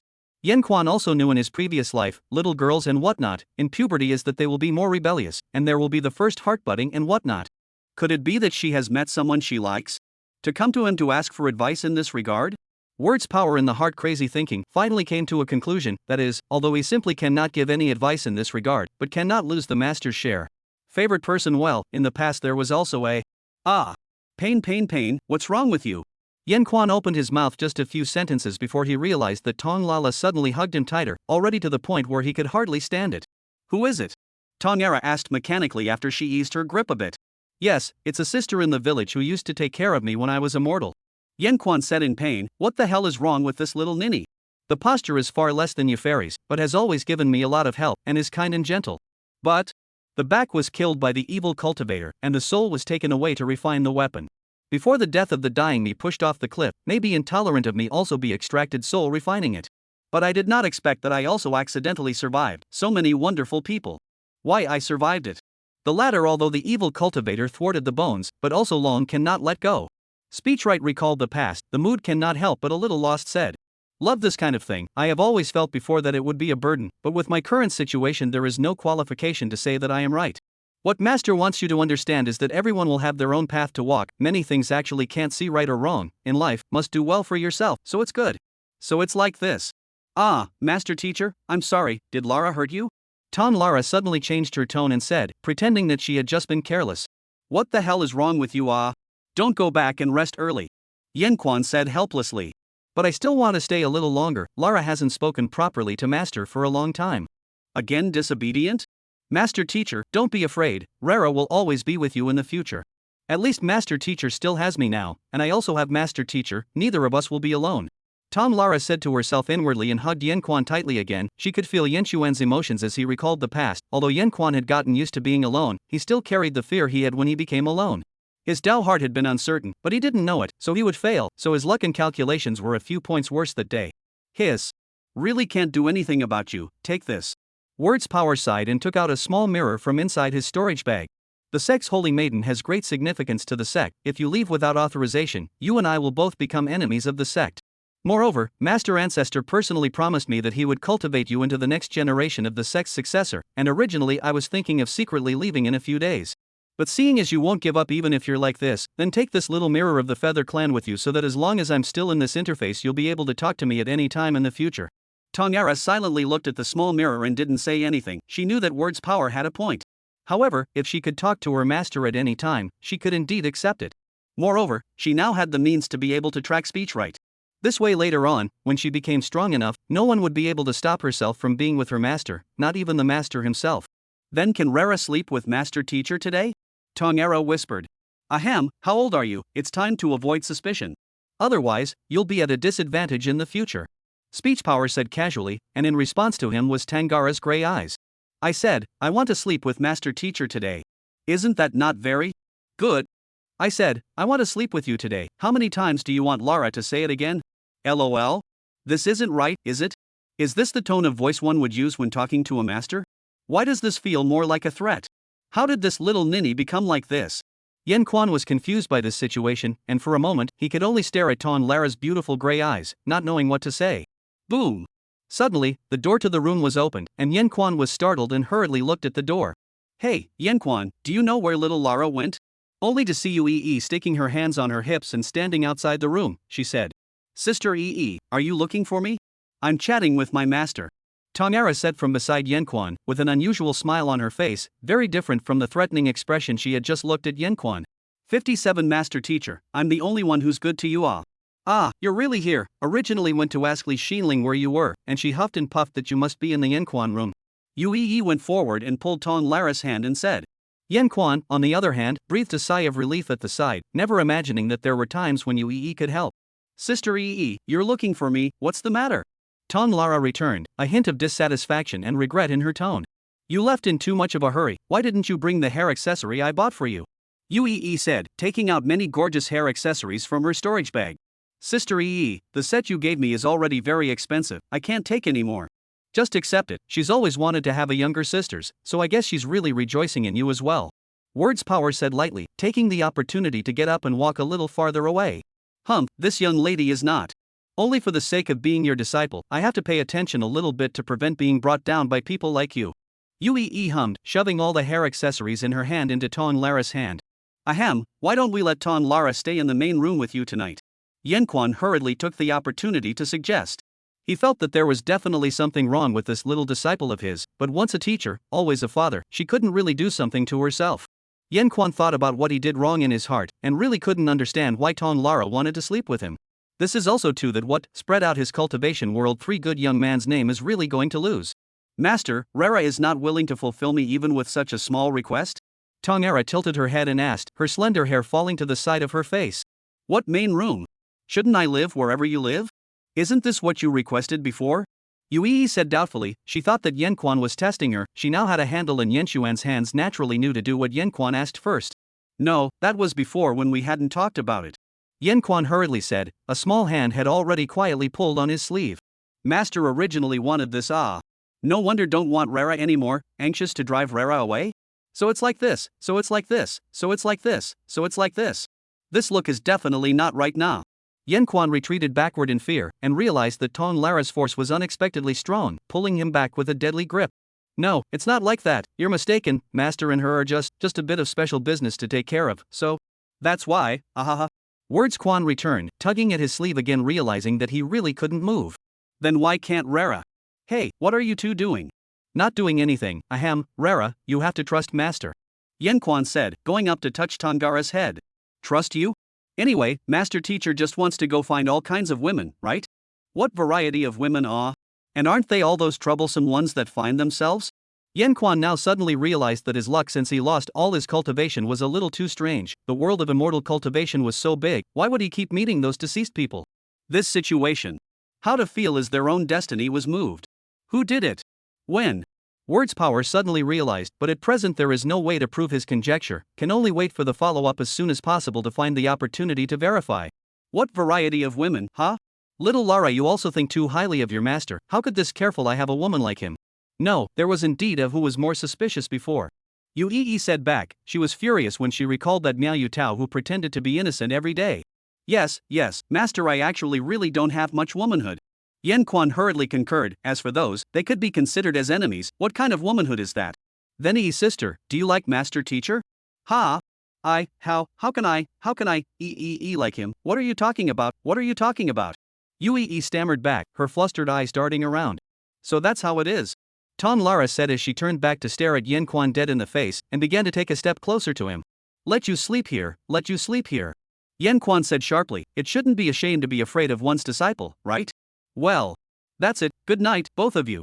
Yan Quan said to the two women on the bed, laying himself down on the blanket that had just been laid on the floor. Master really likes to play it smart. This is supposed to be how you and I get along. Little Lara smells so good. Sister you're hugging too tightly.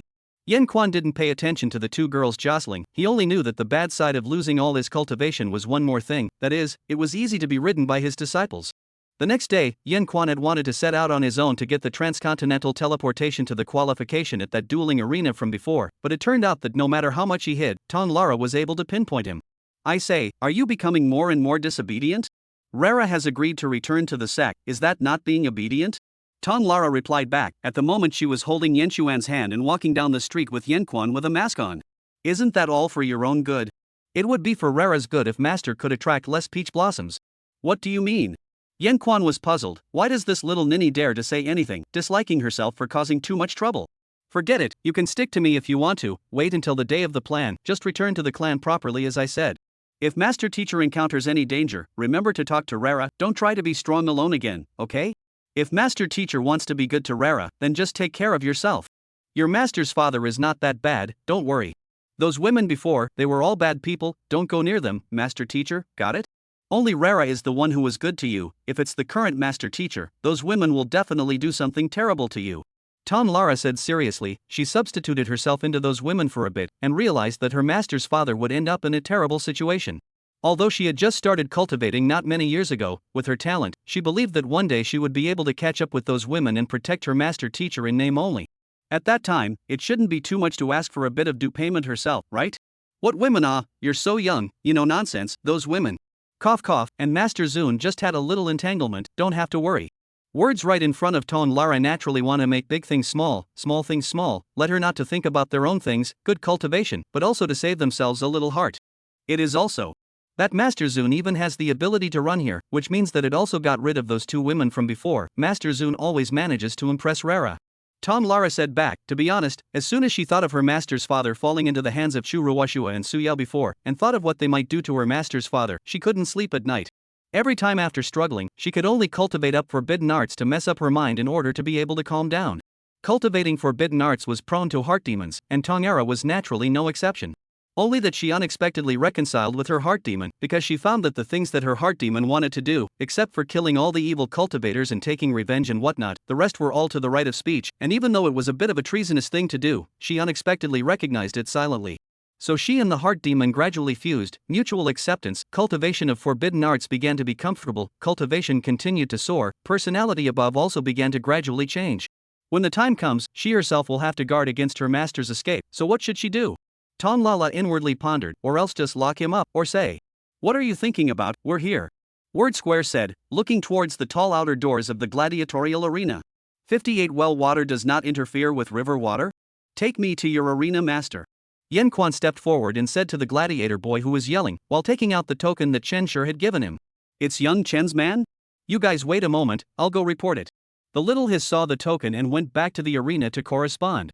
Why doesn't Senior continue to pretend to be Chinshur? Wouldn't that be more convenient? Ton Lara asked curiously, her body continuing to tentatively stick close to speech power.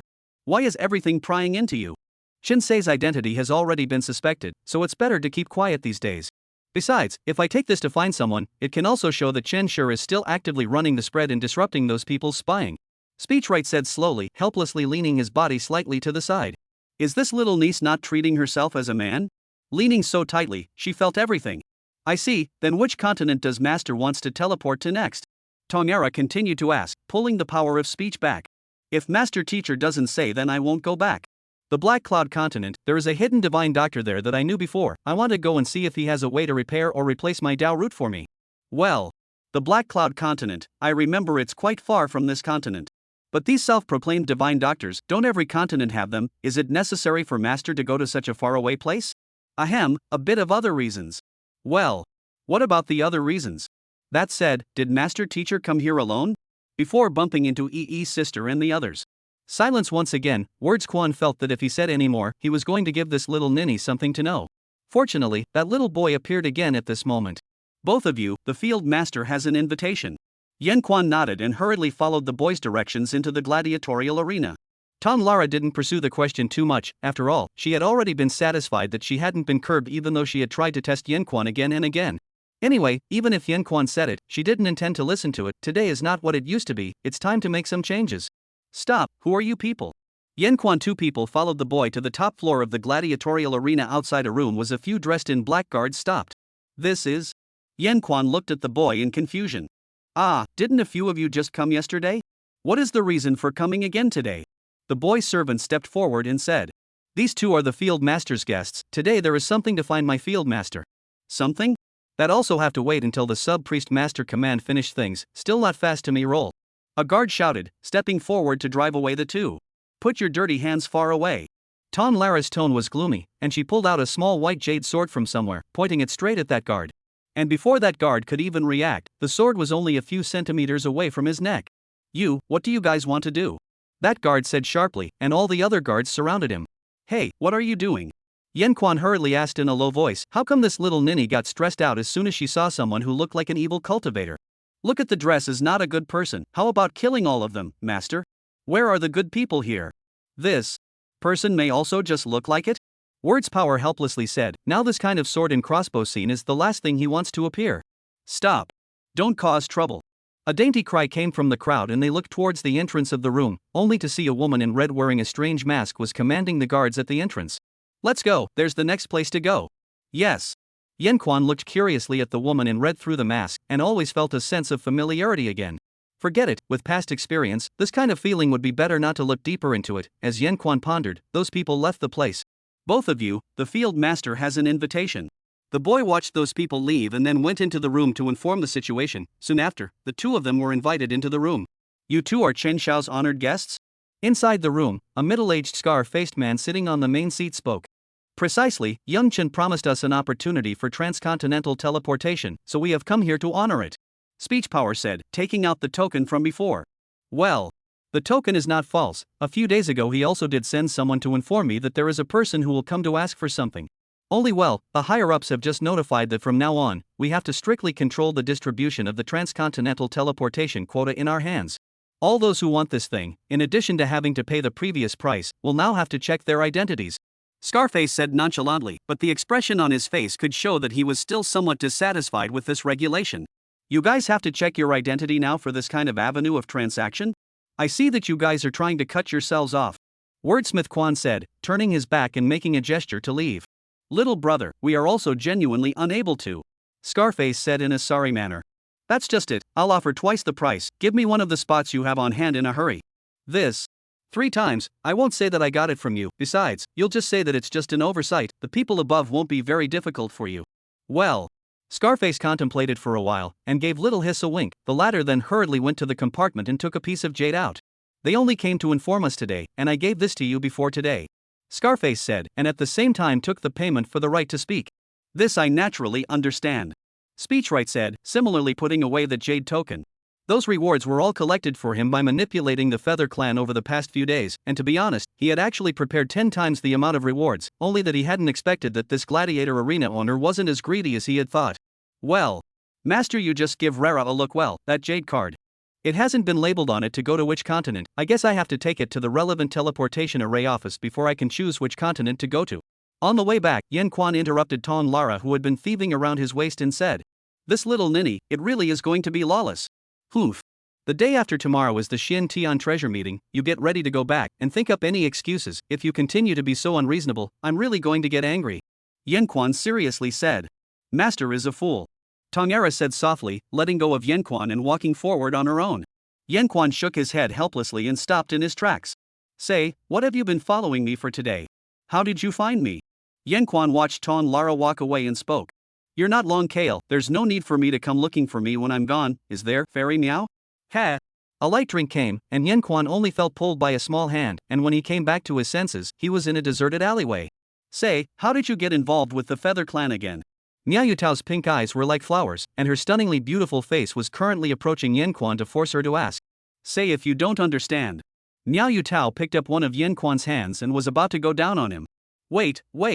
Auntie, what relationship I have with the Feather Clan is not colluding to count you off. Can't you just pretend that there's nothing going on? That said, how did you find me?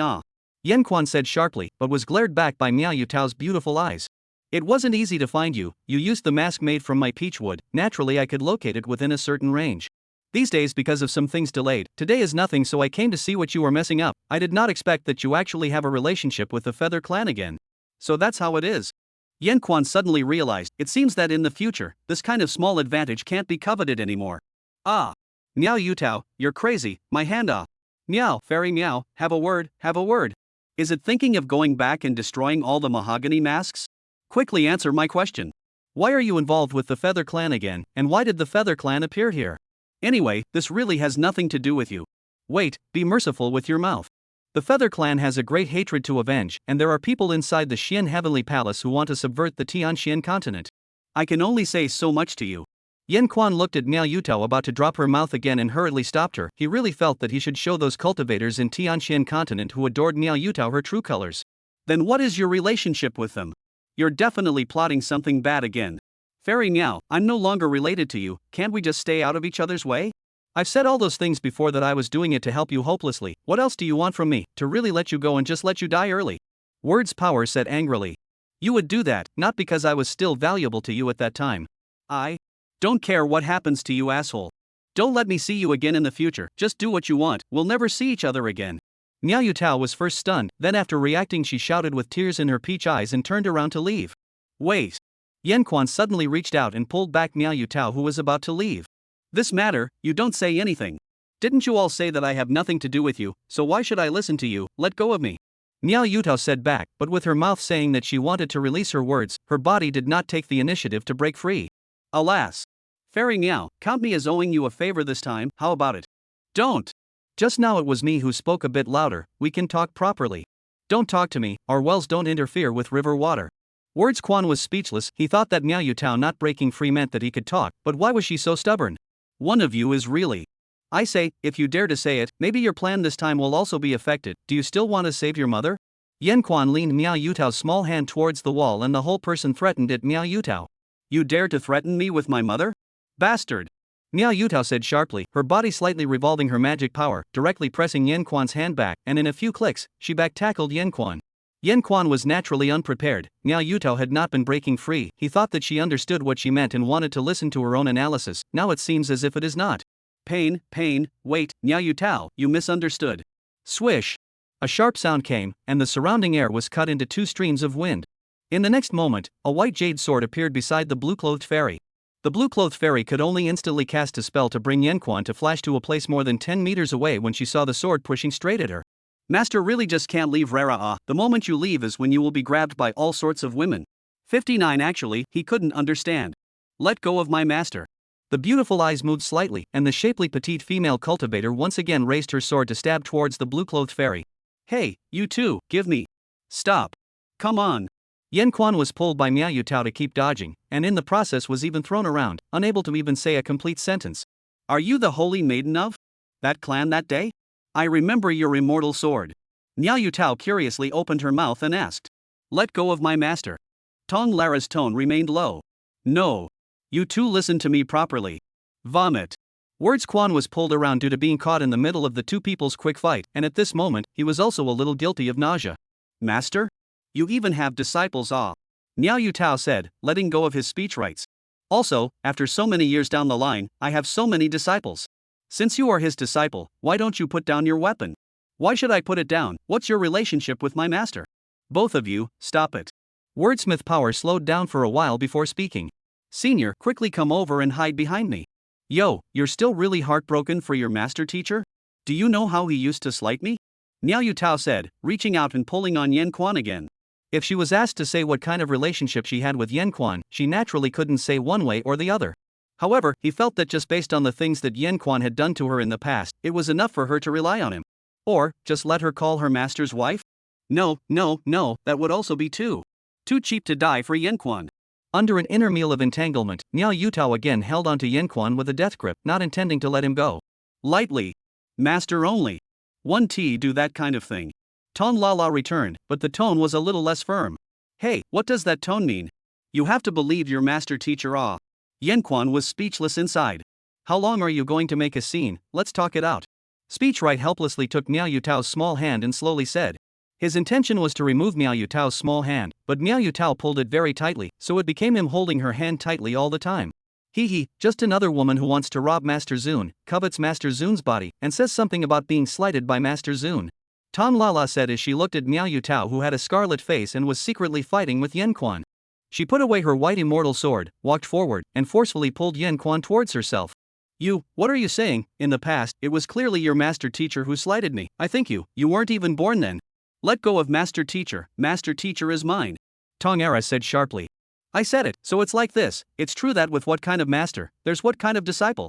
Deadly speech, right? You look at your disciple. If you two don't let go of me, I'm really going to get angry.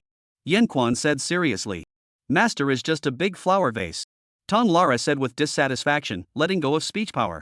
Why can the stinking denizen attract so many women around him? Miao Yutao said with the same displeasure, lowering her hand. Firstly, I'm not a vase, and secondly, I also want to know how to stay away from you guys. Wordsmith Quan gathered himself and then spoke. Third, I'm hungry, let's find a tavern. Speechwright said, not caring how much the two women complained, he directly asked Miao Yutao to put on her mask and took the two of them to find a tavern nearby. Well, the flavor is good, you try it too. Yen Quan said as he ate the wine and food, after giving Ton Lara, who was sitting next to him, some of what he thought was tasty. Thank you, master. Hoof. Tamara said happily, although she had already been abstaining from eating for many years, but this was specially given to her by her master, and most importantly not given to Miao Yutao. It's true that little children should eat more, but you said that there is a disciple with an unpredictable heart inside the Xian Tian Palace. Who is that person? Miao Yutao looked at the flaunting Ton La's heart immediately on a gas, but when she thought of the high probability that Yen Quan was treating her as a child, she was relieved. This matter has nothing to do with you. If the Feather Clan learns about you, you will most likely be caught in the storm as well. So a few days later at the Xian Heavenly Treasure meeting, when you find your things, hurry back. Yen Quan said, touching the head of Ton Lara who was snuggled up against his body. Master. Let's go back. Lara doesn't want to stay with this woman. Are you? Now with you Miao Yutao looked at Ton Lara snuggling up to Yen Quan, and an unbearable emotion immediately surged within her heart. It seemed that this disciple of the dead Yen Quan was a scheming girl who took advantage of his slowness to love by constantly taking advantage of him. Aren't you two a little too sensitive to each other? Don't worry, I have my own measure. This is the voice transmission stone. You can bring it with you at any time these days. I will contact you. Yen Quan said, and in the process, he gave the inches Ton Lara a gentle hand slash. Ah. Master, what are you doing? Pay attention in front of outsiders, and many of Immortal Fairy Miao's immortal laws are very useful to learn. Didn't I teach you to make more friends with capable people? You didn't apologize with anyone even when you were impulsive earlier. What is the decency? Well. I know, Elder Miao. It was me who was impulsive, sorry. Ton Lara stood up and removed her mask and said. No harm.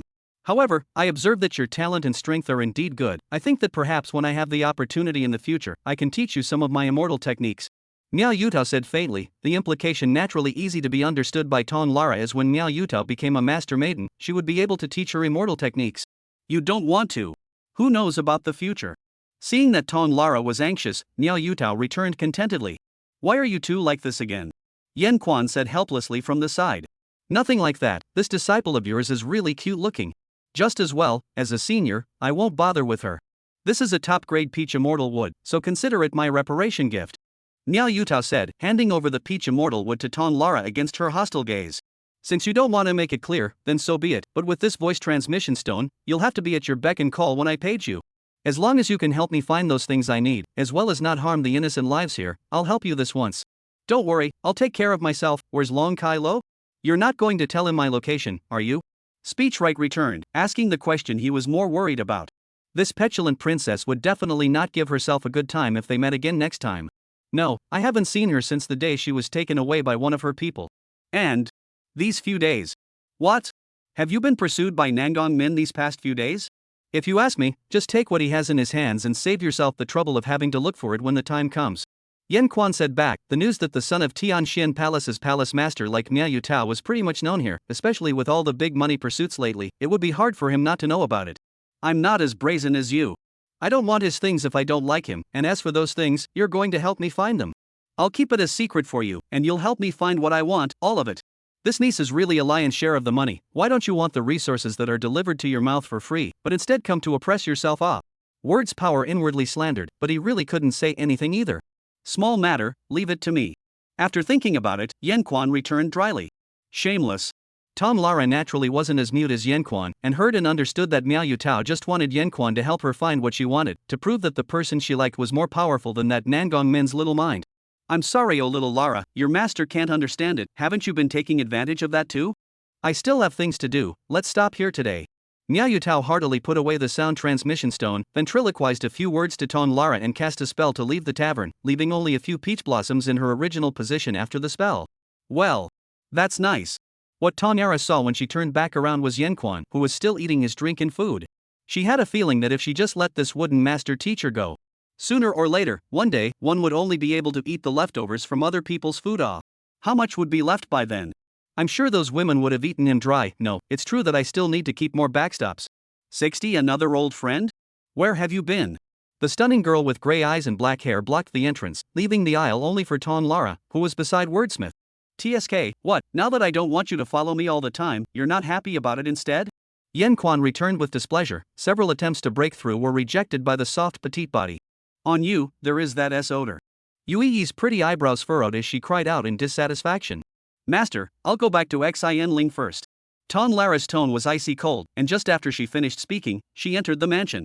Wait, explain for Master Teacher, we just went outside to run some errands. There's nothing to explain, how the master's father thinks about things is how it is. Ton Lara quickly disappeared from sight as she walked. Good eye you! Yui gasped, grabbing the collar of Yan Quan's coat, tilting her head and glaring fiercely at the latter's beautiful eyes. Say, what are you playing with that?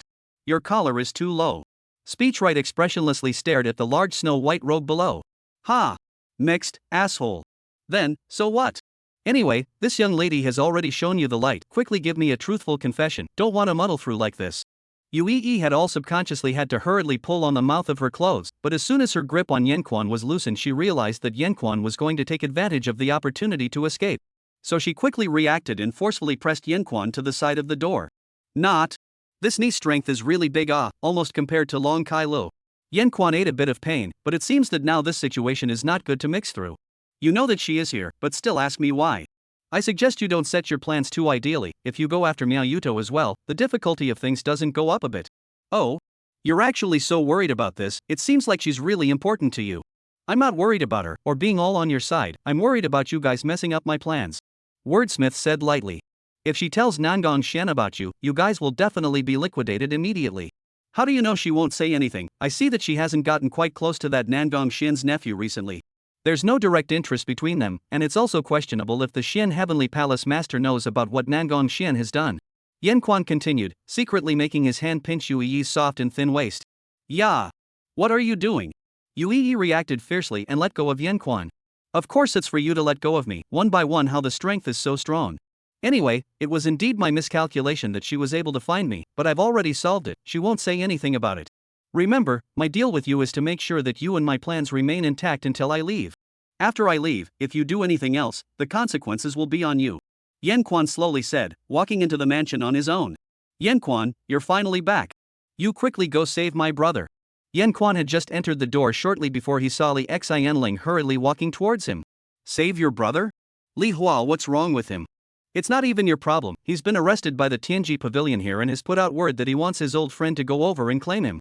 Said is not you. Li Xinling said urgently, grabbing the cuffs of Yan Quan. How could it be like this? Don't be anxious for a while. Is there any more specific news?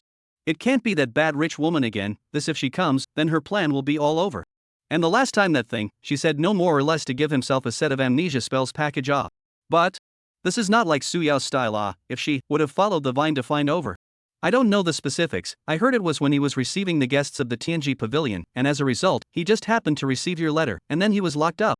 Li Xinling anxiously said. This is still when she went out to look for Ton Lara today. She wanted to see the situation at home, so she went over and happened to know the news. Yanquan silently looked at Li Xinling and didn't say anything. Could it be that Su Yao from that day? Ton Lara also stepped forward and said. That said, is Xin Ling getting a little close to Master Li, so envious, bad guy? No, Xin Ling is just in a hurry, I can't think like that. Ton Lara's inner beat of uncontrollable thoughts, but she has to pay attention to the fact that she can't let Yanquan be caught by that Su Yao again. Her intuition tells her that Su Yao, and that woman with the white flowers, are very bad to deal with.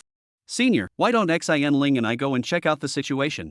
Tianji Pavilion is a prestigious sect, it wouldn't dare to blatantly do something like this. As long as we make a big deal out of it, they will naturally release the people. Xin Ling, don't be anxious, they won't do anything to your brother. Ton Lara analyzed softly, secretly pulling Li Xinling away from Yanquan and into her arms to comfort her. Old friend Na. Also, this treasure meeting is so famous, how can it be missing Tianji Pavilion? What Su Yao? That young chief pavilion master of Tianji Pavilion? You still have a relationship with her? You're still really inviting people everywhere. Little Lara, your master is really powerful, finding you so many mistresses that you're okay with? Yue flirted right after her. Don't. Ton Lara's eyes were hollow as she mechanically repeated the words and said. If you ask me, such a person should be locked up. Yui's words changed, warning Yanquan, she was not someone who was easy to fool. If she found anything unusual for her, at that time, Yanquan would be prepared to stay in the Feather Clan's divine hall for the rest of his life. It makes sense. Lara, what's wrong with you? Wow. Li Xinling said worriedly from the side, waking up the abnormal Ton Lara. Hiss. You don't add fuel to my fire, I'm going out to settle this matter, I'll be back soon. Words Quan did not intend to pay attention to the abnormality between this, turned around and was about to leave. What he was worried about now was that if this matter wasn't cleared up, he guessed that the plan behind it would be hindered as well. Rara is going too. Take me with you. This young lady is also going to take a look. Then I won't go, you three go. Yanquan said and pretended to be angry as he walked towards the mansion. Lara, why don't we not go? Li Xinling said hesitantly. But, it's too dangerous for Master Teacher to go over there alone. Ton Lara said back, wanting to follow Wordsmith. The things you arranged are almost taken care of, but there are still some discrepancies you need to go over. Only Yuchou appeared in front of the crowd, and he was followed by quite a few feather race elite. Why are all three of you here? Where's that guy Yanquan? I don't know, probably went back to his room to pour out his own little calculations. Yue said disdainfully, turning around and continuing to attend to her own business. What should we do, Lara? If Yanquan doesn't go, then we'll have to go. Li Xinling said worriedly. Don't worry, Xinling, Master should already be on his way there. Ton Lara lost her mind and said, with her understanding of Yanquan, she didn't even need to use her means to know that he had definitely slipped away through the small door of the mansion. Xin Ling, do you think that Master Zun, he had to go through some bad woman torture before he could realize how good I am? Ton Lara whispered, right now the only thing in her heart that was still somewhat secure should be the fact that she wasn't the kind of woman to be avoided in Yanquan's heart. If she couldn't grasp herself well, by then Master Teacher would have to be afraid of her as well. Stay back, the front is the territory of Tianji Pavilion, idle people do not enter. Please inform your Lord Su Hui, tell him that I don't have a lot of patience and time. Speech Power said word for word in a displeased manner. The change of events one after another made him really not in a very good mood. Hey, don't you remember, Lord Su ordered that if a person who comes up with a face full of displeasure and calls him by his name is to be let in. Another disciple standing guard on the side stepped forward and reminded him. 61 It's getting more and more wrong. I'm so angry that I forgot to put on my mask. Walking between the several tall buildings in the Tianji Pavilion's territory, Yanquan put on his mask again. Although no one should recognize him here, it didn't mean that there wouldn't be eyeballs specially placed by Su Yao. But the people that guy Su Hui brought with him, although Yanquan didn't pray that Su Hui could be half as smart as his sister, he hoped that he could make sure that he wouldn't be fully infiltrated by Su Yao inside his own people. Su Hui, what do you dilettante want? Yanquan followed the respectful guidance of those Tianji Pavilion disciples all the way to the outside of a pavilion room with a slightly closed door. The pavilion room was plain in tone, very different from the extravagant style of the other pavilion rooms. However, this could also show that Yanquan's guess was not wrong. Brother Hua, what do you think of this poem and fugue of mine today? Well, Brother Hui, how come this is all about describing your sister? Can't you change your style? Isn't this burying your literary talent? What do you know? Yeah, she is. Ah. Old friend finally came only to see that two young men were sitting inside the pavilion room, one dressed in gorgeous gold silk clothes, while the other was wearing light-colored civilian clothes. The former was Li Hua, while the latter had tall black hair and a very clean and handsome appearance. Yan Mu? I didn't expect you to really come, ah. Oops, I lost the bet, brother Hui, this is the bet, willing to gamble, willing to lose. Li Hua was deflated for a while and handed over a bag of spirit stones to Su Hui. Su Hui, if you cause me to be caught by that black-hearted capitalist sister of yours, I definitely won't be able to spare you. Yan Quan gasped, finding a random seat and sitting down. Capitalist? What's that? Yan Quan, you really think I want to see you? I'm trying to ask you why you showed up in front of Yao Yao again, and why you're trying to make her sad again. Su Hui furiously rushed up and tugged on Yan Quan's collar. Appear in front of her? It's obviously her. That said, what's wrong with her again? Yan Quan had wanted to explain, but there was really nothing to say to this dead sister controller genius in front of him. After her most recent return to the general pavilion, she has been soulful, and the small wooden sword that she usually holds every day and looks at in a daze is also gone. Ask a few people around her to know that it was to see you go, don't try to say anything that has nothing to do with you. Hey, Yan Mu too, that being said, you did meet Su Yao last time, how did you get out of it to come here? Li Hua, who was on the side, also spoke curiously. What do you want to do, say it straight, I don't have time to bull with you, I don't want to stay by her side, you know that. Yan Quan said coldly to Su Hui. You. Ugh, how can Yao Yao like this kind of asshole? It's just that, seeing you in this state now, I don't want to make things difficult for you. In the coming days when you recover, we'll have a duel to the death, and the winner will be able to stay by her side. Su Hui sighed, letting go of his speech power and sitting back in his seat. Speak business. Cut. Give back the small wooden sword. Su Hui whispered, his expression a little twisted. What? Words Quan naturally did not hear clearly, words the Su Hui, after so many years, how come it is still the same? But also yes, back then, he and Su Hui were purely Su Yao's two high-quality cheap laborers. Normal people when a long time must be like him to find out what is wrong, and he and Aram like, what all rely on their own sister. I remember a few times, because of some reasons he too blocked a few on Su Yao plans to misbehave with the suitors, that time Su Hui did not less secretly dead hand. How do you feel that this brother and sister don't have a normal person, however, in the end he is at least considered a good brother. I said did you steal Yao Yao's small wooden sword, quickly return it. What small wooden sword? It's the one she usually holds. When she went home this time to open the general meeting of Tianji Pavilion I found that she was not right. All day soulful, at night will also secretly cry. You pervert, ah. Brother Hui, you've gone a bit too far. Both Yan Quan and Li Hua subconsciously moved away from Su Hui a little bit and said. What are you two thinking about? I only surmised it the next day when I saw her eyes red. You guys don't think nonsense. Su Hui slapped the table and explained. What little wooden sword, that was originally mine, you don't think that the reason she cried was because of the absence of that thing, right? How could it be yours? Ever since you left I've seen Yao Yao carrying that little thing all the time with her name engraved on it. You asshole. Su Hui said and realized something, he could only bite his teeth and hate it. So yeah, you wouldn't risk looking for me just to ask for that thing, right? Yan Quan said helplessly. Since I know that it's your thing, I naturally won't ask for it again for Yao Yao, just so she can completely forget about you. I found you here because I want to ask if you have anything to do with the recent mutation in Tianxin Palace? Right, Yan Mu, how could it be such a coincidence that you just happened to be here when the Tianxin Palace was in turmoil? Li Hua concurred, he had actually been talking to Su Hui for almost all of the days he had been here, so he naturally knew a little bit of the news. What storm clouds are surging, how much you guys know and how much I know may not be directly related. Besides, what kind of waves can I make now like this? You two can't help me, so don't cause me any trouble, I'm leaving. Speech Power said breathlessly, getting up and directly wanting to leave. Wait, I think it's better for you to leave the small wooden sword behind. Su Hui looked at his cross-border echo small mirror froze and said. Where is that dead man? A familiar voice came, and a familiar projection surfaced on the small mirror. Off off. Words Quan hurriedly hid beside a desk and warned in a low voice. This kind of small mirror was precious and incomparable, especially since it required the cooperation of extremely high spatial spells, but with the configuration of the Su family, it was particularly reasonable to have this. Yao Yao, what are you talking about? Why did you think of using this little mirror to find your brother? Obviously usually when I use this to contact you, you don't even reply. Su Hui covered up with a fake smile, but he refused to turn off his good sister's projection. This dead sister controller. Li Hua, quickly take me away. Yan Quan shouted in a low voice, he had truly overestimated Su Hui, but he had only come over because he knew Su Yao was away. And even if Su Yao knew he was here, to come over, the time would take several days, by then he would have left long ago. Yan Mu, you think I don't want to leave? The Su Hui is always pulling me in all sorts of ways, not letting me go. Here outside are there people unless you take Su Hui to fix. Li Hua learned the words right to hide over and whispered. Let him out. Otherwise, you tell him to weigh himself the consequences of catching me behind. So what if I come out? I was the one who saved you last time, right? What do you want?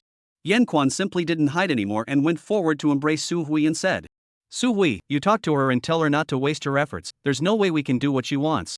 You. When Su Yao saw the suddenly appearing Yan Quan, her stunningly beautiful pretty face was first shocked, then her expression also turned into a smirk. Want to play hide and seek? Do you really think that you and that stupid elder brother next to you can still fool me? Believe it or not, I can have all the Tianji Pavilion cultivators over there arrest the two of you right now. Wait. Yao, he and I are not a gang. He, I would be afraid of you? What were you crying like that day? Do you want me to tell you? And the poisoning thing, poisoning after you do something yourself, should still have some impression, want me to say it? It seems to want it, I said. Ah, she closed. Words right to squeeze Su Hui to one side, fighting words, finally as Su Yao said to the face red, body shaking with anger, shut down the small mirror. I'm leaving, when she comes to notify later, you can just control those cultivators, she can't get here for a while anyway. These you should be able to do, right, after that I will naturally go far away. But the day after tomorrow's Shin Tian Treasure Fair, we should still see each other again. When you want to do something, I won't get in your way, don't worry. Yan Quan straightened his clothes, put on his mask, and gave a sign to Li Hua, the latter then followed him with his ass. Su Hui, on the other hand, hugged the small mirror and gritted his teeth. You caused me to be hated by Yao again. It's just that, as long as you can stay far away, Yao will forget about you sooner or later. The day after tomorrow, you'd better not come to the Shin Heavenly Treasure meeting, this is my last advice to you. The same words, I also want to say to you, if you are too unaware of your manners, you might die. At that time you won't be able to see Su Yao again, weigh it up yourself, there's no need to keep working for them. Yan Quan said as he walked, and soon went out of the pavilion room with Li Hua, leaving the place. Yan Wood, that Su Hui is really as abnormal as you said, chatting with me about my sister every day, I can't stand it anymore, thank you for saving me out. Speaking of which, what exactly are you up to with Xin and Sha-la-la? Forget it, I don't want to know, but do you know who I saw the other day? But if you're somewhat capable I wouldn't have to make this trip, who did you see? Yan Quan despised. That wasn't because Su Hui just happened to run over as a guest that day, and he recognized the letter's handwriting at a glance. Li Hua defended, but his habit of reading letters in front of outsiders really needed to be changed. I saw someone from the Tian Haiyang family. And it seems like this time that big name Yang Shui also appeared, that's the real mother of that senior sister of yours. Don't hide your words, just say what you have to say. Well, actually, a few days ago on my way here, I ran into the Yang family team, and it seems like there was your senior sister inside. Although I deduced it from hearing that those cultivators along the way had seen some kind of amazingly stunning, absolute white-haired fairy, it felt like it should be pretty much the same. Originally wanted to talk to you earlier, but I didn't expect. Li Hua continued, watching as Yan Quan stopped in his tracks, and he followed suit. It's not right, it's getting more and more wrong. Yan Quan muttered, what went wrong? 62 smack me for being troublesome? What are you muttering about? But then again you're not in the least bit of trouble right now, is it all taken care of, all that stuff with you and your senior sister and Su Yao? Li Hua asked curiously. Those things are more complicated, just go back and help me stabilize things on Lara's side, don't let the sect make things difficult for her. I still have things to do, I'll leave first, see you the day after tomorrow. Words Quan deflated, but if he was just deflated, then what was waiting for him a few days later should be several versions of a fainting spell. Ugh, wait, this guy. Before Li Hua could react, Yan Quan walked away on his own, but he himself had something to hurry back and prepare for, so he had no choice but to stop in his tracks. As for Li Xinling, staying by the side of Yan Quan, he was still relatively relieved. After separating from Li Hua, Yan Quan slowly returned along the original path, and in the middle of the way, he also stopped by to take a look at Chen Shi, who had been trained by the Feather Clan. The slaves who used to follow him were also basically integrated by the Feather Clan, and Chen Shi is now the drudge for the Feather Clan to open up the veins of power here. Shu Gongzi? Why are you here? A Fey woman looked at the man wearing a mask in front of her in surprise. How did you recognize me? Wordsmith asked, signaling the Fey next to him not to care and branching out to the other slaves. I'm more sensitive to smells. Sorry, Mr. Chu, I still have things to do. No need, you're free. Speechwright said indifferently, letting the Feather Clan on the side release Ahhua's contract. This is a bag of spirit stones, it should be enough for you to go home. After saying this, Yan Quan turned around and was about to leave. This. Gentlemen still don't need to waste these spirit stones, my home, in the Black Cloud continent which is far away from here, I shouldn't be able to go back in this life. The Fey woman named Ahhua muttered as she looked at the bag of spirit stones in her hand. But the free body that Gongzi returned to me, my concubine will definitely keep it in mind for life. The Black Cloud continent, ah. Yan Quan stopped walking and looked back at the foreign woman. Go and stay at that inn I was at before and wait for my notice. He said indifferently, and then left the place. It was late at night when Yan Quan returned to the mansion without any delay. According to his experience, Ue and Ton Lara would most likely be in yesterday's room. So he chose another small room with no one in it and went straight to bed to review his plans for a few days later and make some more other plans. Between thoughts, a heavy sleep soon hit him, and when he opened his eyes again, he felt another heaviness. There was also the familiar soft touch, but this time it turned into a gardenia scent. This odor is. I'd say you're not getting any more disobedient. There was no response, but the sound of even breathing was heard. This little ninny, really asleep? How can you find it everywhere? Must have learned some tactics he didn't know about, but it was commendable to learn a new skill. But letting her know her whereabouts all the time, she might sneak up on him again one day. Is it relying on that benign immortal sign? Speech right muttered in his heart. Because generally speaking, tracking and locating, there should be some medium. It should be that one. As a master teacher looking through a disciple's storage bag, it should be fine. Well, it's just confiscating something that doesn't benefit her, for her own good. Yen Quan thought in his heart, and after making up his mind, he slowly probed his hand towards Ton Lara's soft waist. No. Just a thin coat? Yen Quan muttered, this niece how to wear only a thin coat, but also, who sleeps with a storage bag? No, he himself often still sleeps with a storage bag on his body, because he may have to deal with various situations and get up in time to run away. Well, master. Ton Lara seemed to sense something and muttered a few dreamy words in a low voice before hugging Yen Quan tightly again. Yen Quan felt the increasingly irritating touch and hurriedly took a pillow in his place. He got up and went to the side of the bed to rummage for a while, and indeed found that little nymphette's outerwear and storage bag that she took off, and when he held it in his hand, he could smell the faint fragrance that belonged uniquely to Ton Lara. No matter what, it's not appropriate to come and sleep in master's room or something, right? When I have time, I'll have to give this little ninja a good lesson on the order of honor and inferiority, and the difference between men and women. Yen Quan sighed in his heart, but in his hands, he kept cracking the forbidden system of Ton La's storage bag. I didn't expect to set up so many layers, and it's still so complicated. I remember I didn't teach her much in this area. Yen Quan muttered. Although he quickly broke a few layers, he realized that the next few layers of prohibitions were getting more and more complicated. Hiss. This side should be like this. No, it should be this piece. Well, it's that piece. Oh. It's still true. Then next should be here. No, oh, it should be there, it'll be faster there. Makes sense, thanks. What's going on? Keep stealing. The young girl exhaled like an orchid and leaned on one side of Wordsmith's shoulder, looking at him and murmuring softly. The moonlight gently passed through the window and happened to hit Ton Lara's stunning face, reflecting her clear eyes, beautiful like a pair of exquisite jewels. Yen Quan was startled in his heart, and when he met Ton La's eyes that could not see the fluctuation of emotions, for a moment he actually did not know what to say. Isn't this little nymph asleep? This is not finished. As a master, in the middle of the night to get up and rummage through the disciple's storage bag, this is going to spread out that still have to go? No, why should one's heart be weak? Obviously she was in the wrong first. Blame it on this niece's wave-less demeanor. Who would have a disciple dress like this and still have a wave-less face in front of their master? Ahem, Lara, you're awake. Yen Quan said awkwardly. Well, because that pillow doesn't have your scent on it, I can't sleep well. When did you wake up? The moment you took my storage bag and started breaking the forbidden system. Ton Lara said softly. In his heart, Yen Quan was shocked. This niece actually didn't even call her master anymore. Could it be that she had gone too far? Ah, Lara, master is just looking at. Ahem. To see if you have anti-theft awareness. The forbidden technique is good. There is progress, haha.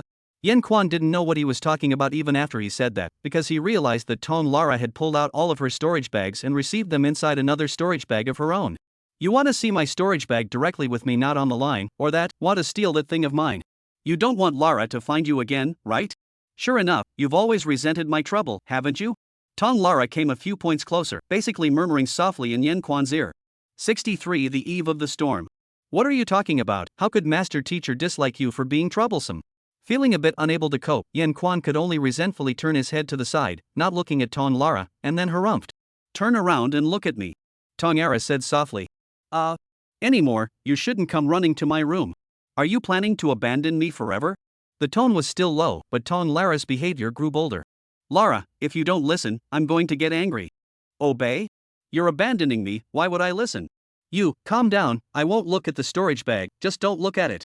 Yen Quan was pressed by Ton Lala on the bed, so he could only put down his face to stabilize this little nymph first.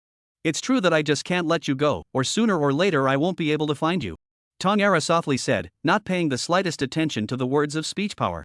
If I can't find you, I'll never see you again, why did you abandon me? She excitedly pressed down on Yen Xuan's hands and straddled the latter's body. Is it because you think I'm the only one who's easy to bully? Why are they all bullying me? Why are you all allowed to go after your favorite things, but not me? By what right, all my favorite people have to leave me? Tongyara screamed in the darkness, and Yakuo could only feel her dripping tears. Yanquan tightened his brows. Originally he thought that Tongyara was someone like him, who could turn pain into motivation, endure loneliness, and cultivate on alone.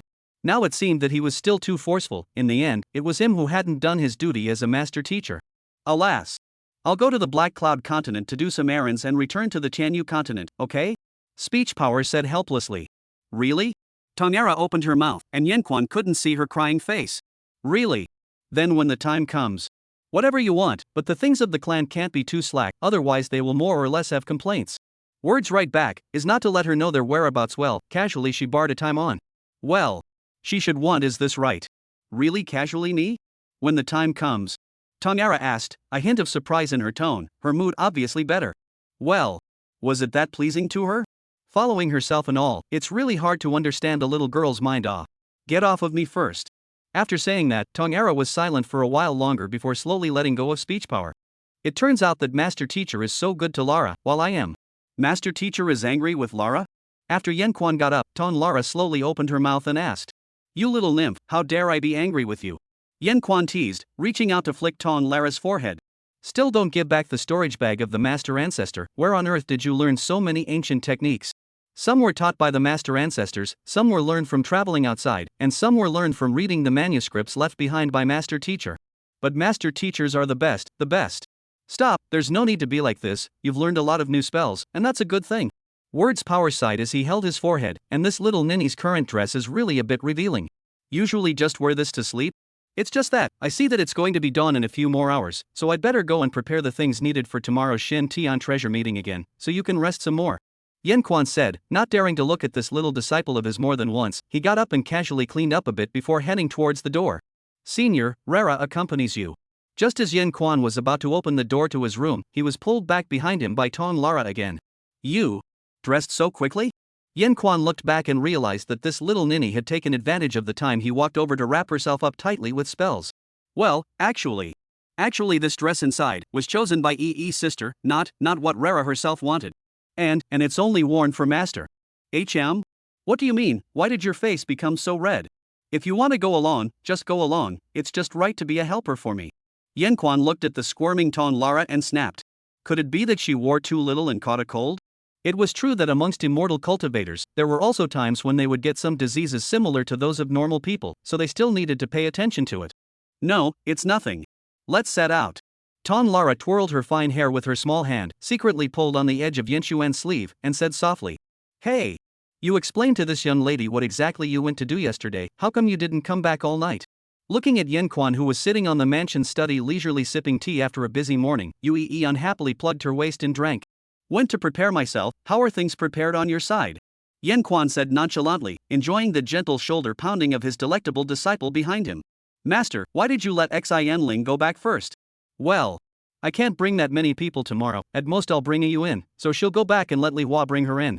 Wait in the Xian Tian Palace until the end of the treasure meeting, you will follow them back. Yanquan slowly said. Then how long will that matter of yours take, Master? Hey, what I'm asking is where did you go last night? Give this young lady a good answer.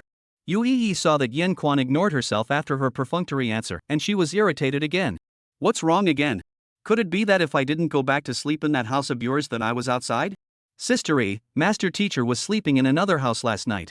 Tongyara smiled and explained. Well. Yue clenched her small fists in anger and hatred. Sleeping with herself is so. Yuck. I don't care if this asshole is around, without him, I sleep better. But last night a night without sleep is afraid that he ran away.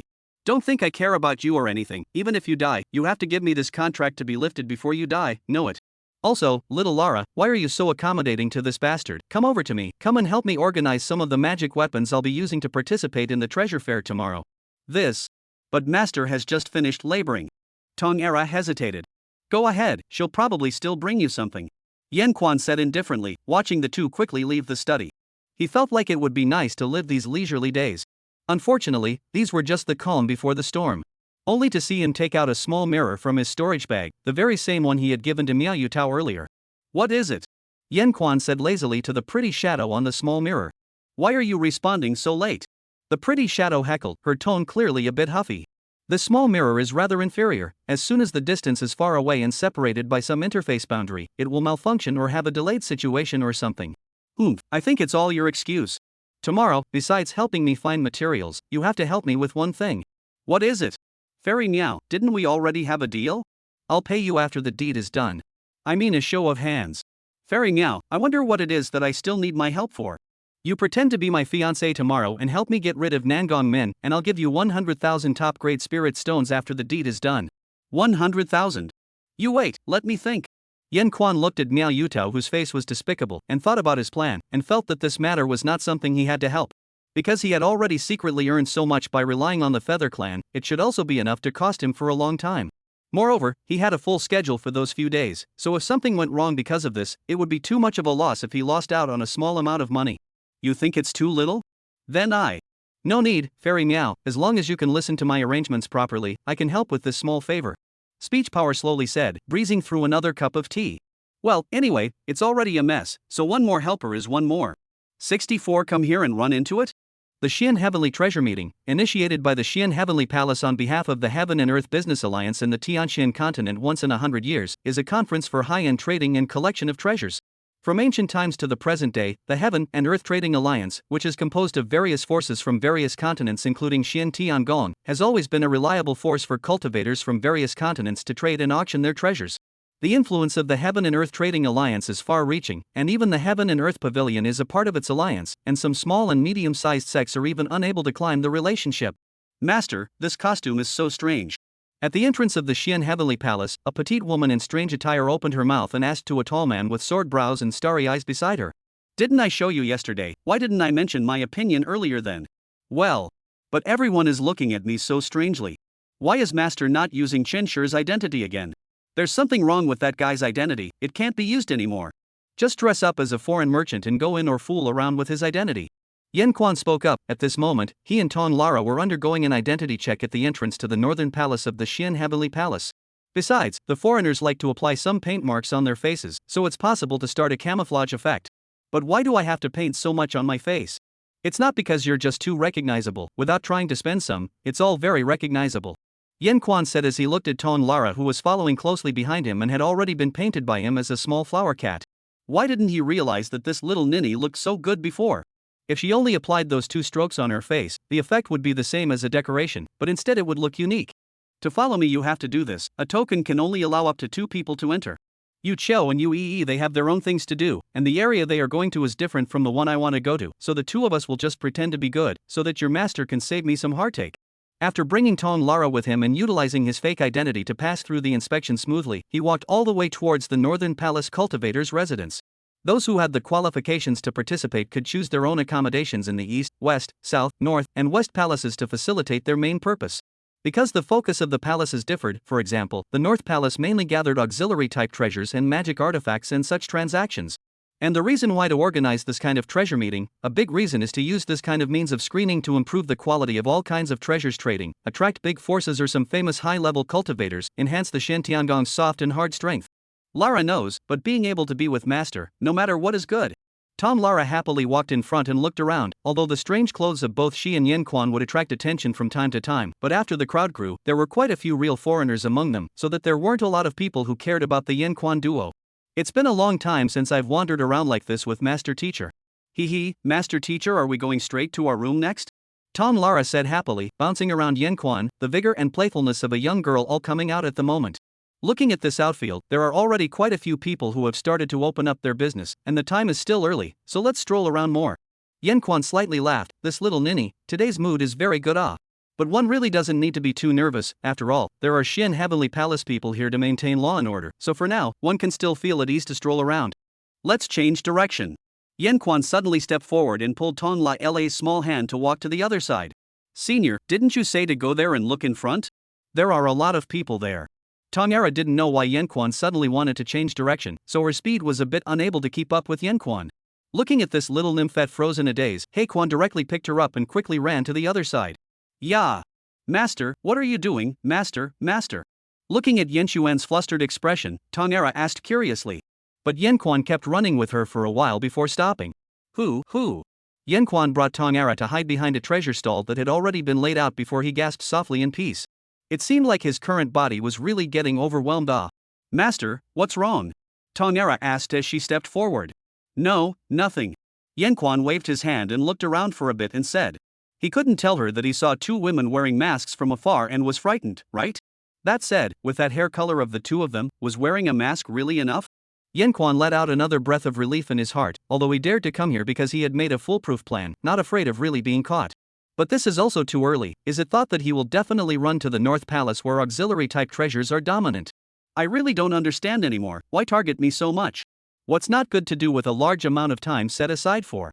Yanquan muttered, leading Ton Lara to the residence.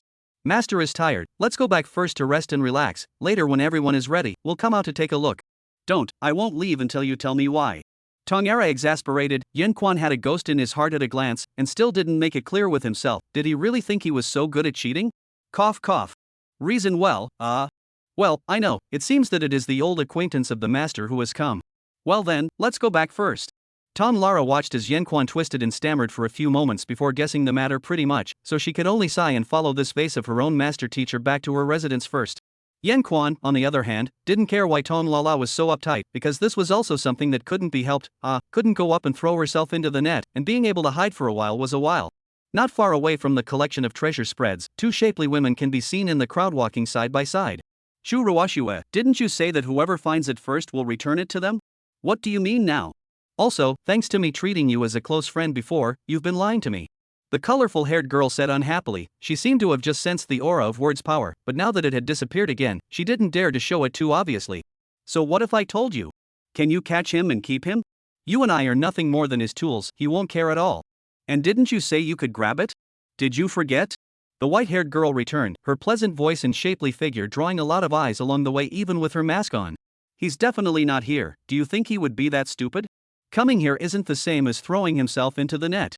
Long Kyla hugged her chest and said, Oh? Is that so? I do think that senior brother he has the guts to do this. Chu Ruashue said back. That said, the other woman you said you met earlier who was related to senior brother, can you tell me more about it? I'm very interested. Chu Ruashue continued, her gray eyes were like an abyss under her mask. Why should I talk to you? I hate people who deceive me the most. You told me about the one you know, I'll also tell you about the other woman who was also related to him, the one he kissed that day. Shu Ruashue huh? What? You know? No, he and I said, just ordinary friends. Long Kyla said back, but the tone was getting less and less firm. Good. Then let's exchange information. She clenched her silver teeth and stomped her foot. Deadly speech right, I definitely won't let you off this time. Master, do you really have a good plan? Rara is still worried about you Ton Lala worriedly looked at Yanquan who was lying flat on the bed and said. At this moment, they were in the room of residence that Xian Heavenly Palace prepared for those who were qualified to enter. Well, there shouldn't be any problem. Yanquan whispered back, his hand had been playing with a small transparent ball. It should be. Master can run away again if he gets caught, right? Yanquan absent-mindedly replied back, could it be that they really dared to make a move in here? That would be too crazy. Long Kale's words should be very angry, he had tricked her again after all, he would probably come down hard on himself. Su Yao, she would definitely want to torture herself, at least she wouldn't allow herself to live with her previous memories. Shu Ruashue well, this blackened senior sister is really bad the bad woman of bad women, because he only recently found out that everything inside the storage bag he asked back from Chu Ruashue had been tampered with. No wonder she knew she was here, without the help of the Feather Clan, he really wouldn't have been able to discover it. Now although the effect of tracking is removed, but as long as Chu Ruashue is close to the slightest spell, then all of their own things cannot be used. Cultivation has not recovered much, props are not allowed to use, by the time he really finished. These women have so many things to do, why do they just grab me and not let go? Yanquan sighed, one and all of them are not worried about marrying, and not worried about resources, catching oneself a tortured one who has lost all his cultivation, what kind of a good man is he? Boom! A loud bang came, Yanquan hurriedly got up and looked toward the door. Only to see the door to the room was opened, and a moment later a familiar silhouette walked in. 65 He's unreliable. Dead speech right. Why don't you untie the contract for this lady? How long do you want me to wait? Don't spoil my big event. A stunning young girl with black hair swaying entered the room and said condescendingly. Didn't I say that I have to wait until I get out of it? Besides, so anxious to get out of the contract, what do you want? I advise you not to act too early, isn't it good to observe the specific situation more? Speech power helplessly said. Don't need your guidance, this young lady has her own plan. Wow, you're little Lara. How did you get painted like this? Yanquan, you heartless. Yui said and noticed Ton Lara who was sitting beside Yanquan with her face covered in paint marks, so she curiously went up to observe. Well, Sister, it's fine, this can be removed. Tongera was held by Uee's face, so she could only mutter. Following this goods will only suffer. Uee was heartbroken. Hey, what do you mean by this? She's the one I watched and protected grow up so big. I've done my share of hard work without merit, right? In Quan retorted, it wouldn't be too much to say that he himself could be said to be a good teacher. On the contrary, this little ninny was getting more and more disobedient lately. Of course he also knew that it had something to do with the fact that his authority had declined. Cultivation was still important. Well, Sister it's me who wants to stay beside Master Teacher. Well, I'll be in the main guest room of the South Palace. The room is. If you want something to happen, come over and find me. Don't trust this Master Zun of yours too much, he's unreliable. Uee softly said. Hiss, I can hear everything. Give me what I want quickly, then go about your own business. I've already released the restrictions of the contract for you. You can now use your own power. Only the elimination of the contract still has to wait until I leave. Speech power said half of the words first, while the second half of the words were used to transmit the voice to Uee. You think this lady wants to see you? Take it, you better keep your promise. Uee said, throwing a small white ball to speech power. However, she also took the opportunity to observe Yanxuan's situation, and after realizing that he was still only able to rely on his magic weapon, she was satisfied and left after exchanging a few more pleasantries with Ton Lara. Looking all over this young lady and still wanting to leave, what a thought. When I'm done with my business, I'll bring you back to the Feather Clan to be locked up for the rest of your life. Uee planned in her mind and soon disappeared from the sight of Yanquan. Lara, you might have to return to the clan earlier. After a while, Yanquan spoke. The sect should have sent people to visit too right this time. You should either stop by. Senior, didn't we agree? Ton Lara whispered after getting close to Yanquan. If you don't go back yet, the clan's people will talk about you then. It's actually not that bad for a day or two. How did Yanquan look at this little nymph's posture was like she was ready to cast a spell at any time, so he could only resentfully change his words and say, why don't Master and I go together? Anyway, this time it's Elder Yunrua who came together. Isn't the relationship between Master and her quite good? And Elder Yun has always treated me well. Even if I go back later, she won't punish me heavily. Tongera said back. Forget it, I'm not considered a member of the sect anymore, so I don't need to add more right and wrong to them and myself. Yanquan returned after thinking for a while. In fact, it was fine to go over and catch up. It might be safer in plain sight instead? But how does Elder Yunrua sound a bit familiar? Do you recognize yourself? Yanquan thought about it and could not recall, because he was in the sect in addition to cultivation is to take care of the affairs of the sect. As soon as he was idle, he went out to travel, looking for opportunities. To be honest, after so many years, the only people in the sect who could be considered familiar were the two people who could be counted on the palm of his hand. But to directly say to Ton Lara that he didn't seem to know them very well, didn't it seem like he was being a bit thin-skinned? Cough cough, in that case then it's up to you. But it's best to take some time to come out and inform some of your situation earlier. The Shen Tian treasure meeting is going to be held for a total of 7 days, so don't let people worry about you all the time. Yanquan got up and said, in fact it was best not to let people come over to find he already had enough trouble to deal with on his own. He didn't want to be caught by those bad women in front of Tongera. It's getting late, it's too much of a waste of time to stay in the room all the time. Let's go and sit in this Northern Palace's restaurant. Yanquan suggested. After all, so much time has passed, and in the end he has already prepared himself, and is not afraid of those bad women, and also can't always hide afterward, and Tong Lala naturally has no objections. As long as it was Yanquan not touching her bottom line, then she was a good disciple. Phew. I didn't expect everyone to like coming to this tavern to rest. Drinking a mouthful of hot tea, Tong Lara curiously looked around and said. It was midday at the moment, and there were all sorts of characters coming in and out of the tavern. This treasure meeting is a rare opportunity for all these people. In order to try to get information even during the rest time, this place is naturally the best choice. Speech power said indifferently. Both of you, may I ask if I can share a table with the three of us? After entering the tavern, the three alien hulks looked around for a few moments before arriving at the table of the two of them in front of Speechwright and opened their mouths. No problem, please.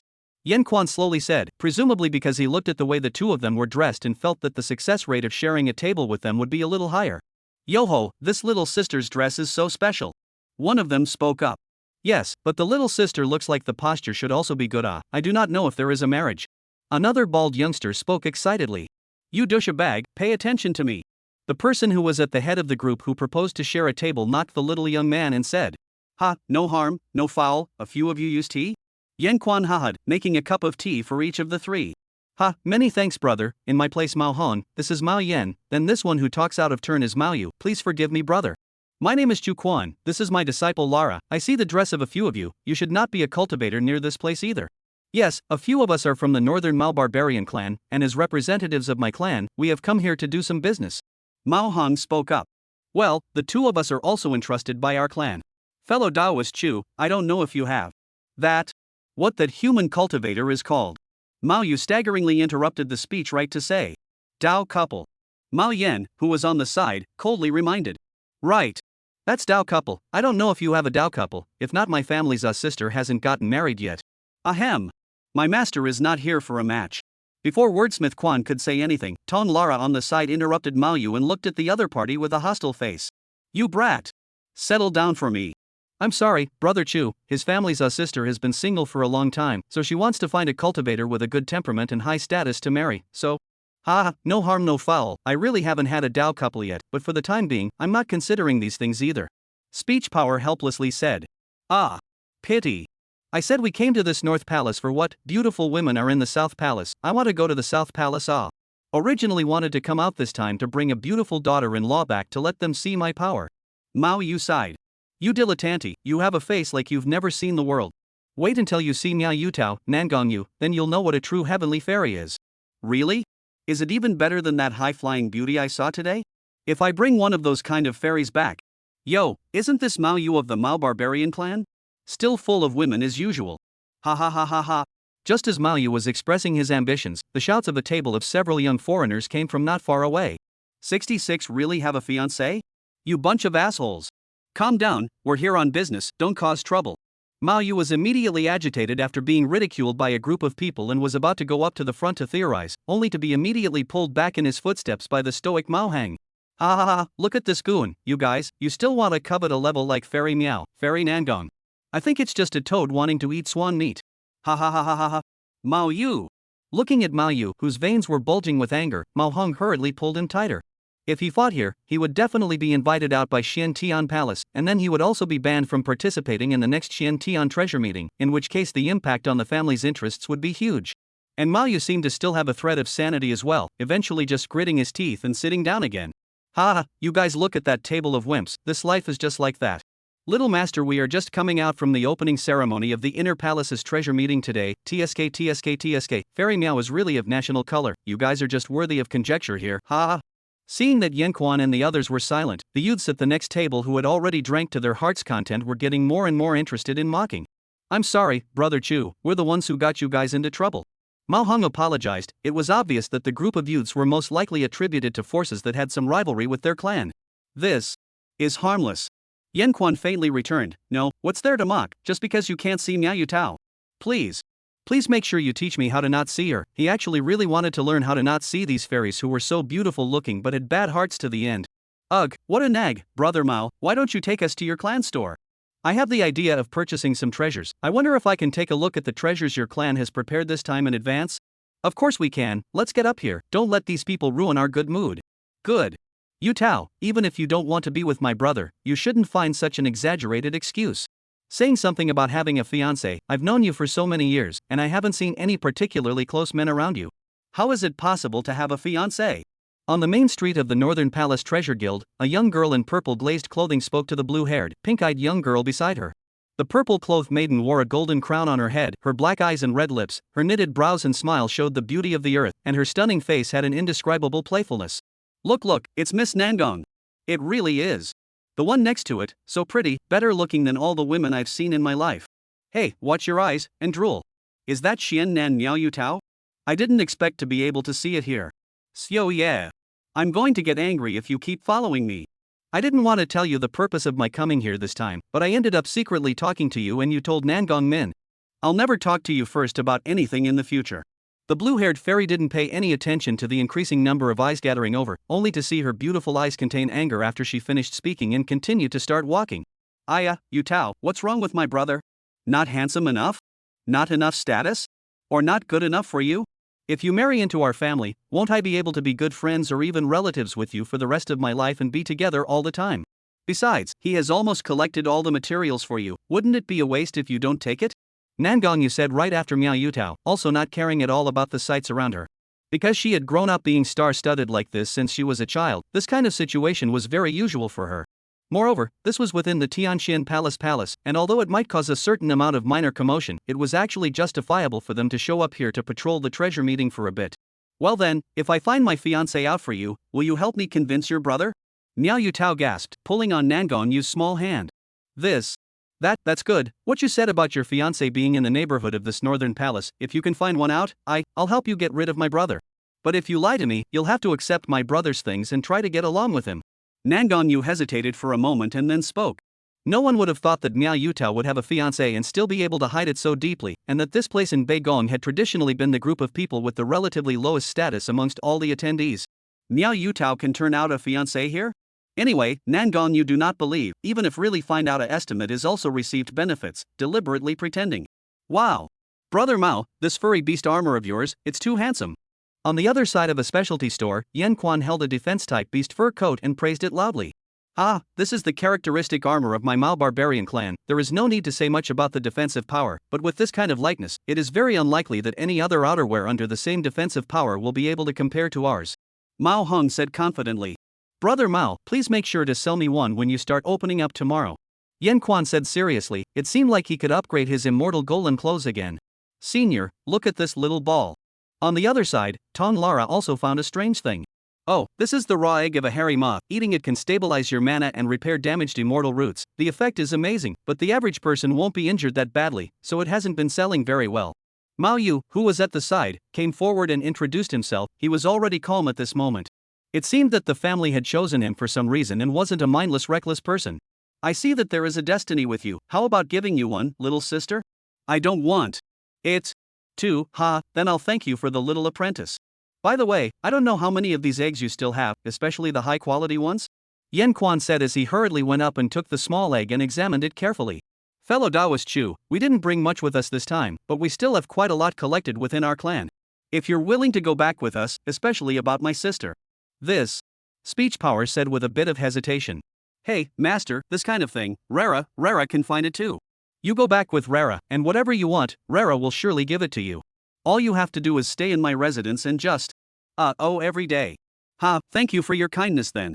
But I might be traveling far recently, so I won't be able to visit the nobles right away. But this time, knowing your clan's enthusiasm, in the coming day, someone from Chu will definitely pay a visit. Yan Quan put his upper hand over Tong Lara's small mouth, who said a bunch of words as if he was on the verge of an attack that Yan Quan didn't know what it meant, and then apologized to Mao Hang. However, he ended up booking the high-quality moth eggs they had brought with them with a few people. This bone shield, it's also very subtle. Yan Quan took another bone shield and scrutinized it. Brother Chu really knows his stuff. He was able to discover the characteristics of this shield. Mao Hong looked pleasant and stepped forward, about to introduce the bone shield to Yan Quan. Just him.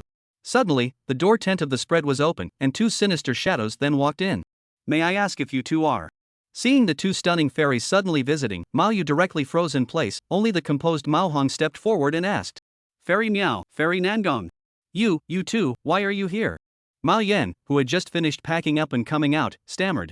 It's him, are you satisfied? Miao Yutao didn't pay attention to the words of several people. Her small hand pointed straight at Yan Quan, who was holding a bone shield and had a face of lacquer marks, and said. Well, the height is quite tall, the face doesn't know what it looks like, and the paint marks are really ugly enough. Say it, how much favor did you receive? I'll double it to you. Nangon Yu approached Yan Quan and sized him up for a few moments before waving his hand. Calm down, it's fine. On the other hand, Yan Quan reminded Tong Lara, who was beside him, so that she wouldn't get involved with Miao Yutao here again. Tong Lara, your face? Po ha ha ha ha.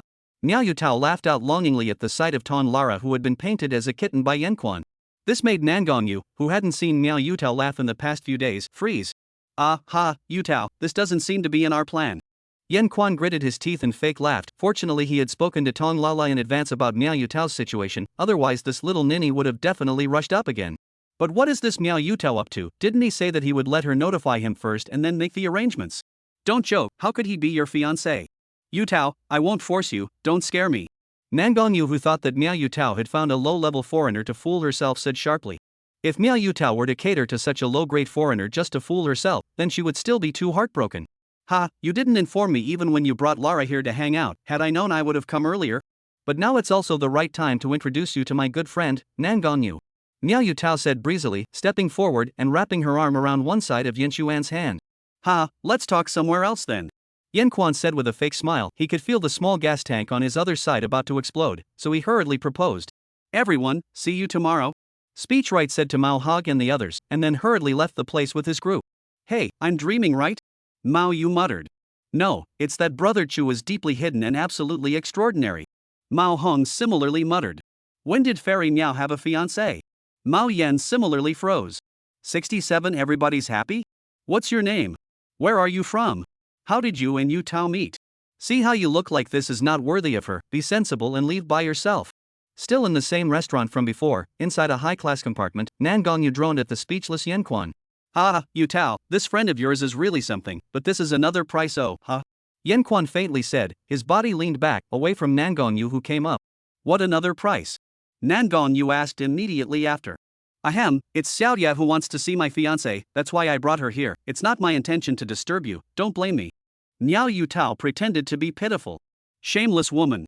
Tong Lala transmitted a voice to Miao Yu Tao alone, couldn't bear it anymore. What's the difference between this and playing with words in front of her? Ha! You little flower cat, do you want to possess your master so badly? Miao Yu Tao similarly transmitted a voice to counterattack. Aha, let's just sit down and talk it out. Seeing Tong Lara's little hand secretly draw her sword, Yan Quan hurriedly pressed her hand and pulled her to his side to sit down. Strange, Tong Lara was even if she was still young, but when did Miao Yu Tao also become so immature? Fellow Daoist Nangong, my identity is actually not very important. The matter with Yu Tao is actually because I stumbled upon a way to save her mother, and by chance, this marriage contract came about. Speech Power faintly said, looked at Miao Yu Tao. There is no meaning to refute, all in and Tong Lara passionate eye to eye, presumably in the sound transmission conversation it. Forget it, get used to it. It's actually like this. Then you guys really want to be together with each other? Nangong Yu half-heartedly asked next. For now, we still want to maintain the current relationship like this first, so we haven't made too much noise about it. The main thing is to wait for Yu Tao's mother's matter to be finished, then we'll make our next plans. Yan Quan hailed, making a pot of tea for Nangong Yu.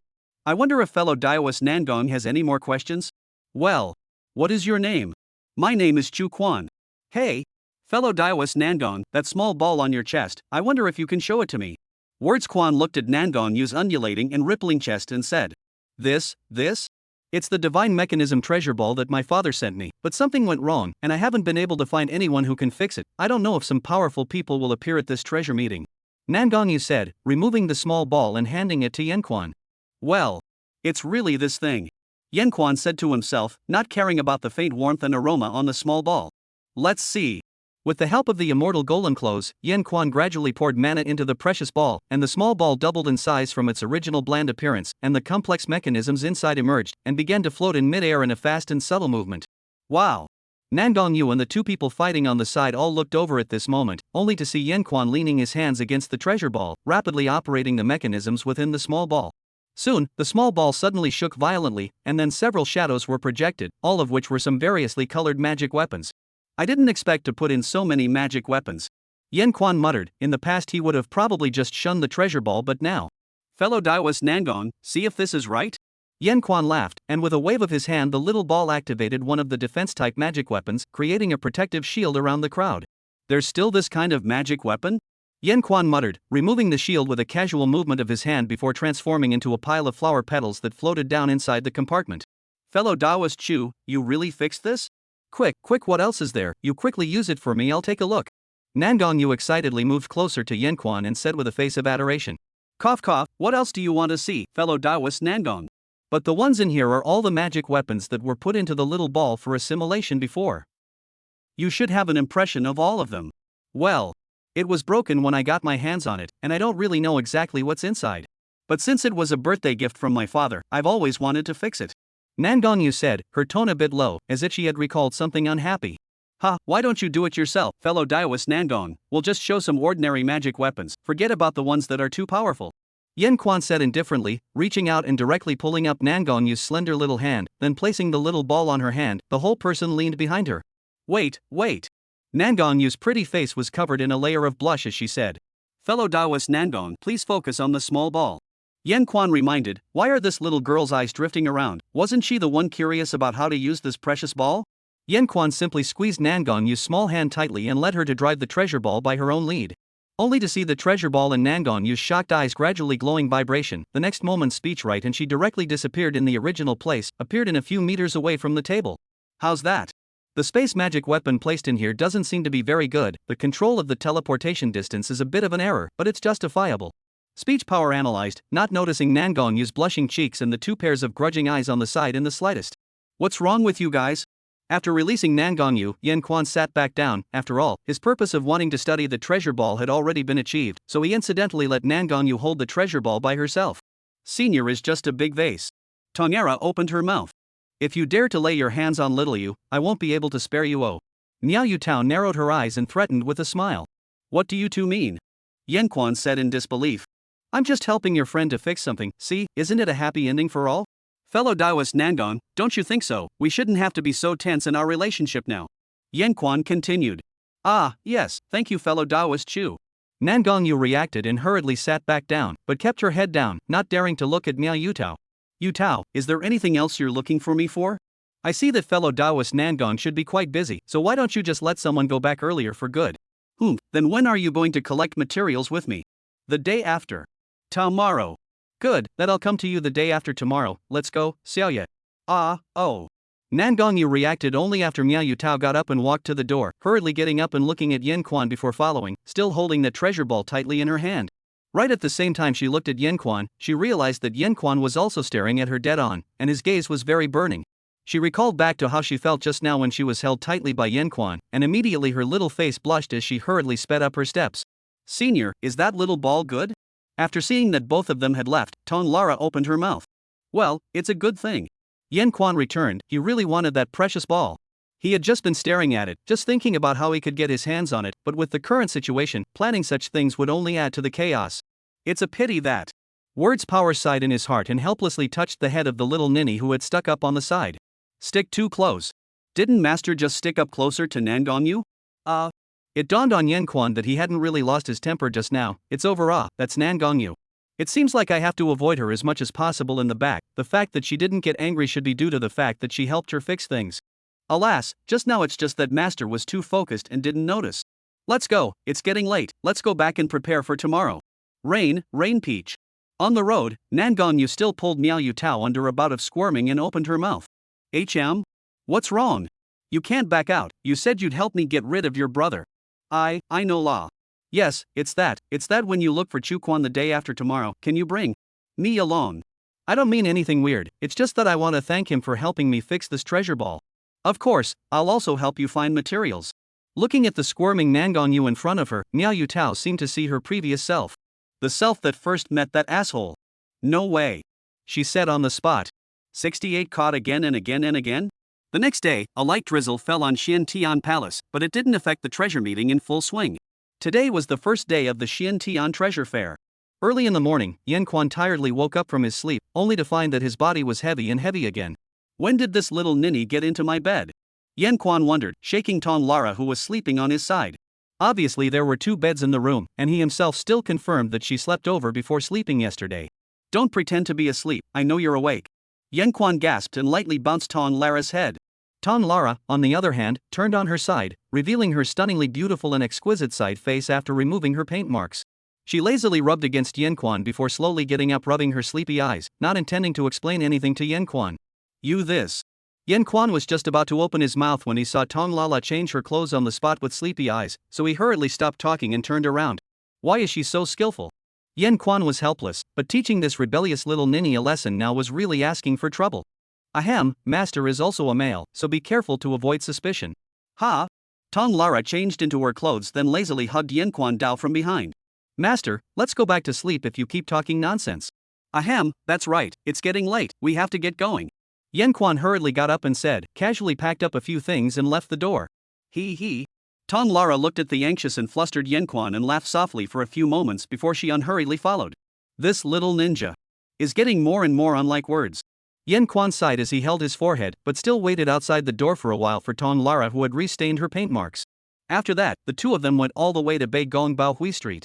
Soon they arrived at the store next to Mao Hang's several people yesterday, and Yan Quan found an empty space on the spot and set up the store the two of them had prepared, a small table, and a few small stools on a small piece of empty space next to Mao Hang and the other's store. Alas? Chu brother? Why are you here? This is your pavement? Only to see a tall Fey cultivator come forward, it was none other than Mao Hang. Yeah, it is indeed a bit small, but the two of us didn't bring much with us, so we'll make do. Yan Quan stepped forward and greeted. Ah, a big shot like Brother Chu really likes to hide his secrets. I'm sure there must be another intention, so I won't ask too much. But it's good to lay it out here, so if there's anything you want to do, feel free to open up with the few of us. Then thank you very much. Yan Quan laughed, and after watching Mao Hong go back to dealing with the business in the store, he himself turned around and packed up his own things. He casually laid out some of the small magic weapons he had made over the years, some of which weren't even auxiliary magic weapons, but just something he had used to make up the numbers. He then propped up a small shed with Tong Lara and the two of them hid inside to set up a small store. Senior, is it really necessary to spend time getting these for show? Tong Lara propped up her head and fiddled with some of the small objects of the speech authority and said, well, Xian Tian Palace's requirements, only those who have set up a store and gained recognition will be qualified to enter the inner palace in a few days. But this small store of ours, can we obtain recognition? I think it's better to go back to sleep. Tongara lazily said, although she would be satisfied with accompanying her master teacher, but today's weather was too gloomy, and the specific arrangements for the speech power had not been told to her, making her feel bored. She felt it was only natural for her to be disobedient at times if her master wants to keep so many things from her. Excuse me, how many spirit stones does this cost? A fresh breeze accompanied by some raindrops drifted down onto the face of Yan Quan, who was lying on a recliner, followed by a familiar voice. Master. Tong Lara stood up as if she was on the verge of an attack, the small sword in her hand looming in her sleeve. Yan Quan sighed and slowly got up, looking at the white-haired girl wearing a mask in front of him. Silver white hair was gently swayed by the breeze. The young girl was wearing a white patterned dress, her thin waist was curved under the binding of the dress. Beside her was a tall guard who was holding an umbrella for her. 500,000 spirit stones. Yan Quan said indifferently, sitting down from the recliner in the back to spread a small table.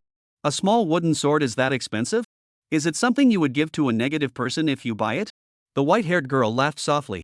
Miss, there's no way this wooden sword is worth this price, the shipper is just trying to get a head start. The guard at the side reminded, giving Yan Quan a bit of a hard look. You can go back, no need to follow me. The white-haired girl coldly scolded. But that guard just wanted to open his mouth was signaled by the white-haired maiden's eyes. Subsequently, he didn't dare to say anything more, and left alone after putting away his umbrella. Buy it or not? Yan Quan propped up his head and kept looking at that guard to go far away and then said, Elder brother, what is the backhand you left behind? The white-haired girl curiously opened her mouth and asked, Cultivation restored? Or are you relying on this cute little disciple next to you? Sit here. Ignoring the white-haired girl's provocation, Speechwright moved out another stool from behind him, placing it beside herself. Sit down, Rara, no need to be too nervous. Oh? The white-haired girl looked up and down at Yan Quan several times, and in the end, there was no other action, and after hesitating, she actually did sit down beside Yan Quan. Tong Lara looked at the scene in front of her with surprise, and only sat down again after comprehending Yan Xuan's ease of movement. In this way, Yan Quan sat beside the two women, happened to pass by some pedestrians who came to watch Yan Quan just to deal with the customers who came to the store. As a result, in the end, he also sold out one or two of his particularly strange small inventions, only the price is not so exaggerated. Oh, senior brother, in fact, you don't have a backhand at all, right? Fox fake tiger way what? Well. On the side of the white-haired girl waited for a long time, saw that Speechwright simply ignore her, so opened his mouth and said, as a result, in the middle of the sentence was Speechwright stuffed a small dessert.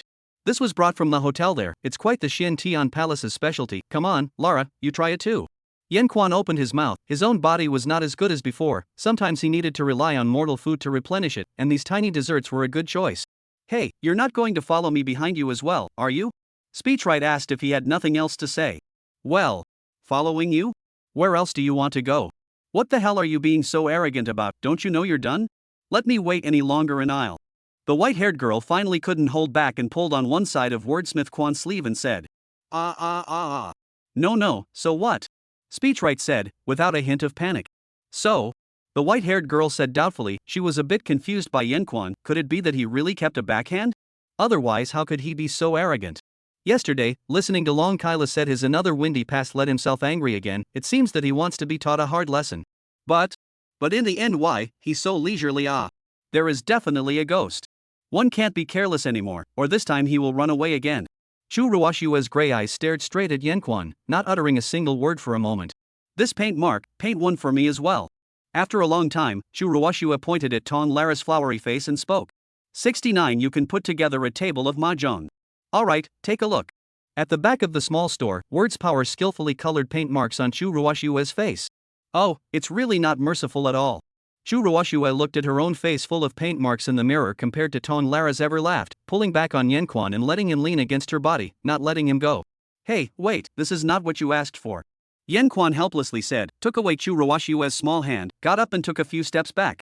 Who asked you two to be so recognizable? It's easy to be recognized without more, and it still is time that will be wasted at that time. Senior uncle, surprisingly it was you who asked for it, why do you still want to blame senior? Sure enough, a character and the clan heard the same. Oh, I forgot that there's still this little disciple of yours around. After all, I was his senior sister before. I'll let you call me senior uncle now, but just remember to change your mouth when the time comes later. After Chu Ruoxue was teased, she instantly turned her spearhead towards Ton Lara. Earlier in the day, I heard that your sword technique is exquisite, so today I would like to ask for some advice. Ton Lara stepped forward and said, you two flowery faces don't argue, sit forward to see the store. If you want to ask for advice, go to the fighting arena here later. Speech Power slowly said. The two women had thought that Yanquan would open his mouth to dissuade them, but they didn't expect him to mindlessly lie down on the recliner again after he finished speaking. Elder brother, Schwer will see what the hell you want to get up to. Chu Ruoxue softly said, and Ton Lara sat down in front of the bunk. The two little sisters, I wonder if I could have the honor of going to the restaurant for a drink together?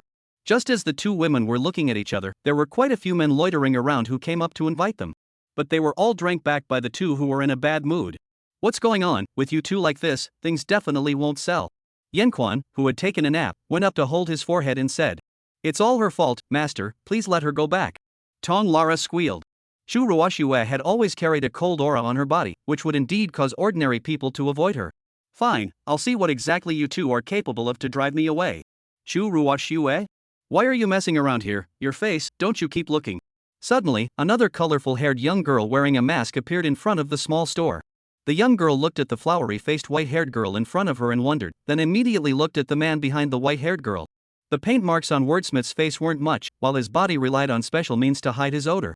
Long time no see. Speechwright said awkwardly. I found it first. Long Kale was just about to make a move when Chu Ruoxue blocked his way. Can you stop me? Long Kale whispered back as his body's mana slowly began to run. Cough cough, stop arguing, there's a chair left for you. Yanquan said indifferently, and took another chair out. Well, it can be put together a table of mahjong. I thought that the first one to find up would be Su Yao. On the other hand, the three girls all looked at Yanquan with wide-eyed incomprehension. Senior, have you been under too much pressure lately? Tongera asked worriedly. Hey, Chu Ruoxue, have you already moved? What did you do to him? Long Kale asked. Heh, after all, he's a senior brother. There will always be some ideas that other people won't think of. Why don't you just sit down? Chu Ruoxue faintly smiled. What are all those on your faces? Long Kylo asked as she hugged her chest. She was indeed bluffed by Yanquan's behavior. Could it be that he had recovered his cultivation? Then what if he can't beat him? No, why should he be afraid of him? You can ask him to help you get on 120. Chu Ruoxue smiled and egged on Long Kale. Yeah, you have to get on one too. Yanquan agreed. Well, what the hell is going on? Then I'm going to get one that's better than both of them. By the way, who is this? Long Kale said sharply after dwelling on it for a while also realizing that the other little girl was not someone she knew. My disciple. Came over here. Words Quan returned, signaling Long Kale to follow him to the back to get the paint marks. Why is there a new woman? Tong Lala frowned her pretty eyebrows and said unhappily. Ha, just get used to it. Oh. Chu Ruoxue smiled, but in fact, her heart has long punished the right of speech dozens of times. Just why does it feel like he anticipated all of this before discovering exactly what kind of backhand that Yanquan has left behind? One cannot be in a hurry yet. Senior brother, want to play what I will accompany you to play, only they should be on their own last end also if predicted. Oh wow. After a while, a young girl's shout came from the back. What did you draw, so ugly, what did you draw this princess into? Deadly speechwright, I don't care what backhanders you keep, I'm going to beat you up right now. Ugh wait, not you want it yourself? Only to see that Yanquan repeatedly backed up to pacify Long Kale, while the latter clenched her fists, but after seeing Ton Lara, she felt that she shouldn't lose her temper too much in front of Yanshuan's disciple, so she held back again. Just like this, without Long Kale even seeing Ton Lara's real face, the three girls were rigidly placed in front of the bunk by Yanquan. On the other hand, Yanquan was running towards Mao Heng's pavement next to her from time to time. Ha! Brother Chu, why are there two more fellows in your store? Mao Hong said suspiciously. They're all my clansmen, just arrived today, just called in to help. Brother Mao, what I said yesterday about the raw eggs. It's all prepared specially reserved for Brother Chu. Mao Hang returned, fetching a small storage bag and handing it over to Yanquan. Many thanks. Yen Quan said back, while handing a bag of spirit stones to Mao Hang. Brother Chu, how long do you guys plan on swinging around today? Don't you plan on wandering elsewhere? Mao Hong asked. I was planning to close the stall. Yen Quan smiled back. That's all for today, close the stall. Yen Quan returned to his store and said to the three girls. The three women looked at Yen Quan in disbelief and froze, confused as to what to say. I said close the stall, those who can't hear me can stay here by themselves. Yen Quan added, putting away all the magic weapons on the stall. By the way, Shu. Ahem, Schwer, can you undo the legal seals you set on my magic weapons? Words Quan slowly said, the provenance of these magic seals was definitely extraordinary, he currently had no way to deal with it. Chu Ruoshua stared blankly at Yen Quan and went up on her tiptoes to touch his forehead. How is it? Is the head burnt? Long Kale said anxiously from the side, and Tong Lara also wanted to see if something was wrong with Yen Quan and leaned up as well. It seems like there's no problem. How can it be that the loss of cultivation is too great a blow to him, finally can't stand to go crazy? Long Kyla heartbroken, she thought it was her fault. How about this, as long as Ton Lai La's sword technique today can beat you by one move, you will help me unlock. How? Yen Quan suggested. Then what if she can't? Chu Ruoshua coldly asked. Yen Quan, do you want me to take you to see a doctor now? Don't say anything first. Speechwright said breathlessly, taking out a box of dessert from his storage bag and feeding it to Long Kai Lu. If she can't, I'll tell you why I've actually left something behind, how about it? Words Quan laughed, touching the head of the dragon princess who was feasting on the side. Well, as long as you don't get sneak attack, the threat level of this dragon princess should be the lowest tier. Even if you are so pleasing to me. Well, I won't original brew you. Well, 70 whoever wins him is whose? In the North Palace of Xintian Palace, within the cultivator's sparring ground. Words Quan had rented a medium-sized sparring ground, and at the moment he was sitting on the viewing platform with the colorful-haired and flowery-faced young girl. I say, you just go with me to meet my aunt. The colorful-haired young girl sat on the side of Wordsmith and kept shaking him and said not to go is not to go, your aunt gave you the time limit for going out, isn't it up, quickly go back. Yen Quan said perfunctorily and continued to look at the other two flowery-faced maidens in the field below. Long Kale her aunt he really hadn't seen before, he didn't know if she was good to deal with, anyway, he was definitely able to do one less thing right now. Alright, don't look at me like that, don't think that I didn't know what little mind you were engaging in before. Am I really going to let Rin take you back to Mo High? I also have my own things to be busy. So you can just leave me in the street? Didn't we have a deal? If it wasn't for this princess liking you, you would have been torn to pieces long ago. Hey! Did you listen to everything I said? Long Kailu exasperatedly said, with only the power of speech and the door time her aunt gave her in her eyes. Got it. Yen Quan said perfunctorily, pulling out another box of desserts before continuing to stare down at the two about to begin. Hey! Don't think I'm so perfunctory? Well, you're, going to have to give me a relief loss today. Hee, it seems that senior brother values you very much.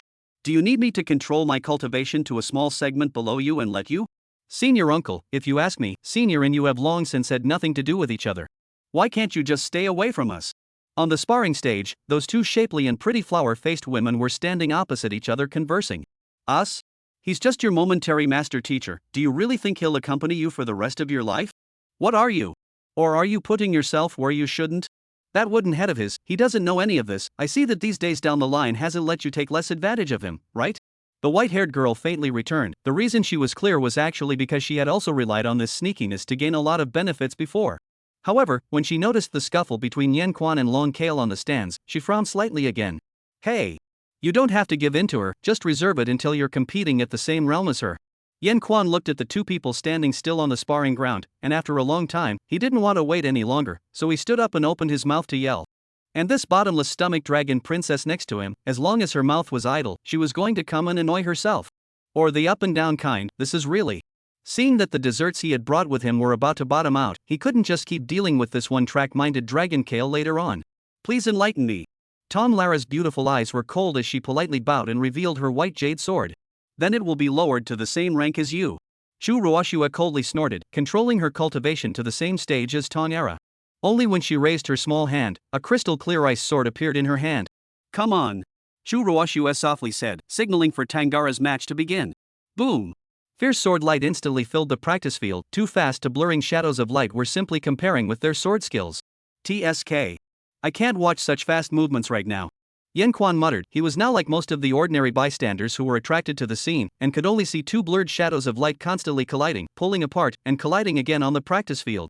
Yan Quan had originally thought of letting Ton Lara take this opportunity to learn Chu Ruoshua's set of sword techniques. If both of them showed no mercy, wouldn't that be a bad thing? Ahem, don't sleep, help me see how the two of them are doing. Yan Quan shook Long Kale, who was tired of eating and leaned on his shoulder to take a nap, and said, "Well, have they started? Let's see. Well, so far it looks like Ton Lara's offense will be a bit more fierce and Chu Ruoshua's is more of a defense. This should have something to do with both of their fighting styles, but at this rate your disciple will definitely lose." Long Kale rubbed her eyes and looked towards the practice table and said, "Oh? How do you judge?" Wordsmith asked, helplessly allowing Long Kale to lean close to him. He, are you in a hurry? You beg me, or I won't tell you what happens next." Long Kale could see Yanchuan's intentions, so she playfully exhaled in his ear. "You've eaten all of my dessert, so don't tell me. Yet." Yan Quan said helplessly. The sword wind below also became more and more violent, and there were constantly disciples of Tianxian Palace or passers-by who came to the stands to observe. Wonderful ah! Wonderful ah! Too powerful, this pill head, so sharp and offensive can also be so coherent sword. The first time to see ah, this if I estimate that I cannot block two moves ah. What do you know, White Hair's swordsmanship is the masterpiece, offense and defense in one, and every time can surprise. Do you know these two fairies? So strong. The few Tianxian Palace disciples and passers-by beside him were discussing the battle intensely, and Xiang Quan could only listen to Long Kale's unrealistic broadcast. Ah, just now that time, it seems like both sides almost attacked each other. Long Kale suddenly shouted out, causing even Right to say that his heart was tightened. Actually, it didn't matter if they won or lost, if they both really didn't strike lightly, what could be done about it? You've learned a thing or two about senior brother's sword technique. But it's a pity that you're still far behind him. On the sparring stage, Chu Ruoshue taunted after handling Ton Lara's attacks with ease. In the past, when she sparred with Yan Quan, she had never lasted even 5 moves. Though she also wished every time that she could take advantage of the fact that Yan Quan didn't keep her hands off to cry is all. "You're not as powerful as I thought you were, Masters 1 or 2 plus my own comprehension is enough to deal with you." Tanyara coldly replied back, speeding up her attacks. The field also instantly increased by several shadows, making it impossible to see exactly which were the real bodies. Boom! Suddenly, after a burst of streaming clouds and frost clashed fiercely, a fog floated up on the field. For their part, the crowd underneath the field all quieted down as the sound of swords soon stopped as well. The winner had been decided. TSK, what a big fog. Long Kale frowned as he got up and casually waved his hand, and a fierce wind sprang up, and the fog on the sparring stage was instantly blown away. Only after the fog all dispersed did the crowd see the final situation. Only to see Chu Ruoshue's ice sword pointing straight at Tongara's neck. The latter's jade sword was picked not far from the lift. However, the corner of Tong La's mouth was hanging a faint smile, holding a broken rope jade pendant, jade above the front and back respectively engraved with a snow character, a power character. "Give it back to me," Chu Ruoshue said sharply, and the ice sword pushed forward a few more points. She didn't expect that Ton Lara's last wave of loophole-ridden attack would target the jade pendant at her waist. Now, although the winner was already divided, but she was picked off by Ton La's jade pendant, that meant that she had lost a move. "I didn't expect you to still believe in the sex fixation legend, senior uncle, this should be the sex flower jade." Ton Lara said softly. Her goal had always been this jade pendant, and that she would be able to do what her master wanted if she won one move. Moreover, from the time she noticed this jade pendant, she had been looking at this thing very unfavorably, and when the time came to abduct her master's father back to the clan, she would have to run one to go as well. "I said return it to me," Chu Ruoshue said excitedly. Seeing her jade pendant being held by another woman felt like a defilement to her. Her eyes began to turn darker and darker, and her hands began to slowly exert force. Cough cough, the contest is over, Lara, give me the item. Just as Chu Ruoshue's sword was about to touch Ton Lara, Yan Quan suddenly appeared on the stage and pulled Ton Lara away. "Your jade sword, you have performed well. But you still need to be humble in the face of seniors, give me the jade pendant," Yan Quan said indifferently, handing the jade sword to Ton Lara. Hiss. "She didn't do it on purpose either, don't you see that the jade pendant is still fine? Ha? Isn't this the flower jade that you dragged me to carve ages ago?" Yan Quan said, handing the jade pendant to Chu Ruoshue. "Where's your share?" Chu Ruoshue asked coldly, not retrieving the ice sword nor taking the jade pendant. "Ah." Yan Quan froze. "Right, where is his share? Put it in the inn, didn't bring it out." Yan Quan seriously said, now cannot say that he does not know where to put it, at the same time pulled Chu Ruoshue's hand to let her down. "Look, I made it up for you." After pulling a piece of clothesline from himself to give Chu Ruoshue to retie the jade pendant, Yan Quan personally sent it back to her waist. Chu Ruoshue watched as Yan Quan fiddled with her waist, and only then did all the serious expressions on her face gradually loosen up. This little disciple of yours is somewhat capable." Chu Ruoshue skimmed her head and said, not wanting to let a few people see the light redness on her face. "Is it over? Quick, I want to compete too, whoever fights me. In the end, whoever wins the right to speak will be the one who gets it. The colorful-haired dragon lady suddenly jumped onto the back of Speechwrite and shouted. 71 back to the horse? No one wants to fight you, look at what time it is now, don't you need to go back? Yanquan said helplessly, allowing the flower-faced girl on his back to fight. Ah. How come it's this time? I don't care, you go back with me. Originally I wanted to beat you up, but on the basis of you pleasing me so much I'm going to let you go. You and I go back together. Hiss. You don't move off. Let's talk in another place. Feeling the softness of his back that kept colliding, Yen Quan was also deeply helpless and could only suggest that the crowd move to another place to talk. He knew that right now, Chu Ruoxue and Long Kale were both still in a reasonable state. It was because of his ambiguous attitude and behavior that made them not dare to act rashly. At this time, as long as one step was taken wrongly, it was all unimaginable. You should have to be willing to bet, right? Yen Quan asked to Chu Ruoxue, who was holding her chest to the side and looking at Long Kale in displeasure. Of course. When have I ever been unreasonable? Chu Ruoxue gasped, walking ahead. Rara, let's go. Hoof. Tom Lara lightly hummed. Thanks to her, she was still thinking of helping Yen Quan to be angry with this bad senior sister of his, but it turned out that she didn't expect him to round off the situation.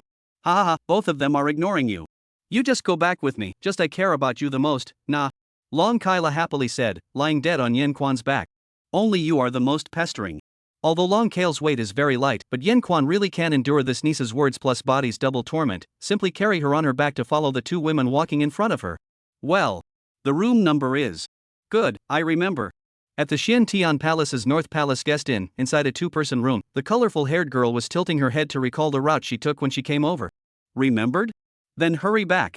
Yen Quan sat at the room's guest table and dismissed Long Kale. This gluttonous dragon, single and pure on the surface, actually had quite a lot of small plans in her heart. Looking at the other two, Ton Lara absent-mindedly sat on the edge of her bed and looked at her storage bag in a daze. Chu Ruoxue, on the other hand, sat directly beside Yen Quan, keeping her head lowered as if she was thinking about something. Your mother also came this time? Yen Quan asked intentionally, keeping a subtle distance from Chu Ruoxue. Well. The matter of the legal seal, it will have to wait for me to make a trip back to my mother's place before there is a way to unlock it. Chu Ruoxue's beautiful eyes fluttered slightly, looking at Yen Xuan's face as returned. Alright, but then again your mother should have arranged a mission for you. Yen Quan skimmed his head and said, normally in this kind of situation he might actually stare at Chu Ruoxue's stunning face for a while, but right now with this little flowery face he was already forcing himself to hold back if he could not laugh. Ah, the mission. My aunt also told me that she wanted me to do something. I forgot about it. It's over, Yen Quan, you have to help me. You help me. Long Kale suddenly rushed up and pulled at Yen Quan in a hurry. What are you doing? I'm done for the day, the rest is your own arrangement, do your own thing. Yen Quan said back, it seems that everything is in line with his prediction. Well. How can I rest assured that you will stay here alone? Long Kale struggled and looked at Chu Ruoxue with displeasure. The latter, on the other hand, turned her head away in disdain. It was clear that they could be good friends, but as a result, who knew that they were all planted on top of this wooden head in front of them and didn't even seem to be willing to give in a bit. Then you go with her, weren't you guys originally quite close? Yen Quan faintly said. She lied to me, I'm not going to get along with her. Let's go, Shaolur, I think the things we have to do should be almost the same. Chu Ruoxue got up and said. For his part, Yen Quan watched curiously, not expecting Chu Ruoxue to actually walk towards the door about to leave. He who thought that Chu Ruoxue was planning something also breathed a sigh of relief in his heart. Really? You're with me? It would indeed be better if you were there. Well. Whatever, I'll forgive you for a while today. But the power of speech I won't share. Long Kale said sharply and followed Chu Ruoxue. Ha, the two of you go slowly. Yen Quan laughed, not realizing that he had smoothly passed through today without even using his final means. Speaking of this Xian Heavenly Palace inside the Dark Tide now, they want to do some things, and these people compared to that they are simply in the supporting role to do things. However, in the end to their own favor on the line. Senior brother, do not come to send us? Chu Ruoxue stood at the doorway and said, beside her, Long Kale had her hands behind her back and looked at her uncertainly. Oh, also, let's go. Yen Quan froze for a moment before replying back, and then first let Ton Lara stay in the room alone, and went out to give the two daughters a ride himself. Alright, this is it, I'll go back first. Yen Quan said after sending the two girls not far outside the inn. Well, let's go. Chu Ruoxue said softly, casting a spell and instantly disappearing from the spot. Hey, wait for me. Long Kale froze for a moment, then said in a hurry, hurriedly casting a spell and disappearing in place as well. Isn't flying prohibited for cultivators in here? Yen Quan muttered, turning around and turning back towards the inn. Today went well, tomorrow it feels like I can go to the Southern Palace to check out the situation. Yan Quan planned inwardly, walking past a small intersection and then going straight for a while to return to the inn. But just as he walked through the intersection, he suddenly felt a huge force coming from behind him, and then he was ruthlessly pressed against the wall. Yan Quan ate pain just to react, but the result was that the collar of his clothes was directly pulled, the whole person could only bend down, and then the next moment, a soft and warm little mouth was tightly closed up. Well. Yan Quan felt the sudden warmth and intertwining in his mouth, and finally was able to see the person who came. Ha, why are you back again? After the lips were in contact for a long time and then separated, Yan Quan hurriedly seized the opportunity to say, Ha, do you really think I'm afraid of your posturing? It's really cute. I've already endured for a long time, let me be satisfied and I'll leave. Oh. The white-haired woman exhaled and said, her eyes staring wildly at Wordsmith. Wait, where's Long Kai Lu? You guys aren't. Well. Before Yan Quan finished his words, Chu Ruoxue made another effort and easily kissed again. Separated for the second time, Speechwright can only silently look at Chu Ruoxue let her continue the next action. Phew, senior brother, want more? Chu Ruoxue narrowed her eyes and said wryly, as she sensed that Yan Quan was already getting more and more comfortable with her movements under her guidance. What do you mean by this look? Where's that defiant look from before? Oh, yeah, that's the kind of look, that's what makes it interesting. Remember, you are mine and only mine, I don't care what you are up to, you can't run away. Yan Quan frowned at Chu Ruoxue's excitement and looked at her. As a result, Chu Ruoxue instead became even more excited, pulling Yan Quan along to kiss up again. Tis, it's been discovered. Just when the two lips were about to join again, Chu Ruoxue suddenly stopped her movements and let go of Yan Quan, disappearing in a moment. For his part, Yan Quan froze, then ate painfully and packed a few times, wiped the corner of his mouth, held his forehead inside a few times before continuing to walk towards the lodging place.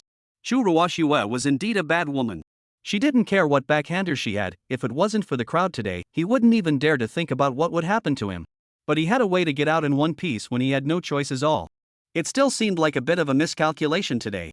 Not far away, cultivators of all shapes and sizes were coming and going on the main road. Why did you go back again? The colorful-haired girl said in disbelief when she saw the white-haired girl who greeted her. I forgot about something I wanted to do with senior brother, so I went back for a bit. What is it? Long Kale asked in disbelief. She noticed something strange about Chu Ruoxue's small lips, not only did they turn red, they were also a little wet. Ordinary things, let's go, if we don't go, we won't have time today. Chu Ruoxue, on the other hand, smiled and faintly said, you yourself have intentionally pasted so close to speech power today, so what is wrong with her going back to kill a horseback shot? After Chu Ruoxue finished speaking, she left the place without waiting for Long Kale to ask next. Tisk, I'll ask Yan Quan tomorrow, if you dare to lie to me, just wait for me. Hey, wait for me. Long Kale stomped her feet, this time she didn't dare to slack off and hurriedly followed Chu Ruoxue closely. 72 But don't hesitate before battle. Where are the people? Back in the room, Yan Quan froze as he looked at the empty room. The place where Tong Lara was originally staying only left a faint fragrance of flowers, but the person was gone. Yan Quan originally thought that the little nymph had something to go out and would soon come back, but the result was that she waited and never saw anyone. Under no circumstances, Yan Quan can only find their own hidden room and the shadow of the stone watched up. Only to see the shadow of the stone and the child Lara in the words of power in other people soon after leaving. Storage bag and a similar messaging type of magic weapon will receive echo. Then she got up and left the room. And that magic weapon that is specially used within the Forgotten Dust Sex clan Yan Quan is naturally not unfamiliar with it. Back to the side of the clan's line? It turns out that has been secretly have contact with the sect this niece in the end. Yan Quan muttered to himself, and after a while he put the shadow retaining stone back into an inconspicuous place again. This good habit of his had been maintained a long time ago, and this shadow retaining stone that he had accidentally acquired without any mana fluctuation was also considered his most precious treasure, and had even saved his life a few times before. Phew. Words Quan tiredly lay on the bed, finally getting a moment of peace. How come it feels like I'm the most idle right now? Yan Quan muttered, his planning arrangements were all relatively backward, and he just needed to stabilize these days ahead. And the others were much busier now compared to him. It was also true that in his current state, he shouldn't have much to do in the first place. Just now also by that blackened senior sister again forced that what? This is not the way to go on. Tomorrow she may still do something. Yan Quan pondered and pondered with no sleepiness, so he simply got up with the intention of going to the next door's restaurant to sit down. Just as he was walking to the door once again, the inn's little C suddenly leaned up, and at the same time there was a not so small commotion at the inn's entrance. Wow, look, that's the Palace Master's family's Grand Duke and Third Duke, both so handsome. Yeah, be damned, I forgot to dress up, I'll go back to my room for a bit, you help me watch. The Third Duke is carrying his sword case again, I guess someone is going to suffer again. Yan Quan looked at these commotions indifferently, and his face with lacquer marks glanced helplessly at Xiao Si who welcomed him. This guest, my son has an invitation. Xiaoxi said respectfully, pointing to the center of the commotion at the entrance. Yanquan followed the direction of his finger and headed out. At this moment, the night was not yet deep, and the cultivators in Xiantian Palace were still feverishly busy in various places. Yanquan went out of the inn's door and finally saw the two men at the center of the commotion. Third brother, aren't you exaggerating when you say that there are two women with excellent sword skills here? I really haven't seen a few people of my peers who can make you utter this level of praise in terms of swordplay. One of the tall and handsome men spoke up, dressed in the same style as Nangongyu, and his appearance and looks were truly described as a good meter. Brother, I really saw it, right here in the practice field. Many people have also seen their match. You know me, I won't give up this rare opportunity. And the reason why you came to happen to be here to accompany me is because Miao Yutao came here today, and you wanted to come over to take a look and worry if she found what she wanted without you. Another handsome man who was a bit shorter and slightly more boyish in appearance spoke up. The two of them stood in front of the inn, not caring about the gossip of the people around them. Mr. Min, Mr. Prawn, the one you're looking for should be this guest. Only to see that Xiaoxi just now grabbed forward and pointed at the two men and said to Yanquan. Foreigners, well. A bit interesting. Nangong Min curiously looked at Yanquan and said. It's not him, it's the two women within his clan. Nangong Ling added, not seeing the two women he was interested in, he instantly lost interest. Two fellow Taoists, I don't know what you're looking for me for. Yanquan originally didn't want to take care of these two, but seeing the sword case that Nangong Ling was carrying, a bit of curiosity arose again, so he went forward to greet them. Ha, Dao friendship, I wonder if a few of your clansmen compared sword skills in my palace's sparring ground today. My family's third brother has always been obsessed with swordsmanship, and after receiving the news today, he rushed to watch, and although when he arrived he was only able to see the ending stage of the two daughters of your clan's sparring match, it did leave a deep impression on him. Nangong Min laughed, and there was only a very flat politeness between his tones, without any other emotions. I wanted to go up and ask them for advice, but it turned out that you came out and brought another woman with you, so I stopped for the time being. The more I thought about it afterward, the more I felt that the two of them had exquisite sword skills, so I still hope that you will introduce me to them and ask for a lesson. Nangong Ling then added, he had always been obsessed with swordsmanship, he was already not good at communicating with women, and after realizing that Yanquan had brought 3 women with him, he was even more socially horrified to the point that he didn't dare to come forward. If those women are all close to you Taoist or inconvenient, we won't force them. But if you promise to compete with my third brother, you can mention your request within the ability of the two of us, and we can try to provide help. Nangong Min waved his golden fan and said with a harumph. Ha, jokingly, we came to Xian Heavenly Palace today as guests, the two of you are the masters, so how can we refuse your hospitality? However, a few of my clan's heavenly pride had something to leave, and are not here right now. If this fellow Taoist wants to compare swordsmanship, it just so happens that I'm a bit free. Yanquan smiled back and looked around the sword box that Nangong was carrying for a few moments. You're so much lower in cultivation than them, I'm not going to compete with you. Nangong Prong watched as Yanquan kept studying at his sword box and returned unhappily. That's not true, fellow Taoist, a person who was obsessed with sword arts. How could you say such an assertion that a high cultivation makes a high sword skill? If you don't compare yourself to me, I don't know if I should arrange for fellow Taoists to challenge my clan's heavenly pride. Speech power pretended to be for it, in case it makes you lose face or injure my clan's heavenly pride? This is a very good reason, Nangong Ling no longer retorted after Yanquan finished speaking and could only think silently. Ha, it just so happens that I'm idle now, I can't come here for nothing, so let's compare. Fellow Taoist, let's go now? Nangong Min suggested, patting Nangong Ling's shoulder. You're right. I was the one who ventured out just now, I'll compete with you. Nangong Ling said firmly. That's fine, let's go now then. Yanquan harumphed and followed the duo. The several people made their way to the sparring ground under the focus of their eyes. Nangong Min went up and directly arranged a large sparring table for the two. The surroundings also followed a bunch of people who were watching sat on the stands ready to watch. Ugh, look at what the palace master's family's Grand Duke and Third Duke are up to. It looks like the third prince is looking for someone to compete in swordsmanship again, but how come it's a foreigner this time? Yeah, this person has no impression at all, not a famous person, right, to be picked by the third duke. Fellow Taoist Chu Quan, I wonder to what point I should lower my cultivation. On the sparring stage, Nangong Ling put down his sword case and said. Ha, wait a minute, fellow Taoist, don't be in a hurry. Let's discuss what we're comparing first, right? Yanquan said indifferently, while Nangong Min on the stands frowned inappropriately. What do you want to compare? First of all, regardless of winning or losing, the third prince has to give me a place in the inner palace. That shouldn't be too hard, right? As for the win-lose ratio, if you win I'll naturally help introduce you to my clan's heavenly pride for the competition. If I win I'll follow the traditional rules of the sword cultivators competition. You'll give me the sword you used for the competition and give up the competition with my clan's heavenly pride. How's that? Yanquan smiled and said lightly, taking out his small broken gray sword. This. Nangong Ling looked at Yanquan tanglingly, then looked at the growing number of people around the stage and pondered. He originally wanted to use the hidden sword in his sword box, but with Yen Quan saying this, he instead had to think about the consequences of losing. Third brother, what does Taoist Chu want? If it's not too much, you should just agree to him, but don't hesitate before the battle. Nangong Min suddenly opened his mouth and transmitted a voice to remind him. Only then did Nangong Ling realize that this was the psychological warfare of this foreigner in front of him, making him hesitate in choosing his sword, hesitate in the outcome of the battle. A sword cultivator, out of the sword if he hesitates, that's a big no-no. It's me who underestimated you, fine, I'll follow you, and I'll use the best first-class sword. But if you lose, your sword, too, will have to be given to me, that's the rule. He then said firmly. This little broken sword of mine, compared to friend Prism's sword it's a world of difference, I naturally have nothing to say if you're willing to do so. Yen Quan said indifferently, signaling Nangong Ling to hurry up and get ready. At this moment on the stands, a woman with a scorching demeanor also sat in the middle of the crowd and watched the stage.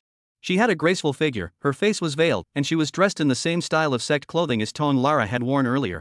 Senior brother Yen, let me see if your skills have decreased after so many years, 73 sword chi was split? The moon was high in the sky, and a clear breeze was blowing. Please teach. On a large sparring ground in the North Palace of Xian Heavenly Palace, after Nangong Ling finally chose a long sword with a crimson appearance, he lifted up the sword box, and the box that carried the other swords flew out of the field at once and stood on the open ground not far away. Fellow Daoist Prong is very imposing. Then let's lower our cultivation together to the middle Jindan stage to practice against each other, how about it? Yen Quan suggested as he stood with his sword in his hand, the broken little grey sword instantly a lot lower grade than the crimson longsword held by Nangong Ling.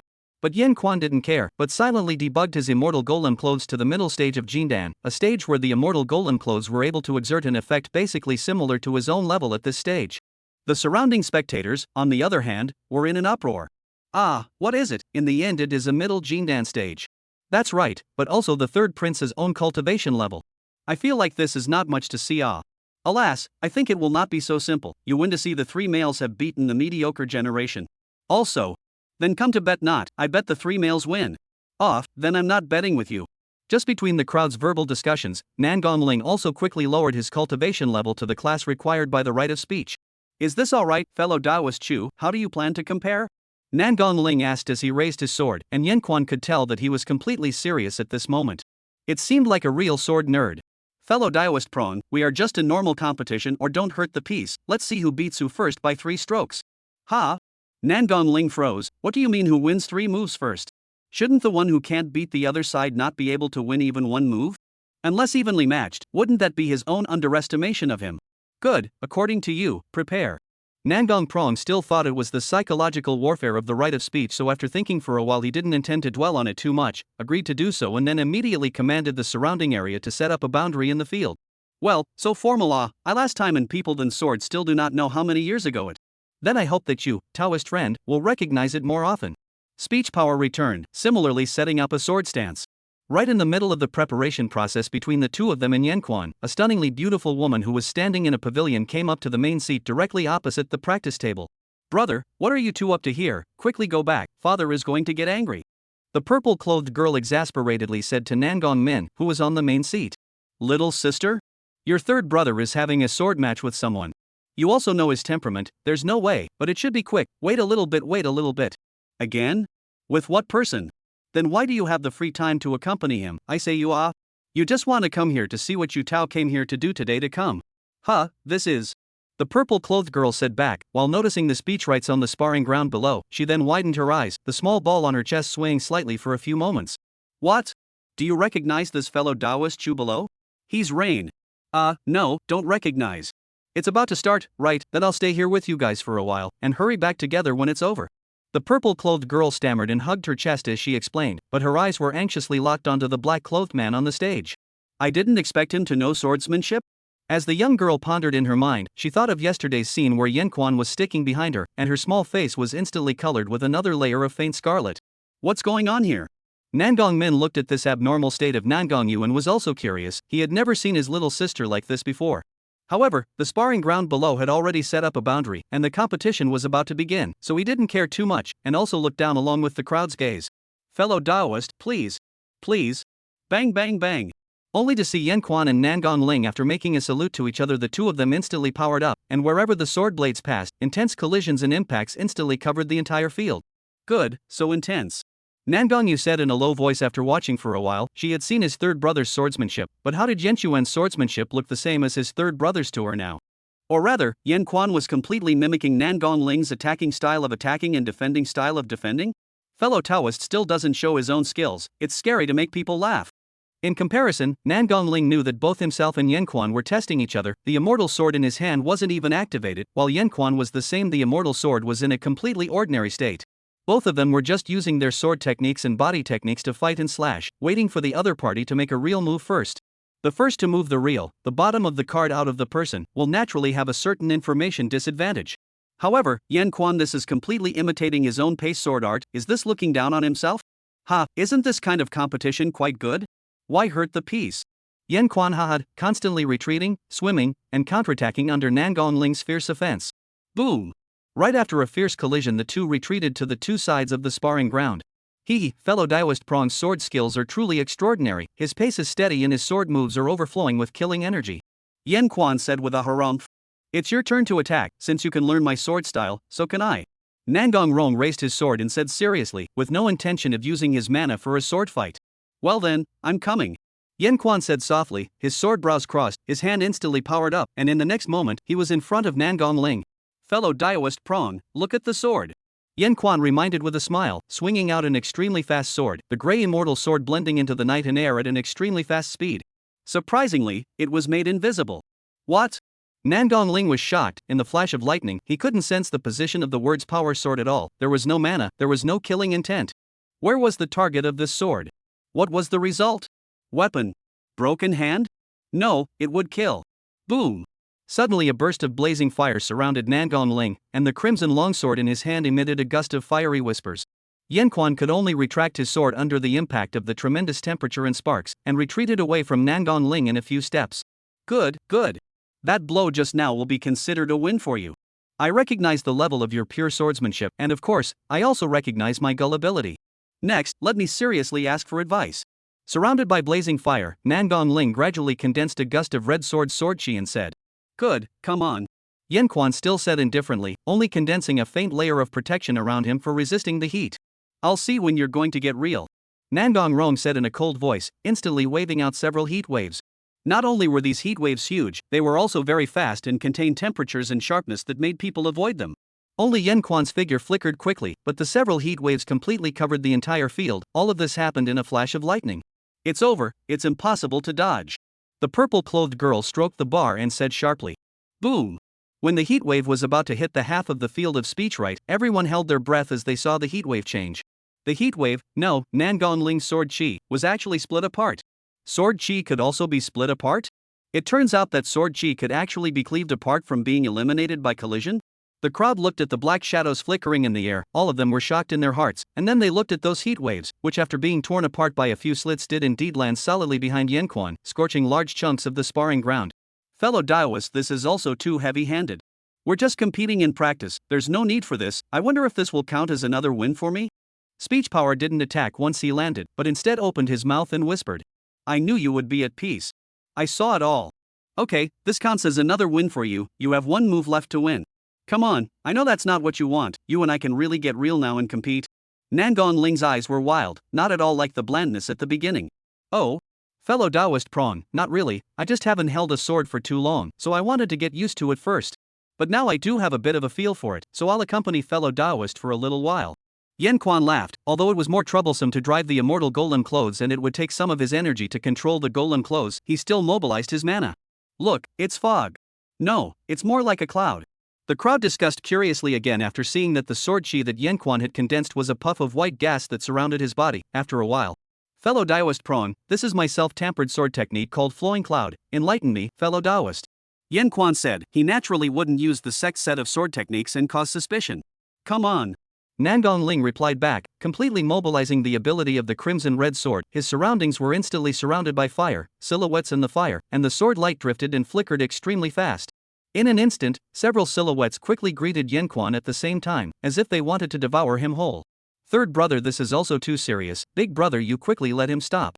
Nangongyu turned around and hurriedly said, wanting Nangongmin to stop it. Because people with clear eyes could see which side of the two mana fluctuations were stronger or weaker, and which side of the sword art swordsmanship was fast and sharp. In the event that Yan Quan dies, I'm afraid that Nan Gongling will indeed be left in the dust. Get ready, third brother lost, we'll get up later and return to the main palace. Also, all the information on the identity deeds of this man in black, I must get my hands on tomorrow. Nangong Min frowned as he got up and first said to Nangong Yu, then ordered the Beigong steward at the side. Obviously, the bout was about to end. 70 for the former little follower? Fire, streaming clouds and sword chi surrounded the sparring ground together, and in just an instant, a fierce surge erupted from the red and white fluctuations. Boom! Only a short while later, with a clear sound, a reddish longsword was picked high into the air and darted into the ground at the edge of the sparring ground. The flames and whispers that remained on the longsword seemed to speak of unwillingness. Fellow Daoist Prism, I am obliged. After the fire extinguished and the clouds dispersed, the crowd all saw the result of the bout. Only to see the black-clothed foreigner man holding a grey sword across Nangong Ling's neck. The latter's body was unharmed, but there was a shallow wound on the side of the foreigner man's face. Fellow Daoist Chu, that style just now, how did you round back? There's no such thing as rounding back, everything was just my plan from the beginning. Speech Power faintly replied back, putting away the grey sword. After all, this was the opposite side's territory. If it was a normal deathmatch, that hit just now, Nangong Ling would have left a bit of a bigger wound. But under normal circumstances, he wouldn't have lowered his cultivation to the level requested by Yan Quan is all. I lost, Shudao friendly sword technique. Willing to gamble, that remnant son, belongs to you. Nangong Ling made a bow and then crossed his hand, casting a spell to retrieve the crimson longsword and handed it over to Yan Quan. If it wasn't for the fact that you, Taoist friend, had lowered your cultivation, causing you to not be able to utilize the true power of this sword and affecting the feel of the sword, I'm afraid that it may not be possible for anyone to win or lose.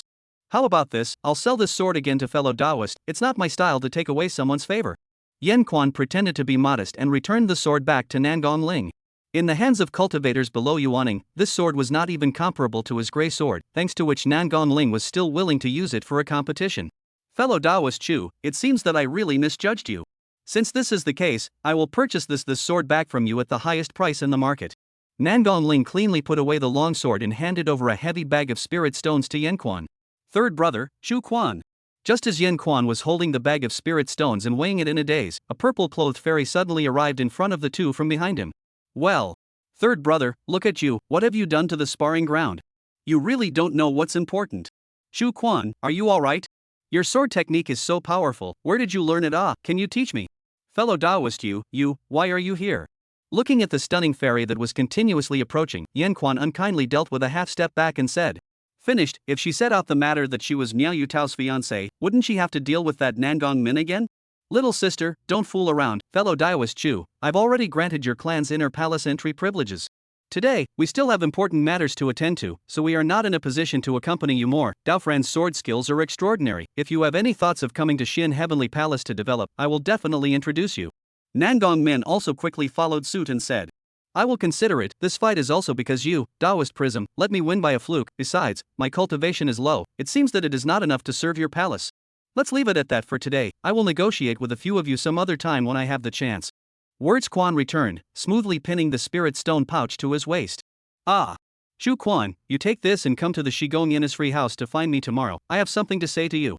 Nangong Yu pretty eyebrow unpleasantly slightly wrinkled, but see big brother third brother has already got up and left, can only be tangled under the stuff to speech write a flower-shaped token, and then hurriedly turned around to follow the two people who left. What is this again? Feeling the aroma roaming on the tip of his nose, Yan Quan couldn't tell if this was what Nangong Yu turned around and brought or this token. However, he knew that once the three Nangong siblings left, he would be the center of attention in the entire arena, so he hurriedly put away the token, turned around and walked down the sparring ground towards the exit. This token looks expensive, it should fetch a good price. At an inconspicuous small exit, Yan Quan intentionally circled around the sparring ground a few times to avoid the crowds, choosing to come out from here to return to the inn. I didn't expect to have a windfall today, I'll have to get a new paint mark on my face tomorrow. Yan Quan muttered to himself, walking through the exit door. Senior brother Yan's prowess really hasn't diminished, worthy of being the crush of all the sisters back then, huh? Just as Yan Quan was about to step out of the gate, a silver bell-like snickering sound suddenly came from one side. Noticing that the source of the voice was a woman with a delicate figure who was leaning on the exit doorway, hugging her chest and waiting for him, Yan Quan was first stunned, and then was shocked in his heart when he noticed the forgotten dust sex clothing on her. This is... After repeated recollections, Yan Quan realized that he still didn't recognize it, although he didn't know why the other party had taken the veil off in front of him and was also very good looking, but he really couldn't recall who this was. Well. Long time no see. Pfft, senior brother Yan, don't force it just don't remember me? The woman covered her mouth and laughed lightly, stepping forward and pulling down one hand of Yanquan, writing down a few words on his hand. You are Xiaorua.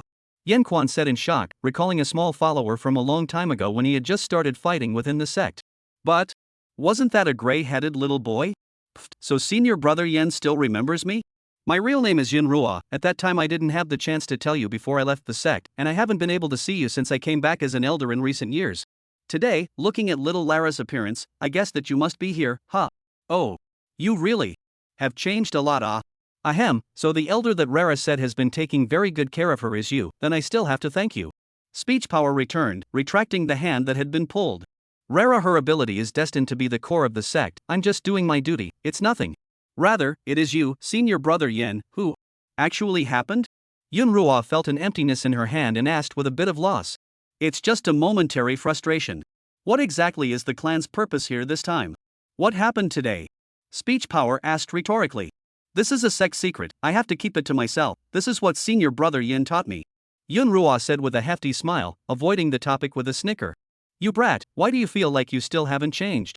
Yen Quan said helplessly, since she didn't want to talk about it then forget it, anyway, he didn't intend to stir up things here too much. How can that be? Look at me, hair accessories, and here. This can all be dressed according to your preferred likeness, senior brother Yen. Yunrua playfully laughed. When did I tell you what kind of appearance I prefer? Since you're already an elder you should be more composed, if you don't go back, you'll be derelict in your duties. Speechwright shook his head helplessly. That is to say as for when do not tell you, you think for yourself.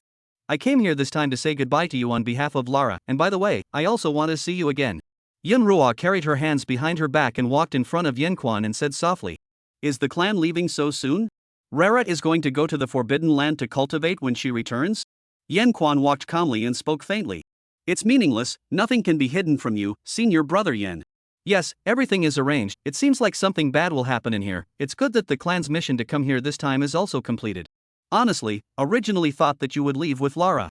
I didn't expect her to be able to come back on her own today, if you don't go to see her tomorrow. This might be the last time you meet? Yunrua said as she tilted her head back, at the same time feeling sorry for herself. It was clear that she had only just met him, but she could only say goodbye in a hurry, she still had so many words she wanted to tell the person in front of her. I know. Yanquan still returned indifferently, his pace towards the inn not slowing down in the slightest. 75 begging for mercy now? Sometimes knowing too much and letting go too much may not be a good thing. Oh. Yunrua said softly, stopping in her tracks. People are different, and the path is different. There are some paths that we need to walk on our own, that's all. Yanquan said and continued to walk forward, as he knew that Yunrua should be going back. It won't be the last time though, with Rara it is, and with you as well, it's just that, it might take a bit longer. After hesitating for a moment, Yanquan stopped and said to Yunru, who was just about to get up and leave. Humph.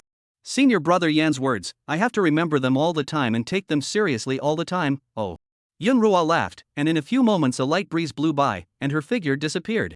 Yanquan froze, subconsciously touching the spirit stone pouch at his waist, sighing before rushing back to the inn in the dead of night. Lying in a room of one person, Yanquan finally got a rare piece. A person. Really is the best. And now that he was also a little rich, his future days would finally not be too difficult.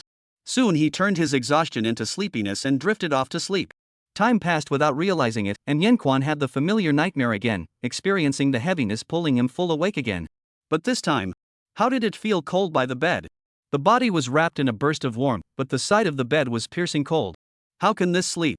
Yanquan opened his eyes in a daze and met the beautiful eyes of the white-haired fairy carrying an ice sword by the side of the bed. Well, 3 parts disgust, 7 parts killing intent. Schwer, good morning, why are you here? Long Kailu. Seeing the ice sword close at hand, Yanquan instantly came to his senses. At the same time, he also discovered the colorful-haired girl who was wrapping herself around him and huffing and puffing. No, where is the spell formation I set up yesterday? A strange moment passed through Yanquan's heart, and then he saw the spell formation that had been broken by the dragon maiden with a spatial secret technique. Calm down, she's the one who somehow ran in. Quickly wake up. Wordsmith explained, quickly shaking the dragon kale in his hand. He. Looking at Long Kale who still had no intention of getting up, Churuwashua coldly smiled coldly at Yanquan, signaling him to move faster.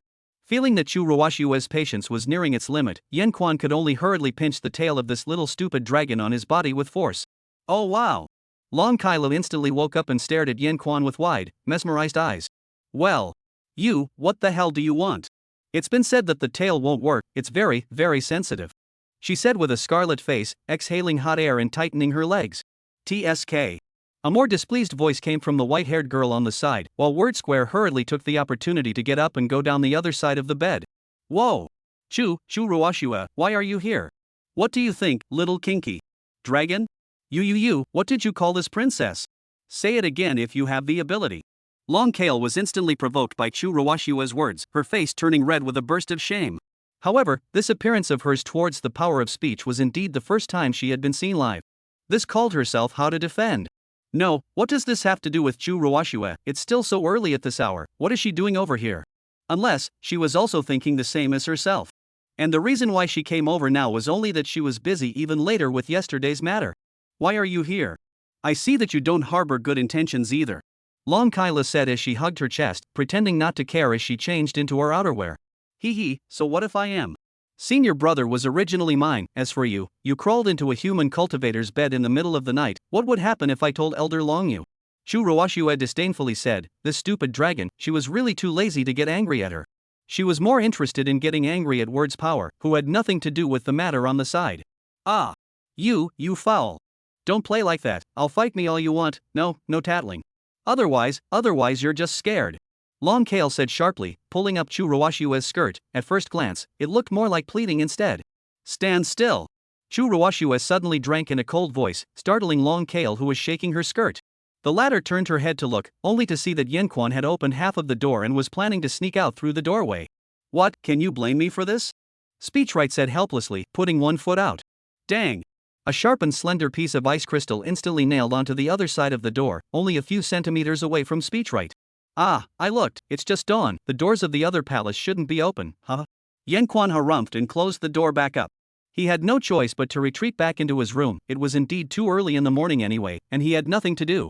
But today's appointment with Miao Yutao can be carried out as usual in this situation? Or not? And she said that she really cannot help? That also cannot, one has to take the opportunity to do other things. Alas, these two living king of hell, can't you let him sleep well for a day? Come here. Chu Ruashua then coldly snorted. For his part, Yanquan pointed at himself in an uncertain manner. What the hell does this bad woman want? Who else but you? Good. Speechwright tone impatiently said, or use means to run is? Forget it, non-essential time, it is better to keep a hand again, after all, this is only after a few days off. Come over, what do you want? Yanquan walked to the two girls and said unhappily. Day after day disturbing one's sleep like this, even the best-tempered person would get angry. He. Chu Ruashua coldly snorted, a small hand pulled, and threw Yanquan's entire body onto the bed, directly straddling it in front of Long Kale. Say, you know how many things in here, say it all. Chu Ruashua stuck close to Yanquan and exhaled like orchids. This, what are you doing? Long Kale was shocked, but because Chu Ruashua had her handle, she could only look on with a red face. What do I know? You think I would know a lot? Yanquan said back, restraining herself from caring about the warm contact. You definitely know. Chu Ruashua laughed, her small hands restlessly ruffling the sash of Yanshuan's shirt. What are you doing? Keep asking and asking, you know what I want to do, if you don't tell me, I'll have to advance my schedule to now. Hey, Chu Ruashua, don't be too much. Long Kale stammered, covering her eyes in fear at the thought of what was going to happen next, but leaving a few very large finger slits peeking through. Good then you go ahead and do it. Chu Ruashua didn't expect that Yanquan would flatly and suddenly come with such a sentence, and the movements of her hands even froze for a moment. She just wanted to scare Yanquan, after all, who would give their former senior brother in front of others. That would also be too that. And to be honest, she didn't even know how that kind of thing should start and end. If it proceeded any further, it would be her turn to get her hands dirty.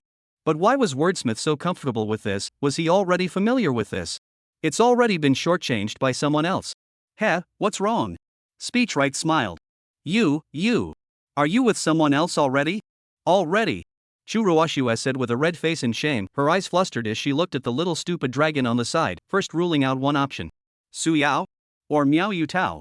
No matter what, since others have already done it, then he himself can't lose. If he doesn't say anything, then he won't want to go out today. Don't even think about it in the future. What are you talking about? The only one who will lose if this goes on is you should know that. So let's talk. Alas, wait. I say. Speechwright originally wanted to bluff Chu Ruashua and then negotiate, but for some reason it angered her. The movements of Chu Ruashua's small hands were quick, and Yanquan saw that he was about to be stripped naked. It's too late to beg for mercy now. 76 3 women in one play. Schwer, calm down, this is not good for you or me. Shu Ruoxue, you are going against common decency, can you stand up to your master? You think about the teachings of master. Ba, master ancestor. Facing the original junior sister with wild eyes, speech power could only verbally rebel. Shu Ruoxue, this blackened senior sister was too bad, and speech right simply didn't expect Shu Ruoxue to be able to do this kind of thing. No matter what, it couldn't be in front of others. There has to be a way to stop her. Senior brother, after today, our relationship has completely changed. What is this? Shu Ruoxue asked, her fine white silky hair hanging down on Yan Xuan's body, holding in her hand the token that Yan Quan had originally placed in his coat room, that Nan Gongyu had given to Yan Quan, examining it. This is not senior brother your thing right, it looks like a woman's. Xiao Lure, smell it. Shu Ruoxue's pretty eyebrows wrinkled slightly, handing the token to Long Kale who was at the side. Well, it seems like it belongs to that girl from the Nangong family. No, what do you mean? Don't think that this princess is easy to use, you female rascal. Long Kale stammered and struggled, these things were a bit too exciting for her. But she felt as if it would be better and more exciting if it was her instead. No, how can one just watch speech power being? This is going to be spread out, what kind of dragon is he still, being given his own man in front of? How can this work? Quickly give me down, I remember that your mother also came this time. I can see, and you look like, must be your mother. If you don't come down from Yanquan, I will also find your mother to tell on you, let's see who is powerful. Long Kylo reacted sharply and threw the token away, stood up and shouted. Oh? Then you sue away. But you also have to be ready because it looks like you're afraid of your aunt. Shu Ruoxue said as if nothing had happened, but her hand stopped on the last piece of clothing of Yanquan. Don't let her bluff you, she's more afraid than you. Seeing that Shu Ruoxue hesitated for a moment, Yanquan hurriedly reminded Long Kale, only to have Shu Ruoxue stuff her mouth with a soft cloth of some kind. If you have the ability, go and sua, when the time comes to stab him out, you'll see how many fishy cats come to rob him. Shu Ruoxue skimmed her mouth and said. That's better than what you want to do now. Long Kale said sharply, casting a spell to instantly move Yanquan to his side. Well. Bah. Shu Ruoxue, what's the difference between you and that eldest sister of the Hexian sect from before? After Yanquan got out of the trap, then he hurriedly threw away the ceiling cloth, stepped back, took out his storage bag that was thrown aside, and squeezed it with a death grip. To be honest, he has just been about to give up resisting. After all, he is also a normal man now. How can he possibly carry this kind of stimulation from this white-haired bad woman? Anymore, he is not particularly at a disadvantage? You still remember that time I don't know who intentionally ran to the Acacia sect on a business trip, and as a result, he was poisoned with ecstasy. If it wasn't for me arriving in time, I would have been eaten by that with nothing left. Shu Ruoxue got up and said in a cold voice, she was furious when she talked about that incident before. This original eldest brother of hers had always been like this, putting everyone in a thinking touch board. Every time it was his problem of this rash wooden head, dabbling with the womanizer, but she had to keep an eye on herself every day to prevent it. Ahem, that is all in my plan, you appear rather disrupt my plan. Yanquan hurriedly put his clothes back on and said. Shu Ruoxue tilted her head to look at the storage bag that was dead pinched in Yanxuan's hand, the corner of her mouth skimmed as she got up and cleaned up a bit, sitting on the edge of the bed. Then the three of them stayed quiet like this, with no one opening their mouths to speak again. You two don't have anything of your own to do today? Ryoga spoke up. Yes, but I'd rather stay with you. Long Kale lowered her head and muttered, she was still quite afraid of Shu Ruoxue going to rat her out. If Shu Ruoxue wasn't there, she would have long ago abducted Yanquan and run far away, so that her aunt couldn't control her. So what if there is? You've already annoyed me enough today, you should make it up to me. Shu Ruoxue then skimmed her head and exasperatedly said. One of you two ran into my bed at night, and one of you just almost tried to make me. Cough, whatever, I'm going out, right now. Speechwright helplessly said, got up and quickly stepped forward intending to open the door. Anyway, he doesn't care, if these two goods still want a force to come, he will have to move the bottom card, just now almost play off, this is really too dangerous. Ha? You're really in this room, I was just about to knock on the door, but I didn't realize you happened to open it. Outside the door of the room, the blue-haired, pink-eyed stunning fairy stared with innocent peach eyes at Yanquan who opened the door of the room in front of her. Although it's a bit early, but you promised me it was today, so in order to prevent you from going back on your word, I came over. The blue-haired fairy continued, but she was more afraid that if she came late, a certain restless friend would follow her. Who's in there? The blue-haired fairy asked, clutching her chest. She guessed that there must be someone else inside the room just by looking at Yanxuan's lifeless look. Miao Yutao. Long Kale? Why are you here? As soon as Miao Yutao and Long Kale both found each other, their hearts were shocked. Are you in league with Yanquan? Long Kale said sharply. Did you guys originally plan to team up to cheat me? Miao Yutao said at the same time. Both of them froze again after saying it at the same time, while Saquan took advantage of the chaos and tried to slip away from the side of the doorway. Pull him in. Chu Ruoshua's beautiful eyes moved slightly, her slender white legs swinging gently on the side of the bed, her tone full of restraint and patience. And although Miao Yutao at the doorway was still unclear about who this white-haired, green-eyed, peerless beauty in front of her was, it was naturally impossible for her not to have noticed Yen Xuan's small movements. So once again, Yen Quan returned from outside the room, being pulled all the way by Miao Yutao to sit on a seat at a side guest table. Fairy Miao, as you can see, my situation, it's a bit tricky. Denizen. Miao Yutao despised, sitting on the side of the guest table near words of power, turning her face to the side in displeasure. Ha! My patience is really limited. Let's negotiate quickly. Chu Ruoshua hugged her chest and went up to sit on the other side of the guest table near the speechwrite. What do you mean? How about a fight? Whoever wins, he goes to whoever. Long Kale sat on the last seat of the guest table with the same displeasure, squeezing her small fists. Ahem, I said. Wordsmith Quan suddenly realized how these three seemed to be all over this situation. And what were they going to do now? Auction themselves off? This can't be done, must be argued with reason. Shut up.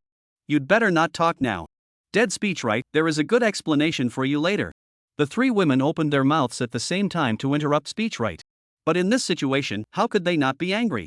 The sweetheart was dabbling with women everywhere, yet he was still shouting about pursuing some kind of interests and avenues. Even for this reason also abandoned their own, that other people? It's impossible to like him for no reason, there must have been all sorts of things that happened, how can this be said to be Words Power's fault? Although it's a quick method, isn't it not a good idea to do it here? After all, we still have our own business to attend to these days. Chu Ruoshua was the first to speak, looking Miao Yutao up and down. Why fight, just over him? You guys are too boring. Miao Yutao continued, glaring at Yen Quan, who had set up a bad bubble of tea. For his part, Yen Quan shrugged helplessly. A group of ants, if it wasn't for the fact that he hadn't gotten enough goodies yet, he would have run away long ago. Now is really helpless, but this situation is also better than being pressed by Chu Ruoshua on the bed and forced to do it. Now this situation, if Chu Ruoshua normal point, his own estimate is also against the grain, after all, he is not what that aspect of the incompetent people. Only, he now has things want to go to figure out, or do not have too much involvement will be better. Good then you automatically quit, you can go now. Chu Ruoshua's white hair fluttered, then Miao Yutao's words coldly hummed, her small hand took a teacup signaling for Yen Quan to pour tea. It was the first time she had seen a fishy cat that came up and admitted defeat. What right do I have to go? Obviously he promised to accompany me to shop the treasure auction today, did he also promise to accompany you today? Miao Yutao urgently said, she found that the white-haired girl in front of her did not seem to be very good to deal with, so she hurriedly took out the promise of speech power as an excuse. Well, dead speech right, did you really promise her? By what right? By what right can you accompany her? Why don't you accompany this princess? Long Kale said angrily, her colorful pupils standing up, a sign that she was very angry. Yen Quan faintly sipped his tea, originally thought that he just didn't say anything, but as a result, how come it now feels like these three are continuing this farce with each other? You and I, their own situation will become more and more dangerous. 77 rain and shine? I guess you merely made a deal with senior brother. But even so, it still upsets me. Chu Ruoshua analyzed at Miao Yutao, and at the same time, she also glared fiercely at Yen Quan, instantly freezing the tea in his hand. Senior brother? You're Yen Quan's senior sister? It doesn't matter how I am with him, but he promised to accompany me today, so that can't be disregarded.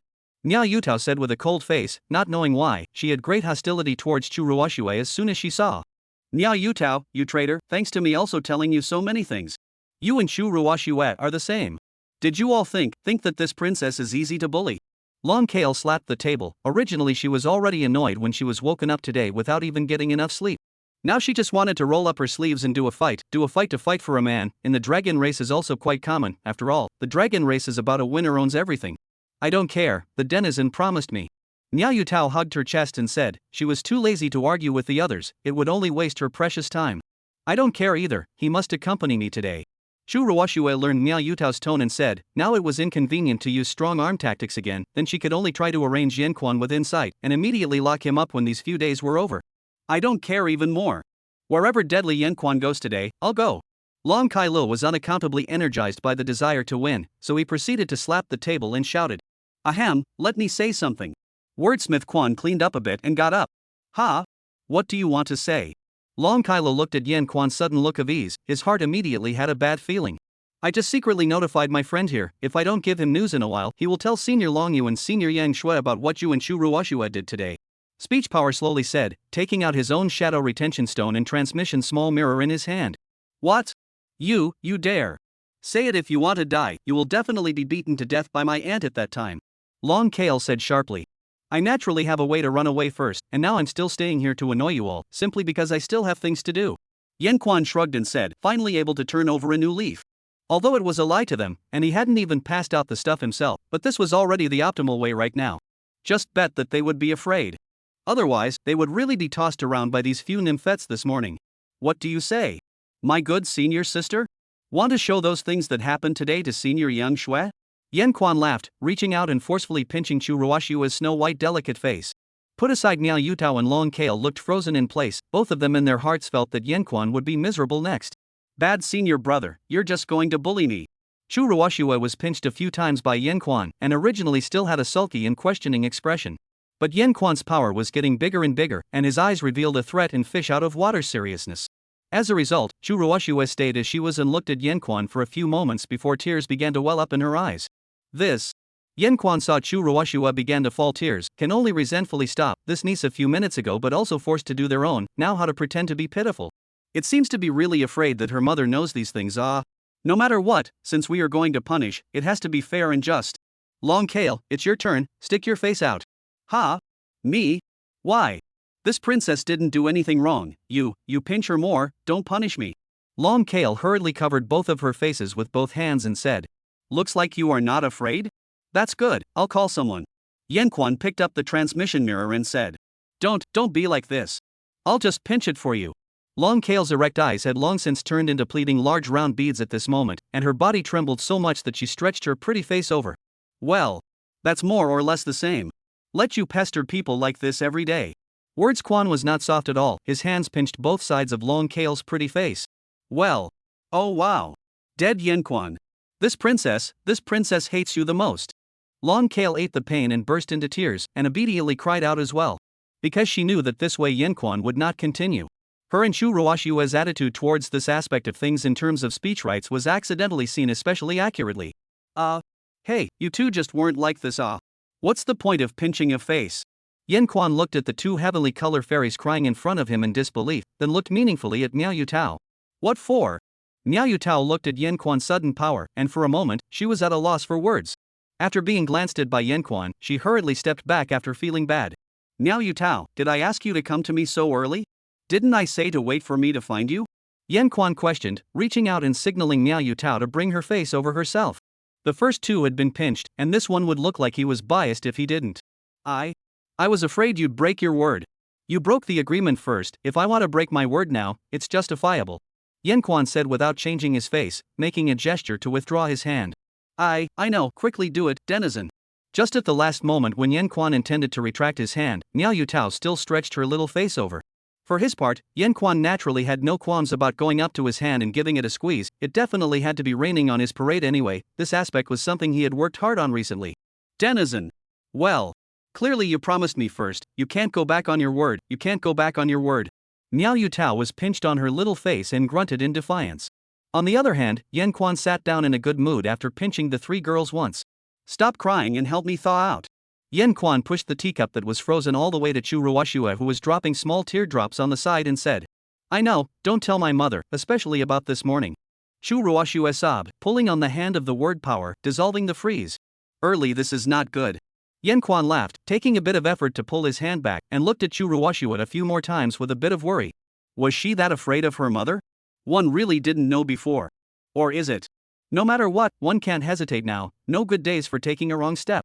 Cough cough, if you guys are normal, I naturally won't make things difficult for you. Miao Yutao, it's still early, the auction shouldn't have started yet, so we'll set off later. As for you two, write down what you're going to do on a piece of paper. Yanquan said triumphantly, this breath finally came out today. Long Kale wiped her tears looking at Chu Ruoshua silently moving her pen, so she also raised her pen and wrote. Dead speech, right? Dare to threaten this princess like this?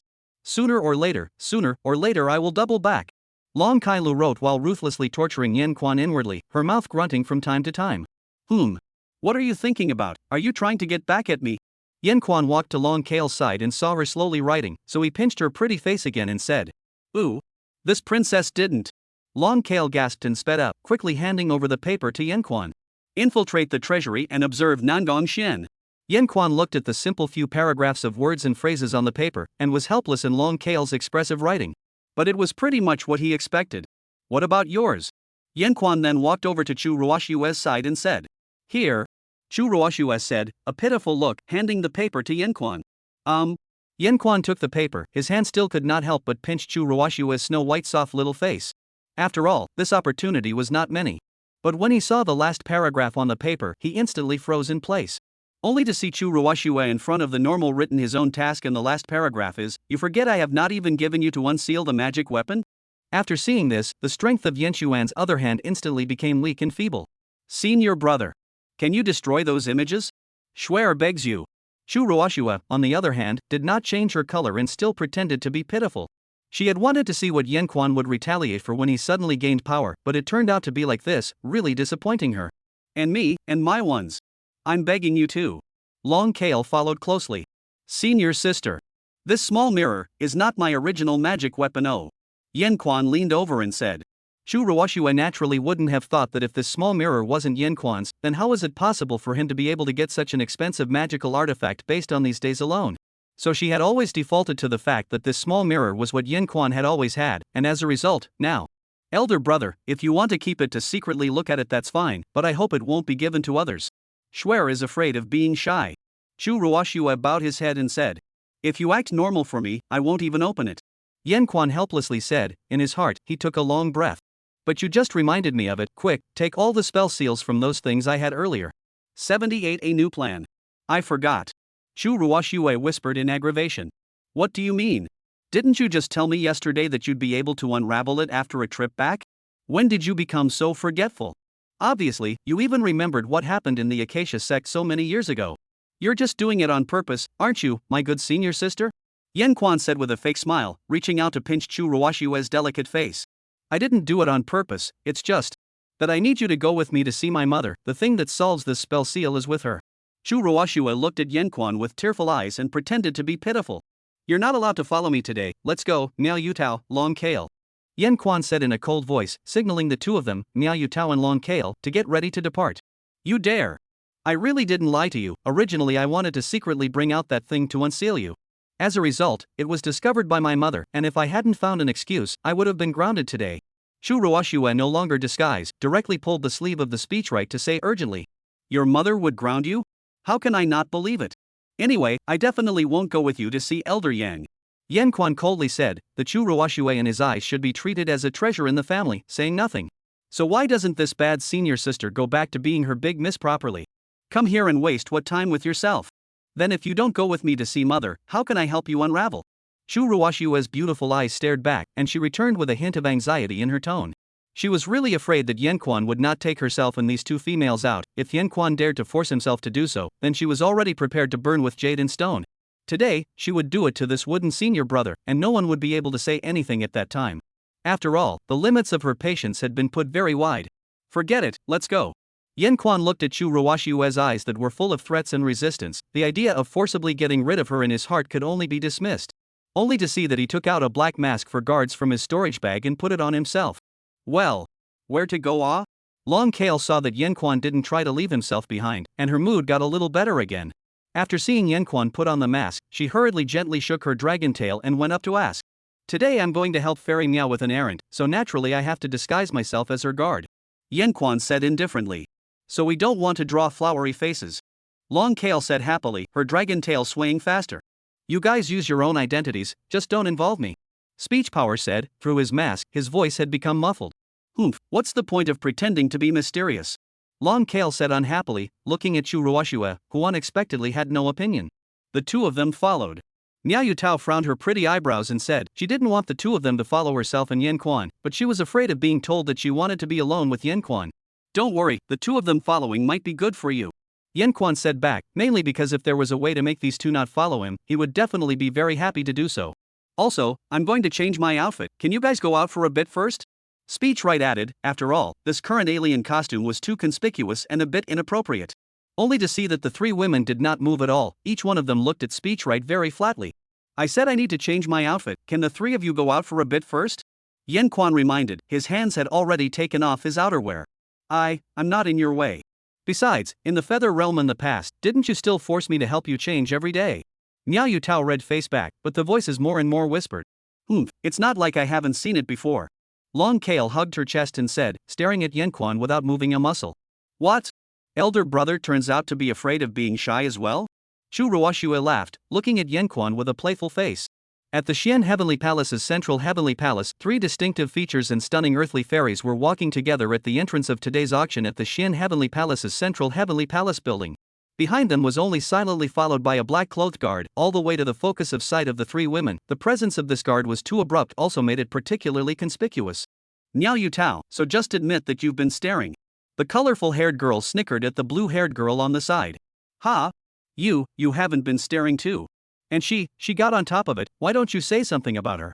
How could anyone be so unashamed? The blue-haired girl's small face reddened as she pointed at the other white-haired girl. Senior brother was originally mine, so what's wrong with me getting on top of it? The white-haired girl provoked. While the black-clothed guard in the back stopped, hearing the topic of the few people in front of him, he immediately consciously left the few girls and disappeared into the hotly debated crowd. He is precisely forced to change clothes in front of the right to speak. Originally he thought they more or less have to be a little bit of the reserve of the big girl, will consciously out of the room. The result to the end of their own, as long as they cannot stand a stop, will be a few of them roundly mocked, and then can only change to the end. It's really. But it's good that you didn't have to completely change your body at that time. What's all this about? Yan Quan sighed, walking towards the display on one side, where the general content and flow of today's Heavenly Palace auction would be briefly displayed. Well. Unexpectedly can't fulfill all the things Miao Yutao wants, can only go there? Yan Quan analyzed after scanning through a few eyes of the display board. Yikes. Suddenly, a woman in red bumped into him. The woman in red also wore a strange fawn mask and had a petite and shapely figure, and crashed into speech right under the rush of traveling all the way. Girl, are you alright? Yan Quan hurriedly reached out and pulled the woman when she was about to fall. I'm fine. The petite woman hurriedly got up away from Yan Quan and righted herself on the masked path. After looking anxiously left and right for a few moments, she hurriedly left the area. After observing her strangely for a while, he didn't pay any more attention to her. He was thinking more about how to help Miao Yutao collect the materials now. After pondering for a while, Yan Quan turned back and faced the Chu Ruoxue trio who walked over. There's been a change in plan, Fairy Miao, we're going to split up now. You go into the main building of the Heavenly Palace. There might be some things you want to ask for in today's auction. I'll try to help you with the rest today. Speech Power said indifferently. Can it really be taken care of today? Niao Yutao questioned. As long as you didn't miss writing it down, there's a high probability that those things above the list can be taken care of today. As for the 2 of you, it just so happens that both of you have the task of entering the auction today, so don't keep being my followers. Speechwrite first answered Niao Yutao and then made arrangements for Long Kale and Chu Ruoxue. Ha? Follower? This princess is not a follower. Long Kale hugged her chest and her beautiful eyes looked towards Chu Ruoxue. She planned to see how she replied to Yin Xuan's arrangement before she followed suit. Will you return to your room at night? Chu Ruoxue just skimmed her mouth before replying back flatly. Long Kale, on the other hand, nodded in realization. After all, there was nothing to do outside, and there was no point in following Yan Quan, so going back to the room at night was the point. Moreover, after getting the task done during the day, she wouldn't be grounded at night. Sure enough, it was still Chu Ruoxue who had gotten it right. Will. Fairy Miao, then let's gather in my room at night. But remember to make a disguise when you guys come, don't run to my place openly. Yan Quan sweated, what the hell is all this? But it's better than being caught by the bad senior sister alone, but Chu Ruoxue seems to care less and less about doing that kind of thing in front of people. Then it will be according to senior brother, continue tonight Chu Ruoxue softly said, then without dragging her feet, she walked towards the entrance of the Heavenly Palace, accompanied by tons of discussions and sight focuses along the way. Well. Then we'll see you tonight. Hey, wait for me, I'll make sure to keep an eye on you this time. Long Kale squirmed and reluctantly went up to give Yan Quan a hard hug before hurrying to follow Chu Ruoxue. Aren't you going to join the 2 of them? Yan Quan said to Miao Yutao who was still in place. You must keep your promise this time. Miao Yutao glared at her peach eyes and said that she had a bit of a problem with Long Kale being able to hug up so skillfully. After all, after so many years together before, Yan Quan hadn't hugged himself properly either. Don't worry, I'll give you all the stuff at night, hurry up and follow them up, tell the 2 of them that I asked them to do you a favor. Although they seem strange at the moment, but in reality they are both heavenly beings, I think they will help you a little. Speech Power still returned indifferently, his expression not changing much under the mask. On the other side, Long Kale hurriedly caught up with Chu Ruoxue who was slowly making her entrance. What are you following up for, little lecherous dragon? Chu Ruoxue coldly said, having known that when she left she also. Forget about it, there are too many people here, if the word spreads, one will have to explain to their mother. This little kinky dragon this couldn't help it, thought it was necessary to be grounded. No more calling me that. And you're most definitely not qualified to talk about me like that. You don't want me to follow, then what's the point of walking so slowly? It's not because you want to be with this princess, humph. Long Kyla said sharply. If I don't wait for Miao Yutao behind me to follow, how can I guarantee that I'll still be able to see senior brother today? He. Chu Ruoshues said back, looking towards the blue-haired fairy who walked over. 79 didn't see it clearly? Xian Tian Palace's Southern Palace, Foreign Cultivators Guest Traveler's Office. Yan Quan relied on Miao Yutao's identity as a guard all the way to the outside of Yue's room. Yue was staying in a VIP room, and there were 4 disguised feather race guards standing outside the room. Who is the visitor? Steward Yen? I'll inform the young lady. No need, I'll just go in myself. Yan Quan called out to the guards who wanted to go in to inform, and went up himself to receive the door lock, directly opened the door to the room, and walked in. A few guards looked at each other from left to right, and in the end, no one came forward to stop them. Yan Quan opened the door to the room and then saw a large room. Not only the size, the treatment on the pair was several times more luxurious than where he lived. This Missy is just delicate, he muttered to himself as he walked towards a screen with fluttering light and shadows. There was obviously someone behind the screen. Yeah. Where did the thieves come from? Not allowed to see. You're dead, this lady is going to break you into pieces. Yan Quan walked through the screen and ended up bumping into Yue, who was bathing in the bathtub behind the screen. The latter was also in a state of panic when she saw a black-clothed and masked stranger suddenly intrude. She hurriedly covered up her body a little and made a gesture to call out to the guards and fight back. Outside the door, a few guards who heard the commotion rushed to enter the room, but were called back by the leader. Stand still, it will be quiet in a moment. Mrs. Fine, continue standing guard. He droned in an experienced and cold voice, and the crowd could only retreat resentfully. While inside the room, Yan Quan glanced his eyes through his mask to Yue's changed clothes on the side. Ahem, it's me, Sorry, I didn't think you were bathing, actually I didn't see. After looking at it, Yan Quan took off his mask, then turned his back to Yue and said he knew his manners in this situation. Yan Quan? You bastard, scared this young lady to death. Feeling Yue's shouts coming from behind him, Yan Quan was just about to respond when he was hit by a flying small basin. Who did this young lady think it was? What are you doing here? Didn't you say you don't care about me anymore? Yue vented and then said, from the sound you could tell she was back in the water. Quickly get up and clean up, I have something to say to you. Knowing that he was in the wrong, Yan Quan didn't say anything more, just wanting the latter to hurry up and finish bathing. Don't, this young lady has only just gotten out of the water, yesterday's day has already exhausted me. This young lady wants to have a good soak, you wait? Yue returned lightly, completely lacking the anxiety she felt at the beginning, as if she had already treated the power of speech as if it didn't exist anymore. Alright, I'll go wait for you outside for a while. Listening to the unhurried paddling sound coming from behind, Yan Quan's mind again floated back to the snowy image just now, and in the end, he could only compromise. Now this situation he also really can't take this black hair white pupil capricious Missy. So Yan Quan could only move to leave this place, intending to sit outside at the guest table to wait for Yue. Dead doing looks. Yue muttered in a small voice. Deadly Yan Quan didn't put himself at ease at all, said he didn't care and entered the room when he said he would, he was simply an asshole, and he had shown his body to him several times. Steward Yen, if you have something to say, why don't you say it with me while soaking in the spring water of this Xian Heavenly Palace's Upper Heavenly Palace Immortal Spring? Anyway, aren't you the kind of person who can't sympathize with women? Or is it because you can't do it? If you want to wait outside, it's fine, but I don't know when I'll be able to get a good soak. Even if it's ready, she may not have time for you. Yue watched as Yan Quan was about to walk out of the screen, so she hurriedly opened her mouth to sneer. She felt that she had suffered too many losses from Yan Quan, so it caused her to now want to use every means possible to ridicule Yan Quan to get back in the game. TSK. Yan Quan helplessly paused in his steps, and after thinking for a while, he felt that he still couldn't spend too much time here. So he turned around and stripped off his clothes in a few tries, and went down to the pool.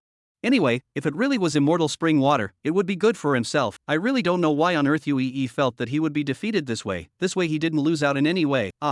You really dare? Not allowed to look over. Yue was caught off guard by Yan Quan's sudden action, and in her haste, she could only rush to bury her curvy body into the water with a red face, casting a spell to make the water surface fog up a little.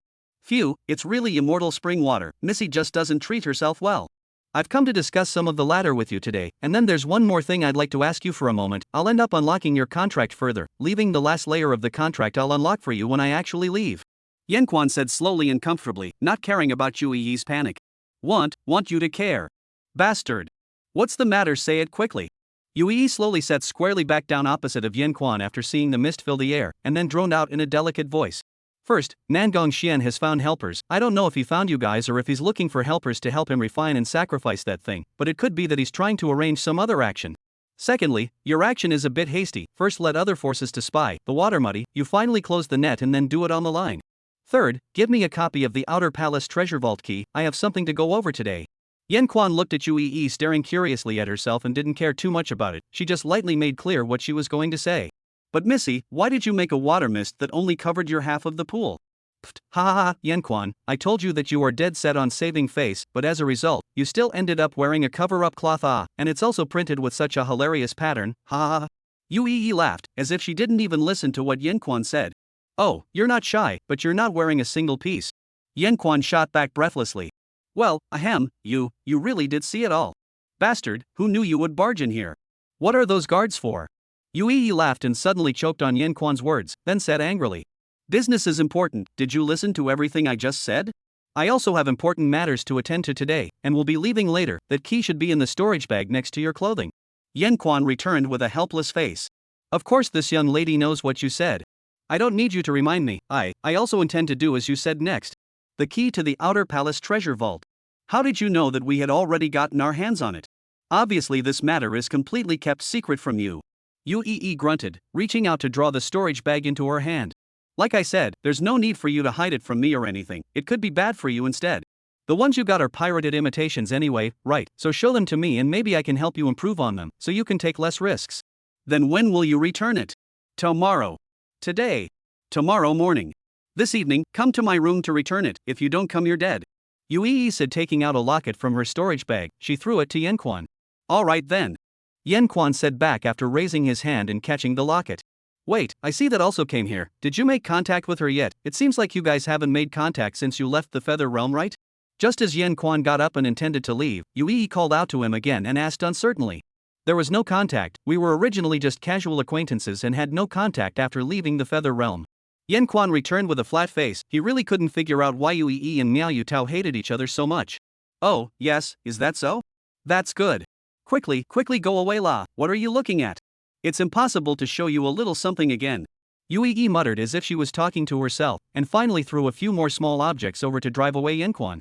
Yen Quan went all the way to the outer palace after coming out of the Nangong Inn, and just as he passed through the Nangong street, a familiar figure blocked his way. Yen Quan, come with me. A tall, handsome man in plain white said indifferently, and behind him, a group of Tianji Pavilion cultivators were in a tight formation. Yen Quan? I don't know what you're talking about, who are you guys and what do you want? Yen Quan calmly said back, looking at Su Hui who had been secretly giving him hand signals to run fast. It seems to be that bad rich woman who was coming soon. That being said, are all those Tianji Pavilion cultivators behind Su Hui now still listening to him? Oh? Let me take a look, I might have really made a mistake, you guys go somewhere else to take a look. Su Hui commanded, and used hand gestures to secretly tell Yen Quan about the current situation. Who the hell are you guys? If you get in the way and look for trouble again, I'm going to look for the Xian Heavenly Palace steward. Yen Quan improvised and said after making a you must help me stall gesture. 80 this is your boudoir? Let's go, it's probably a problem with what Yao Yao gave.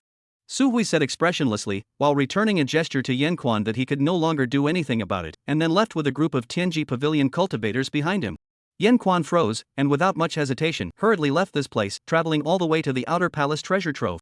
Only to see him all the way to the south palace out of the palace gate, after the gatekeeper's inspection, then out of the south palace, to the outer palace territory. While walking on the outer palace avenue where cultivators were coming and going, Yen Quan saw a group of familiar figures, as well as the leading two who were waiting for him. Lara, are you sure that senior brother Yen will come here? One of the veiled women spoke. Elder Yun, my senior has already arrived. The young girl at the side returned, her beautiful eyes dead set on Yen Quan who was not far away. Looking at Tong Lara, who had donned the elegant and gorgeous sect holy maiden costume not far away, Yen Quan drifted off for a moment, feeling a bit unfamiliar. Because of today's goodbye, he might really have to miss out on a lot of the future splendor of this little ninny. But with this kind of result, perhaps it was for the best. So be it, let's see what they want to say then, Yen Quan sighed in his heart before continuing to walk towards Tong Lara and Yun Ruo. Seeing a masked man in black suddenly approaching slowly, a trace of joy and anticipation flashed in Yun Ruo's eyes, and then she told the forgotten dust sect's cultivators behind her to leave first, and that she and Tong Lara would follow later. The sect holy maiden's costume suits you very well, it's beautiful. Yen Quan stepped forward and looked at Tong Ara and opened his mouth, his voice still a bit muddy and unclear from the mask treatment. As for why Tong Ara knew that she would pass by here, there was no need for him to ask any more questions, as he still hadn't figured out how Tong Ara had located herself. But this little ninny knew what was important to her, and it would be great to go back and cultivate properly. Senior brother Yen, don't say such words that are known to everyone. If you have any words of farewell, it's better to say them properly now. Oh. Yun Ruo snatched the first word and replied to Yan Quan. You know me, I've never been good at goodbyes. If we will see each other again in the future, it's not a farewell, there's no need to say too much. Yan Quan faintly replied back, looking towards Ton Lara, who had peach blossom eyes and tears on the side. Master, you have to take care of yourself. Several times, Tong Ara wanted to open her mouth to retain Yan Quan, but she still swallowed her words, and in the end, she could only stammer out these sentences. Well, go, I know your difficulties, go back and clear your own path, you can still go to the next level. Yan Quan said back, his voice was still muddy, and he couldn't hear the strangeness at all. From Tong Lara's strange behavior, he could tell that the thing she was experiencing now might have something to do with her birth. Senior brother Yan doesn't seem to be that dull. Lara's things are all guessed. What about my things? Can you guess it, senior brother? Yun Ruo saw that the atmosphere was getting heavier and heavier, so she hurriedly opened her mouth to liven up the atmosphere. What matters can you have? When you become an elder, you still look like this. But Rara will still rely on you more in the future. Speech right turned to face Yun Ruo back. The result of the words just finished, head on was Ton Lara hugged up. Feeling the warmth and fragrance of the young girl, Yan Quan originally wanted to touch Ton Lara's head, but because he didn't want to touch her delicate hair jewelry, he could only give up. But these small actions were caught in the eyes of Yun Ruo, who gave Yan Quan a playful look and then just laughed as she looked at the two of them. How do you guys plan to go back? Feeling Ton Lara's tight embrace as well as the growing line of sight around them, Yan Quan could only helplessly open his mouth and ask. Using Xian Heavenly Palace's cross-border teleportation array, just like when we came, we can teleport to the corresponding teleportation array on our continent. Yun Ruo replied back, her slender white finger pointing at a large building that blurred in the distance. Master, you must come back. If you make me wait too long, if you dare not come back, Rara will definitely go looking for you, and when she catches you, she won't let you go. Just as Yan Quan looked at the distant teleportation array in a daze, Tong Lara in his arms had stopped shedding tears and raised her dark eyes to look at Yan Quan dead in the face and said. Although the tone of the words was harsh, but under her cute face and big woofy eyes, Yan Quan didn't think much about it. For immortal cultivators, 100 years wasn't too long. She should feel the same way, right? 1,000 years might only be a bit long? If she hadn't regained her cultivation by then, she would probably have turned into a pile of white bones long ago. Maybe she could find her own replacement in her own future and forget about herself. Maybe, for now, just promise for now. Well, I will. There are also those women, Master Teacher, wait, if they dare to take you as their own. What to do with you? Wait for me to come back to kill them all. So Master Teacher, you must protect yourself first and wait for me. Without waiting for Yan Quan to finish speaking, Ton Lara hurriedly added, and in the middle, as if she had realized that she had said something wrong, she temporarily changed her words. Only then did she let go of Yan Quan and went back to Yun Ruo's side again. Yan Quan was startled by Ton Lara's sudden words and didn't know what to say, looking towards Yun Ruo, only to find that the latter was looking at him strangely and that the smile under the veil was also a bit strange. Elder brother Yin, I know you're keeping a lot of hard eyes right now, and since Rara and I can't take you with us right now, we'll have to separate from you first. Yesterday, I spent a lot of effort to persuade Lara, who was about to make a move, so you should return the favor when you have the chance in the future. I look forward to our next meeting. Lastly, I hope that senior brother Yin will keep his word, even though I, like Rara, don't take your words as a yes. Yun Ruo transmitted his voice and then signaled with Ton Lara's eyes. The two of them instantly disappeared from the spot after giving each other a nod.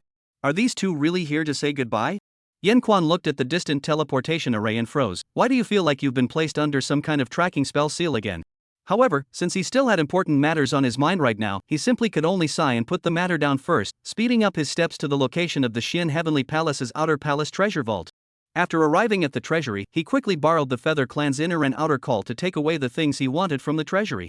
However, in order to not let people suspicious, he took the internal way of spending spirit stones to secretly buy the collection. This kind of thievery has always been there, was found also not much impact. After all, he handed over quite a lot of spirit stones, basically as the exchange of equal value. And with the Feather Clan's undercover agent's reception and the key to the treasury, this matter was done particularly smoothly. I can't imagine that there happens to be exactly what Miao Yu Tao wants in here. It wouldn't just happen to be what Nangong Min has stockpiled here, right? Yan Quan took all the things with him, which included some treasures that he himself had additionally shunned, and walked on the way back. I don't think so. What's the point of putting those things outside here if he doesn't put them in the inner palace? Yan Quan muttered to himself. He didn't want to think much about this matter right now. Just deal with Miao Yu Tao like this, he would have one less annoying person around him. Anyway, things are developing uncontrollably. A small supporting role in a big event like himself, the key thing should be to just leave your own retreat. As he walked and pondered, he soon arrived at the entrance to the Western Palace. At this moment it was already near dusk. He hurriedly entered the Western Palace, and then went to an alley to change his disguise after walking towards a gorgeous flower palace in the Western Palace. Miao Yu Tao is a peach blossom, is this niece a cherry blossom? Thinking of the pink cherry blossoms that could be seen everywhere on the road, Yan Quan looked at the gorgeous and extravagant entrance gate in front of him and muttered to himself. Innisfree house should be in here, take me to see your lady. Yan Quan took out the token that Nan Gongyu had given himself earlier and said to the guard at the entrance. The guard saw the token and didn't say much, and soon brought Yan Quan through the gate to a large building. I've already informed the young lady, you can just go up to the third floor to see her on your own. The guard said, looking at Yan Quan with a somewhat strange look. Besides being hopeless, it seemed like there was also a bit of pity and anger. I know. Yan Quan straightened his fey attire, and then he entered the building. In the process of going upstairs, he didn't see many underlings, which couldn't help but make him wonder about the purpose of this building. When he reached the third floor, Yan Quan looked at the half-hidden door in front of him, and after further hesitation, he reached out and knocked on the door a few times. Fairy Nangong, I'm here. Ah, Chu Quan. You wait, I'll be right there. As soon as Wordsmith Quan knocked on the door, the sound of a young girl's silver bell-like reply came from inside the room. I thought you weren't coming, it seems like I was wrong about you. Soon, Nangong's delicate face with a pinkish-red color peeked out from inside the door, smilingly looking at Yan Quan and said, while opening the door with a small hand. This is your boudoir? Looking at the strange parts and treasures everywhere in the room in front of him, along with the young girl's messy internal and external clothing, Yan Quan froze in place. No, what kind of person comes up and invites others to their own boudoir? And although I can see some traces of packing, but why did you only pack the treasure parts? Where are those clothes of yours? No, what this nymphette is wearing now is really the clothes to see outsiders? Repairing these things exhausted my mana, so I slept for a while, and as a result, I just woke up not long afterward, and you came. 81 getting it on again? Looking at Nangong's dazed face, Yan Quan helplessly gave up superfluous inquiries. He looked around the trivial treasure parts and found some familiar pieces. How did you take that treasure ball apart, now in this situation? It seems like it's a bit hard to repair. These are the imitation parts of that treasure ball that I wanted to imitate to repair a replica. The treasure ball that you helped me fix before is here. Look. Nangongyu leaned forward and opened her big beautiful eyes to show the treasure ball in her chest to Yan Quan. Ahem, Fairy Nangong, your current clothing. Yan Quan looked at the precious ball and the snow-white background behind it, and immediately consciously averted his eyes. My clothes? Sorry, Chu Quan. I forgot to change my clothes. Well, you just saw it all? After Nangongyu reacted, her pretty face immediately turned red and hurriedly backed up a few steps to cover her chest and lowered her head back. Cough cough, so Fairy Nangongyu asked me to come find you today, what exactly is the matter? Words Power quickly put what just happened behind his head and asked normally according to the plan. It is? Just for these things in front of you, I want you to help me make this treasure ball imitation together. I know it's a bit bad to secretly call you here, and you're still Yu Tao's fiancé. Don't talk to her, okay? I'm afraid she'll misunderstand. Watching Nangongyu explaining in a panic, Yan Quan didn't care too much. Anyway, he came here, as long as it wasn't something that threatened him, there was no need to care too much. Moreover, he was not some fiancé of Miao Yutao in the first place, he came here purely out of some purpose of his own. Since the other party also stated the request, it was a very normal coming and going. From these parts, are you forcibly utilizing mana to synthesize, resulting in a disturbance in the connection between the various devices, and the refining has failed? Speechwright lowered himself and picked up one or two parts, analyzing them intently. So you promised me? Nangongyu lowered her body and leaned over to Yanchuan's side and asked softly. Seeing Yan Quan analyzing his favorite things with a focused face, her mood was inexplicably better.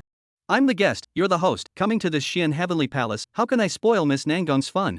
Feeling the approaching temperature and the unique aroma of the young girl, Yan Quan hailed back. Although he had only come here on an impromptu basis, it did seem as though Nangongyu was indeed looking for him just for this matter and had no other intentions. Good alas, I knew that Chu Quan you are a good person, the first time I saw you I knew. That said, this paint on your face, how is it a bit damp, was it just applied? Nangongyu happily said, moving a few more points closer, noticing the unusual paint marks on Yanchuan's face. My clan's lacquer marks aren't the kind that last, they're usually just applied when we go out. If you're going to make a replica, then surely you've already resolved that precious ball, right?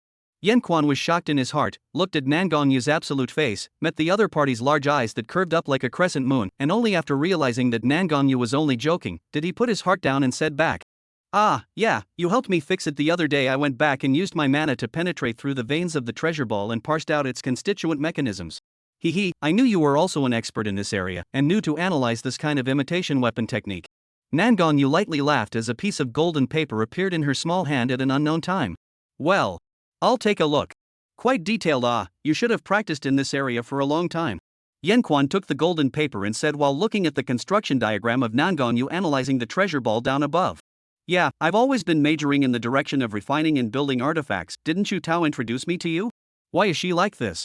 Word she knows that you also know these? Nangongyu followed closely by the speechwright that began to pack up the parts on the ground. She doesn't know. But I can see the strength of Nangong Fairy. This room, or rather this Innisfree building in those ancient spirit of the magic weapon should be you do it yourself, right? I'm sure you must like these things. Yen Quan lightly returned, not caring too much about Nangong Yu's inadvertent closeness. Well, you understand me well That said, Zhu Quan, your sword skills turned out to be so powerful as well. If I say I want to see your face, you can. Cough cough, Nangong Fairy, it should still be these parts. There are some that you destroyed when you tried before. You should have prepared more than just these. Let's first follow your process once more. I'll look aside to see where the problem is coming from. Yen Quan suddenly stopped and interrupted Nangong Yu. This little ninny has been talking about something in the back. Hurry up and help her finish things. He still has things to please her in turn. Yeah, okay. Nangong Yu suddenly bumped into the stopped Yen Quan. Her head recalled the closeness not long ago. Her little face was red again, so she hurriedly stammered back. Yen Quan inexplicably looked at Nangong Yu and realized that her face seemed to be red all the time today, and had just wanted to open his mouth to ask, but as a result, the latter ran away after being looked at a few times by Yen Quan. For his part, Yen Quan waited helplessly in place for a while until Nangong Yu brought back the replacement parts. These are the replacements. Today's matter, you mustn't say anything to Yu Tao. Nangong Yu stammered, handing a box to Yen Quan. What, you don't want her to know that you're making this treasure ball imitation? Yen Quan slowly said, picking out the few broken parts that needed to be replaced individually from the extra prepared parts box. It's not this, it's you. Nangong Yu continued to stammer back, but her voice was getting smaller and smaller. She didn't know what was wrong with her, she only knew that this was really the first time she was in this situation after so many years. In the past, she had always laughed at other people's lovemaking as boring, thinking that it was a very casual and uninteresting thing, but as a result, now when her own heart began to pound, she was at a complete loss for words. Me what? Yen Quan asked with a slight frown. Did this little ninny find out something about herself? You? Me? Nothing, let's just continue as you said. Nangong Yu's little face was getting redder and redder, and her voice was a little bit with a sobbing feeling. She felt that this must have something to do with Chu Quan talking about her best friend's fiancé. How could she be like this to her best friend's fiancé? Well, then you start the formation. I'll see how you combine the refining. Yen Quan thought for half a day and didn't know why Nangong Yu was so strange. He could only put his packed parts on a formation opening in Nangong Yu's big room. It should be here, right? Don't get distracted, Fairy Nangong, operate it properly so that I can better discover the problem. Yen Quan reminded Nangong Yu after getting up. Well, I know, don't worry. Nangong Yu looked at Yen Quan with a mute look and suddenly realized that he didn't seem to understand his strange state. Her heart suddenly relaxed a little bit, and after cheering herself up a little, she went up and seriously said back. Only to see her skillfully maneuvering up the array. At the same time under the array the practicing mechanism was also activated, and the parts on the mouth of the array also glowed and floated up. Yen Quan calmly watched all of this and analyzed that this Innisfree building was estimated to be a weapon refining magic tool for the entire building. Those who can install these in their rooms, it seems like they should have a very pure preference for these things. He analyzed to himself while carefully observing the linkages and changes between the various parts. After a quarter of an hour, when Nangong Yu was about to polymerize the scattered parts, a sudden change occurred. Several parts collided with each other, and all the linkages began to tremble violently. Fairy Nangong, stop. Speech power hurriedly exited. Stop? But I don't think this should be a problem. The last time it failed was on a step further down. Nangong Yu returned with a bit of strain. It was obvious that she was still struggling a bit to control that step just now. There's something wrong with the treasure orb chakra you're resolving itself. Going down any further would be futile, and it looks like it's quite dangerous to me. Speech right returned, stepping closer to Nangong Yu. Alright, I'll listen to you. Nangong Yu didn't say much after hearing this, and hurriedly stopped the refining formation, and the originally floating parts all fell to the ground. Then we are now. Let's reanalyze it now. I'll take the lead. Yen Quan grabbed the lead and said, since he found out where the problem was then he would hurry to solve it. He didn't want to waste time. Alright, here you go. Nangong Yu looked at Yen Quan who was getting closer and closer and removed the treasure ball from his chest and handed it to Yen Quan. You've already parsed it once, so it'll be much faster if you do it, so I'll assist you in seeing where exactly you've parsed it wrong. Yen Quan said indifferently, shoving the treasure ball back into Nangong Yu's small hand, and then his hand tightly gripped onto the latter's delicate little hand. Yikes! Is this really okay? Yen Chuan's sudden movement caused Nangong Yu's delicate body to tremble. The struggle and impulse within her was already on the verge of making her faint. Well, you just have to do as I say. Let's start now, okay? Words Quan whispered from Nangong Yu's side, tightening his grip a few more points. Just kidding, he didn't have that much mana to parse this thing. 82 interests come and go. What's wrong? Seeing that Nangong Yu was a bit unresponsive, Yen Quan opened his mouth to remind him. At the same time, he still didn't let go of his hand, only then could he sense the veins of the treasure ball with the help of Nangong Yu's mana. No, it's nothing, I'm ready, let's start. After Nan Gongyu struggled internally, she simply allowed herself to get close to Yin Quan before saying back. She inwardly persuaded herself to think that this was just an ordinary collaboration with Yin Quan to make a treasure tool. There was no need to think too much. Just after she finished speaking, she hurriedly urged her mana to slowly penetrate the treasure ball. The treasure ball gradually floated in the air, constantly flickering with alternating light and darkness. Yin Quan followed Nan Gongyu's mana to slowly comb through the veins of the precious ball, while the latter was breaking out in a cold sweat under the constant exertion. Time passed quickly, during which Yin Quan kept opening his mouth to inspire Nan Gongyu, finally finalizing the perception of all the veins. Ha ha! Shu Quan, did you find anything? Nan Gongyu powerlessly laid down in Yin Quan's arms, delicately gasping for air. For his part, Yin Quan hurriedly caught the precious ball, letting Nan Gongyu cling powerlessly to his embrace, his mind full of memories of the parsing process just now. Fairy Nan Gong, do you need me to help you to the side to rest? After a while, only then did Yin Quan notice the extraordinarily warmth in his arms, fixing his eyes on it and realizing that Nan Gongyu was sticking to his own embrace and looking at himself in a daze, as if he was about to fall asleep. Well. Nan Gongyu muttered weakly under her breath, and sat down on the side of the main seat according to the word power. According to my judgment, given the construction connection does have some discrepancy with yours, just now I pondered why. Words right to say half found rely on their side of the Nan Gongyu suddenly no sound, thought she slept over the words of words right to stop. Well. Found out what? Nan Gongyu had been resting against speech right and realized that the other party had stopped talking, so she lifted her tired face to look at speech right and said, I found that the way out between this should be that you didn't ignore the influence of the other treasures that are inside the treasure orb. Generally speaking, this kind of treasure resolution should be best to take out the treasures stored inside it first. Otherwise, you'll just have to put in the effort to filter out the influence of some of the treasures before analyzing them. Wordsmith Quan froze slightly, then hurriedly finished the rest of his words. That being said, wasn't this a bit inappropriate right now? This way, what if someone came and misunderstood? Yin Quan struggled inside for a while, wanting to move his body to get up, but realized that Nan Gongyu had already tightly embraced on his hand beside him. So it is like this. This point I really did not think. But in that case, wouldn't we have to take out the contents and parse them again? Nan Gongyu returned, her tone tinged with a bit of aggravation, as if saying that she could no longer do it again. She wantonly stayed close to Yin Quan, more and more realizing that she liked staying with him. No, I just replanned myself inside my head to remove some of the odd connections. I'll record the version I parse later, so let's directly utilize the spirit stone-driven refining formation to try again. I'll prepare first. Fairy Nan Gong, you should hurry up and meditate to recover. Yin Quan slowly returned, taking the opportunity to slowly get up and re-prepare the device. Okay. Do you need me to catalyze the refining formation? Nan Gongyu said back, a little lost as she watched Yin Quan walk away, but in the end, she also obeyed and obediently meditated to recover her mana. No need, I'll do it myself. Yin Quan prepared the device and secretly stuffed a top-grade spirit stone in one hand himself, then directly drove up the refining formation. Just now, after he had watched Nan Gongyu's operation once more, he had already understood how to use this refining formation. He only saw that Yin Quan quickly urged the parts and synthesized them according to his own thoughts.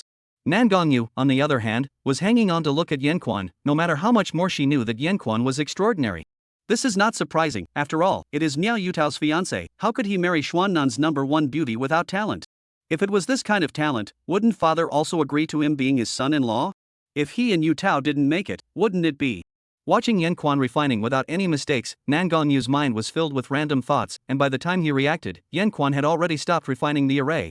Well, although it can't be ruled out that some of the fineness above is not as good as the original, but the probability of the function copying above is successful. I'll take one of my own small magic weapons and try it first. Yin Quan took out a refined imitation treasure ball with a luster close to Nan Gongyu's chest treasure ball, and put a small wooden sword of his own inside. He then drove the imitation, only to see it shimmer a few times before it phantomed into the shape of a small wooden sword, and with a smooth swing, Yin Quan split a small stool beside him in half. It's done, Fairy Nan Gong. Speech right said indifferently, putting away the imitation. Nan Gongyu froze and returned, stopping her meditation. Shu Quan, where exactly are you from? If you're from this continent, then it's logical that I shouldn't know you later than Yutao. She said to the approaching Yin Quan. Ha, what are you talking about, Fairy Nan Gong? I'm just one of the more outstanding ones of the generation of an ordinary clan. In my early years, I did go to other places to practice and acquired some skills. What, Fairy Nan Gong wants to understand me so much? Could it be that she has something else in mind for me? Yin Quan ha-had back, again taking out his previous way of dealing with people perfunctorily. Well, I don't. Nan Gongyu stammered, her beautiful eyes turning, not daring to look at Yin Quan. Just kidding, Fairy Nan Gong, look, let's get this thing done together. Yin Quan ignored Nan Gongyu's shyness and shoved the imitation into her small hand. I've changed the resolution chart as well, it's getting a bit late, I'll return later? Wait, I can't trouble you out of thin air to make a special trip for me. Whatever you want, as long as I have it, I can give it to you. Nangong Yu's other small hand pulled at Yanquan and said, I do have one thing to ask for, that is. For his part, a smile that was expected flowed from the corners of his mouth as he spoke out his request. Just these? That's fine, but let's make sure we can still meet privately at that time. Of course. After coming out from the Western Palace, the Xian Heavenly Palace had long been covered in moonlight. For his part, Yanquan was walking slowly and leisurely on the road back to the Northern Palace residence with great interest. After all, everything went well today, and even sent his little disciple away. He had a few less worries and was able to better plan for what was to come later. But really don't want to go back. Looking at the familiar inn in front of him, Yanquan hesitated to go in. Brother Chu? Why are you here? That said, why don't I see you setting up a stall today? Could it be that you've already gotten the qualifications to enter the central inner palace? Just as Yanquan hesitated, someone behind him suddenly greeted him. Yanquan turned around and saw that it turned out to be Mao Hang's several people. Brother Mao, no, I just went to the other branch palaces today to do something else. So that's how it is, just in time, after a busy day. How about a few of us go out for a drink together? Mao Hong suggested. Well, that's fine. Wordsmith returned, it's better to go back a little later. No going, hurry back to your room for me. Hearing a familiar petulant drink from behind him, it was as if Yanquan was petrified in place. This princess just said that he stayed down there for a long time. You two still don't believe it, humph. You two have to stay in his room this late without anything to do is originally very problematic, right? What a scandal. Oh? Then you stay on the line? Fairy Meow? Do you take your senior brother as your Taoist partner? What? Meow you Tao you bad guy, every day your mouth is hypocritical inside. I didn't realize that in my heart I think like this. You guys don't talk nonsense. Hearing the quarreling sounds coming from behind him, Yanquan helplessly looked back at the three women wearing masks. Brother Mao, I can't go if I have something to do, you guys go, 83 but let me refuse. Late at night, inside a guest room of the North Palace Inn. Yanquan, who had reluctantly followed the three women to the room that was originally his own, was currently calmly drinking tea, his eyes unintentionally glancing at the aunts and grandmothers in the room. The three women all looked like they had a lot of things to say to Yanquan, but I don't know if it was because they didn't speak up because of the other people or because they wanted to talk to Yanquan alone, but in the end, they actually sat in a corner of the room and were silent for a long time. Cough cough. Miao Yu Tao, today's auction still smooth? Yanquan took the lead to open the mouth. Anyway, do not have to think also no one must be in the pounding some bad thoughts at, now threaten not him, he cannot sit and wait for death. Just that one or two things that are needed, if you go all out, naturally it's not a problem, only to spend all the remaining spirit stones basically. So the spirit stones promised to you might have to be delayed a bit later. Miao Yutao muttered back, her beautiful eyes flowing as she glared at Wordsmith Quan. Catch it, here's what's left. Yen Quan said back, tossing his storage bag to Miao Yutao. The things you want aren't hard to find all by themselves, a slightly larger treasure trove would definitely be able to gather 9 out of 10 of them. If you are missing any materials in the future, you can go to some other large treasure material forces to purchase them. Since your things have been found, you should be returning on the same day, right? As for my spirit stones, owe them first, if you are in a hurry to go back to save your mother. Word's power continued, noticing the other two women who had a disgruntled look on their faces. What's going on? He just had something to say to Miao Yutao tonight, that's why he spoke to her first. He really didn't understand what Chu Ruoshua and Long Kale were doing looking at him with that expression. Yeah, well, counting the ones in here is all set. I will, tomorrow, go back with my Xian Nansek's troops here. Because there's some bad news that I think you should know about, and although it can't be proven true or false, I've also informed Xiaoyu in advance. If you don't have anything important left, do you want to follow me as well? There's no need, I have to remain here. Yen Quan interrupted Miao Yutao. It seems that things are getting more and more complicated. Maybe Nangong Xian's movements will speed up for a few days or not. I can't take it anymore. This princess said it plainly. Yen Quan, you must return to Mo Hai with me. This princess doesn't care what you think, whether you are willing or not. Long Kai Lo, who was on the side, suddenly stood up with her thin waist and shouted. Hee, senior brother, there is a change in plan, and I don't want to play this boring game with you anymore. I can't stand watching you with another woman. Will you obediently follow me back yourself, or do I need to do it myself? Chu Ruoshua followed suit and exposed her nature as well. Hey, Chu Ruoshua, why do you keep trying to steal from me? Long Kale stomped her foot, her small hand pointing straight at the young girl with white hair. Senior brother only has this one, it's for you, what about me? Chu Ruoshua also wrinkled her beautiful eyes and disliked her as she clutched her chest. Ha! He owes this princess so much, naturally it should go to me. To be more than owed? What, senior brother, he didn't tell you about what happened with me before. The few times he broke through near death, he didn't rely on my root blood. Without me, how else could he have met you?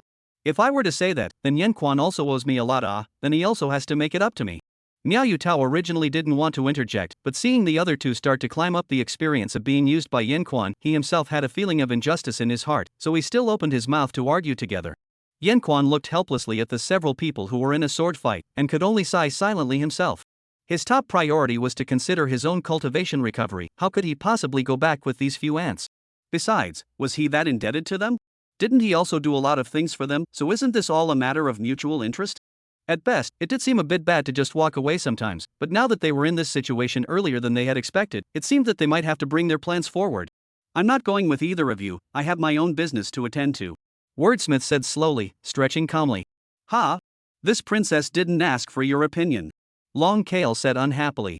Elder brother's skills are gone now, and all that's left is that tough talk and escaping our first class yet. Chu Ruoxue then heckled, while Long Kale was reminded by Chu Ruoxue's words and hurriedly cast a spell to add a binding around speech right, not allowing him to be able to leave his seat. Good, then since both of us want him and there is no room for negotiation, what do you say now?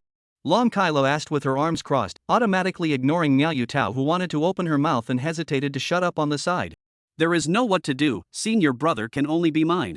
Chu Ruoxue hugged her chest and coldly returned, she did not intend to share her words with others at all. You. Good then we'll just have to do it. Long Kyla said angrily, clenching her small fists and manifesting her dragon horns and tail. Do it here and you'll be kicked out right away Speech Power yawned in his seat, still speaking indifferently. A few women instantly calmed down when they looked at the still calm appearance of Speech Right. If it was said that he was so calm before that he was pretending, then now in this situation he must have a backhand to dare to be so relaxed and calm. Dead language right, you don't give this princess a pretense. What's wrong with going back with me to properly apologize to Grandpa? Maybe he'll even help you recover your cultivation if he's happy. Long Kyla glared at her colorful beauty eyes and said unhappily. Senior brother, it's not that I won't allow you to restore your cultivation, if you become my husband and son-in-law, I will definitely help you. At that time, you will have everything, why would you still think of running away? Chu Ruoxue concurred, both herself and Long Kale had laid heavy hands on Yen Quan before, it was not certain who he would choose now. But if the one chosen wasn't himself, then he would just wait. Well, these situations you guys are talking about may indeed be good, but allow me to decline. Speech Right returned, secretly taking out the two small black and white balls from before in his hand.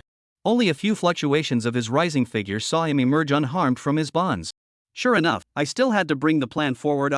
One is that I am no longer of value to the forces behind you, they won't help me willingly, much less allow my existence to hold up their heavenly pride. I appreciate your good intentions. Secondly, I say someone has never liked to be bound, the sea is wide when let the fish swim, the sky should be allowed to fly, the road should be how to go, we should make their own choices. Love? Bonds? Inevitably washed away by time. I am just a passerby in your life, forget about me. Besides, you only like me under the meaning of that thing, if there is no it, if there is no me, maybe your life will be more wonderful. Hopefully by the time you guys get to the back you'll have grown more as well, of course, that should be easy for you guys. Speech Power continued, his figure starting to become blurry and visibly on the verge of disappearing. What kind of spell is this? There's no way to stop it. Chu Ruoxue, quickly think of something. Looking at the nearly disappearing Yen Quan, the three women were all instantly startled. Long Kale cast a spell and directly pounced over, only to pass through Yen Xuan's shadow, never being able to touch him. Senior brother, what kind of nonsense are these? Words you are saying? Joke, why should everything be according to what you said? Why should you be able to leave me if you say you are not worthy? Who allows you to do that? Let me tell you, no matter where you run, I will not let go. You really provoke me. Next time, I'm going to let you know.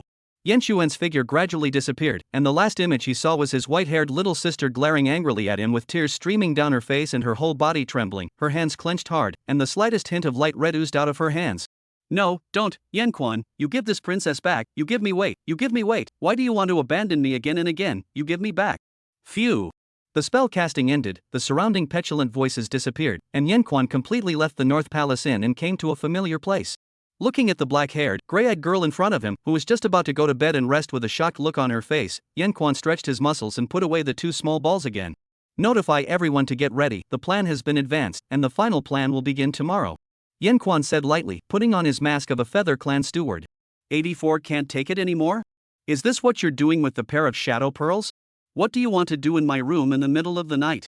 The black-haired, gray-eyed young girl was wearing a tight nightgown and was currently frozen on the edge of the bed, drinking at the black-clothed man who had suddenly appeared in front of her. What, I changed my mind, isn't it good enough to come and help you guys? Don't sleep, get up and get ready, I bet Nangong Xian will advance the time of the treasure appraisal conference to tomorrow. Yen Quan slowly said, ignoring Yue Yi's shock, he picked up the small mirror by the table, intending to call out to the rest of the Feather Clan. He had seen this small mirror the last time he was here, and it was hard not to be reminded of this Feather Clan's eldest young lady strutting around the room, ordering her subordinates around. So you won't speak properly? Is my room a place where you come and go as you please? Yui's heart grew angry when she looked at Yanquan like this, so she cast a spell and hurriedly changed into her everyday clothes, stepping forward to snatch the small mirror from Yanquan's hands. Besides, these don't even need you to guess, I already know the specific information. And now that the arrangements are all in place, there's no need for you to help with anything at all. Yui added as she hugged her chest, her beautiful eyes staring straight at Yanquan. Oh? Then what are you going to do about the other forces? Yanquan returned with interest. We've already contacted one of the forces that previously had a better relationship with our clan and have reached a cooperative relationship. As for how to act later, this young lady won't tell you unless. Yui said as she walked around Yanquan with a smug look on her face. Unless what? Unless you beg this young lady, how about it? It seems like you've made a mistake with your own little plan, and then you want to come back and rely on us. This young lady doesn't resent a wallflower like you, but you have to show your attitude of begging. Don't you think so, my stewardine? Yui laughed softly, her small hand deliberately kept ruffling Yanquan's sash. Why do you want to cooperate with Tianji Pavilion? Didn't I tell you that it's best for you to take matters into your own hands within your clan? Yanquan paid no attention to Yui's movements, and only thought a little before faintly saying back. This young lady originally didn't want to either, but it was discovered by the people above them, so they negotiated. Moreover, they have always wanted to cooperate with our Feather Clan, and now that there are so many forces here, they all want to get a piece of the pie, so using them to ensure the interests of my clan is the optimal solution. Yui returned, giving up on poking fun at the wood in front of her and sat down on a side seat. Let's not talk about that person's true intentions, aren't you afraid of being sold by them? Yanquan said helplessly, did that bad rich woman arrange everything? How did she know that she was related to the Feather Clan? It's all for their own benefit, what's there to say about betrayal or not? At the moment, it seems that Nangong Xian is facing enemies on all sides, and those who help him are asking for death. And I've already made the arrangements, so I'm not afraid of them turning against me at that time. Yui returned after yawning. The pair of shadow beads are returned to you. If it's a life and death situation, don't hesitate to use this to return to the Feather Clan immediately. No matter what, I have to thank you for your willingness to lend me the life-preserving magic weapon that your father left you. The main purpose of me coming here is also this. Originally I wanted to come over and help you again for the sake of this favor, but now it seems that there is really no need for me to continue staying. Wordsmith Quan was silent for a moment, placing a few small balls in his hand on the edge of the table, before turning around and starting to walk towards the door. What do you mean? Looking at Yen Quan with an appearance of intending to leave completely, Yui instantly panicked. Fairy Yu, good luck. Yen Quan turned back after seeing that he had already traveled a sufficient distance, and at the same time began casting spells in his hands. What do you want to do? Well. You bastard, don't stop, I can't spare you. Only to see Yui just intending to get up, then she fell down again with a limp body. At the same time a burst of irresistible drowsiness came to her, making her slowly close her eyes. I'll unlock the contract for you now, but in order to prevent you from doing anything, I have to let you sleep. Fairy Yu, our feud ends here, farewell. Yen Quan slowly said, watching Yui fall into a dead sleep before continuing to cast a spell to break the contract, so that he wouldn't be afraid of having a connection with Yui again. Walking through the streets of the Xian Heavenly Palace's inner palace, Yen Quan made his way to the outside of a gorgeous palace room. Ha! Why did you come here? I didn't expect you to arrive later than me, Fairy Meow. Hearing a familiar voice coming from behind him, Yen Quan leisurely turned around. I was delayed by something. By the way, didn't you run away? You still dare to stay in this palace, when you're really not afraid of death? And why do you still dare to come to me? Is it because of me? I won't do anything to you. The blue-haired girl said as she lightly clasped her hands and focused on the man in black in front of her. The soft moonlight hit her face, reflecting a breathtaking beauty. Joking aside, Fairy Meow, you're in a hurry to go back and save your mother. How could you waste time on me like them? Yen Quan laughed. He had thought that Miao Yutao had already returned to the palace room, but he didn't expect her to arrive even later than himself. But this was good, saving him the trouble of trying to figure out how to get in. That means you're looking for me for something. Say it. Originally owed you spirit stones. Don't get close to me here. Miao Yutao hugged her chest and said, a bit dissatisfied, and slightly pouted her small mouth. Right, as long as she still owed him spirit stones, she wouldn't be unable to see him again. Fairy Meow, you often take care of those immortal peach trees during the weekdays, so I'm sure you should be comfortable with the flower transfer technique, right? It's not convenient to talk about this in front of those two. Tomorrow you're leaving again, and once we part this time, we don't know if we'll have the chance to meet again. I also ask you to do me one last favor, as taking the spirit stone you owe me to offset. Speechwright said slowly, no emotion could be heard in his voice. Offsetting. What do you want me to help you with? Miao Yutao froze slightly for a moment, then whispered back, her voice inexplicably carrying a bit of loss. I need you to cast a spell to plant one of your peach immortal wood's young wood into my Dao root. Soon, I will self-destruct my Dao root and regather a new one, and during that time, I will need something to temporarily replace my Dao root and unclog my mana and vitality. And your peach immortal wood is very vigorous, very suitable.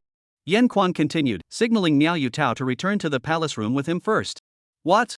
Do you know how dangerous this practice is? I won't allow you to do this. Then go back to the palace room first. Miao Yutao said sharply, but then she realized that her words might not matter at all in Yan Xuan's heart, so she could only change her words with a loss and brought Yan Quan back to the luxurious palace room that Xin Heavenly Palace had prepared for her. Fairy Miao, there's no need to pity me at this time. Don't you hate me for what I did to you in those years and for leaving without saying goodbye?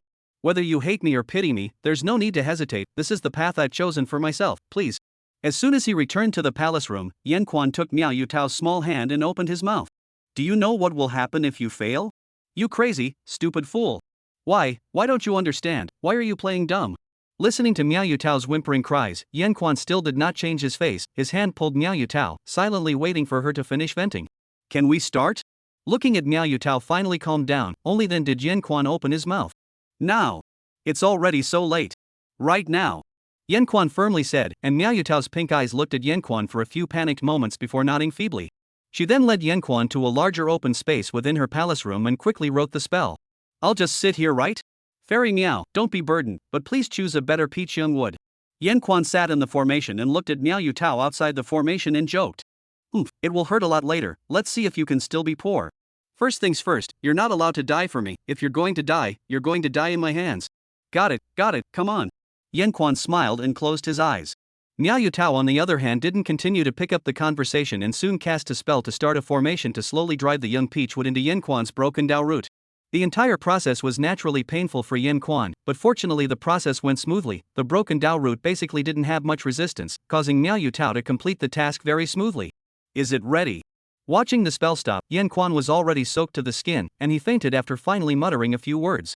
The next morning, Yan Quan woke up in a fit of vertigo.